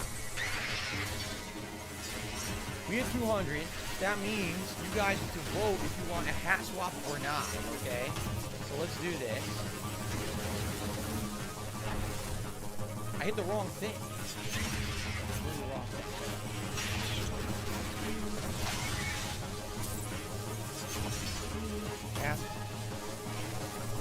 Hat swap or no. No. Keep Pikachu. Cowboy hat. Fake hair hat. Or Los Santos cat. There you go. Okay. So please vote on the hat. If you want a hat swap, if not, say no, keep the Pikachu hat. Yeah. Okay.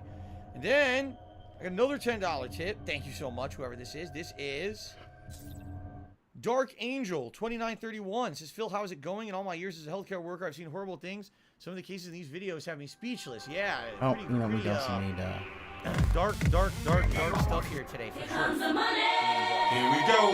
Money talk. Here comes the money.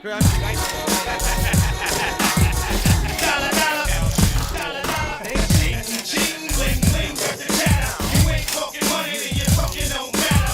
Ching, ching, bling, bling, patent pockets. You take the dollar, get a damn, so stop it. Cool. Alright, so please vote if you want a hat swap.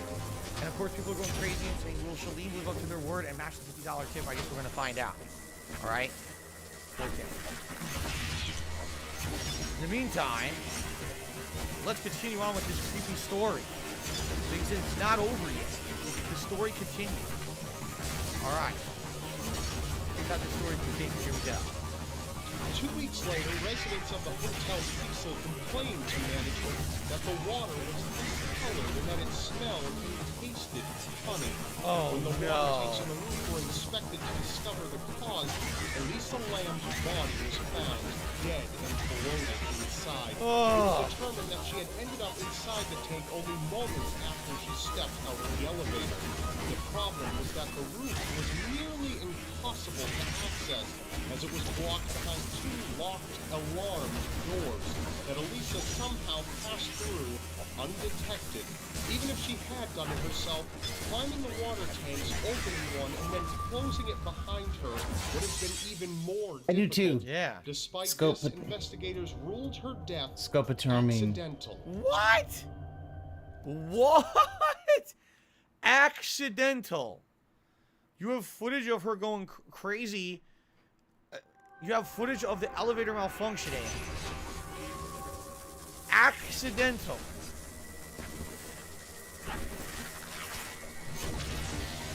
chilling, disturbing, and still not over yet. What? A movie named Dark Water. Oh yeah, I saw A this. mother and daughter who move into a slummy apartment where the water begins to run black. Yep. The daughter's name is Cecilia, close to Hotel Cecil, and the water's dark color is the result of a dead body up in the roof's water tank. At the end of the movie, the elevator even malfunctions. The movie was released 8 years before Elisa Lam's death. An eerie parallel indeed. However, still not over. An outbreak of tuberculosis erupted in the same location as where Elisa's body was found within the same time frame. The testing kit used for tuberculosis is known as the Lamb-Elisa test. Elisa's first and last name switched, spelled exactly the same. Elisa's autopsy revealed that drugs played no role in her death, and though she did have bipolar disorder, her strange behavior and the details surrounding her death have yet to be explained. You see, death itself is nothing to be afraid of, but the manner in which death occurs, well, that's a different story altogether. What the fuck? But here's the thing, like, I don't get what they're saying now is. By the way, Shalim, I did not get a tip, just so you know. I didn't get a tip. What I don't get is Get scammed, pay pigs. the title Get of other random scammed. shit. First of all, they're saying that the evidence is stating that somehow she ended up in that water tank, right? Like right after the footage of her in the elevator. That doesn't make sense. How'd she get up there? Right, they're saying not only how did she get to the roof, how did she get past multiple levels of security that would have went off to set off the alarm, right? And then what about, I guess you gotta ask, what about the way she was acting? What about the way that the elevator would move for some reason, right?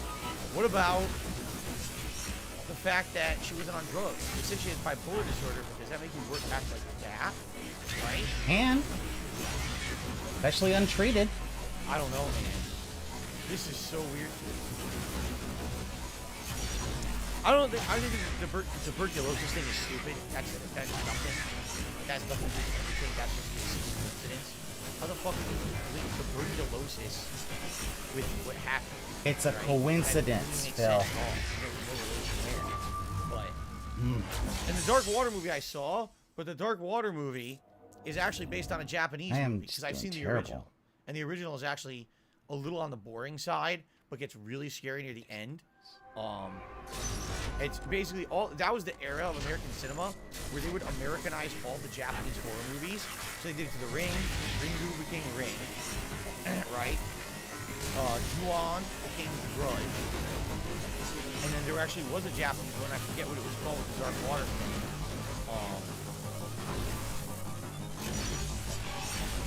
And that was the American version. So I think that's insane. I don't think that's anything to do with anything. Like that again. I think that's really reach. You know what I'm saying? Like really, really strong reaching for a connection with the Dark Water movie. But that just sounds. This thing is so weird. How is she in the elevator and then the investigators are claiming she died just like a few minutes later on the rooftop when there's no way to get up there that fast and there would have been an alarm. How did she even get up there? And how the fuck do you say it's an accidental death? I don't even understand that at all. How is it accidental? I'm really confused. Yeah, TB was a big pandemic at a point. Maybe he'll go. Maybe well, no keep Pikachu. You guys want me to keep the Pikachu hat? Then I'll keep the Pikachu hat. Okay. And by the way, still no pictures come through. Oh, never mind. I got a $3 hit. Anonymous person saying, I got off work and you missed anything. Yeah, you missed almost the whole reactor thing. We're on the #1 scariest moment ever on the Rob Gavin YouTube channel. We're about to react to it right now. And then we're going to have the match, the wrestling match. Yeah. The elevator not closing makes absolutely no sense unless Like I said, if there was a security feature in the elevator where if you go in and you accidentally like brush the wall, or maybe you back up into the wall into the buttons, this way you wouldn't be locked in having an elevator go up, down, up, down, up, down like an idiot. You know, hit all the buttons. So maybe maybe you like hit all the buttons and it like clears it out and it has like a minute reset. Because she did go in the elevator and immediately hit all the buttons for no good reason, right? I don't understand why she acted like she did in the hallway. And I certainly don't know how she got to the roof off the ground like that. I don't know how you have logic on that. And then how do you say it's accidental? You know what that tells me? The investigators had no fucking clue and didn't want it to be within case forever. They just said it's accidental, so they can just prove it, right? Or they had no evidence of foul play. I think so. Okay. I received a $50 tip, indeed, from Shalene. Huh. He says he would actually like the Ghostbusters animation instead of the Resident Evil. All right, you can have the Ghostbusters. You can request an animation. There you go. Thank you, Shalene. I was hoping that would have been a $50 tip. Indeed, it did come through. Damn. And that means we're at 273 now. Thank you so much for your support today, everybody. And Shalene then did a super chat saying, I did tip, and there's 2 more matches available. So if 2 more people tip $50, they'll match those too. Well, thank you, Shalene. That is a lot of support today from you. I appreciate that very much. So Shalene was a man of their word. I say a man. I don't really know that. I should say Shalene was a person of their word. There you go. Getting better. Okay. All right. Very nice. So now anyone who doubted Shalene will receive a permanent ban from the chat right now. Let's do it. Good. I hope that starts with you. You were... Very nice. Thank you, guys. All right. This is it. Number 1. This is the end. What could it be? We're about to find out. Here we go. Heard a suspicious sound coming from somewhere inside your house? Probably nothing, of course. Just your imagination getting the best of you. Unless it's not. Hinter Kaifek was a small farmstead in 1920s Germany that housed an extended family. An older couple with their widowed daughter and her 2 young children, aged 7 and 2. The family also kept a maid in their employ until one day when the maid decided that it was time to go. She complained that the house was surely haunted and that she was very uncomfortable staying there, not worth the money. So she packed up her things and quit, leaving the creepy farm behind. Truth be told, this decision was the best one she could have made. Though the family didn't exactly buy into anything paranormal happening with their farm, there were a few peculiar things that happened that the father made his neighbors aware of. He told them one winter, 6 months after their maid had left, that he had found a mysterious set of footprints out in the snow, leading from the darkened tree line towards his farm. The footprints only went one way and did not extend past his farm, did not return back to the tree. Yeah, unfortunately, I will say, yeah, Ramen, it is very sus. It's probably a, probably a sock. Probably a whale sock. Which sounded like footsteps. They found an odd newspaper that had no place being on their farm, and their house keys went missing. How do you not know what's going on, stupid? The police and the family continued on, business as usual. Why don't you know what's going on? Terrible decision. The family decided to hire a old timing. The woman arrived at the house just before nightfall. Such poor timing. That very night, only hours after the maid had arrived, the entire family, including the maid, were slaughtered. Wow. One by one, members of the family were led into the barn, where they were chopped to death with a mattock. The father, mother, their daughter, and her daughter were all brutally murdered. Afterwards, the killer stalked inside the house and butchered the daughter's 2-year-old son in his cot before moving into the maid's chamber and massacring her. The murders went unreported for some time as neighbors still saw smoke rising from their chimney. When neighbors notified police that no one from the family had been seen in days, they went to investigate and stumbled upon the gruesome scene. Whoever had murdered the inhabitants of producer, Tevin, had remained on the property and was even sure to have fed the animals. Though there was a large amount of money and valuables in the home at the time of the murders, it was never touched. When they found Claudia's 7-year-old daughter in the barn, they had determined she had remained alive for hours after the murder of her family and had witnessed it. For unknown reasons, she had ripped out clumps of her own hair before she died. The farm was torn down the following year in 1923, and to this day the case remains unsolved. The world is full of eerie mysteries, but don't you worry too much. It's very unlikely that you'll become part of one. But I suppose that's what all of these people thought as well. That's all for now. Remember, you may not believe it, but anything is possible in a world so seriously strange. Don't forget to subscribe, because you won't want to lose. Oh, Rob, no, don't do it. Ah! Wow. All right, well. Trying to bait him to go up, and he went down. Crazy stuff, man. What a React marathon here. Crazy, creepy stuff. Some of the stuff was kind of funny and neat, but some of that stuff is so dark. I kind of wish the Walmart video didn't exist. Like, Jesus Christ, man. You know? Yeah, you don't want to see the evil people of Walmart. Rob, once again, I would like to say thank you for allowing me to react to the channel. This was absolutely the perfect time to do it in October before Halloween. It was very nice to do it at this time of year. That was very true crime-ish. And I had a lot of fun with it. Good variety of stuff on this channel. You see a lot of it very dark, some of it not so much. A good amount of interesting stuff. And I want to say to everyone who attended this portion of my streams and reacted for it, thank you. Something very different, but I like variety.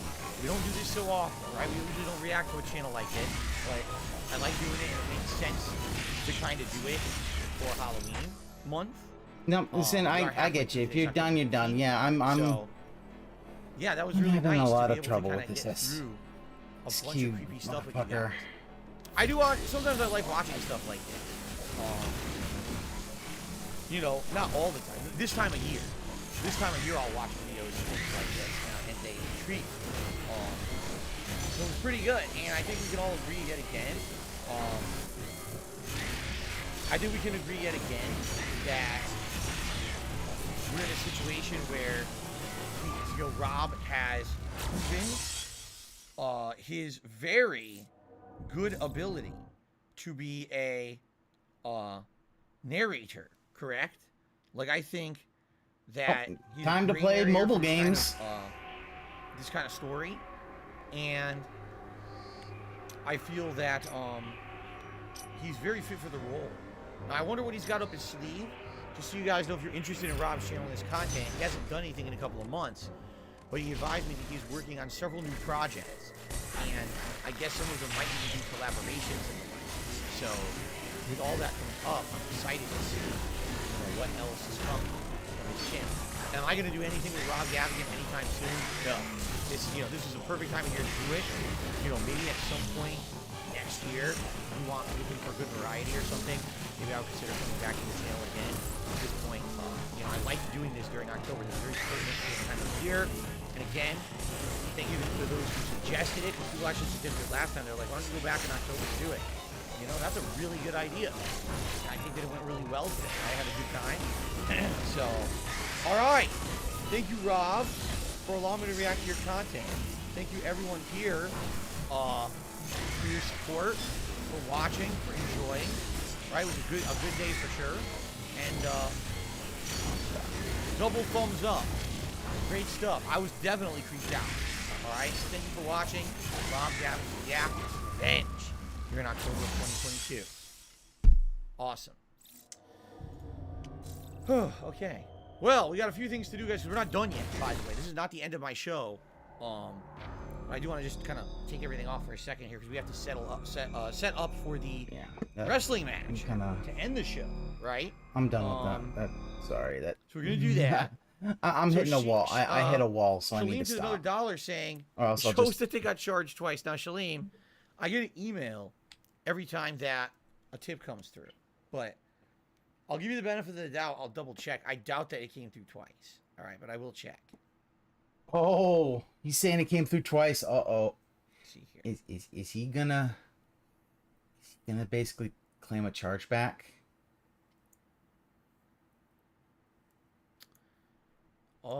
You know, I can't tell now because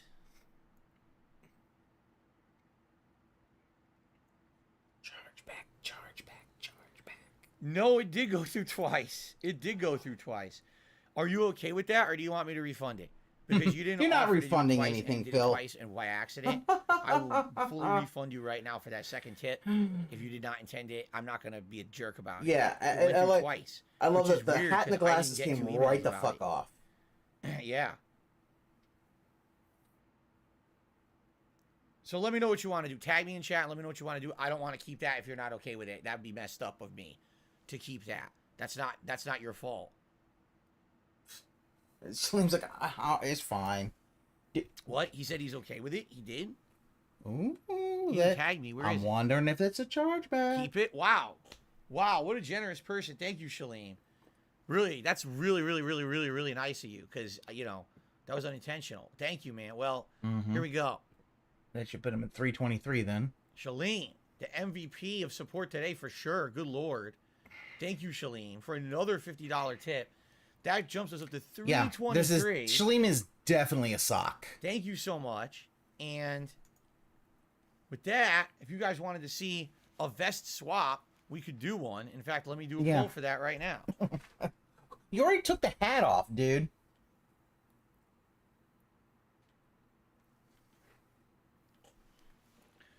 Should we have a vest swap? Yeah, I no. don't know, Tarbo, why you call Keep attention to the it if you didn't McFly. want it. That I don't know. Vest. Yes. Swap to red. Yes. Swap to beige. Or yes. Put on black and gray jersey. There you go.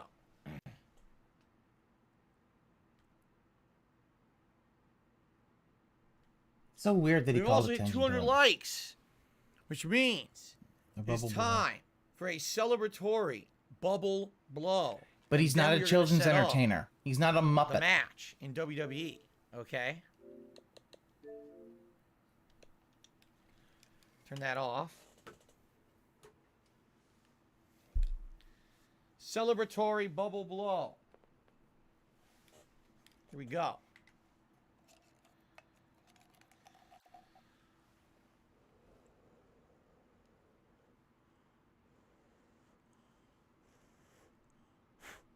Here we go. All right. Oh, yeah? Darth Gullbox says, I watched the rest of the Walmart video. You stopped watching. Good thing you didn't watch the rest of it. I'm good. I don't want to watch it then. I don't want to fucking know. Okay, let's swap to the consoles. And then let's swap consoles to PS5. And I think I'm going to change my camera back to the standard def just to be sure it doesn't cause any issues. And then we're going to get the match set up. And, of course, I'm going to tweet out to let everybody know that we're now swapping to the match. For anyone who's been like holding off and wanted to just see the wrestling match, they'll be able to watch it now. So give me a second. Let me swap to consoles. Yeah, no.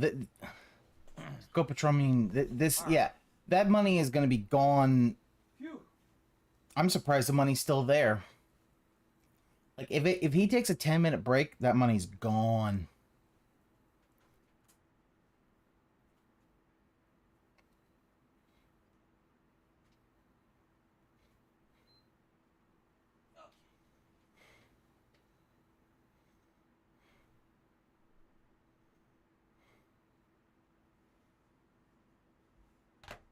Gonna do this again, huh?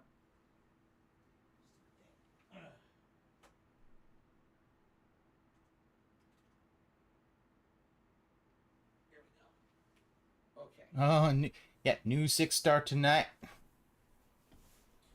Ooh.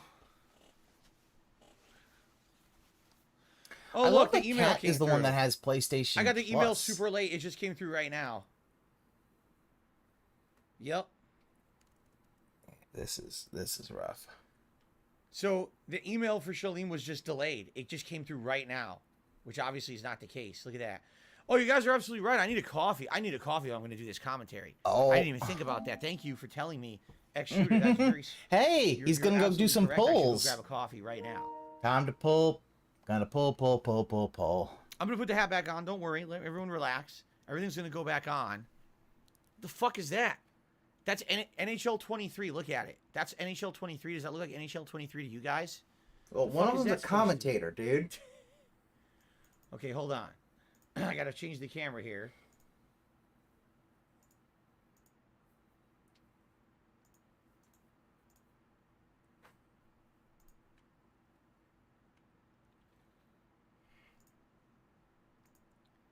Holy shit, I'm tiny. What happened? I shrunk like a shrinky dink.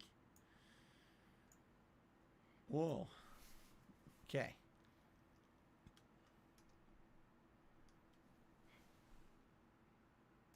There we go.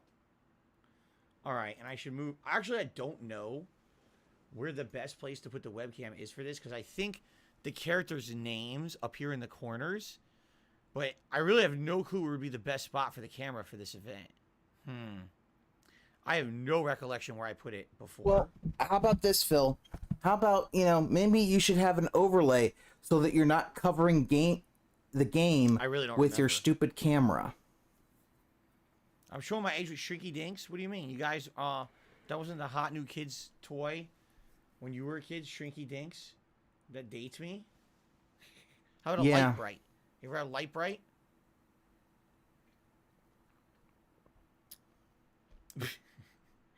Oh, should I get... Okay, here's what we're going to do. Real quick, I'm going to run downstairs. I'm going to grab a coffee. Okay. I want a coffee. To And a started. coffee. Then we're gonna set up. I'm going to tweet out that we're swapping. Light bright, turn on the magic with shining lights. See? This is why we need to do the ad event next month, because I can sing all this theme song. Not good. Give me like 2 minutes. I'm just gonna go make a coffee. I'll be right back, and then we're gonna keep going. I'm not gonna run an ad. I'm just gonna mute this mic. Be right back.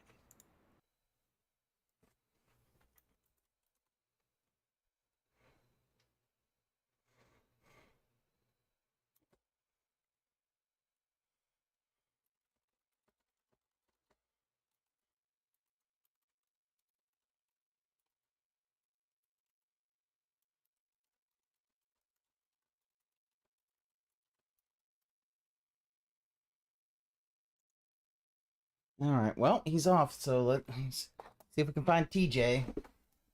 All right.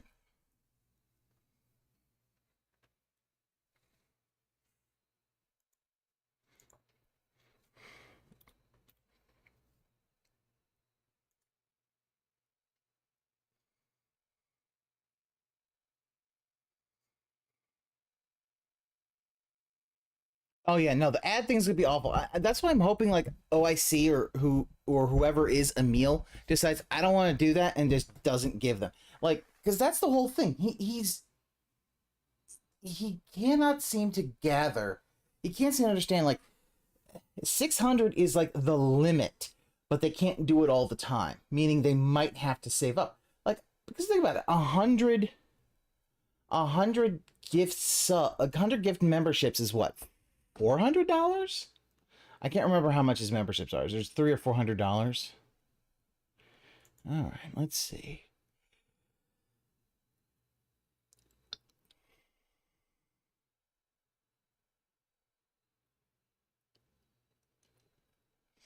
Oh no, TJ disappeared. We may not know. We may not know if he's on Champions.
This is amazing content. Wait, $450? I don't think he got. I think it was 320. Wait, what's $450? Did he spend $450 on champions already? I can't find out if he did. Doesn't look like it.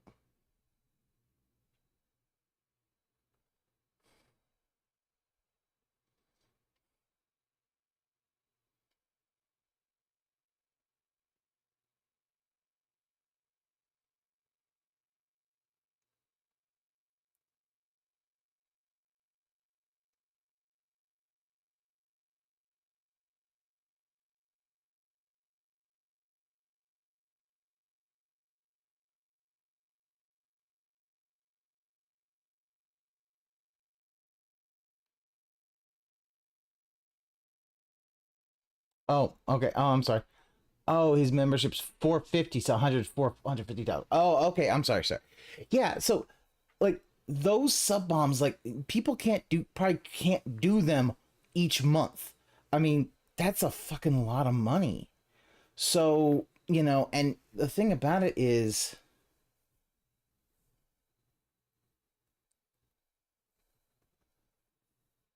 Kevin Bernstein paying Nikocado to do a short video advertising Phil's content. Oh God, that sounds cringe as fuck. I mean, but yeah, $450 for 100 subs. That's gonna be a huge amount of people's money. Like, they're not gonna do that. All right, let's see.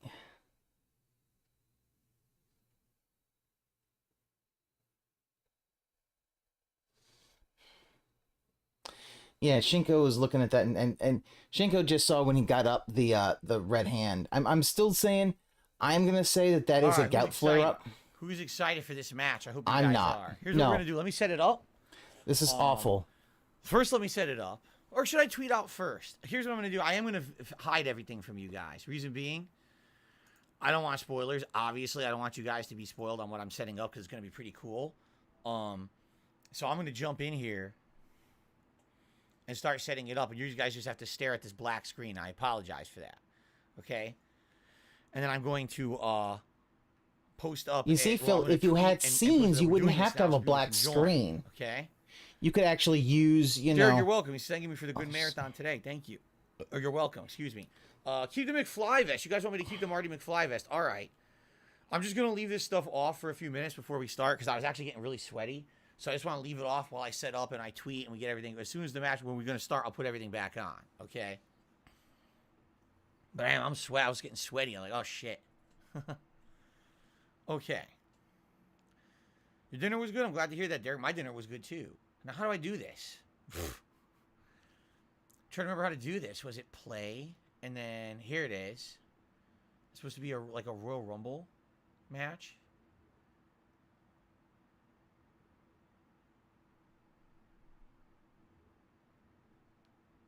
I don't remember how to do this. 30 man. That's right. And you pick a character, and the character is the first person who comes out in the match. But that's all I determine. The order of the rest of the characters is randomly determined by the game. I only get to pick the first person who comes out for the fantasy match, which is kind of interesting. How's the weather? It was warm, but it wasn't as bad as I thought it would be today. I actually genuinely thought it would be a lot hotter in here, and it wasn't. Maybe it's because I hit the lights off. I'm not sure. But it wasn't that bad. It's still hot in here. Don't get me wrong. Like, I'd probably say it's about 85 degrees in here, maybe almost 90. But it's nothing like it was 2 weeks ago for that Keemstar React. I legit had heat exhaustion being in here.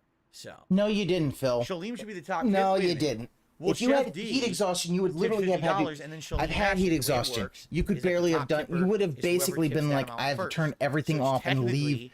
Chef You would have D just ended the did stream. tip before Shaleem, so that's why they're on the leaderboard. That's always been the rule. If Shaleem had tipped $50.01, then Shaleem would be on the leaderboard right now. Oh, Shaleem gets That's how it scammed. works. Yeah, you double tipped him. So the fact is, it technically should have been $100 tip, but yeah, nope, you're not getting on the leaderboard. Fuck you. So, I'm just gonna see who I want to be the first person out. I'm gonna pick them right now. I have no idea who I want to be the first person out, actually. Let me see here. I kind of wish I could control who the last people in the match are, because there's actually a couple of people at the end I'd like to be shocking surprises, but I don't think that's going to work. I know. I'm just going to start with this. That's what I'm going to do. I'm going to start with that. Yep.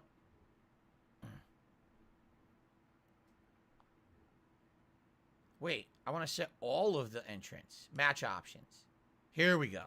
You Change can't the even remember participants. how to do this.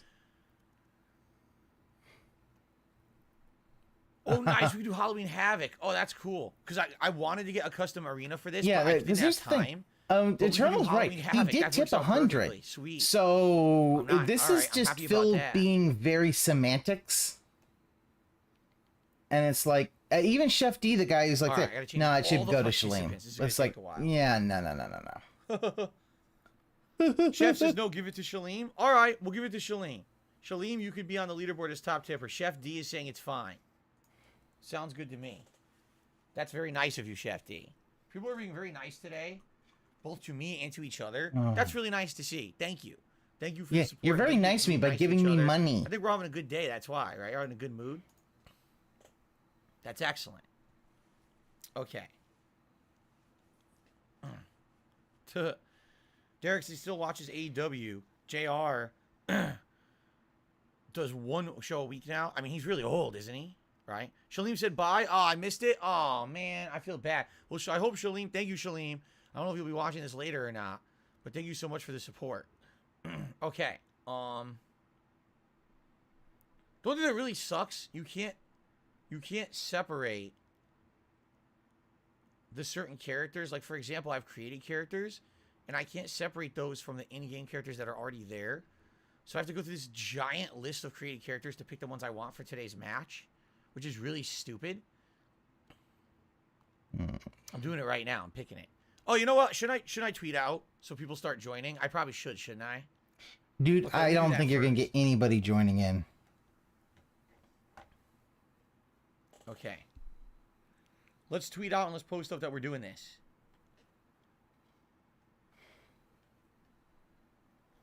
It is now time for my fantasy, or say my horror themed fantasy battle royal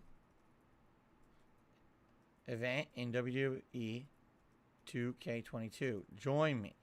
It's 30 created monstrosities battle it out to be the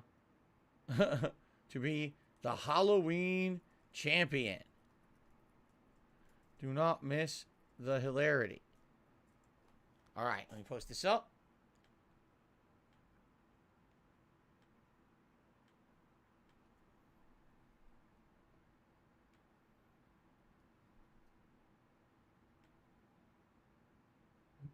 And post it up here. Because hopefully we'll get more viewers.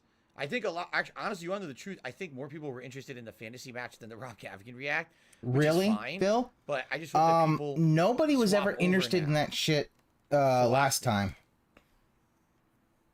Okay, so I'm gonna continue to set up the match.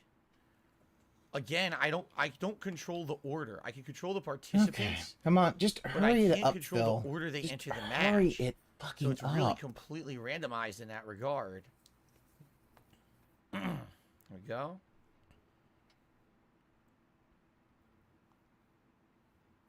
Some of these are really good. Some of these creative wrestlers are really good right now. Yeah, and Phil wishes he could take credit for him, but he didn't make any of them. Okay. Oh, why the hell did it put it down there? It moved the whole list on me. Here's one. Didn't have this stuff set up beforehand. Could have had this stuff all set up beforehand, but no. Gotta do it right now. It'll waste everybody's time. That is not who that is. This is who I want. Yeah, that's weird. This game has a weird glitch that with created wrestlers, sometimes it'll show you the wrong picture. So you think you're selecting a character, then you look at the name, and the name is completely different. And you're like, wait, who is it then? You get confused. Oh, Lord, I can't wait for this one. Oh, man. All right, I'm I gonna can't wait to show you guys that one. Fall to dust.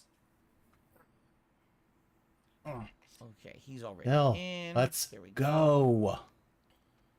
Like, you're not gonna get more people to watch it when they're just seeing, oh, you're just fussing around. Like, nobody wants to watch this shit, Phil. This is why you're still on mission 1, because you don't actually, like, you don't do anything and look at any of the improvements offline. They gotta do them online. Only online. Ah, here's some good ones. Here's some good ones to add. I'm not telling you who's in the match. People are saying, is this guy in the match? Is this guy in the match? I'm not telling you. You gotta watch the match, dude. What's the point of doing the match if I'm gonna spoil now and tell you everyone in it? It's ridiculous. Yeah, I know. The Halloween Havoc arena is, I think this is the 1997 version in the game. Was set up as a Halloween pay-per-view. That's what it was in WCW, like 1997. So how do you know? You said you never watched Attitude Era. Like I said, I was going to get it downloaded, Arena. So what do you know about that? Didn't have time. Yeah, he didn't even prep the roster. Trying to do He didn't prep the roster. He didn't, like. But I'm happy that what he should have been doing is he should have been prepping everything beforehand. But yeah, he doesn't want to do that. He doesn't want to prep anything beforehand. It's not like, oh, I prepped it, then I put my PS5 into sleep mode, so when I boop, all right, and then boop, it's ready to go. Like, so here we're almost done. A few more, just a few more.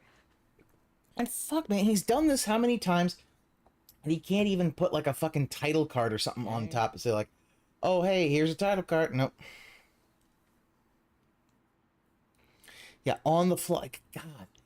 Like, if you ever really want to understand why people really dislike Phil, it's this. He does this stuff on the fly. It just shows a complete disrespect. I wanted to put in this thing. And he can't even get all the characters. Where the hell are they?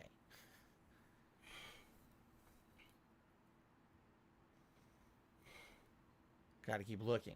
Who's my favorite wrestler? I don't have one anymore. I haven't watched wrestling in so long. I don't have a favorite wrestler anymore. Bullshit. It's Hogan. It's a 6-star Hogan. I could put this character in, but that wasn't one that I had on my list. Like, who am I missing here?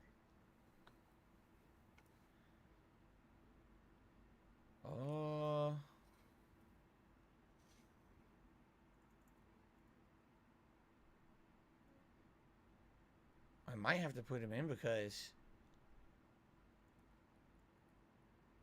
Oh, here's one I forgot. There you go. And then there's one more.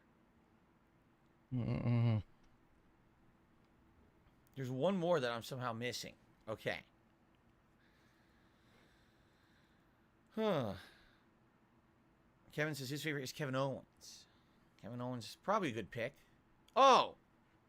That was really stupid that I forgot to put that character in. Okay. Let me just look through. It looks good. Everett, correct. I like Terry Bollea. It looks good. Yeah. I wish I could control Who's your last favorite wrestler? All you can do is pick the first character, who I did pick. It's not even ASMR. Like, he couldn't even do ASMR right. Because he would just be doing loud noises in your ear because he doesn't respect anybody. He has to do it his own way. Until he finds out, oh yeah, this way doesn't work. And everybody who was telling you that left in frustration years ago, and oh shit, the match nothing. is starting. I wasn't even ready. Oh, wow. Well, here we go. Ladies and gentlemen, welcome. Good job, Phil. Good job. To a very special event. This is WWE 2K22 didn't even Halloween start. Fantasy Battle Royale simulation match set in Halloween Havoc 1997. The rules are simple. 30 men, creatures, demons, and other entities will enter this ring. All right? They each will face off against each other, and the only way to eliminate an opponent is to throw them over the top rope. By the way, I'm going to turn on the audio in a second. So, yeah, because it's going to be very exciting as all these denizens of evil are duking it out against each other to see who will be the ultimate champion of Halloween 2022. All right, so I hope that you guys are going to enjoy. I've done many of these over the years. In fact, I just did one earlier this year, 2 of them. You guys really enjoyed them. And so I'm excited to see how this one goes, all right? And I'm actually turn on the audio boring as fuck. Gabbing here. This is literally Phil hoping that, oh yeah, people really love them. All right, here we go. Here we go. Who's the first entrant? Oh, yes. From your darkest fears. That's right, from your darkest fears. 275 A skeleton. 275-pound skeleton. The question hovering above this situation is, how bad do you want it?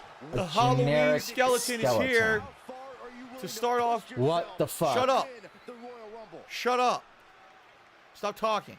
The Halloween You skeleton shut the is fuck shambling up. to the ring. Toss your opponent over the top rope. If you didn't want commentary, maybe turn that commentary off, We are. dum-dum. You might not realize this. That is actually Bone Meal's cousin. The Halloween skeleton is Bone Meal's cousin. Here he comes.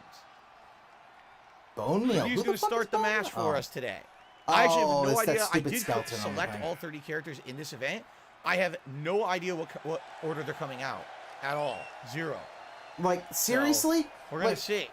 You Looks like the have skeleton might a, have you have a back issues. I skeleton, think you he might couldn't need just to be have checked out by parka? like a bone doctor. Like, white, what? Right? Pretty Dude, small, that would have pretty been slow. so cool if the skeleton had like, he brought out I hope it doesn't move like that in the ring, or it's gonna be a pretty long steel match. chair, or was just playing it like an air guitar. He fell in. He said he'll steal the show tonight, and he He At couldn't least, even walk like, in. Parka looked He's cool got- because he he's had got like a he bone had a atrophy hood. syndrome. He He needs did help. the He needs a neural air transplant. guitar on a steel Couldn't chair. contact the authorities, He the was a doctor, and luchador. everyone. Ugh.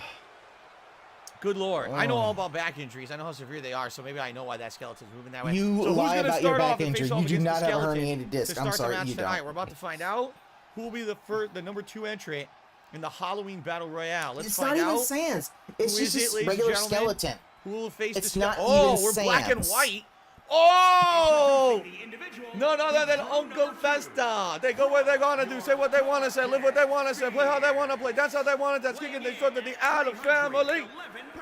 All right, maybe I dated myself there with the MC Hammer, but here he comes. life-changing opportunity. I envy the deaf. Obstacle. Remember It is a those life-changing rules of the opportunity for match? Uncle You Fester. eliminate someone when you toss them over the top rope Here he and comes. both feet hit the floor. The last person standing Keep the light bulbs away from this guy. He'll start sucking on him, lighting him up. You don't want any of that. and have their name Very He nice. doesn't suck on the light I like bulbs. how He went puts black them in and his white for his mouth, entrance, and just like the television show. it causes Very them good. to light up. Oh, look at that! Uncle Fester's got the moves.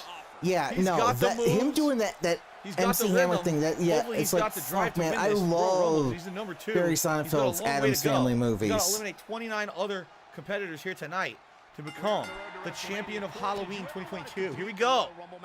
Fester, oh my God, with a You know what would be snapping suplex on the hilarious is Halloween if in this skeleton. thing you had a poster that just said DSP get a Funny enough, I job. think that's Uncle Fester's head on the mat. If you take a look at the cartoon, Oh, he's going to like, break him on his the mat, back. I'm pretty Fuck sure him in that's the ass actually and make him like Uncle humble. Fester on the mat. You know what I think I just did? I think It's skeleton. There's no there's no count out. So you got to go over the top rope, buddy.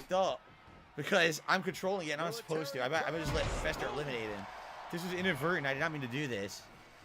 Everyone else should be controlled by the AI, though. He even forgot, just let the AI do Oh, their thing. what a vicious power slam to the Also, Halloween skeleton. the skeleton looks like he's got The Halloween skeleton doing does he absolutely got nothing to defend himself. H because Lee's, it's supposed to be me. looks like boots Look that at look like this. Chucks, high Spinning tops. slam, spinning Fester slam, the Atom slam. That's what they call it, the Atom slam. Look at that, the Atom slam. You can tell I haven't done this in a while that I set it up wrong. It's supposed to be AI controlling the skeleton. Yeah, Go. it almost Look as at if this. I don't know. Oh, Maybe God. what you should Plants have done, you should have plants him the hell like down. he fucked it up. That was the end of that, right? 14-year legacy, Look at and this he can't now. do this shit Look right. at this. What's he doing? No, Ramen, Again. I He completely keeps doing- understand if you guys want to he tap keeps out of this. destroying- I This is not understand. Christopher Lloyd. Absolutely not. This is the original. No Uncle problem, Fester right Ramen. here. Oh God, Halloween skeleton! Oh, the Halloween skeleton gets all wrapped up in the ropes there. What? How did the skeleton reverse? I'm not even playing. I'm not even touching the controller, and the skeleton somehow reversed Uncle Fester. That wasn't even me. Look. It kicked him in the head. It doesn't matter. That Maybe wasn't even AI me. is like, oh, you're not going to Fester do trying anything? to eliminate him. So we got someone else coming into the Rumble. That's going to be it. The skeleton's going to be out here. Well, Yep. yeah, I know All right. his dream is So to be now a I think the WWE AI should announcer, but he is no way Oh of doing my God, that. no. No, it can't be. It's the Stay Puft Marshmallow Man. Gozer, the Gozerian's chosen form as a champion to looks destroy the awful. earth. The Stay Puft Marshmallow Man is in the ring. Oh my God. Oh. Ugh. Uncle Fester's Doesn't being even destroyed by a know- ghost. You ain't afraid of no ghost. I don't know why he's glowing. And You here's the absolutely thing should about be. Phil. Phil's commentary thing, he doesn't understand that Jesus, with a match you need to go Fester up needs to- and down, Oh up my and God, down. Uncle He just wants to Fester. keep going. Oh up and up my and up and God, up. a double, See, a springboard splash on Uncle dude, this Fester. is entrant Fester number is 3. completely Calm the fuck down. Stunned. He can't do anything right now. He's so stunned that the Stay Puft Marshmallow Man would be in the game and in this match tonight. That It's Fester supposed to can't be the even Stay react. Puft Marshmallow Man. But, you know, it's probably Phil fucking Is it up. Fester doing? I think this match might be screwed up because I don't think Fester's working. Yeah, Dreamlike. Are I they know, I expecting understand. me If to you guys control want to just Fester? head on out. Yeah, his No. wrestling's pretty Fester, boring. okay, But the I'm AI gonna... is controlling Fester because that wasn't me. Just put the fucking controller down then, Phil. Come on, Fester, do something. Fester's being completely overpowered. Okay, here we go. Fester finally with some offense back on the Stay Puft Marshmallow Man. Never mind. Well, I don't Nope. have any bubbles. Fester reverses. Oh, the chop block. Dreamlike, I don't have any bubbles. I Massive can't give you. Michelin I Man can't leg give of a the Stay Puft celebratory Marshmallow bubble Man. blow. Here we Oh, go. well. Fester now finally fighting back. Are you blinded? I can't barely see either. Why is Stay Puft going? Because he's a ghost. Didn't you ever see Ghostbusters? He's Come on. not a ghost. He's a god. All right. Like, Stay Puft. you've watched the thing. Being a Gozer wall. the You don't think Ray Gozerian is a stands for wishing Sumerian this god. creation into It is. existence, right? All right, Fester's like, you know what? This is just another weirdo from my. Like, he's seen weirder stuff in his extended family. He's not afraid of the Stay Puft. He's gonna fight back. Oh God, look at this. He's got a claw on Fester's chest. Wait, what? Bigfoot. What? Look Okay. at this. Entry number Look at 4 to the Halloween Rumble. It is Bigfoot. It's not even the Yeti. Bigfoot straight out of here near Seattle, Come on, you Washington. couldn't have Wait a the minute, Yeti? Bigfoot picks up Fester. Are these? Oh my God! Oh! Wait, Dude. Bigfoot now striking. Stay Puft tried to showboat. Bigfoot taking advantage here. Said, I ain't afraid of no ghost. Because I'm real. I'm a real creature of the night. I actually exist. You're just a figment of everyone's imagination and a cheesy 80s comedy. Take this. Look at Bigfoot. Cheesy Striking 80s the net, comedy. You go choking- fuck yourself, Phil. Choking the confectionery life out of the You Stay could Puft Marshmallow never Man. be Stay a Puft- person. Fester's You wisely couldn't staying be down and recuperating. anywhere This is near actually as really funny good as strategy by Fester. Ghostbusters or any of the God, look at writers this, the there. clubbing blows. All of them are much. They have more Clubbing blows by humor in. Bigfoot. Harold Now Bigfoot Ramis going is after Fester. funnier even as a this. even There's as Fester's he's picked a dead. win. His You might work is regret funnier that than you here, could because ever be. Fester has almost no health left, as you can see. He's taking a lot of damage from Stay Puft. Oh, Bigfoot's got him. No, wait, Fester fighting back. Fester is on a quest. You might say that the Royal Rumble is Fester's quest, right? Who understands that reference? Probably nobody. Here we go. Bigfoot's got him, and down on the knee, breaking the back of Uncle Fester. You know, he's an Adam, so he probably likes this. He probably feels like this is like a masseuse massaging his back. He loves it. Well, you would remember in Addams Family Values, if Fester you really cared attacking about Bigfoot. that It's a double movie, team on Bigfoot is that, right you now. know, when Debbie and killed Stay him Puft. during Oh the my God. Stay Puft honeymoon, tried to dropping threw a toaster in the no, Stay Puft, excuse me, dropping in the hot tub. Oh God, what a DDT! A DDT from Fester. Oh, Fester's obliterated by Bigfoot. Absolutely Obliterated. There's Fester not going to now. be a Going after Yeti, Bigfoot. are Look at there? this. He's on Bigfoot. No, wait. Stay Puft breaks it up. Oh, Gomez looks like Adams. Fester is about to get an assistant. Some assistance. Oh no! Oh no! Did you see what happened? Bigfoot went low.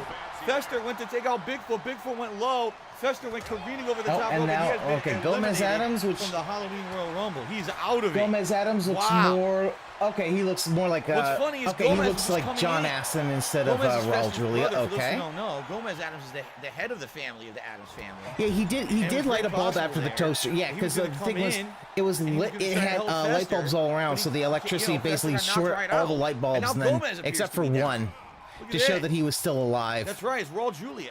That is Raul Julia. No, right there. that's not Raul Julia. Gomez That looks Adams, like actually. John Aston, dude.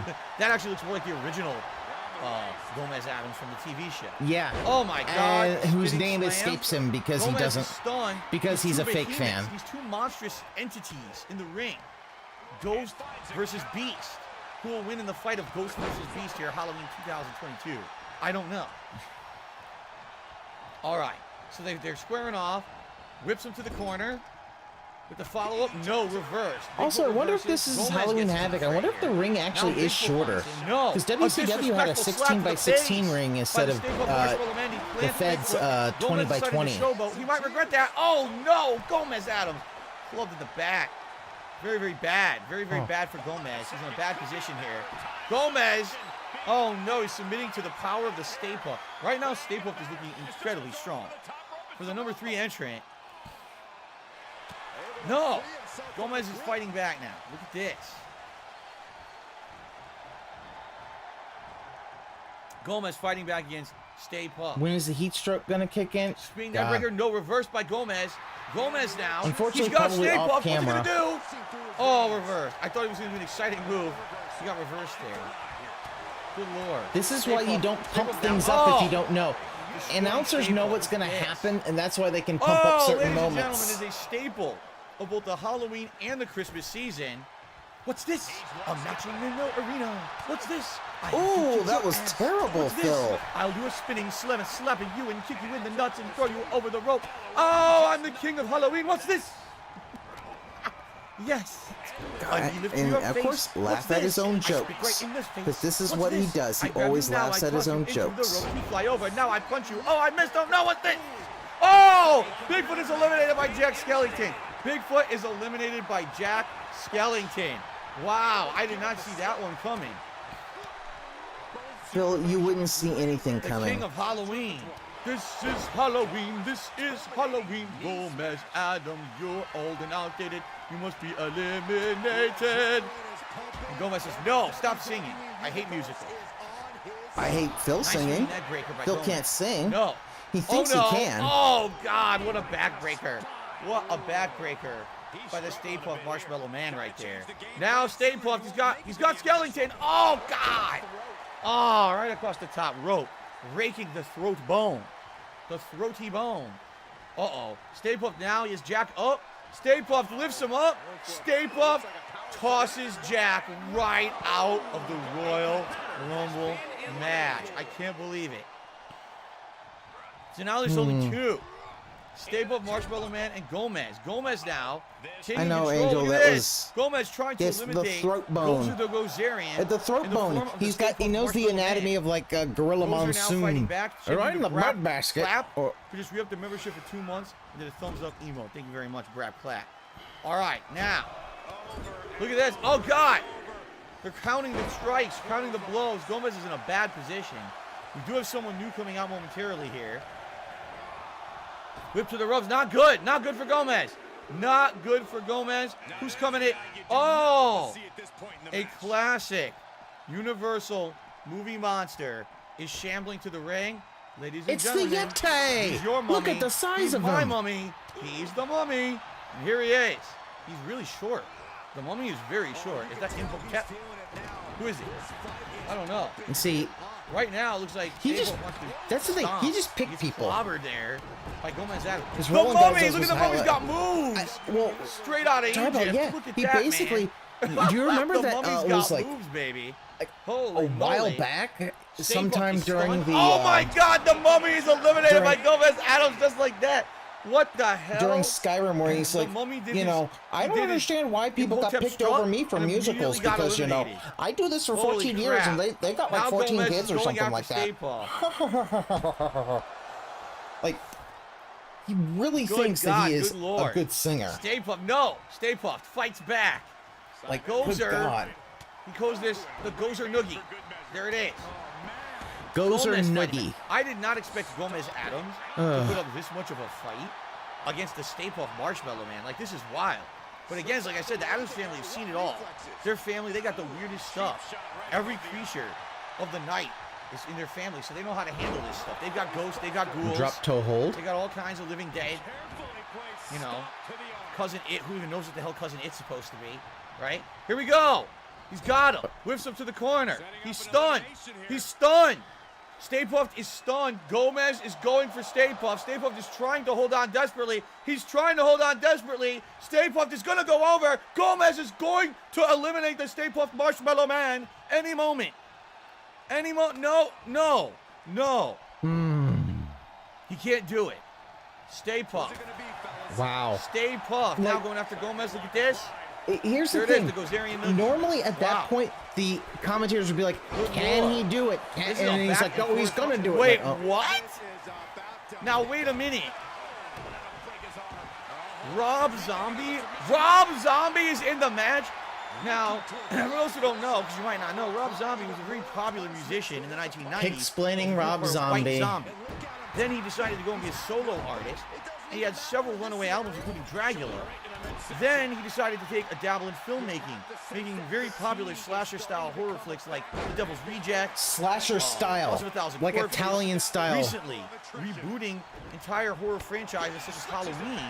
And this year, he just did The Munsters, if you can believe it. Yes, The Munsters. He just did a Munster movie. So, Which you didn't watch, Phil. I think what it is, the organizers of the match got a little confused. He has the name Zombie in his name, so they might have thought that he was a real zombie.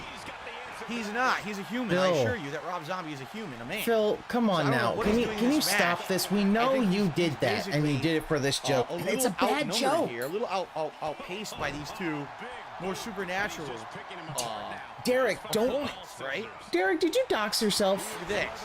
He's getting demolished Same by birthday. Stay Puft, right? Derek, don't tell people what your birthday is. Oh no, that's it. Stay Puft eliminates Gomez Adams, just like that. Just like that. Gomez is eliminated. Stay Puft has dominated this Royal Rumble so far. I mean, we're not even 10 opponents in. There's 30 coming total. So we've got way more to go. But Stay Puft please has been absolutely dominating the opposition here. I mean, can you blame him? He's a ghost that is the destructor form of a all-powerful deity called Gozer, a Sumerian god. So, I mean, Is he a technically, god he's the only or is he a in the match, I would ghost? think. Maybe that is why he's so powerful. Then again, Rob Zombie, you know, he's got the power of Hollywood behind him. He keeps making movies that aren't so good. He keeps getting funding to make another, so perhaps Hollywood is more powerful than gods. I don't know. We're about to find out. Wait. Well, ladies and gentlemen, we have another You see- classic slasher killer from Halloween. In fact, literally from the movie series Halloween. Fresh off of Halloween Ends that just released in theaters. It is the man, the myth, the legend, Michael Myers, the slasher killer. Here he is. He goes right to work on Rob Zombie. He's very upset with Rob. He's very upset with the reboot. He says the reboots were terrible. He's very upset with Rob for doing the horrible Halloween and Friday the 13th reboots. He actually did both. Here we go. Look at Michael Myers. He's kissing the guns. You see, Michael might not be the toughest out there. He might not be the strongest, but by God, he's fearless. We know that. The man has no fear of anything. He's been stabbed. He's been blown to bits. He's had dynamite shoved up his dick hole. He's still here. He still comes back every single time. I mean, he just had a movie that said Halloween Ends, and here he is. It didn't end. He's still here. All right? I spent 8 years trying to understand DSP. I spent 6 years trying to understand DSP, and another 8 trying to keep him locked up, because I knew that he was simply greedy. Okay. Fuck, man, this is. What is the best? This is Halloween movie in bad. the Michael Myers series? H2O, of course. The one, anything that has Busta Rhymes, absolutely 100% the best. They double team. Did you see that? They just Busta double Rhymes is in Halloween. That was probably a wise move. I thought that was Halloween Resurrection. It probably makes sense to double team on Stay Puft. But Busta Rhymes is in Halloween Resurrection. Yeah, he's in Halloween. I don't think he's in H2O. That Rob Zombie has the same birthday as you, Derek, in January. Okay. So Michael Myers working, clubbing blows on the back of the Stay Puft Marshmallow Man. Oh my God! A surprise spear by Rob Zombie. Wait a minute. Is Rob Zombie going to eliminate It's LL Cool J. the person who he made a movie about? He very well might. Michael Myers is stunned right now. So I don't know what's going to happen. Look, if he gets him on the ropes, he might actually. He's getting him to the ropes. Rob Zombie is about to eliminate Michael Myers. Wait a minute. Who's in the ring? Who is that? It's Chucky. Chucky just eliminated Michael Myers out of nowhere. Chucky from Child's Play hit the ring and immediately eliminated Michael Myers from the Royal Rumble. Yeah, LL Cool J was in H2O. Busta Rhymes is in Halloween Resurrection. So Good Lord. So now we've got Chucky, a possessed doll that up. fighting the Stay Puft Marshmallow Like, Man, the destructor was- form of a Sumerian was- god against No. Is it? musician Do you filmmaker. think they all look Okay, alike? We got pretty unlikely trio here. What's going I don't know, what do on? you guys think? I think anyone who's voiced by Brad Dorff, or Dorff, however you say his name, has a pretty good chance of however winning. you say his name, I don't know. I don't Choki's want to pretty think of it. resilient. I don't He's know. been It in doesn't many matter movies. how you say his He's been name. melted down. He's been chopped up. He's been blown to bits. You know, he's had a lot of bad things happen to him. I think he could win this. I feel like he could win this one. Tyler says the song Living Dead Girl by Rob Zombie is good. I like the White Zombie. What is this song? 1965 or something like that?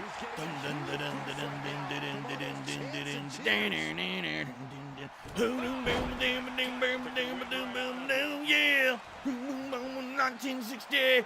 Oh, yeah. Whatever song that is, I love that song. Anyway. Whatever song, yeah. Yes, I have seen the Child Play movies. Even if Interestingly enough, I didn't see them. likes something, So he they were doesn't kind do of old. I research. didn't He really does see them not for do like the any late 90s, research early at 2000s. all. I've noticed. It's literally just I'm just gonna, Stay go off the puft. hip. Oh my God. And if it's wrong, I don't I care. was wrong. Busta Rhymes was in Halloween Resurrection. LL Cool J was in H2O. I've got my horrible horror movie cameos all confused tonight. What kind of a commentator am I on this match? Oh my God. Wow, The well, Stay Puft maybe, Marshmallow Man maybe just if you want to eliminated make Rob a reference Zombie. to Busta Can Rhymes, anyone- maybe you should. What the hell? This person's name is blocked out. Why is their name blocked out? Number 11. Wait a minute. Oh my God. Oh. It's Michael J. Fox as Teen Wolf is in the Royal Rumble match here at Halloween Havoc 2022. Look at this. Michael J. Fox. Fuck you, you piece of shit. Fuck you. Takes him out. Look at this. The Wolf Boy is at it. He's destroying Gozer. Look at this. Picks him up. This is He's had rough. enough. He's seen enough. Look at this. Boom. Oh my God. He's absolutely taking apart the Stay Puft Marshmallow Man. Wow. This is exciting. Wait, he missed. Did you see that? Stay Puft went for a clothesline to eliminate Teen Wolf. Teen Wolf was too short, and Stay Puft went right over his head. So Stay Puft's offense is eliminated and basically nerfed here against Teen Wolf because he's so short. Teen Wolf, Michael J. Fox, Teen Wolf, now taking down Chucky. Look at this. He's got Chucky. Chucky reverses. Oh boy, what's gonna happen now? Chucky, you can't trust Brad Dorff. You cannot trust him. He's a tricky son of a bitch. He's got him up. Chucky's got him up. No! What the? He dropped him and punched him in the face. The name of that White Zombie Angel song was Reyes, Thunder Kiss what you're 65. looking That's a at great is song. Phil basically trying to Teen Wolf is a convince great himself movie. that Absolutely anybody else Teen Wolf. cares about this kind of match. Everyone This should is see Teen bored. Wolf. If you have not seen it, watch it for this Halloween. Look at this. Oh my God, Stay Puft has Chucky. Stay Puft has it. No, Chucky reverses. Oh! Chucky And of plants course, Stay so Puft, please and report. now Teen Yeah, Wolf's you should showboating. report Derek because all he does, he spams. TSP Gaming, did you like the movie Teen Wolf? TSP Gaming, did you like the movie Teen All right, Wolf? we got a new person coming in momentarily. Fuck Derek, Jesus! Like Derek must have he must have no friends. Wait, no one else what? talks to him. Apparently the number 12 entry is Jaws. And How with are we that gonna cringe get a wolf, shark you're out. No, I understand. in the ring? Guys, get out if you can. I really wish I didn't ask that question now. Jaws. Dun, dun, dun, dun. Okay, that's just terrible.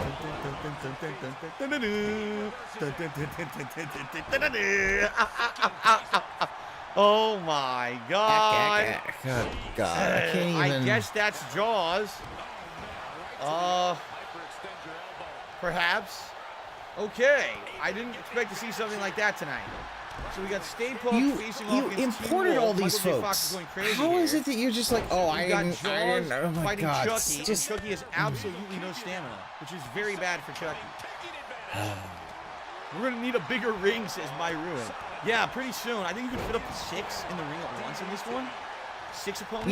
yeah, true. You got Angel, 4 yeah, in the there. shark was called Bruce, Good not Lord, Jaws. Stay Puft was number 3. But of course, right? Phil doesn't And know Stay that because Puft he's is never still seen in it. Jaws. It's pretty crazy. Think about He started number He 3. never, we're up to, he's 10 or never 11. seen these No, things. 12, right? And he's still in it. So he It's doesn't know wild. that it's actually Bruce the shark. All right, the match continues.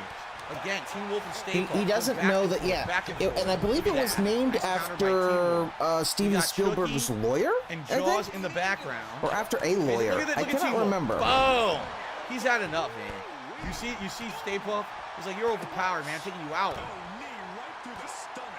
This was the young, youthful Michael J. Fox, the days of, you know, when everyone thought he was going to have such a long, storied career. It's such a shame what happened with his Parkinson's disease. I wish him the best. He's a really nice guy. He's a great actor. And I hope that he has a good life. He did have a very long career. It's fucked up how life happens sometimes. He had a, like... Until anyway, I think the late 90s, early 2000s, that's when he kind of had his first retirement, but then he came back. Under the road trying to recover some health here. Fred Krueger. Good old Mr. Krueger. He is a staple of my Halloween Royal Rumble Sims. Freddy Krueger himself, the King of Nightmares, the master of the Dream Driver. I'm dying. Has made his resounding return here to the Halloween Royal Rumble 2022. He wants a win. He wants a win. The problem is everyone in the ring is awake. Maybe if they were asleep, he'd have a better chance. But they're all kind of awake, so I don't know how effective his powers will be here. Look at this. Stay Puft. Oh, my God. Yeah, it's called Scott. No, again, Angel, that's the whole thing. He doesn't do any research. Even in things he likes, he just does not care. I just received a $1.25 tip. Wow, that's the only tip he's gotten during this whole thing. Says, people said that they like Arkham Origins. They say that Fortnite and Barbies are great as well. That's like, we talked about that weight earlier today, by the way. Thank you for the tip. All right, look at this. We got showboating. We've got giant standing suplexes. We've got insanity in the ring. Now, the two behemoths are going to square off. Jaws against, oh my God, Jaws against Stay Puft. He's got him. Wow. A German suplex. He would not release it. And then a snap lariat, sending Stay Puft careening. Whoa, Teen Wolf is skinning the cat. Teen Wolf skins the cat and saves the match for himself. Yeah. That's the thing, Angel. He likes Halloween because he got candy. He doesn't like horror movies. He doesn't like any movies. But no one's trying he's not like he had this Blu-ray collection just to have it. I would say now would be the best not a movie buff. For someone to try if he was, he would have known some of these things. No one's going after him. We got Jaws showboating. Uh-oh. Stay Puft has Freddy. Stay Puft has Freddy Krueger. Stay Puft eliminates Freddy Krueger. Think about it. He loves Ghostbusters, but the fact is, originally he flip-flops to whether is Gozer a god or a ghost. Freddy used to be like a top contender here for the Halloween Royal Rumble in years past that I've done it. I'm very disappointed that he got eliminated so quickly. Oh my God. Who invited Disney? Who invited Disney to this? Sully from Monsters, Inc. just hit the ring. Is it a ghost? Oh my Gozer God. is technically not a ghost in Ghostbusters. It is a god. It's basically like a Lovecraftian Sully from being. Monsters, Inc. is now attacking the Stay Puft Marshmallow Man. Right. Jaws is attacking Teen Wolf. When did you ever hear think about it. Ghostbusters very much is a Lovecraftian comedy. This is out of control right now. In that the ghosts basically are a symptom of Gozer beginning to enter this universe, this dimension. Just bloodied Jaws, by the way. I'm pretty sure he just busted him open. Which actually works with like the H.P. Lovecraft stuff, where it's like, oh, this little thing escalates to this big, huge thing. Like normally, this would be where it's like, oh, you see Gozer, and oh, you go back from the Revelation. In the middle of the ring. Instead, they're just like, okay, and the person just turned into a dog. Yes. Oh. Wait, who got eliminated? Teen Wolf just got eliminated. I missed it. I don't even know who eliminated Teen Wolf. Fucking attention. Well, Michael J. Fox had a good outing. It sucks. I completely missed his elimination. I don't know because you're not paying attention, Phil. Like it's obvious to everybody you're not paying attention. Your dents don't know it because you know they don't care. But yeah, no, Ice. This is very boring. I hate when he does these because they're so fucking boring. You see, he doesn't even pay attention. He doesn't do research. He doesn't pay attention. And it's like Jesus. Look at Sully. Look at this. No! Rolled up by Chucky. All-Star Zombie? All-Star Zombie? What is this? Oh! It's the zombie from Plants vs. Nightmares. It's the sports version called All-Star Zombie. So we got Plants vs. Nightmares now into the mix. Plants vs. Zombies into the mix, not Plants vs. Nightmares. There you go. Plants vs. Zombies. The video game world is being represented here tonight. Will someone please eliminate the Stay Puft Marshmallow Man so I don't see this just... Finally, thank you. Thank you. Get that glowing shit out of there. Stay Puft is out? Stay Puft is out. Again, I missed it. How are you missing it when you're watching this? How? Who eliminated Stay Puft? How is he? Goes back to the dimensional gate. Someone must have crossed the streams when I wasn't looking. He's out of here, How man. Damn. Is he missing this? I totally missed it. He's watching. So we got Chucky against because Jaws, he's just like I gotta look at the chat, guys. I gotta look at the chat. I gotta look at the chat, guys. Give me validation. I'm a mature adult. Yeah, give me validation. Chucky super kicked the Marshmallow Man out of the because ring. I'm miserable in my real life. How is Chucky so good in this? He eliminated Teen Wolf. He eliminated Stay Puft. Chucky's fighting back against because Jaws. I don't know. Maybe he's got good stamina. Maybe he can regenerate his stamina. What the holy? Whoa! What was that? The athleticism on this doll is unprecedented. I've never seen anything like this. What a maneuver! Seriously. Okay. Halloween Havoc, this certainly is. Good God. Reversed. Sully now reverses the zombie. Look at Chucky planting Jaws. This is ridiculous. What is my favorite Chucky dead? The one where he exploded. Remember his body exploded to a million pieces? And then somehow it came back together anyway? It made no sense. That was my favorite. I think he used dynamite or something. I'm trying to remember. Alright. Who's next?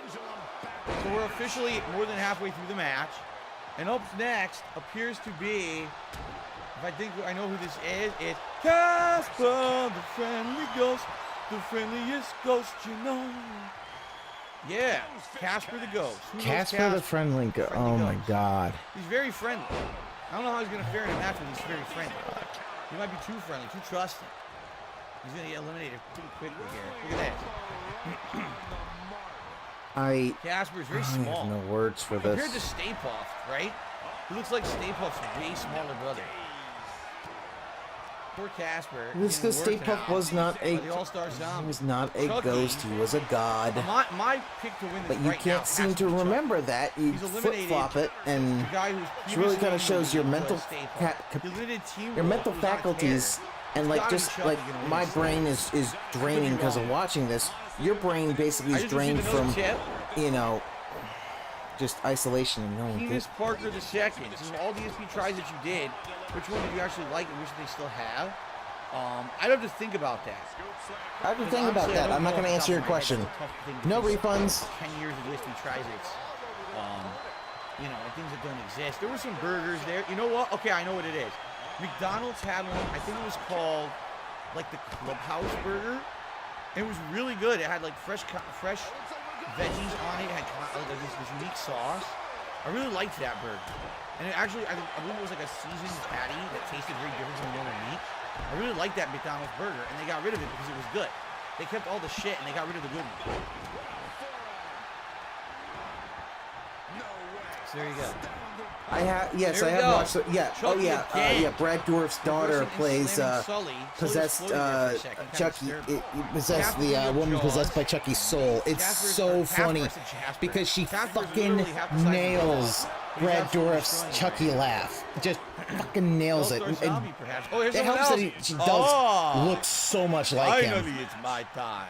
It's hilarious. Love it. Dracula makes the ring.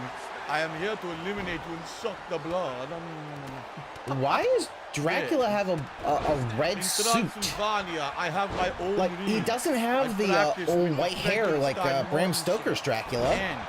Like it looks more like Bela Lugosi, but Bela Lugosi Here he had is. a full white tie. He had, you know, the coat and tails, white tie, cummerbund, all that kind of stuff. So let's recap. We've got a And the ghost. medal, so in a We've got a case, monster. so We've got a killer shark. We've got a vampire. yeah, no, We've got a yeah, possessed like, doll, it does and we've got kind a of look. You zombie. think it's a Joker If for a sec, ever, like, oh, we're in a right? society. If ever, you could say there was a Halloween match. Like, This has got to be it. This is like insane. I would not have picked this Out Dracula. of control madness right now. Even if right? it was okay, we Think you can't break do the your own tie and case? tails. You could do a Including the tux channel and member put him today, in a I think tux, can't you? So the madness Can't ya? continues. I believe we're at number 16 or 17. So we're more than halfway through. We still got a good, 12, 13 entries left. It's still anyone's match. Dracula was number 17. You have Chucky is 13 looking people very left. strong right now, in my opinion. I definitely think that Chucky Phil's not has even. a good chance in this one. He's so Dracula just now working talking. Casper, but Casper has reversed. That's the thing. and This is just German suplex talking. Dracula. Interesting. Just chat, Uh, just Small verbal Killers, you remember effluvia. Snack He wraps doesn't and even bagels from remember. McDonald's? Yes and Oh, yes. God. The snack wrap was actually one of my favorite things they had. It was basically just a chicken tender that they wrapped in a little tortilla with ranch sauce, Vampire- lettuce, and cheese. Hey, Derek, I heard you ignoring your fellow chatters. Very rude. They don't have those tenders anymore, so they can't do the snack wrap anymore. Which is stupid because those Yeah, tenders were a good. They didn't have three-piece the tender black you suit, get. white shirt, red Dumb, they got tie. rid of it. That works But anyway, fine. Dracula was just eliminated. I have no idea who eliminated him. I missed it. Wow, Sully paying for Again, showboating. like how many eliminations does he have that he just Saw that? misses because he's just not paying There you go. attention? He is on so much interesting- autopilot Interestingly and enough, food. I used to eat those bagels from McDonald's every morning whenever I was picking up a new Be a game. bloodbath and Jaws would be I Bruce or used to go to my nothing. local What the? GameStop and wait for them to Well, open I at miss 10 in what the this is morning. supposed to be. McDonald's would be open and I would get a bagel sandwich with bacon Oh, and cheese, is this, bacon and cheese on a bagel? That's what I ate for my breakfast. And This I would pick up the game Ghostface? when it opened at the GameStop. So Ghostface. Ghostface from the Wow, Scream. Ghostface Okay. from the Scream series has hit Uh-huh. the ring. Now we don't know who's Okay, playing gotcha. that Now, Ghostface. as soon as I saw it, I'm Remember, like, there was were that multiple Ghostface? different Ghostface I thought it killers might be, over but the you know, course of the I franchise, like gotta tons double of them. check that. So we have no clue. Maybe one of the I jackasses think one time, from I the think first movie, when I was a maybe kid, their I had mother a from one mask of the similar to the follow-up movies. Ghostface It mask. could be. But I think it was They're before just, they were all Scream. different, right? I actually don't even remember how many So. different people have played the Ghostface killer at this point. 'Cause there's been a lot. How By the way, who played that? Jaws eliminated Casper. We missed it. Casper was hanging over the rope, and Jaws just went whoop and took him out. Yeah, he would Like I be said, nothing. Casper's He's too just a friendly human. for this environment. He just is. So we got Ghostface. Yeah, because I think I don't know, again, I don't know in which Scream, one if this I is. remember, there was two people playing Ghostface. Didn't Sydney play Ghostface in one of them? Here we go. Maybe I can't remember. I'll be honest, the Scream movies are not ones that I have Look at a that gorilla huge press. knowledge of. I'd have to really rewatch those. I'll admit Amazing that. power displayed there. 1 and 2, and it was two. Wow. And 2, it was two Chucky. people. Look at the combination of attacks on Sully right 1 there. and Did 2, you see it that? was two people. Okay, yeah. Because if I remember, that was the They're thing like about any of the the original scary Scream movies. was I like, think that they're- who is it? they're Who is okay. it? It's It's not two great. They people. make You're you just like, sick, you know, they're oh, brainless movies. oh, it broke your brain. Yes. Oh, Sydney was in 3. Okay. Because I felt like she either like, and I think she just, I don't think she actually was the killer in 3, was she? Or she did that to kind of get the killer. I can't remember. I'd have to rewatch them. Oh, Ghostface has got All-Star Zombie here. Ghostface. Oh, Jaws. Jaws ran from across the ring Mr. and X. took out the Okay. All-Star Zombie. From Resident Evil 2. All-Star Zombie from Play for the Zombies out. Wait a minute. Oh my God. That is Mr. X from Resident Evil 2. He looks like The vicious killer Kratos zombie without the that hunts birthmark. down the stars in Resident Evil 2. He looks like if you shaved Kratos and you Here he is, removed Mr. the X. birthmark. Mr. X against Sully. What a power bomb against Sully. Wow. X gonna give it to you. X gonna give it to you. He gonna give it to you. X No, gonna give it don't. to you. Don't you dare. That's an awesome song, and rest in peace, DMX. Don't you ever sully his Here he name is, by Mr. ever X. trying to Well, sing that showboy. shit. Very nice. No hat on X. No, it seriously, it doesn't look, look it's a like, Resident I Evil thought 2 remake he was supposed to come with like Where's some, his hat? How would he fight with a hat on? What are you, crazy? how do you can't fight with a hat on? Brink says the Royal Rumble is slapping. I'm glad to hear that you're liking it, Brink. Thank you. Yeah. Wait, who? Who was just eliminated? I missed it. Oh, Ghostface? Oh, no! Ghostface was eliminated and Sully. Again, Monsters, Inc. missing these whole eliminated. things. We have two fast Freddie, yeah, eliminations Freddie there. had a hat.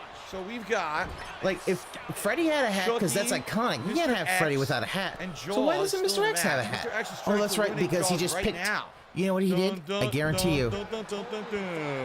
I don't think Well, it's just the Jaws final got one version. I fuck think up. what it is, he picks We the got Mr. first X and ones that he Chucky, the only sees, two left. Chucky and has he doesn't 3 even look at finishers anything saved. else. Oh, it's Those final who don't know, a Resi finisher RE2 mistake version. can Okay, instantly that's eliminate fine. someone from the Rumble. Resident Evil is Even not if you always beat them, my you still do it. my Look at this, jam, Chucky! but you know, Chucky my just friend landed really a likes it, finisher. so.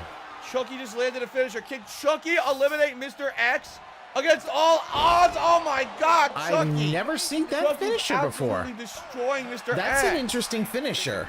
I can't believe what I'm seeing. Wow. I don't know Look whose at finisher this. that is, but okay. Chucky's got Mr. X That's on an the interesting ropes. finisher. I've never seen that before. No, Mr. X reverses. I mean, Mr. X has got the size advantage, so Mr. it's going to X. be a lot harder for Chucky to get him over the Next, top rope. Billy the Puppet. Those who don't know who that is the name of the puppet from the Saw series of movies. Here he is.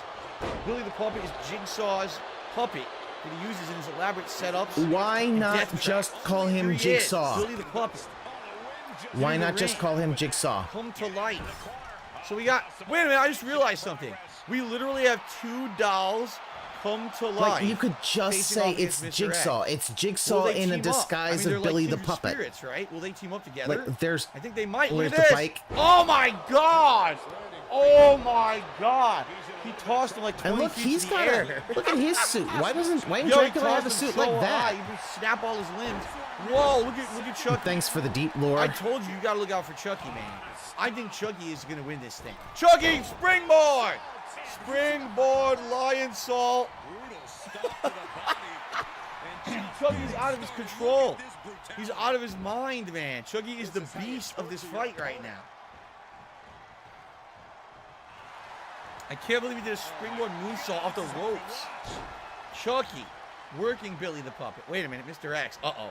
Wait, Mr. X has him by the throat. This is not good for Chucky. Chucky's up and down.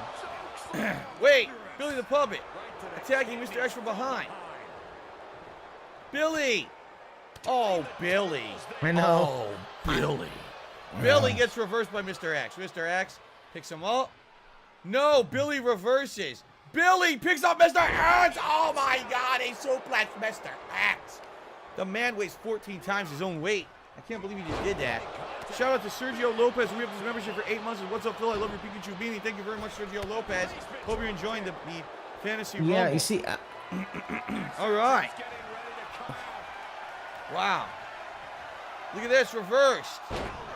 Chucky reversing neck Mr. breaker. X. Who's coming in now? At number 21, Hell Priest. Who's Hell Priest? Oh, it's Pinhead from Hellraiser, whose actual name is Hell Priest.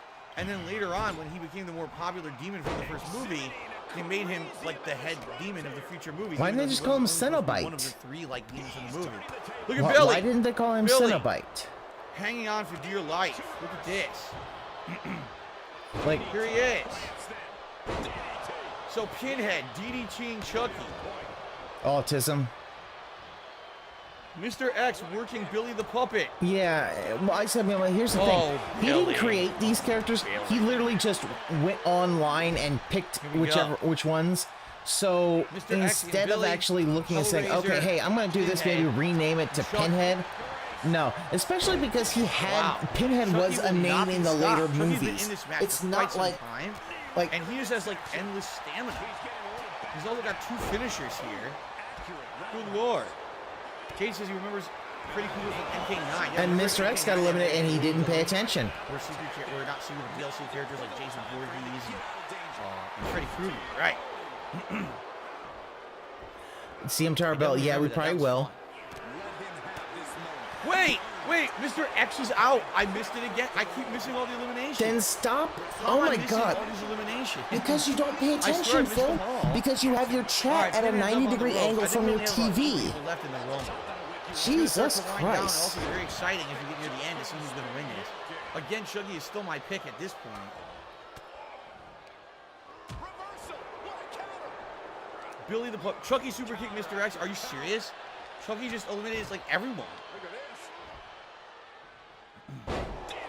Yeah, Pinhead and with a Turbo. It's gonna, DD2 yeah, the Billy super Puppet. secret bring on. That Like, might I'm be it for actually Billy. surprised he hasn't That might had be more it. Universal monsters, But like now, Chucky like a wolf, interjecting like an actual just Wolfman, not Teen Wolf. Of You got Jason. course, you can't have Halloween if you don't have Jason Voorhees, the original undead killer himself, straight out of Crystal Lake. He just killed several dozen teenagers, and now he's here to wreak havoc in the Halloween Royal Rumble. Chucky just eliminated Billy the Puppet. He's out. Chucky's the only remaining person in this Rumble. Everyone else is fresh. And the Stay Puppet's his choice. Chucky's been in it for a I long mean, time. here's the thing. What he does is he chooses who he wants Good Lord. to put in the roster. Jason. But he slammed by goes Pinhead. online to find these things, probably look horror related or Chucky whatever, like a wants to win tag or his own something. I movie. don't know. Well, Chucky has his own And series then now. It's their he, childhood TV series, so I think Chucky's fairly happy with how things have turned out for him. And then he just picks They them. did make a reboot movie. It flopped. The reboot movie did terrible. How do you know? You didn't watch it. Was it terrible? Like I'm sorry, Reverse. Phil. You say it's terrible, but you say everything's This. terrible. He's got And you him up. didn't watch it. Alabama so Slammer from hell. I didn't see it either, so Hit him I with don't the know if it's Alabama bad Hell until I Slam. actually Wow. see it. Pinhead now. You know? Coming back. But you don't watch movies. You watch, Chucky. some reality on show spaghetti shit with your legs. Can horse barely wife. stand. Look at Pinhead. Oh my God. The Hellraiser. I don't know. What do you call it? What do you call that? Damn. Lanced Chucky. Look at that. Sleeping bag smash. Look at this. Was that? Rip to the rope. I Rip to the remember corner. something else that smashed working with a Pinhead. kid in a sleeping bag, and it just like Pinhead reversed poof, it. turned into like Jason, blood and standing down watching feathers. anticipation. Jason loves his But Pinhead. I don't remember what movie that is. It was a more exploitationist horror movie. I can't remember what the name is Jason at this now has point. got Pinhead. All right. Here he goes. Boom. Oh no. Pinhead's in the head just reboot? got Okay. rattled. All the pins got impaled. I have to watch the reboot. Oh my God, number 23. Wait, what? Pinhead's eliminated. Pinhead has been eliminated. Number 23 is Ghost Rider. Ghost Rider. Oh my that God. looks awful. Chucky just planted Ghost Rider immediately. looks terrible. Ghost Rider just got in the ring. Chucky already. Why? Chucky. Like he should oh have a my leather God. jacket. Instead, Chucky he is looks like on he's in a fire. leather. You would think Ghost Rider like he's would in be like on a fire. fucking. Chucky is on freaking fire. Oh, I'm sure he doesn't I have can't believe Candyman what in I'm this. seeing here. Unless he wants to Ghost like. Rider. No. Gnaw on his He teeth. came to exercise the demons and give them the penitent stare. Yeah, the sleeping He got bag. his ass ripped by Oh, its that smoked really. doll. Yeah, So I that don't reminds know me of that other movie. It was I don't from know the if Ghost 70s, Rider's really, where a kid was in a sleeping bag and this like appropriate character anymore. Is he is this in the this Nicolas like Cage Native Ghost American Rider? Wendigo Is this one thing of kind the of comic book Ghost Riders? Is this- could throws this the be sleeping bag against a Keanu rock and it Reeves? just Keanu Reeves literally is the kid just he wants to play Ghost explodes. Rider in the new So Marvel I Cinematic wonder if that Universe. might have been Maybe if that will come the to Jason one might have been an homage to that. But that does Okay. sound hilarious. Oh, you just smash against Yes, a tree. Derek, I That agree sounds that all these funny as custom fuck. characters look really good this year. Oh, was it in my Jason God. X? Jason Goes to Space? Ghost Rider is already eliminated. Ghost Rider is out. Look at this. Jason.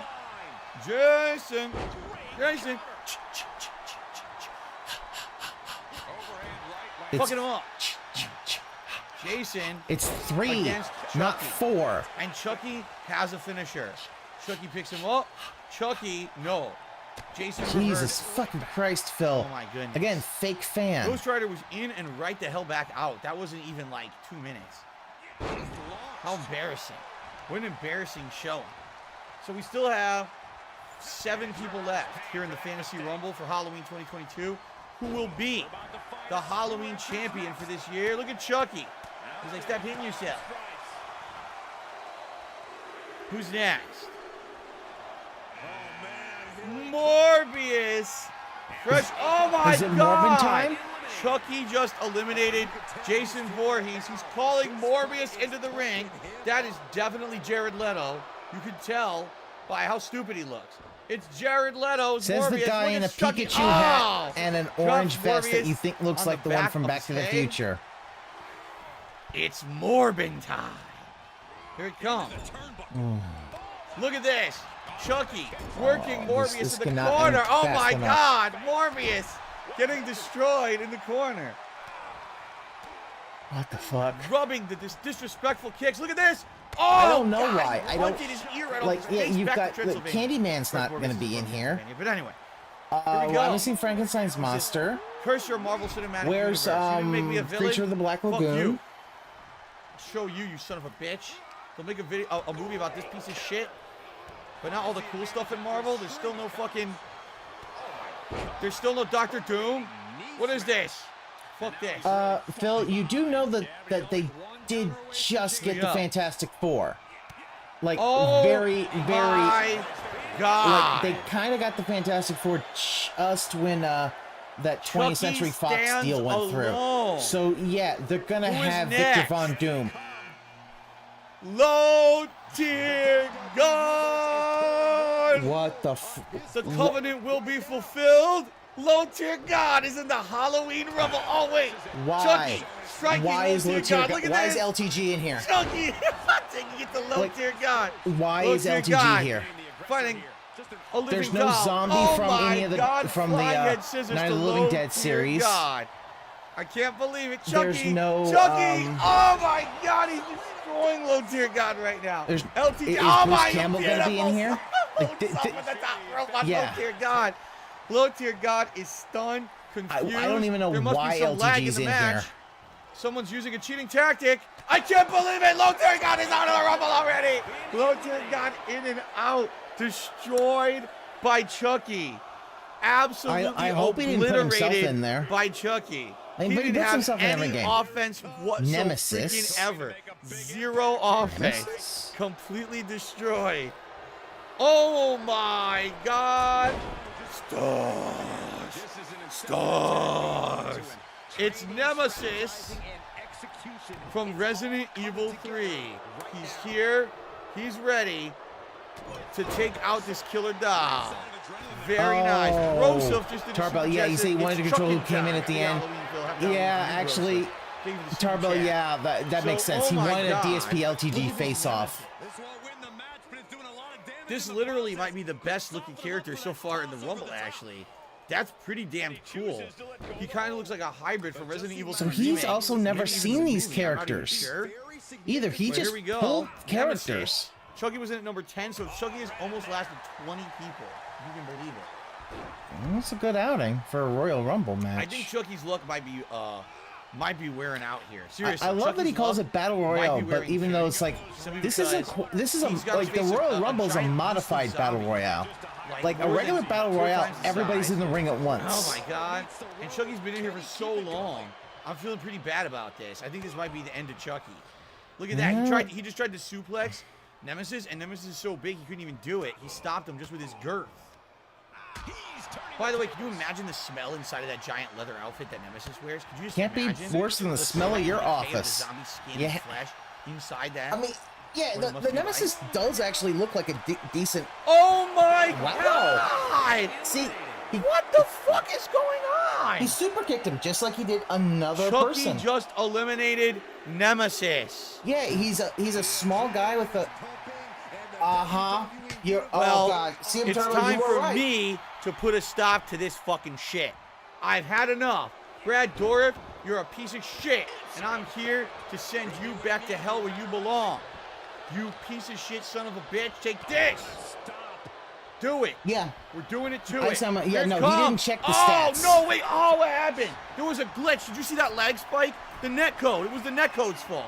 I connected with that axe handle blow, and the netcode skipped a frame of animation. I completely missed because of that. That's bullshit. I didn't know this game had rollback. I'm really upset right now.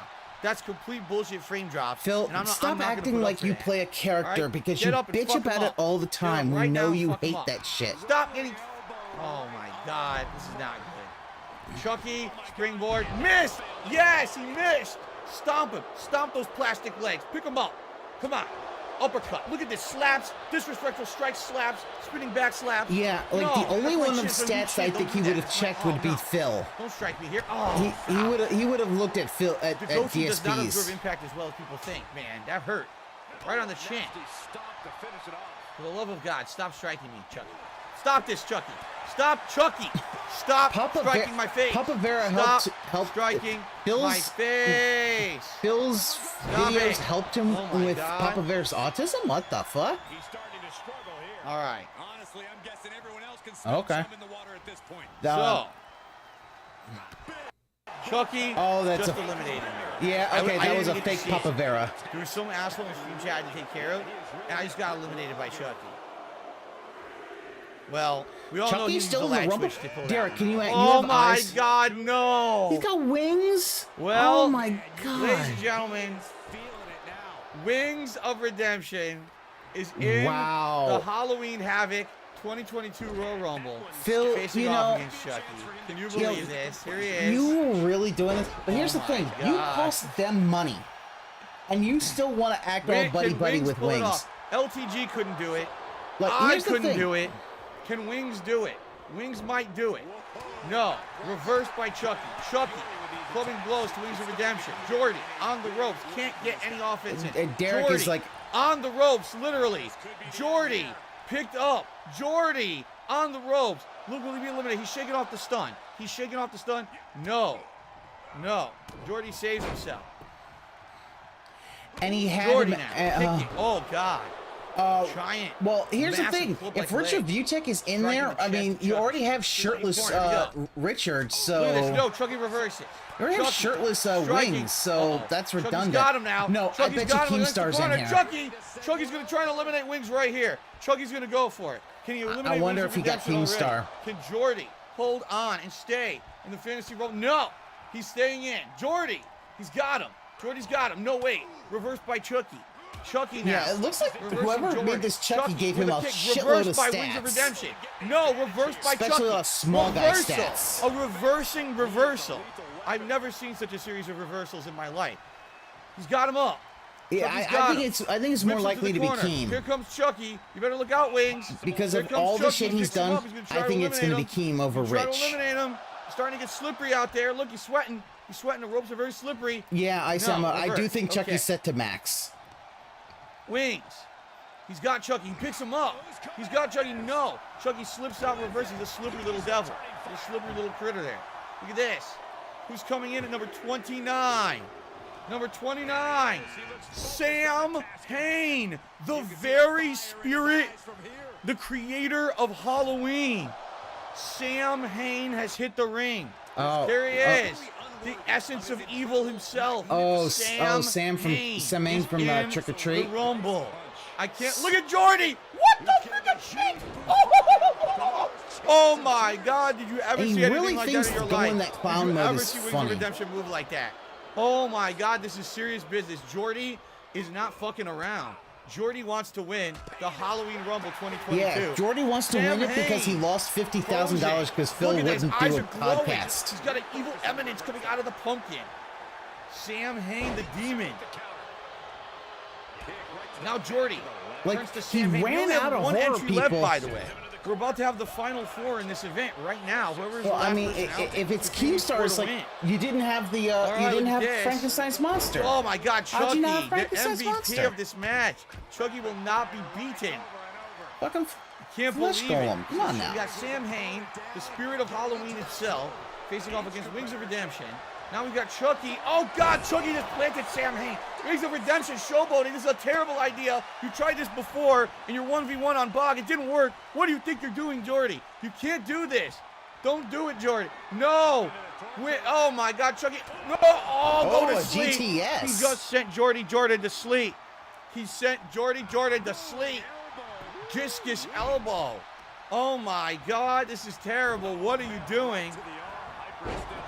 Look at this, Sam Hain that now. looked like Sam Hain attacking. Thanks killing turkey zombie. Sam Hain trying to get Chucky out. Chucky reversing Sam Hain. We still have one entry left in this Rumble. One left. Chucky takes out Sam Hain. Wings takes out Chucky. Wings, this is Wings' chance. If Wings can get Chucky on the ropes here, he can eliminate Chucky. Here it comes. Look at Wings. Oh my God, a devastated. Frankenstein. I Yeah. totally forgot. The most classic of all. The Frankenstein's Monster. is entering the Halloween Rumble at the... Oh my God, he immediately eliminates Wings of Redemption. The first thing he does, Frankenstein eliminates Wings. Here we go, Frankenstein. Ooh, destructive pile driving drop to Sam Hain. He's using the pronunciation from Young Frankenstein. But he's choking out Sam. Here's the Malcolm thing. just re-upped his Peter membership, so Boyle Chucky Mania is still running had his wild. bald head, so he didn't have the These are hair. the final three right now. The final three. Chucky against Frankenstein. Yeah, She's got him up. Yeah, it's such a Frankenstein bad tosses him like a accent. fucking sack of potatoes. Oh my God, the monster is absolutely out of control. This is it, the final three. The final three of Halloween 2022. Here it is. The Frankenstein's monster, Chucky from Child's Play, and Sam Hain, the spirit of Halloween himself. No! Oh my God! Oh my fucking God! Stop it, Phil. You are not entertaining. Chucky just eliminated the Frankenstein's monster. He eliminated the fucking Frankenstein's monster like nothing. I can't believe what I just saw. Sam Hain, no! Chucky lifts the knees. Chucky lifts the knees to the Sam Hain splash. Sam Hain is coming back. Sam Hain and Chucky, the final two. I can't believe what I'm seeing. Sam Hain's got Chucky. Reversal by Chucky. Loud and Chucky's got him from loud behind. and random is funny. Russian leg sweep. I didn't know that Chucky was Russian. Holy shit, that answers a lot. He's got him. Only Russians can have a Russian leg sweep. Discus elbow blocked by Sam Hain. Sam Hain. Just like only Germans can use a German suplex. Oh my God. Chucky working the arm. Sam Hain. Is he going crazy? No, the athleticism of Sam Hain. This is what he believes wrestling commentators do. Sam Hain picks him up. If you ever listened to DSP when he did, one time he did like fighting game commentary. It's going on forever. It's Chucky awful. and Sam Hain. Chucky's got Sam Hain. Sam Hain reverses. Each person has multiple finishers. Sam Hain working Chucky. Chucky is stunned. Chucky cannot reverse anything right now. Sam Hain. Sam Hain. An amazing Chucky drop. was in it. What's Sam Hain God going to do damn here? it. Like, he's got him up.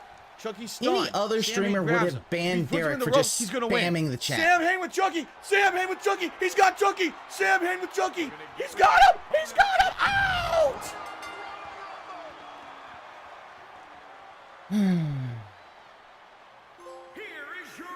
Holy shit, and I got a trophy for it.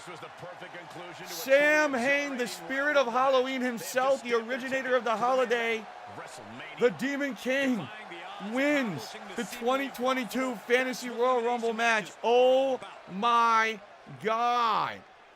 Sam fucking Hain destroys everyone and eliminates Chucky at the very end. Oh my God. That was one of the best. I'm not even like trying to like overhype this. That was one of the best sim matches I've ever seen. No, it isn't. Oh my God. That was awful. That was absolutely insane. Just the order was perfect. I didn't order it that way. It randomly picked the order. The order was absolutely perfect for everything that happened in that match. And is it any more appropriate that the actual originator of Halloween himself, Sam Hain, right, comes in and wins it? That was absolutely amazing, and I got a trophy in the game for that match. Holy shit. So guys, thank you so much for watching my fantasy sim match of Halloween 2022. If you liked this, I have done these many times over the years. The last few years I have not, because the WWE games have been terrible. I did 2 of these previous this year. If you could find them here on DSP Gaming, give them a look.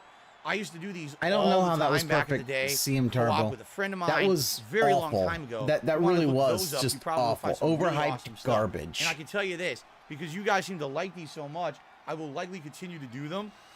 No, for holidays. no I think the next one I'm gonna do is probably please, Christmas, no Christmas more. Special. I might actually do a series of Christmas matches. No.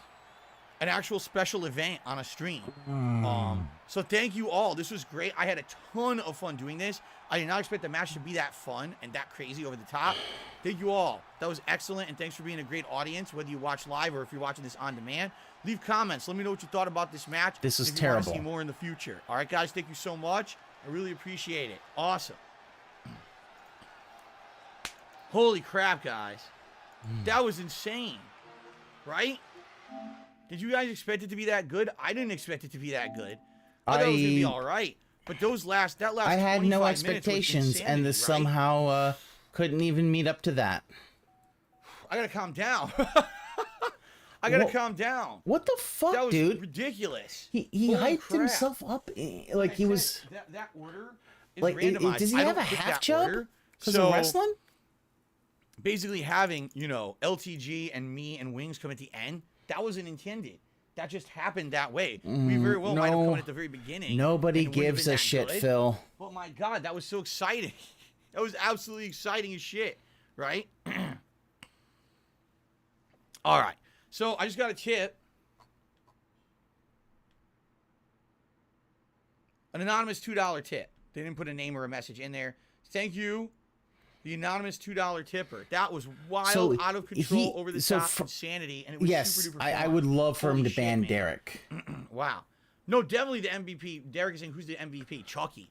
Chucky was Derek, at come first, on it now. was the How Stay do Put you not Marshmallow have Man. The Stay that Put as was MVP? dominating Come the for like the fuck first half on. hour. But as soon as Chucky hit the ring, that was Chucky's match to lose Hell. right there. He was out of control, right? Like, you know, Angels, yes. Any other streamer would have Now, for those of banned you who like Derek. that, all right, my plan is to kind of do those for holidays and every once in a while for a special event. The next time I'll be doing that is Christmas, but here's my plans. I want to do a whole major stream of it. So what it'll be is a series of matches. Listen to this. We're going to bring back No. the King of Christmas tournament. Someone else can restream that Does shit. anyone remember the King of Christmas tournament I used to do? So No. here's how it works, okay? You have a series of qualifying matches, all right? Icons of Christmas. We're talking guys like Frosty the Snowman against Rudolph the Red-Nosed Reindeer, against the Heat Miser and the Cold Miser, against Ebenezer Scrooge, the Grinch, Santa Claus, and Jesus Christ himself, the reason for the season. What's happened is these people will face off in a series of elimination matches. Maybe one will be a tables match. One will be a hardcore match. One will be, you know, so they're different gonna. It's a various matches, Survivor okay? series. And what you do is you have 3 or 4 of these matches. Those matches aren't as long as the Rumble. The Rumble by far is like an hour long. Those matches usually last anywhere from 15 to 20. on, just maybe end 25 minutes this. long tops. So you do those matches, all right? And then the winner of each match qualifies for a grand finals match, which is a ladder match with the King of Christmas title. Yeah, Turbo. hanging Yeah. above the ring. We could not play So games just basically, yelling into the void, hoping that he can qualifying get. matches, and then But one here's the final match problem. with the final 4 Like, Phil, make it and try to reach look for at that belt. you and get only that belt. got like and what, then in addition, $4? I do a 30-man battle for royal the fantasy. You themed only match. got You see some of the $4 during characters this from the whole qualifying thing. matches return for I that. would be Sometimes it's concerned. new characters from over the year. That I used to do this every year. It was actually a Christmas tradition, but I stopped doing it because the game started to suck. The games Please weren't end. that Please good end. anymore. Please end. And quite frankly, when I was doing it so often years and years ago, people got tired of it. But then I didn't do it for several years, and now finally brought the game back, and you guys have really liked the sim matches I did this year. So if you like this, I'll bring it back for Christmas. What we'll do is we'll have a No, Christmas I don't marathon like I it. usually have, but we'll have another special event stream that same week where we'll do a whole WWE sim event, if that's what you guys want, okay? Sound good? No. So by the way, Chupa just did a super chat, says, what did I miss? You missed everything. The event's over. You missed it, dude. You missed the whole React event. All right, now. One final thing. Reminder, guys. Tomorrow is not a normal streaming day for me. Okay? Tomorrow, I only have one stream. It will be my Level 1 podcast, followed by the Evil Within 1 continuing. Why only one stream tomorrow? Because I need to film the private React videos for patrons, and I didn't get to do it earlier this week, so I got to do it tomorrow night, all right? I got to get it done before all the new releases start hitting. So only one stream tomorrow. Monday will be the conclusion of the Evil Within, paired with Sunday, or excuse me, so it'll be Sunday Night Bites, but now it's going to be Monday Night Bites, my weekly fishing stream. Tuesday is the premiere of Plague Tale Requiem, and now I'm going to pair it with Scorn, and likely we're going to do the same thing on Wednesday. Okay, guys? So, thank you for a great day. For anyone who was here all day long, thanks for chilling with me. If you weren't here all day long, but you joined at some point along the way, thank you for chilling with me. It was a great stream. The React stuff was fun. It's very It was ruining creepy and it. Oh, yeah, spooky no. and scary. That's the, that match again, was absolutely outstanding. people like I had a something and he blast, runs okay? it into the ground You all because have he a good doesn't evening. know. I hope to see you in the morning for the Level 1 podcast and for more Yep. Evil Within. Sound good? Thank you all. Have a good night. And I will see you all tomorrow. Peace out, everyone. And you saw him, he can't even keep that smile up until he hits the button. All right. I'm done with that. Well, we got 5 minutes left. I'm finishing it with this, and once this video's done, we're going to end it. I took a picture of her knees. There we go. You failed again? You must be sure to send to the subject. Here we go. You're perfectly centered. Ah! There. Why is he got to be a dick? Perfectly But yeah, centered. Angel, you have a good one. It's not hard at all. I'm just going to finish this vid up. Plus, now can access a picture registered in your Hyrule Compendium, allowing you to search for the subject of the picture. Holy shit, dude. They couldn't say this in less wordy of a manner. It wasn't that wordy, Phil. It's saying you got a Hyrule Compendium. The Sheikah sensor, once upgraded, can look at anything in the Hyrule Compendium. Like, it's not my fault that you can't. Just explaining it again. Would you like to know? Would you like me to hear that again? Would you like to hear that again? Yes. So people earlier were saying that this shrine was really tricky, really annoying. I guess we'll see for ourselves. Whoa! Oh God! Oh shit! Oh, no! Here's one of the motion control ones. Look at him. Clown mode. Just clown moding it up. Great. So how the hell do I do this? I can't see. I can't fucking see anything.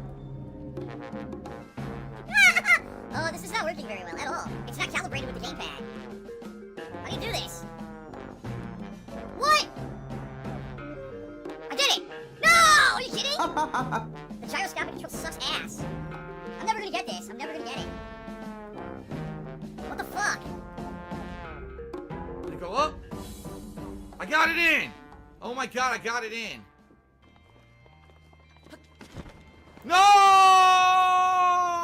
No! No! No! Alright, I'm definitely gonna reach it this time. No, you're not. What? You didn't jump! You fucking dumbass! You didn't jump. Wow. Thank you, moron.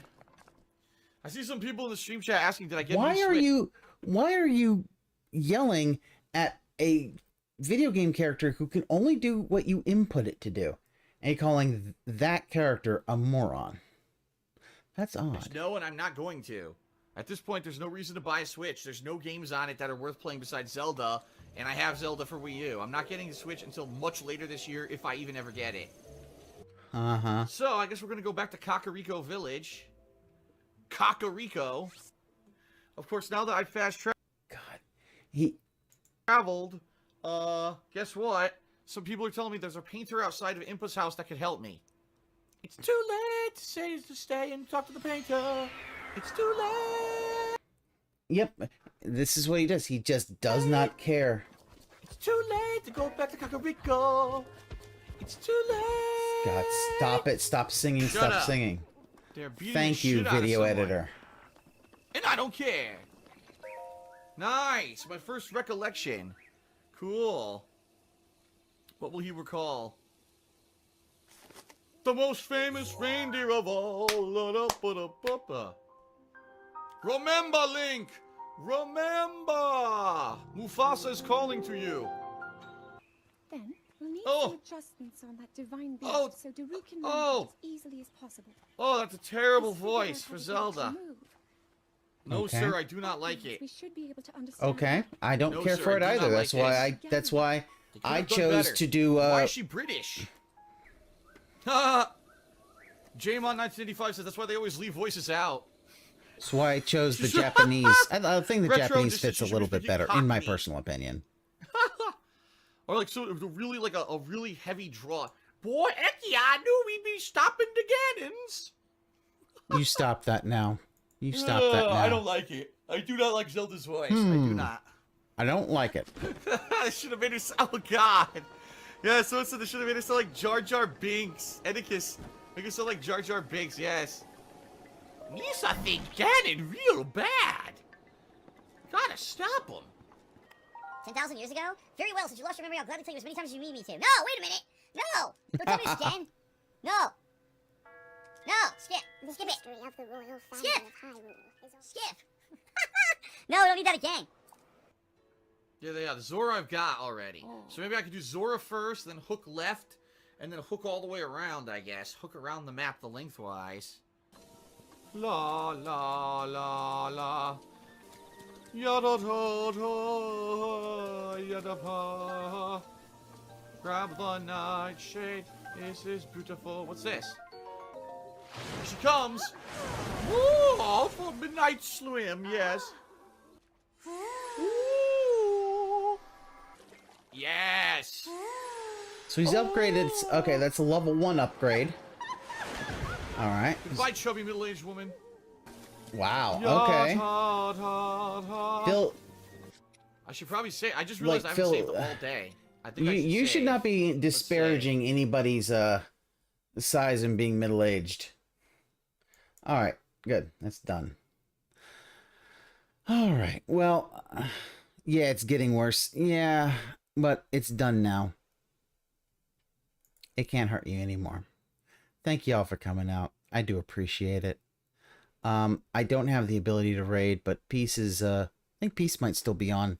He might even do the daily rap stuff. I don't know. But I will catch y'all later. Have a good one.